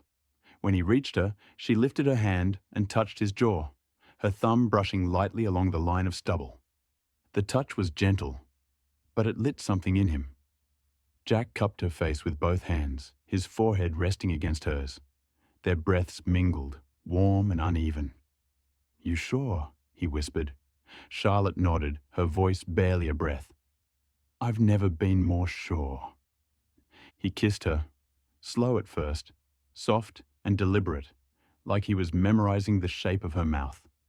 Charlotte melted into him, her hands sliding up his chest, fingers curling into the fabric of his shirt. The kiss deepened, heat blooming between them, slow and steady like a fuse being lit. Jack's hands moved to her waist, pulling her closer, and Charlotte rose onto her toes, pressing against him with a quiet, breathless sound that made his pulse stutter. The world outside faded. The river, the cicadas, the distant hum of the station. All that remained was the warmth of his hands, the softness of her lips, the quiet urgency building between them. Jack pulled back just enough to look at her, his voice low and rough. "Charlotte." She met his gaze, eyes shining with something fierce and tender all at once. "Don't stop." He didn't. The kiss turned deeper, hungrier, the kind that stole breath and thought. Charlotte's fingers slid into his hair, pulling him closer, and Jack's hands traced the curve of her back with a reverence that made her shiver. They moved together toward the bed without breaking the kiss. Slow, unhurried, as if the night belonged entirely to them. Every step felt charged, every touch deliberate, every breath shared. When Jack lifted her gently onto the bed, the room seemed to exhale with them. Warm light, soft sheets, the quiet thrum of something inevitable. Charlotte pulled him down beside her, their foreheads touching again, breaths mingling in the dim light. "Jack," she whispered, voice trembling with emotion, "I love you." He froze, not in fear, but in awe. His thumb brushed her cheek, tender and certain. "I love you too." The words broke something open, a dam, a tension, a longing that had been building for days, weeks, maybe longer. What followed wasn't rushed. It wasn't frantic. It was slow, deliberate. It was two people choosing each other completely. The night unfolded around them, warm, breathless, full of whispered words and quiet laughter, and the kind of closeness that felt like coming home. Every moment built on the last, rising and rising until the emotion between them felt too big to contain. And when it finally crested, when the passion they'd been holding back finally broke free, it wasn't loud or wild. It was beautiful, honest, and it was theirs. Later, wrapped in each other beneath the soft white sheets, Charlotte rested her head on Jack's chest, listening to the steady rhythm of his heartbeat. His arm curled around her, protective and warm. Jack pressed a kiss to her hair. "You okay?" Charlotte smiled, eyes closed. "More than okay." Outside, the Kimberley night stretched vast and ancient. Inside, the suite held the quiet aftermath of a night that changed everything. Chapter 57. El Relaxo. They all agreed. No hikes, no gorges, no river crossings, no adrenaline. Just rest. The morning drifted by with coffees on the lawn, the four of them sprawled in camp chairs under the shade of a bob tree. The air was warm but not oppressive. The breeze soft, carrying the scent of eucalyptus and dust. By midday, they'd migrated to the bocce court, a dusty patch of ground near the bar where travellers gathered to kill time between tours. Nathan took the game far too seriously. Chloe took it not seriously at all. Jack played with quiet precision, while Charlotte played with surprising accuracy. Nathan groaned dramatically when Charlotte knocked his ball out of scoring range. "Unfair! She's a natural!" Charlotte shrugged, smiling. "Beginner's luck?" Jack leaned in, murmuring just loud enough for her to hear. "Or you're just good at everything." She nudged him with her shoulder, cheeks warming. Chloe rolled her eyes. "If you two start being cute again, I'm throwing a ball at you." After bocce, they drifted to the swinging armbar, claiming a table under the shade cloth. Jack and Nathan settled in with cold beers, boots kicked up, looking like they'd been born to sit in outback bars. Charlotte and Chloe ordered iced drinks and sat opposite them, the four of them basking in the lazy afternoon heat. Nathan and Jack fell into easy conversation. Footy, cars, the gib, the ridiculousness of yesterday's gorge antics. Their laughter drifted across the lawn. Charlotte watched them for a moment, then glanced at Chloe. Chloe wasn't listening to the boys at all. She was staring at her drink, swirling the ice with her straw, her expression unusually thoughtful. Charlotte nudged her gently. "Thinking about tonight?" Chloe didn't deny it. She let out a slow breath. "Yeah." Charlotte waited. Chloe finally spoke, voice low. "I want it to be good, not chaotic, not stupid, not us arguing about who stole whose chips. I want it to be something." Charlotte smiled softly. "It will be." Chloe shook her head. I don't know how to do that. I'm good at jokes. I'm good at being loud. I'm good at being us. But being serious? Being vulnerable? That's terrifying. Charlotte rested her hand over Chloe's. You don't have to perform. You don't have to plan some big moment. Just be honest. Let him see you. The real you. Chloe swallowed hard. What if the real me isn't enough? Charlotte squeezed her hand. Chloe, he adores you. He always has. You just don't let yourself see it. Chloe blinked rapidly, looking away toward the river. I want to blow his socks off, she whispered. Not with, but with me. With something real. Charlotte smiled. Then you already know what to do. Chloe let out a shaky laugh. God, I hate when you're right. Charlotte nudged her. You'll be amazing. Chloe didn't answer, but her shoulders softened, and for the first time all day, she looked less like she was spiraling and more like she was preparing. Across the table, Nathan took a long sip of his beer and leaned toward Jack. So, tonight. Jack raised an eyebrow. Yeah? Nathan stared at the bottle in his hands. I'm nervous, man. Jack didn't tease him, didn't smirk, didn't make a joke. He just nodded. Makes sense. You have the suite tonight. Nathan exhaled. I want it to be good. I want her to feel, I don't know, special, seen. Not just like we're mucking around like always. Jack clapped a hand on his shoulder. Then be honest. Be yourself. The real version. Not the loud one. Nathan nodded slowly. Yeah, Jack added, and don't overthink it. She likes you. A lot. Nathan's ears went pink. Yeah? Mate, Jack said, everyone can see it. Nathan looked over at Chloe, sitting with Charlotte, laughing softly, her expression gentler than usual. He swallowed. I hope so. As the afternoon drifted into early evening, the four of them lounged in the warm shade, the bar humming softly around them. Jack and Charlotte sat close, sharing quiet smiles. Nathan and Chloe kept stealing glances at each other when they thought the other wasn't looking. There was a different kind of tension in the air. Not awkward, not heavy, just charged. The anticipation and possibility. The knowledge that tonight would be different. For Jack and Charlotte, it would be another night wrapped in warmth and certainty, by the fire with their swag. But for Chloe and Nathan, it would be the night everything shifted. And as the sun dipped lower, painting the valley in gold, Chloe took a slow breath, squared her shoulders, and whispered to herself, make it count. She would. Chapter 58. Make it count. Charlotte and Jack lingered at the restaurant, sharing a quiet dinner under the soft glow of lanterns. Meanwhile, Chloe and Nathan walked slowly toward the suite. The same path Jack and Charlotte had taken the night before. But tonight it felt heavier, more electric. Neither of them spoke much. Nathan shoved his hands in his pockets. Chloe kept fiddling with the hem of her shirt.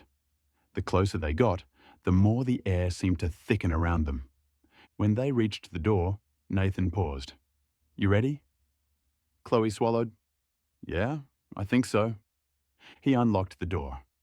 The suite opened before them like a breath of warm light. The soft lamps, the polished timber floors, the stone wall glowing amber. The king-sized bed dressed in crisp white linen. Everything looked untouched, pristine, almost unreal. Chloe stepped inside first, her eyes widening. Oh, wow. Nathan let out a low whistle. Jack wasn't kidding. They wandered through the space slowly, almost reverently. The writing desk by the window, the deep soaking tub, the fresh flowers, the welcome hamper. It felt like stepping into a world where time moved differently. Chloe's nerves fluttered in her stomach. Nathan's heart thudded a little too loudly. After a moment, Chloe cleared her throat. I'm gonna take a shower. Yeah, Nathan said quickly. Good idea. Wait. She disappeared into the bathroom, closing the door gently behind her. Nathan sat on the edge of the bed, bouncing his knee, staring at the floor, then the ceiling, then the window, then the floor again. He ran a hand through his hair. "Get it together," he muttered. Steam drifted from the bathroom when Chloe finally stepped out, wrapped in a white towel, another towel draped over her shoulders as she rubbed her hair dry. Her skin was warm from the shower, her cheeks flushed, her curls damp and loose. She padded quietly into the corridor, just as Nathan rounded the corner, heading into the bathroom. They both froze. Nathan's eyes widened. Chloe's breath caught. For a moment, neither of them moved. Chloe clutched the towel a little tighter, suddenly hyper-aware of everything. The warmth of her skin, the softness of the light, the way Nathan's gaze flicked away and then back again, like he couldn't help himself. "Sorry," Nathan blurted, stepping back so fast he nearly tripped. I thought you were..." Chloe raised an eyebrow, trying to hide her own fluster. "Nathan, breathe." He did, loudly. She smirked despite herself. "It's just a towel." "Yeah," he said, voice cracking slightly. "I noticed." Her cheeks warmed, but she didn't look away. "Your turn for the shower." Nathan nodded, still staring at her like he'd forgotten how to blink. "Right. Yep. Shower. Good." He slipped past her, careful not to touch her, though the space was narrow and the air between them felt charged enough to spark. Chloe watched him go, her heart thudding. When the bathroom door clicked shut behind him, she let out a breath she didn't realize she'd been holding. She pressed a hand to her chest. "Make it count," she whispered to herself, and for the first time, she believed she could. Chloe prepared herself. She lay with her back on the bed, with her knees bent slightly at the legs apart. She heard the shower turn off. Nathan exits the bathroom, with the towel wrapped around his waist. The shower stopped. Silence followed. Thick, heavy, electric. When Nathan stepped out, towel slung low around his hips, Chloe saw him before he saw her. The moment he did, he froze. His breath caught. Something in his expression shifted. Surprise? Awe? Something deeper. His towel dropped to the floor around him.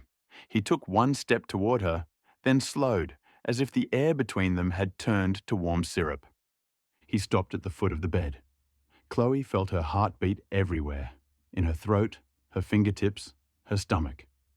Nathan's chest rose and fell, unsteady, like he was trying to gather courage he didn't know he had. He reached out, not boldly, not confidently, but gently, letting his fingers trace the line of her ankle, then her calf, as if memorizing her with touch alone. His other hand followed, sliding to her hip, his breath catching at the closeness. Nathan leaned over her, bracing himself with trembling arms, his face inches from hers. Their eyes locked. No jokes, no chaos, no masks. Just them.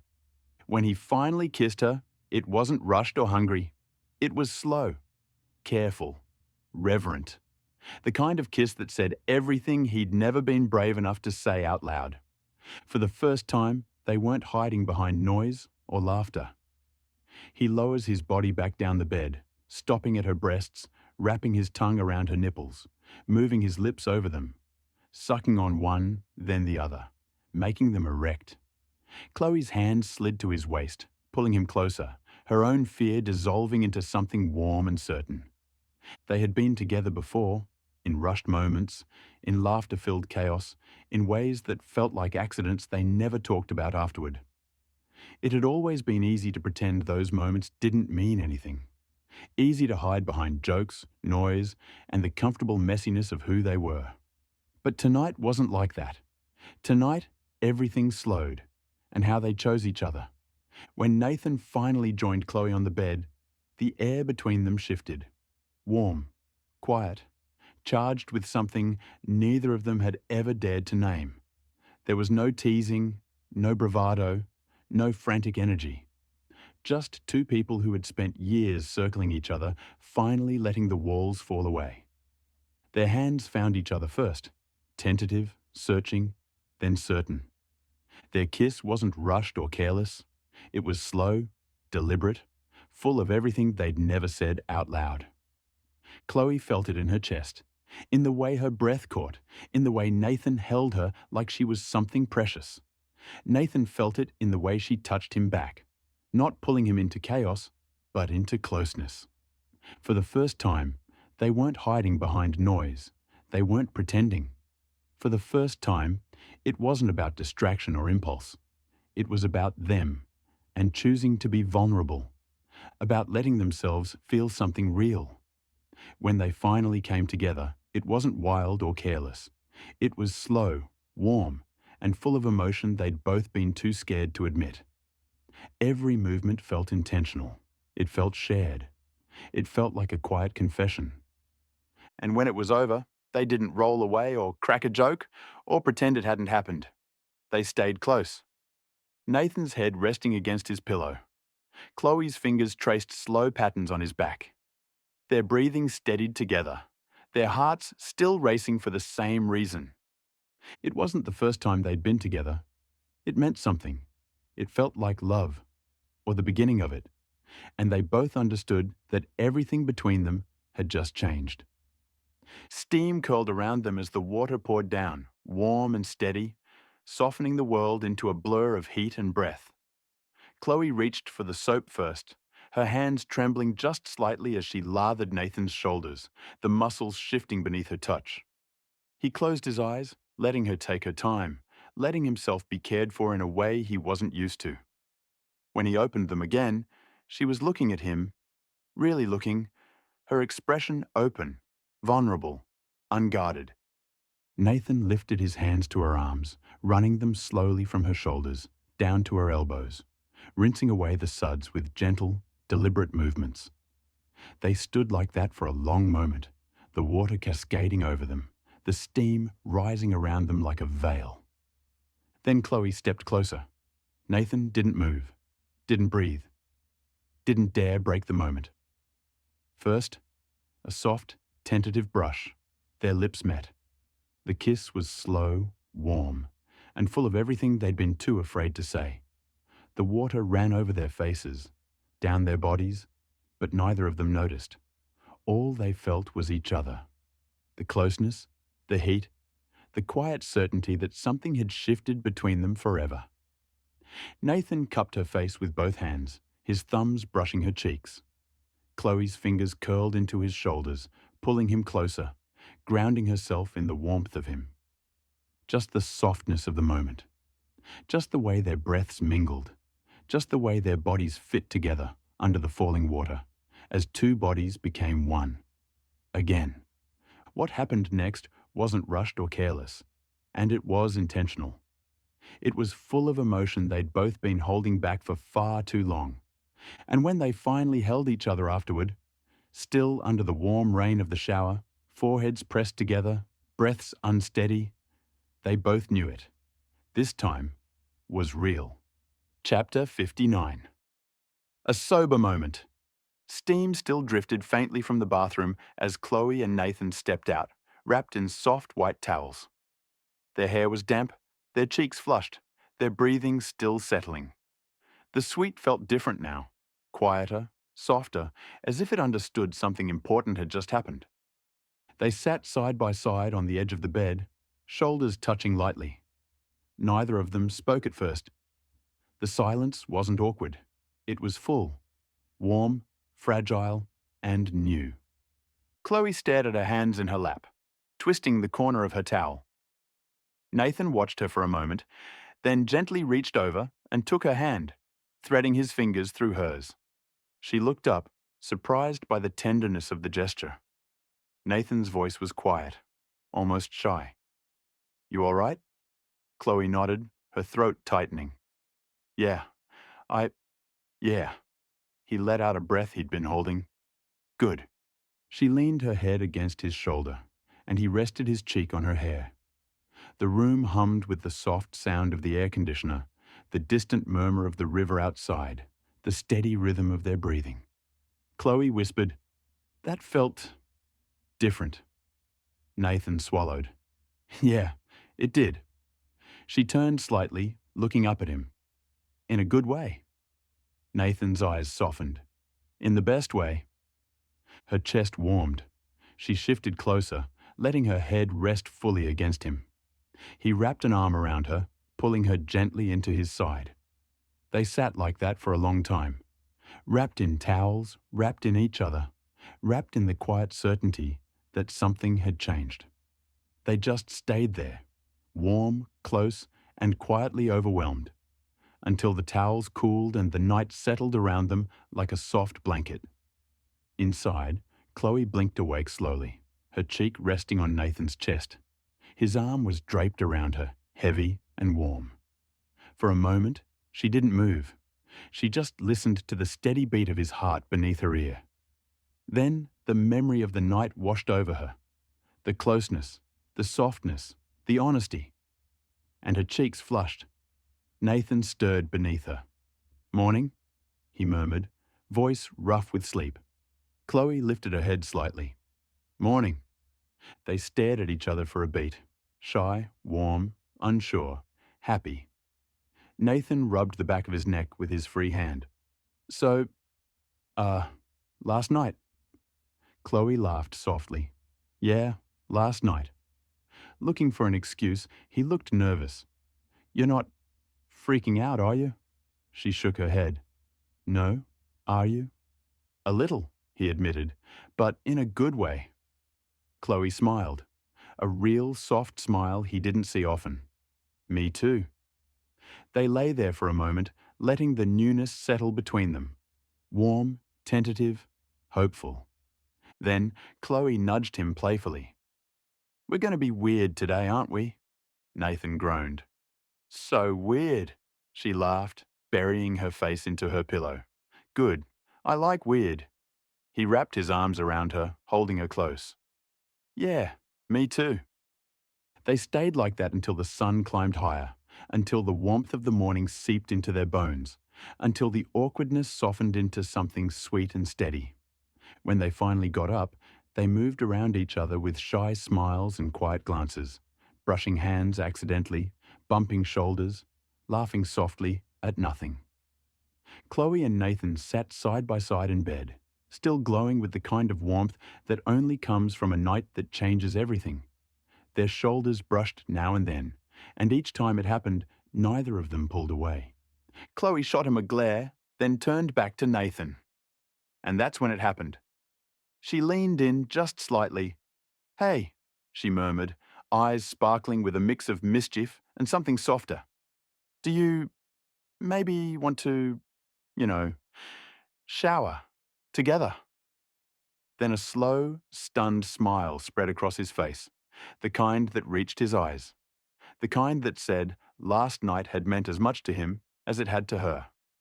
"Yeah," he said quietly, almost reverently.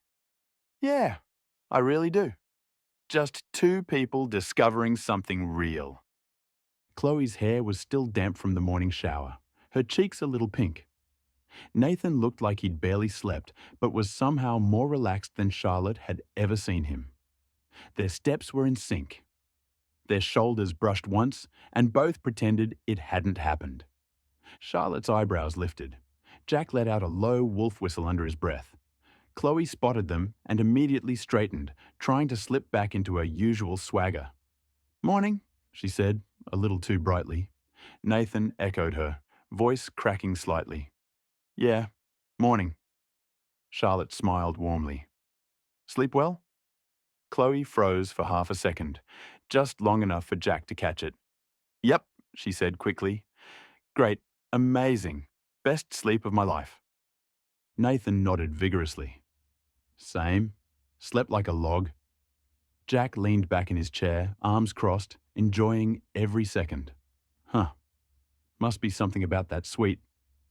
Chloe shot him a glare sharp enough to cut steel. Nathan nearly choked on his own breath. Charlotte hid her smile behind her mug. They sat down with their plates, trying desperately to act normal. But the signs were everywhere. Chloe kept stealing tiny glances at Nathan when she thought no one was looking, while Nathan kept smiling into his food like he was remembering something he shouldn't be remembering at breakfast. Chloe's hand drifted toward her water glass, and Nathan instinctively moved his out of her way. A small gesture, but one that screamed familiarity. Jack raised an eyebrow at Charlotte. Charlotte raised one right back. They didn't need words. Chloe reached for the butter. Nathan reached at the same time. Their fingers touched. Both of them jerked back like they'd been electrocuted. Jack burst out laughing. "Oh yeah, totally subtle." Chloe's face went crimson. "Shut up." Nathan covered his face with his hands. "We're never living this down." Charlotte leaned forward, her voice soft but full of warmth. "You don't have to hide it. We're happy for you." Chloe blinked, caught off guard by the gentleness. Nathan peeked through his fingers. Jack added, "And honestly, it's about time." Chloe groaned. "I hate all of you." But she was smiling. A small, shy, genuine smile that Charlotte had never seen on her before. Later that morning, after breakfast, Charlotte found Chloe sitting on the low stone wall near the river. The water shimmered in the sun, dragonflies skimming the surface. Chloe was picking at the label of her water bottle, her foot tapping restlessly against the dirt. Charlotte sat beside her without saying anything. Chloe sighed. "You're here to ask, aren't you?" Charlotte smiled softly. "Only if you want to talk." Chloe hesitated, then let out a breath that seemed to deflate her whole posture. "I don't know what's happening to me." Charlotte waited. Chloe stared at the river. "Last night. It wasn't like before. It wasn't stupid or rushed or whatever we used to do. It was—" She swallowed. "It was real." Charlotte's expression softened. "And that scares you?" Chloe let out a shaky laugh. "Terrifies me. I don't do real.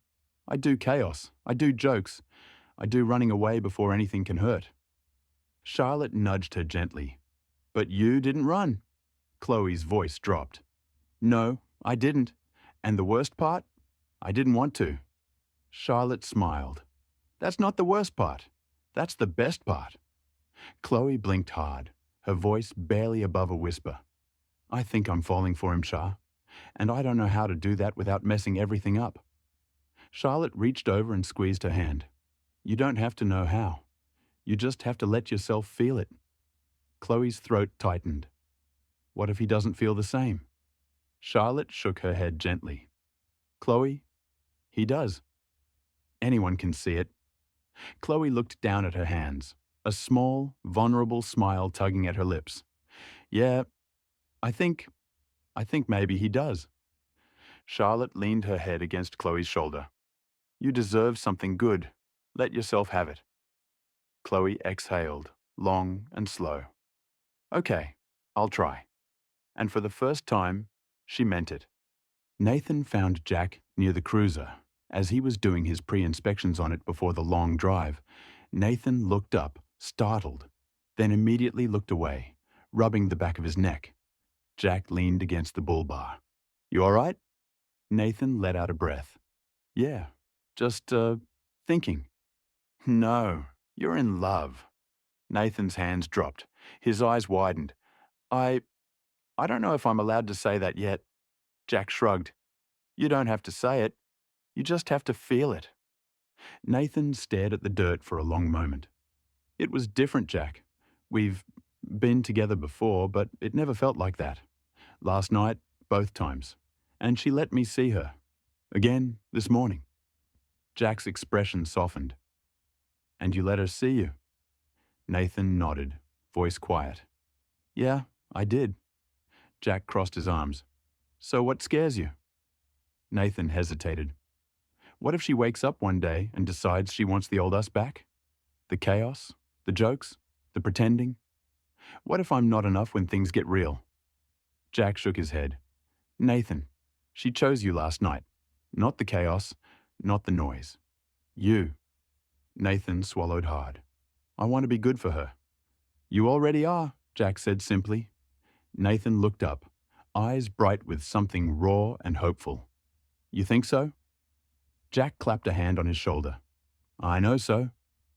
Nathan let out a breath that looked like he'd been holding for years. Okay, then I'm all in. Jack grinned. Good, because she is too. Nathan's smile was small, stunned, and full of quiet joy.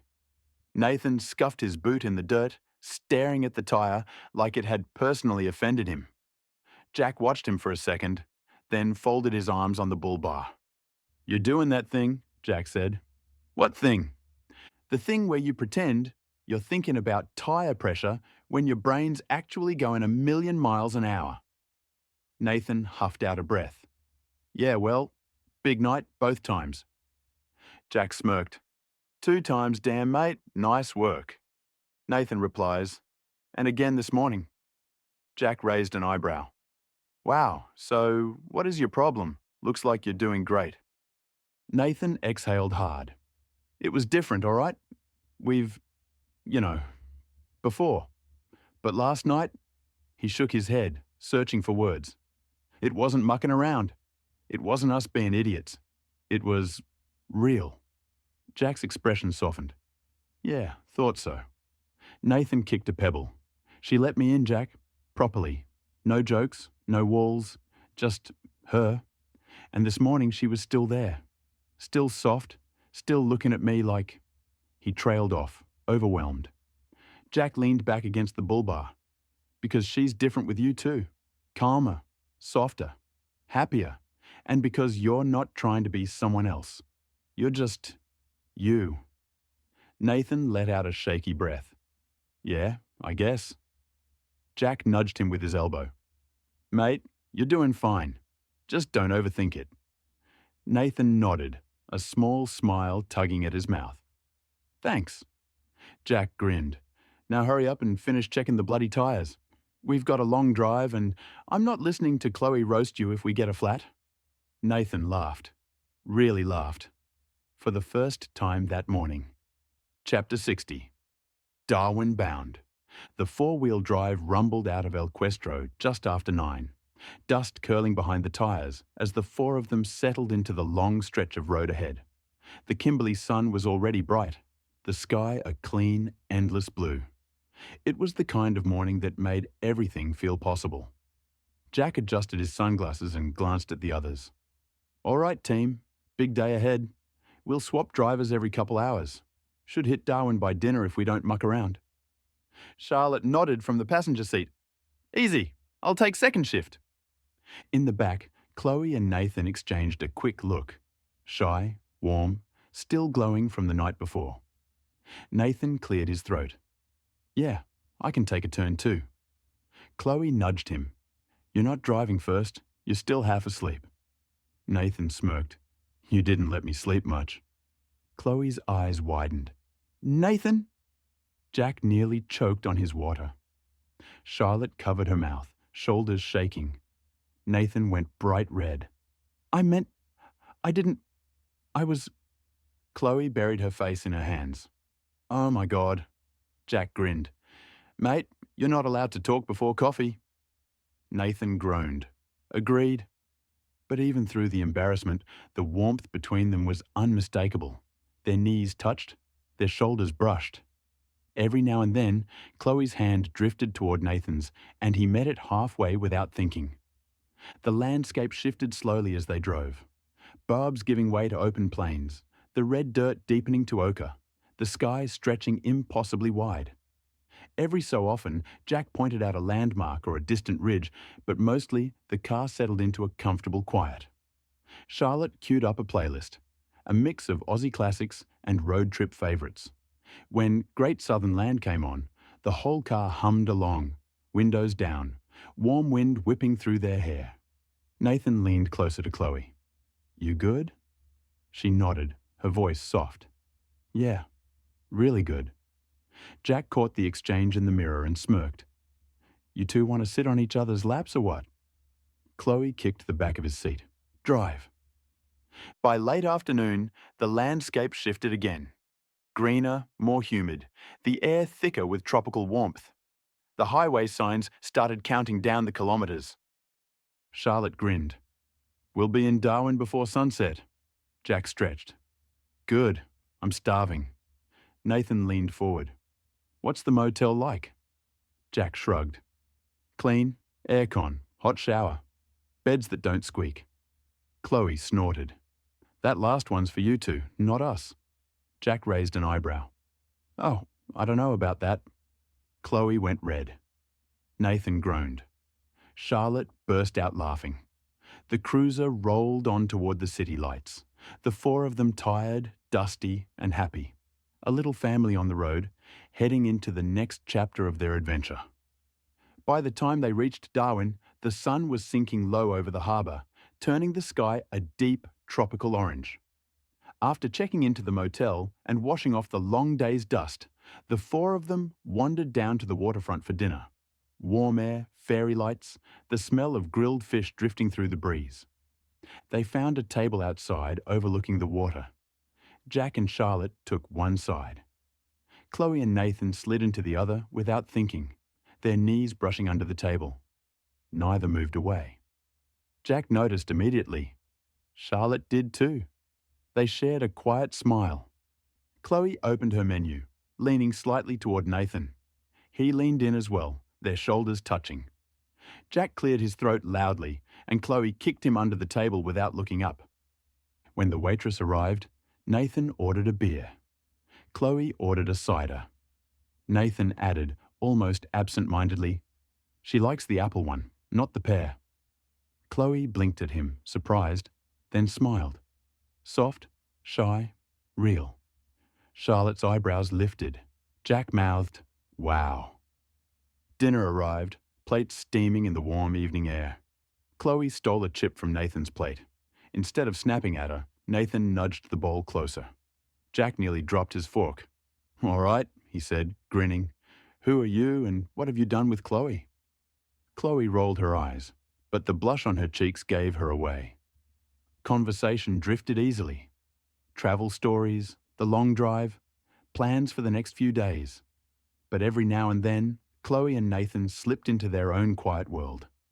A shared glance, a soft laugh, a moment where their hands brushed and lingered just a second too long. Then a cool breeze swept across the harbour. Chloe shivered. Nathan noticed instantly. Without a word, he shrugged off his light jacket and draped it over her shoulders. She looked up at him, startled by the gentleness. "You don't have to." "I want to," he said. Her smile was small and warm, the kind that made her eyes soften. Jack and Charlotte exchanged another look. Not teasing this time, but something closer to pride. After dinner, they walked along the waterfront, the city lights reflecting off the water. Jack and Charlotte walked ahead, hand in hand. Behind them, Chloe and Nathan drifted close, their arms brushing with every step. Chloe bumped his shoulder lightly. Nathan bumped back. She laughed. He smiled. By the time they reached the motel, the new dynamic wasn't just obvious, it was settled. Comfortable, warm, real. Two couples now, four friends, and something new unfolding between them, quiet and bright as the Darwin night. By the time they reached the motel, the night air had settled into a warm, tropical hum. The neon sign buzzed faintly above the car park, and the scent of frangipani drifted in from somewhere nearby. It wasn't fancy, but it was clean, cool, and exactly what four dusty travellers needed. Jack parked the car and stretched his back with a groan. "Right. Room assignments." Charlotte raised an eyebrow. "You and me, obviously." Jack grinned. "Obviously." Chloe and Nathan exchanged a look. Shy, warm, hopeful. But before either of them could speak, Jack pointed at them with mock authority. "And you two are not sharing." Chloe's jaw dropped. "What? Why not?" Nathan went bright red. "Jack." Jack held up a hand. "Because I'm not listening to whatever noises come out of that room after last night." Charlotte smacked his arm. "Jack!" Chloe covered her face. "Oh my God." Nathan looked at Chloe, then muttered, "You're a menace." Jack just laughed, tossing Chloe a room key. "Relax, I'm only kidding." Jack watched them go, shaking his head. "Unbelievable." Charlotte slipped her arm through his. "They're sweet." "They're trouble," Jack said, but his voice was warm. They drifted back to their rooms. the warm Darwin night humming around them. Chloe paused outside their door, giving him a small, shy smile before slipping the motel room. Jack and Charlotte disappeared into their room, Jack muttering something about early alarms and real jobs. And for the first time since the trip began, the night felt still, not empty, but paused. A breath before the next chapter. The adventure wasn't over. Chapter 61. Tomorrow's New Plan. The next morning, the motel courtyard was quiet except for the hum of the ceiling fans and the distant sound of traffic rolling through Darwin. The four of them gathered outside their rooms, coffees in hand, still sleepy from the long drive and the late night. Jack stood with his back against the railing, arms folded, looking more serious than any of them had seen him in weeks.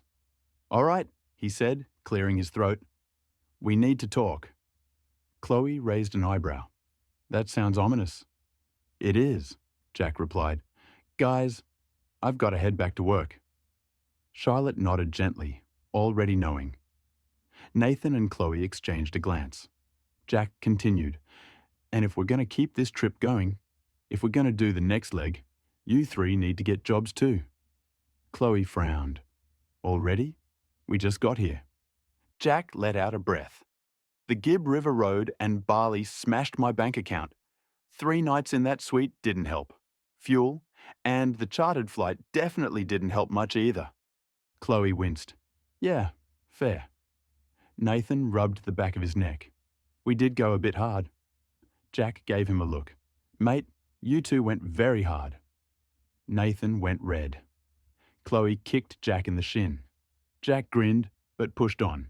"Point is, I can't bankroll the next stretch. Not on my own. We all need to put some money back in the tank." There was a moment of silence, not heavy, just thoughtful. The kind that comes when reality finally catches up to adventure. They had left the Gibb River Road and hit the black top again between nowhere and the next nowhere, the mid-morning sun turning the sky a soft orange. Everyone was half slumped in the cruiser as it hummed, pushing towards Darwin. Chloe suddenly straightened, eyes wide. "Guys, I don't want to get all weird, but did you know tomorrow is Christmas Day?" All three of them froze. Jack blinked. Charlotte's mouth fell open. Nathan stared at her like she'd just spoken another language. They had been on the road so long, days blurring into each other, kilometers rolling by, that none of them had even noticed. Nathan recovered first. "No presents," he declared, pointing at himself. "My gift to you is me." Charlotte made an exaggerated gagging noise. "Gross." Jack smirked. "Can I get a refund?" Chloe burst out laughing, swatting Nathan's arm. "I actually love the sentiment, you idiot." Nathan grinned, pleased with himself. "See, someone appreciates me." They all agreed. No presents, no pressure, just the four of them together on the road. It felt right. But then Nathan straightened, a spark of excitement flickering in his eyes. "Actually," he said, trying to sound casual, "I've already sorted something." Jack raised an eyebrow. "What?" Nathan shrugged, but the cool act didn't land. He was too proud, too nervous, too hopeful. "Galvin's can take me on here in Darwin. I talked to my boss back in Broome before we left. He said if I wanted a transfer, they'd sort it." Chloe's head snapped toward him. "Wait, you already lined up a job?" Nathan shrugged again, sheepish. "I figured, I don't know, might be useful, just in case." Jack let out a low whistle. "Bloody hell, mate, look at you. Responsible." Charlotte smiled, warm and proud. "That's amazing, Nathan." Chloe nudged him with her elbow, softer than usual, almost tender. "Show off." Nathan nudged her back. "You love it." She didn't deny it. Jack clapped his hands once. "All right then, 1 down, 2 to go. You two better start looking." Chloe groaned dramatically. "Ugh, work." Charlotte laughed. "Welcome back to reality." Jack slung an arm around Charlotte's shoulders, pulling her in. "We'll all meet up again once we've saved enough. Give it a few months. Then we hit the road again. Properly." Nathan nodded, eyes bright. "I'm in." And just like that, Christmas, forgotten, unexpected, unplanned, became one of their favourite moments on the road. Chloe sighed dramatically. Fine, I'll find something. Charlotte smiled. Good, because the next leg is going to be even better. Jack looked at the three of them, dusty, tired, sun-kissed, as the city limits of Darwin came closer, and felt something warm settle in his chest. The adventure wasn't over, just paused, and when they came back together, they'd be ready for whatever the road threw at them next. The morning heat was already settling over Darwin when Jack and Charlotte slipped out of the motel, leaving Chloe and Nathan still talking quietly outside their rooms. The cruiser sat in the car park, dusty and tired, just like them. Jack tossed his bag into the back and climbed into the driver's seat with a sigh. Feels weird, hey? Charlotte buckled in beside him. Yeah, end of an era. Jack started the engine. The familiar rumble filled the silence between them as they pulled out onto the road. Darwin's streets were calm at this hour, palm trees swaying, the smell of the ocean drifting in through the open windows. For a while, they didn't speak. The quiet was comfortable, the kind that only comes after weeks of shared miles and shared moments. Eventually, Charlotte glanced over at him. You okay? Jack let out a breath. Yeah, just coming down from it all. The trip? Yeah, the gorges, the nights around the fire, the stupid jokes, the chaos, even the bloody Gibb River Road. He shook his head, smiling. It was good. Better than good. Charlotte reached over and rested her hand on his arm. It was special. Jack nodded, eyes fixed on the road. And now it's back to work. Back to early mornings and long shifts and saving every cent. Charlotte squeezed his arm gently. It's not forever. No, Jack agreed. But it's a shift. You feel it. They drove past the harbour, the water glittering in the sun. Jack slowed at a set of lights, watching a plane climb into the sky. Feels strange leaving them, he said quietly. Charlotte smiled. They'll be fine. Nathan's sorted. Chloe will land on her feet. She always does. Jack chuckled. Yeah, and those two, they're gone. Completely gone. Charlotte laughed softly. It's sweet. It's terrifying, Jack corrected, but he was smiling. The airport signs appeared ahead, bright against the blue sky. Jack's grip tightened on the wheel for a moment, not out of fear, but out of reluctance. Charlotte noticed. You don't have to pretend you're not sad. Jack huffed. I'm not sad. You are. He sighed. All right, maybe a bit. Charlotte leaned her head against the window, watching the palm trees blur past. It's okay to feel it. We had a good run. Jack nodded. Yeah, we did. They pulled into the drop-off lane, the cruiser idling as travellers hurried past with suitcases and sunburnt faces. Jack turned off the engine and sat for a moment, hands resting on the wheel. Charlotte touched his shoulder. We'll be back on the road soon enough. Jack looked at her, a soft smile tugging at his mouth. Yeah, we will. They stepped out, grabbed their bags, and walked toward the terminal. Behind them, the car sat in the sun, dusty, loyal, waiting for the next adventure. Jack glanced back once before they went inside. See you soon, old girl, he murmured. And with that, the first chapter of their journey closed. Not with a bang, but with a quiet promise of more to come. 3 months passed in a blur of early mornings, long shifts, and the kind of determination that only comes from having something worth saving for. Charlotte worked 2 barista jobs, one in a busy cafe near the waterfront, the other in a tiny hole-in-the-wall espresso bar that opened before dawn. She was exhausted most days, but she loved the rhythm of it, the hiss of the steam wand, the smell of fresh beans, the regulars who learned her name. Chloe threw herself into hairdressing with surprising discipline. She picked up extra shifts, took walk-ins, even did mobile cuts on weekends.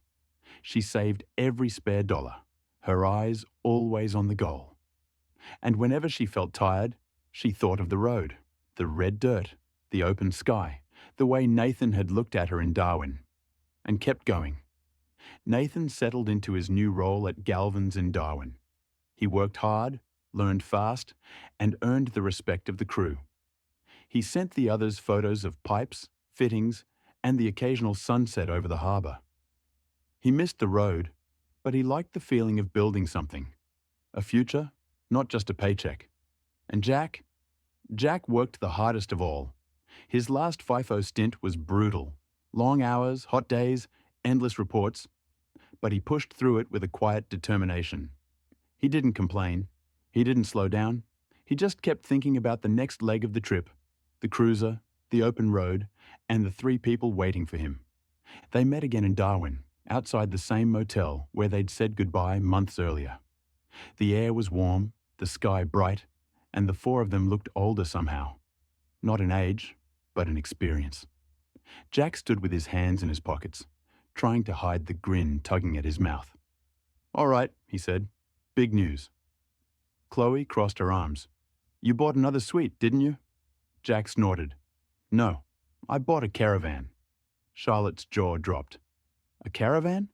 Chloe responded in awe. "Jack, that's expensive. Like, sell a kidney expensive." Nathan blinked. "Like, a proper one?" Jack nodded. "Yep, full setup. Kitchen, bed, solar, the works. Totally off-grid." Chloe stared at him. "Jack, that's expensive." "Yeah," Jack said. "But the money we spent on motels, this'll pay for itself in no time." Charlotte smiled. "That's actually smart." Jack pointed at her. "Thank you. Finally, someone appreciates my genius."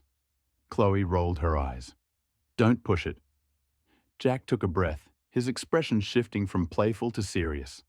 "And there's more." Nathan frowned. "What's up?" "I wasn't going to renew my contract," Jack said. "I was ready to walk. But the company made me an offer I couldn't refuse." Charlotte leaned in. "What kind of offer?" Jack's smile widened. "Pay rise, new title, geologist analyst." Chloe blinked. "What does that mean?" "It means," Jack said, tapping the laptop bag slung over his shoulder, "I don't have to do FIFO anymore. I can work from the road." Nathan's eyes widened. "You're kidding." "Nope. As long as I've got signal and this laptop, I can do my job from anywhere." Chloe let out a low whistle. "That's huge." Charlotte beamed. "Jack, that's incredible." Jack shrugged, trying to play it cool, but the pride in his eyes gave him away. "Yeah, it is." Nathan clapped him on the back. "Mate, that's life-changing." Jack nodded. "For all of us. Because it means we don't have to rush. We don't have to squeeze the trip into my roster. We can take our time, go slow, see everything." Chloe grinned. "So what now?" Jack's smile turned mischievous. "Now? We put the cruiser on a truck, hop on a plane, and meet her in Cairns. That's also where the caravan is."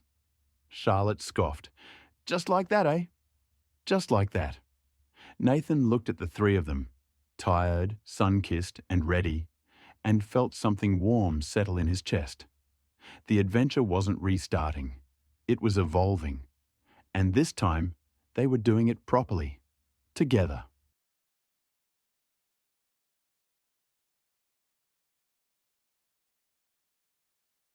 For everyone who believes in love, in family, in second chances, and in the quiet magic of ordinary days.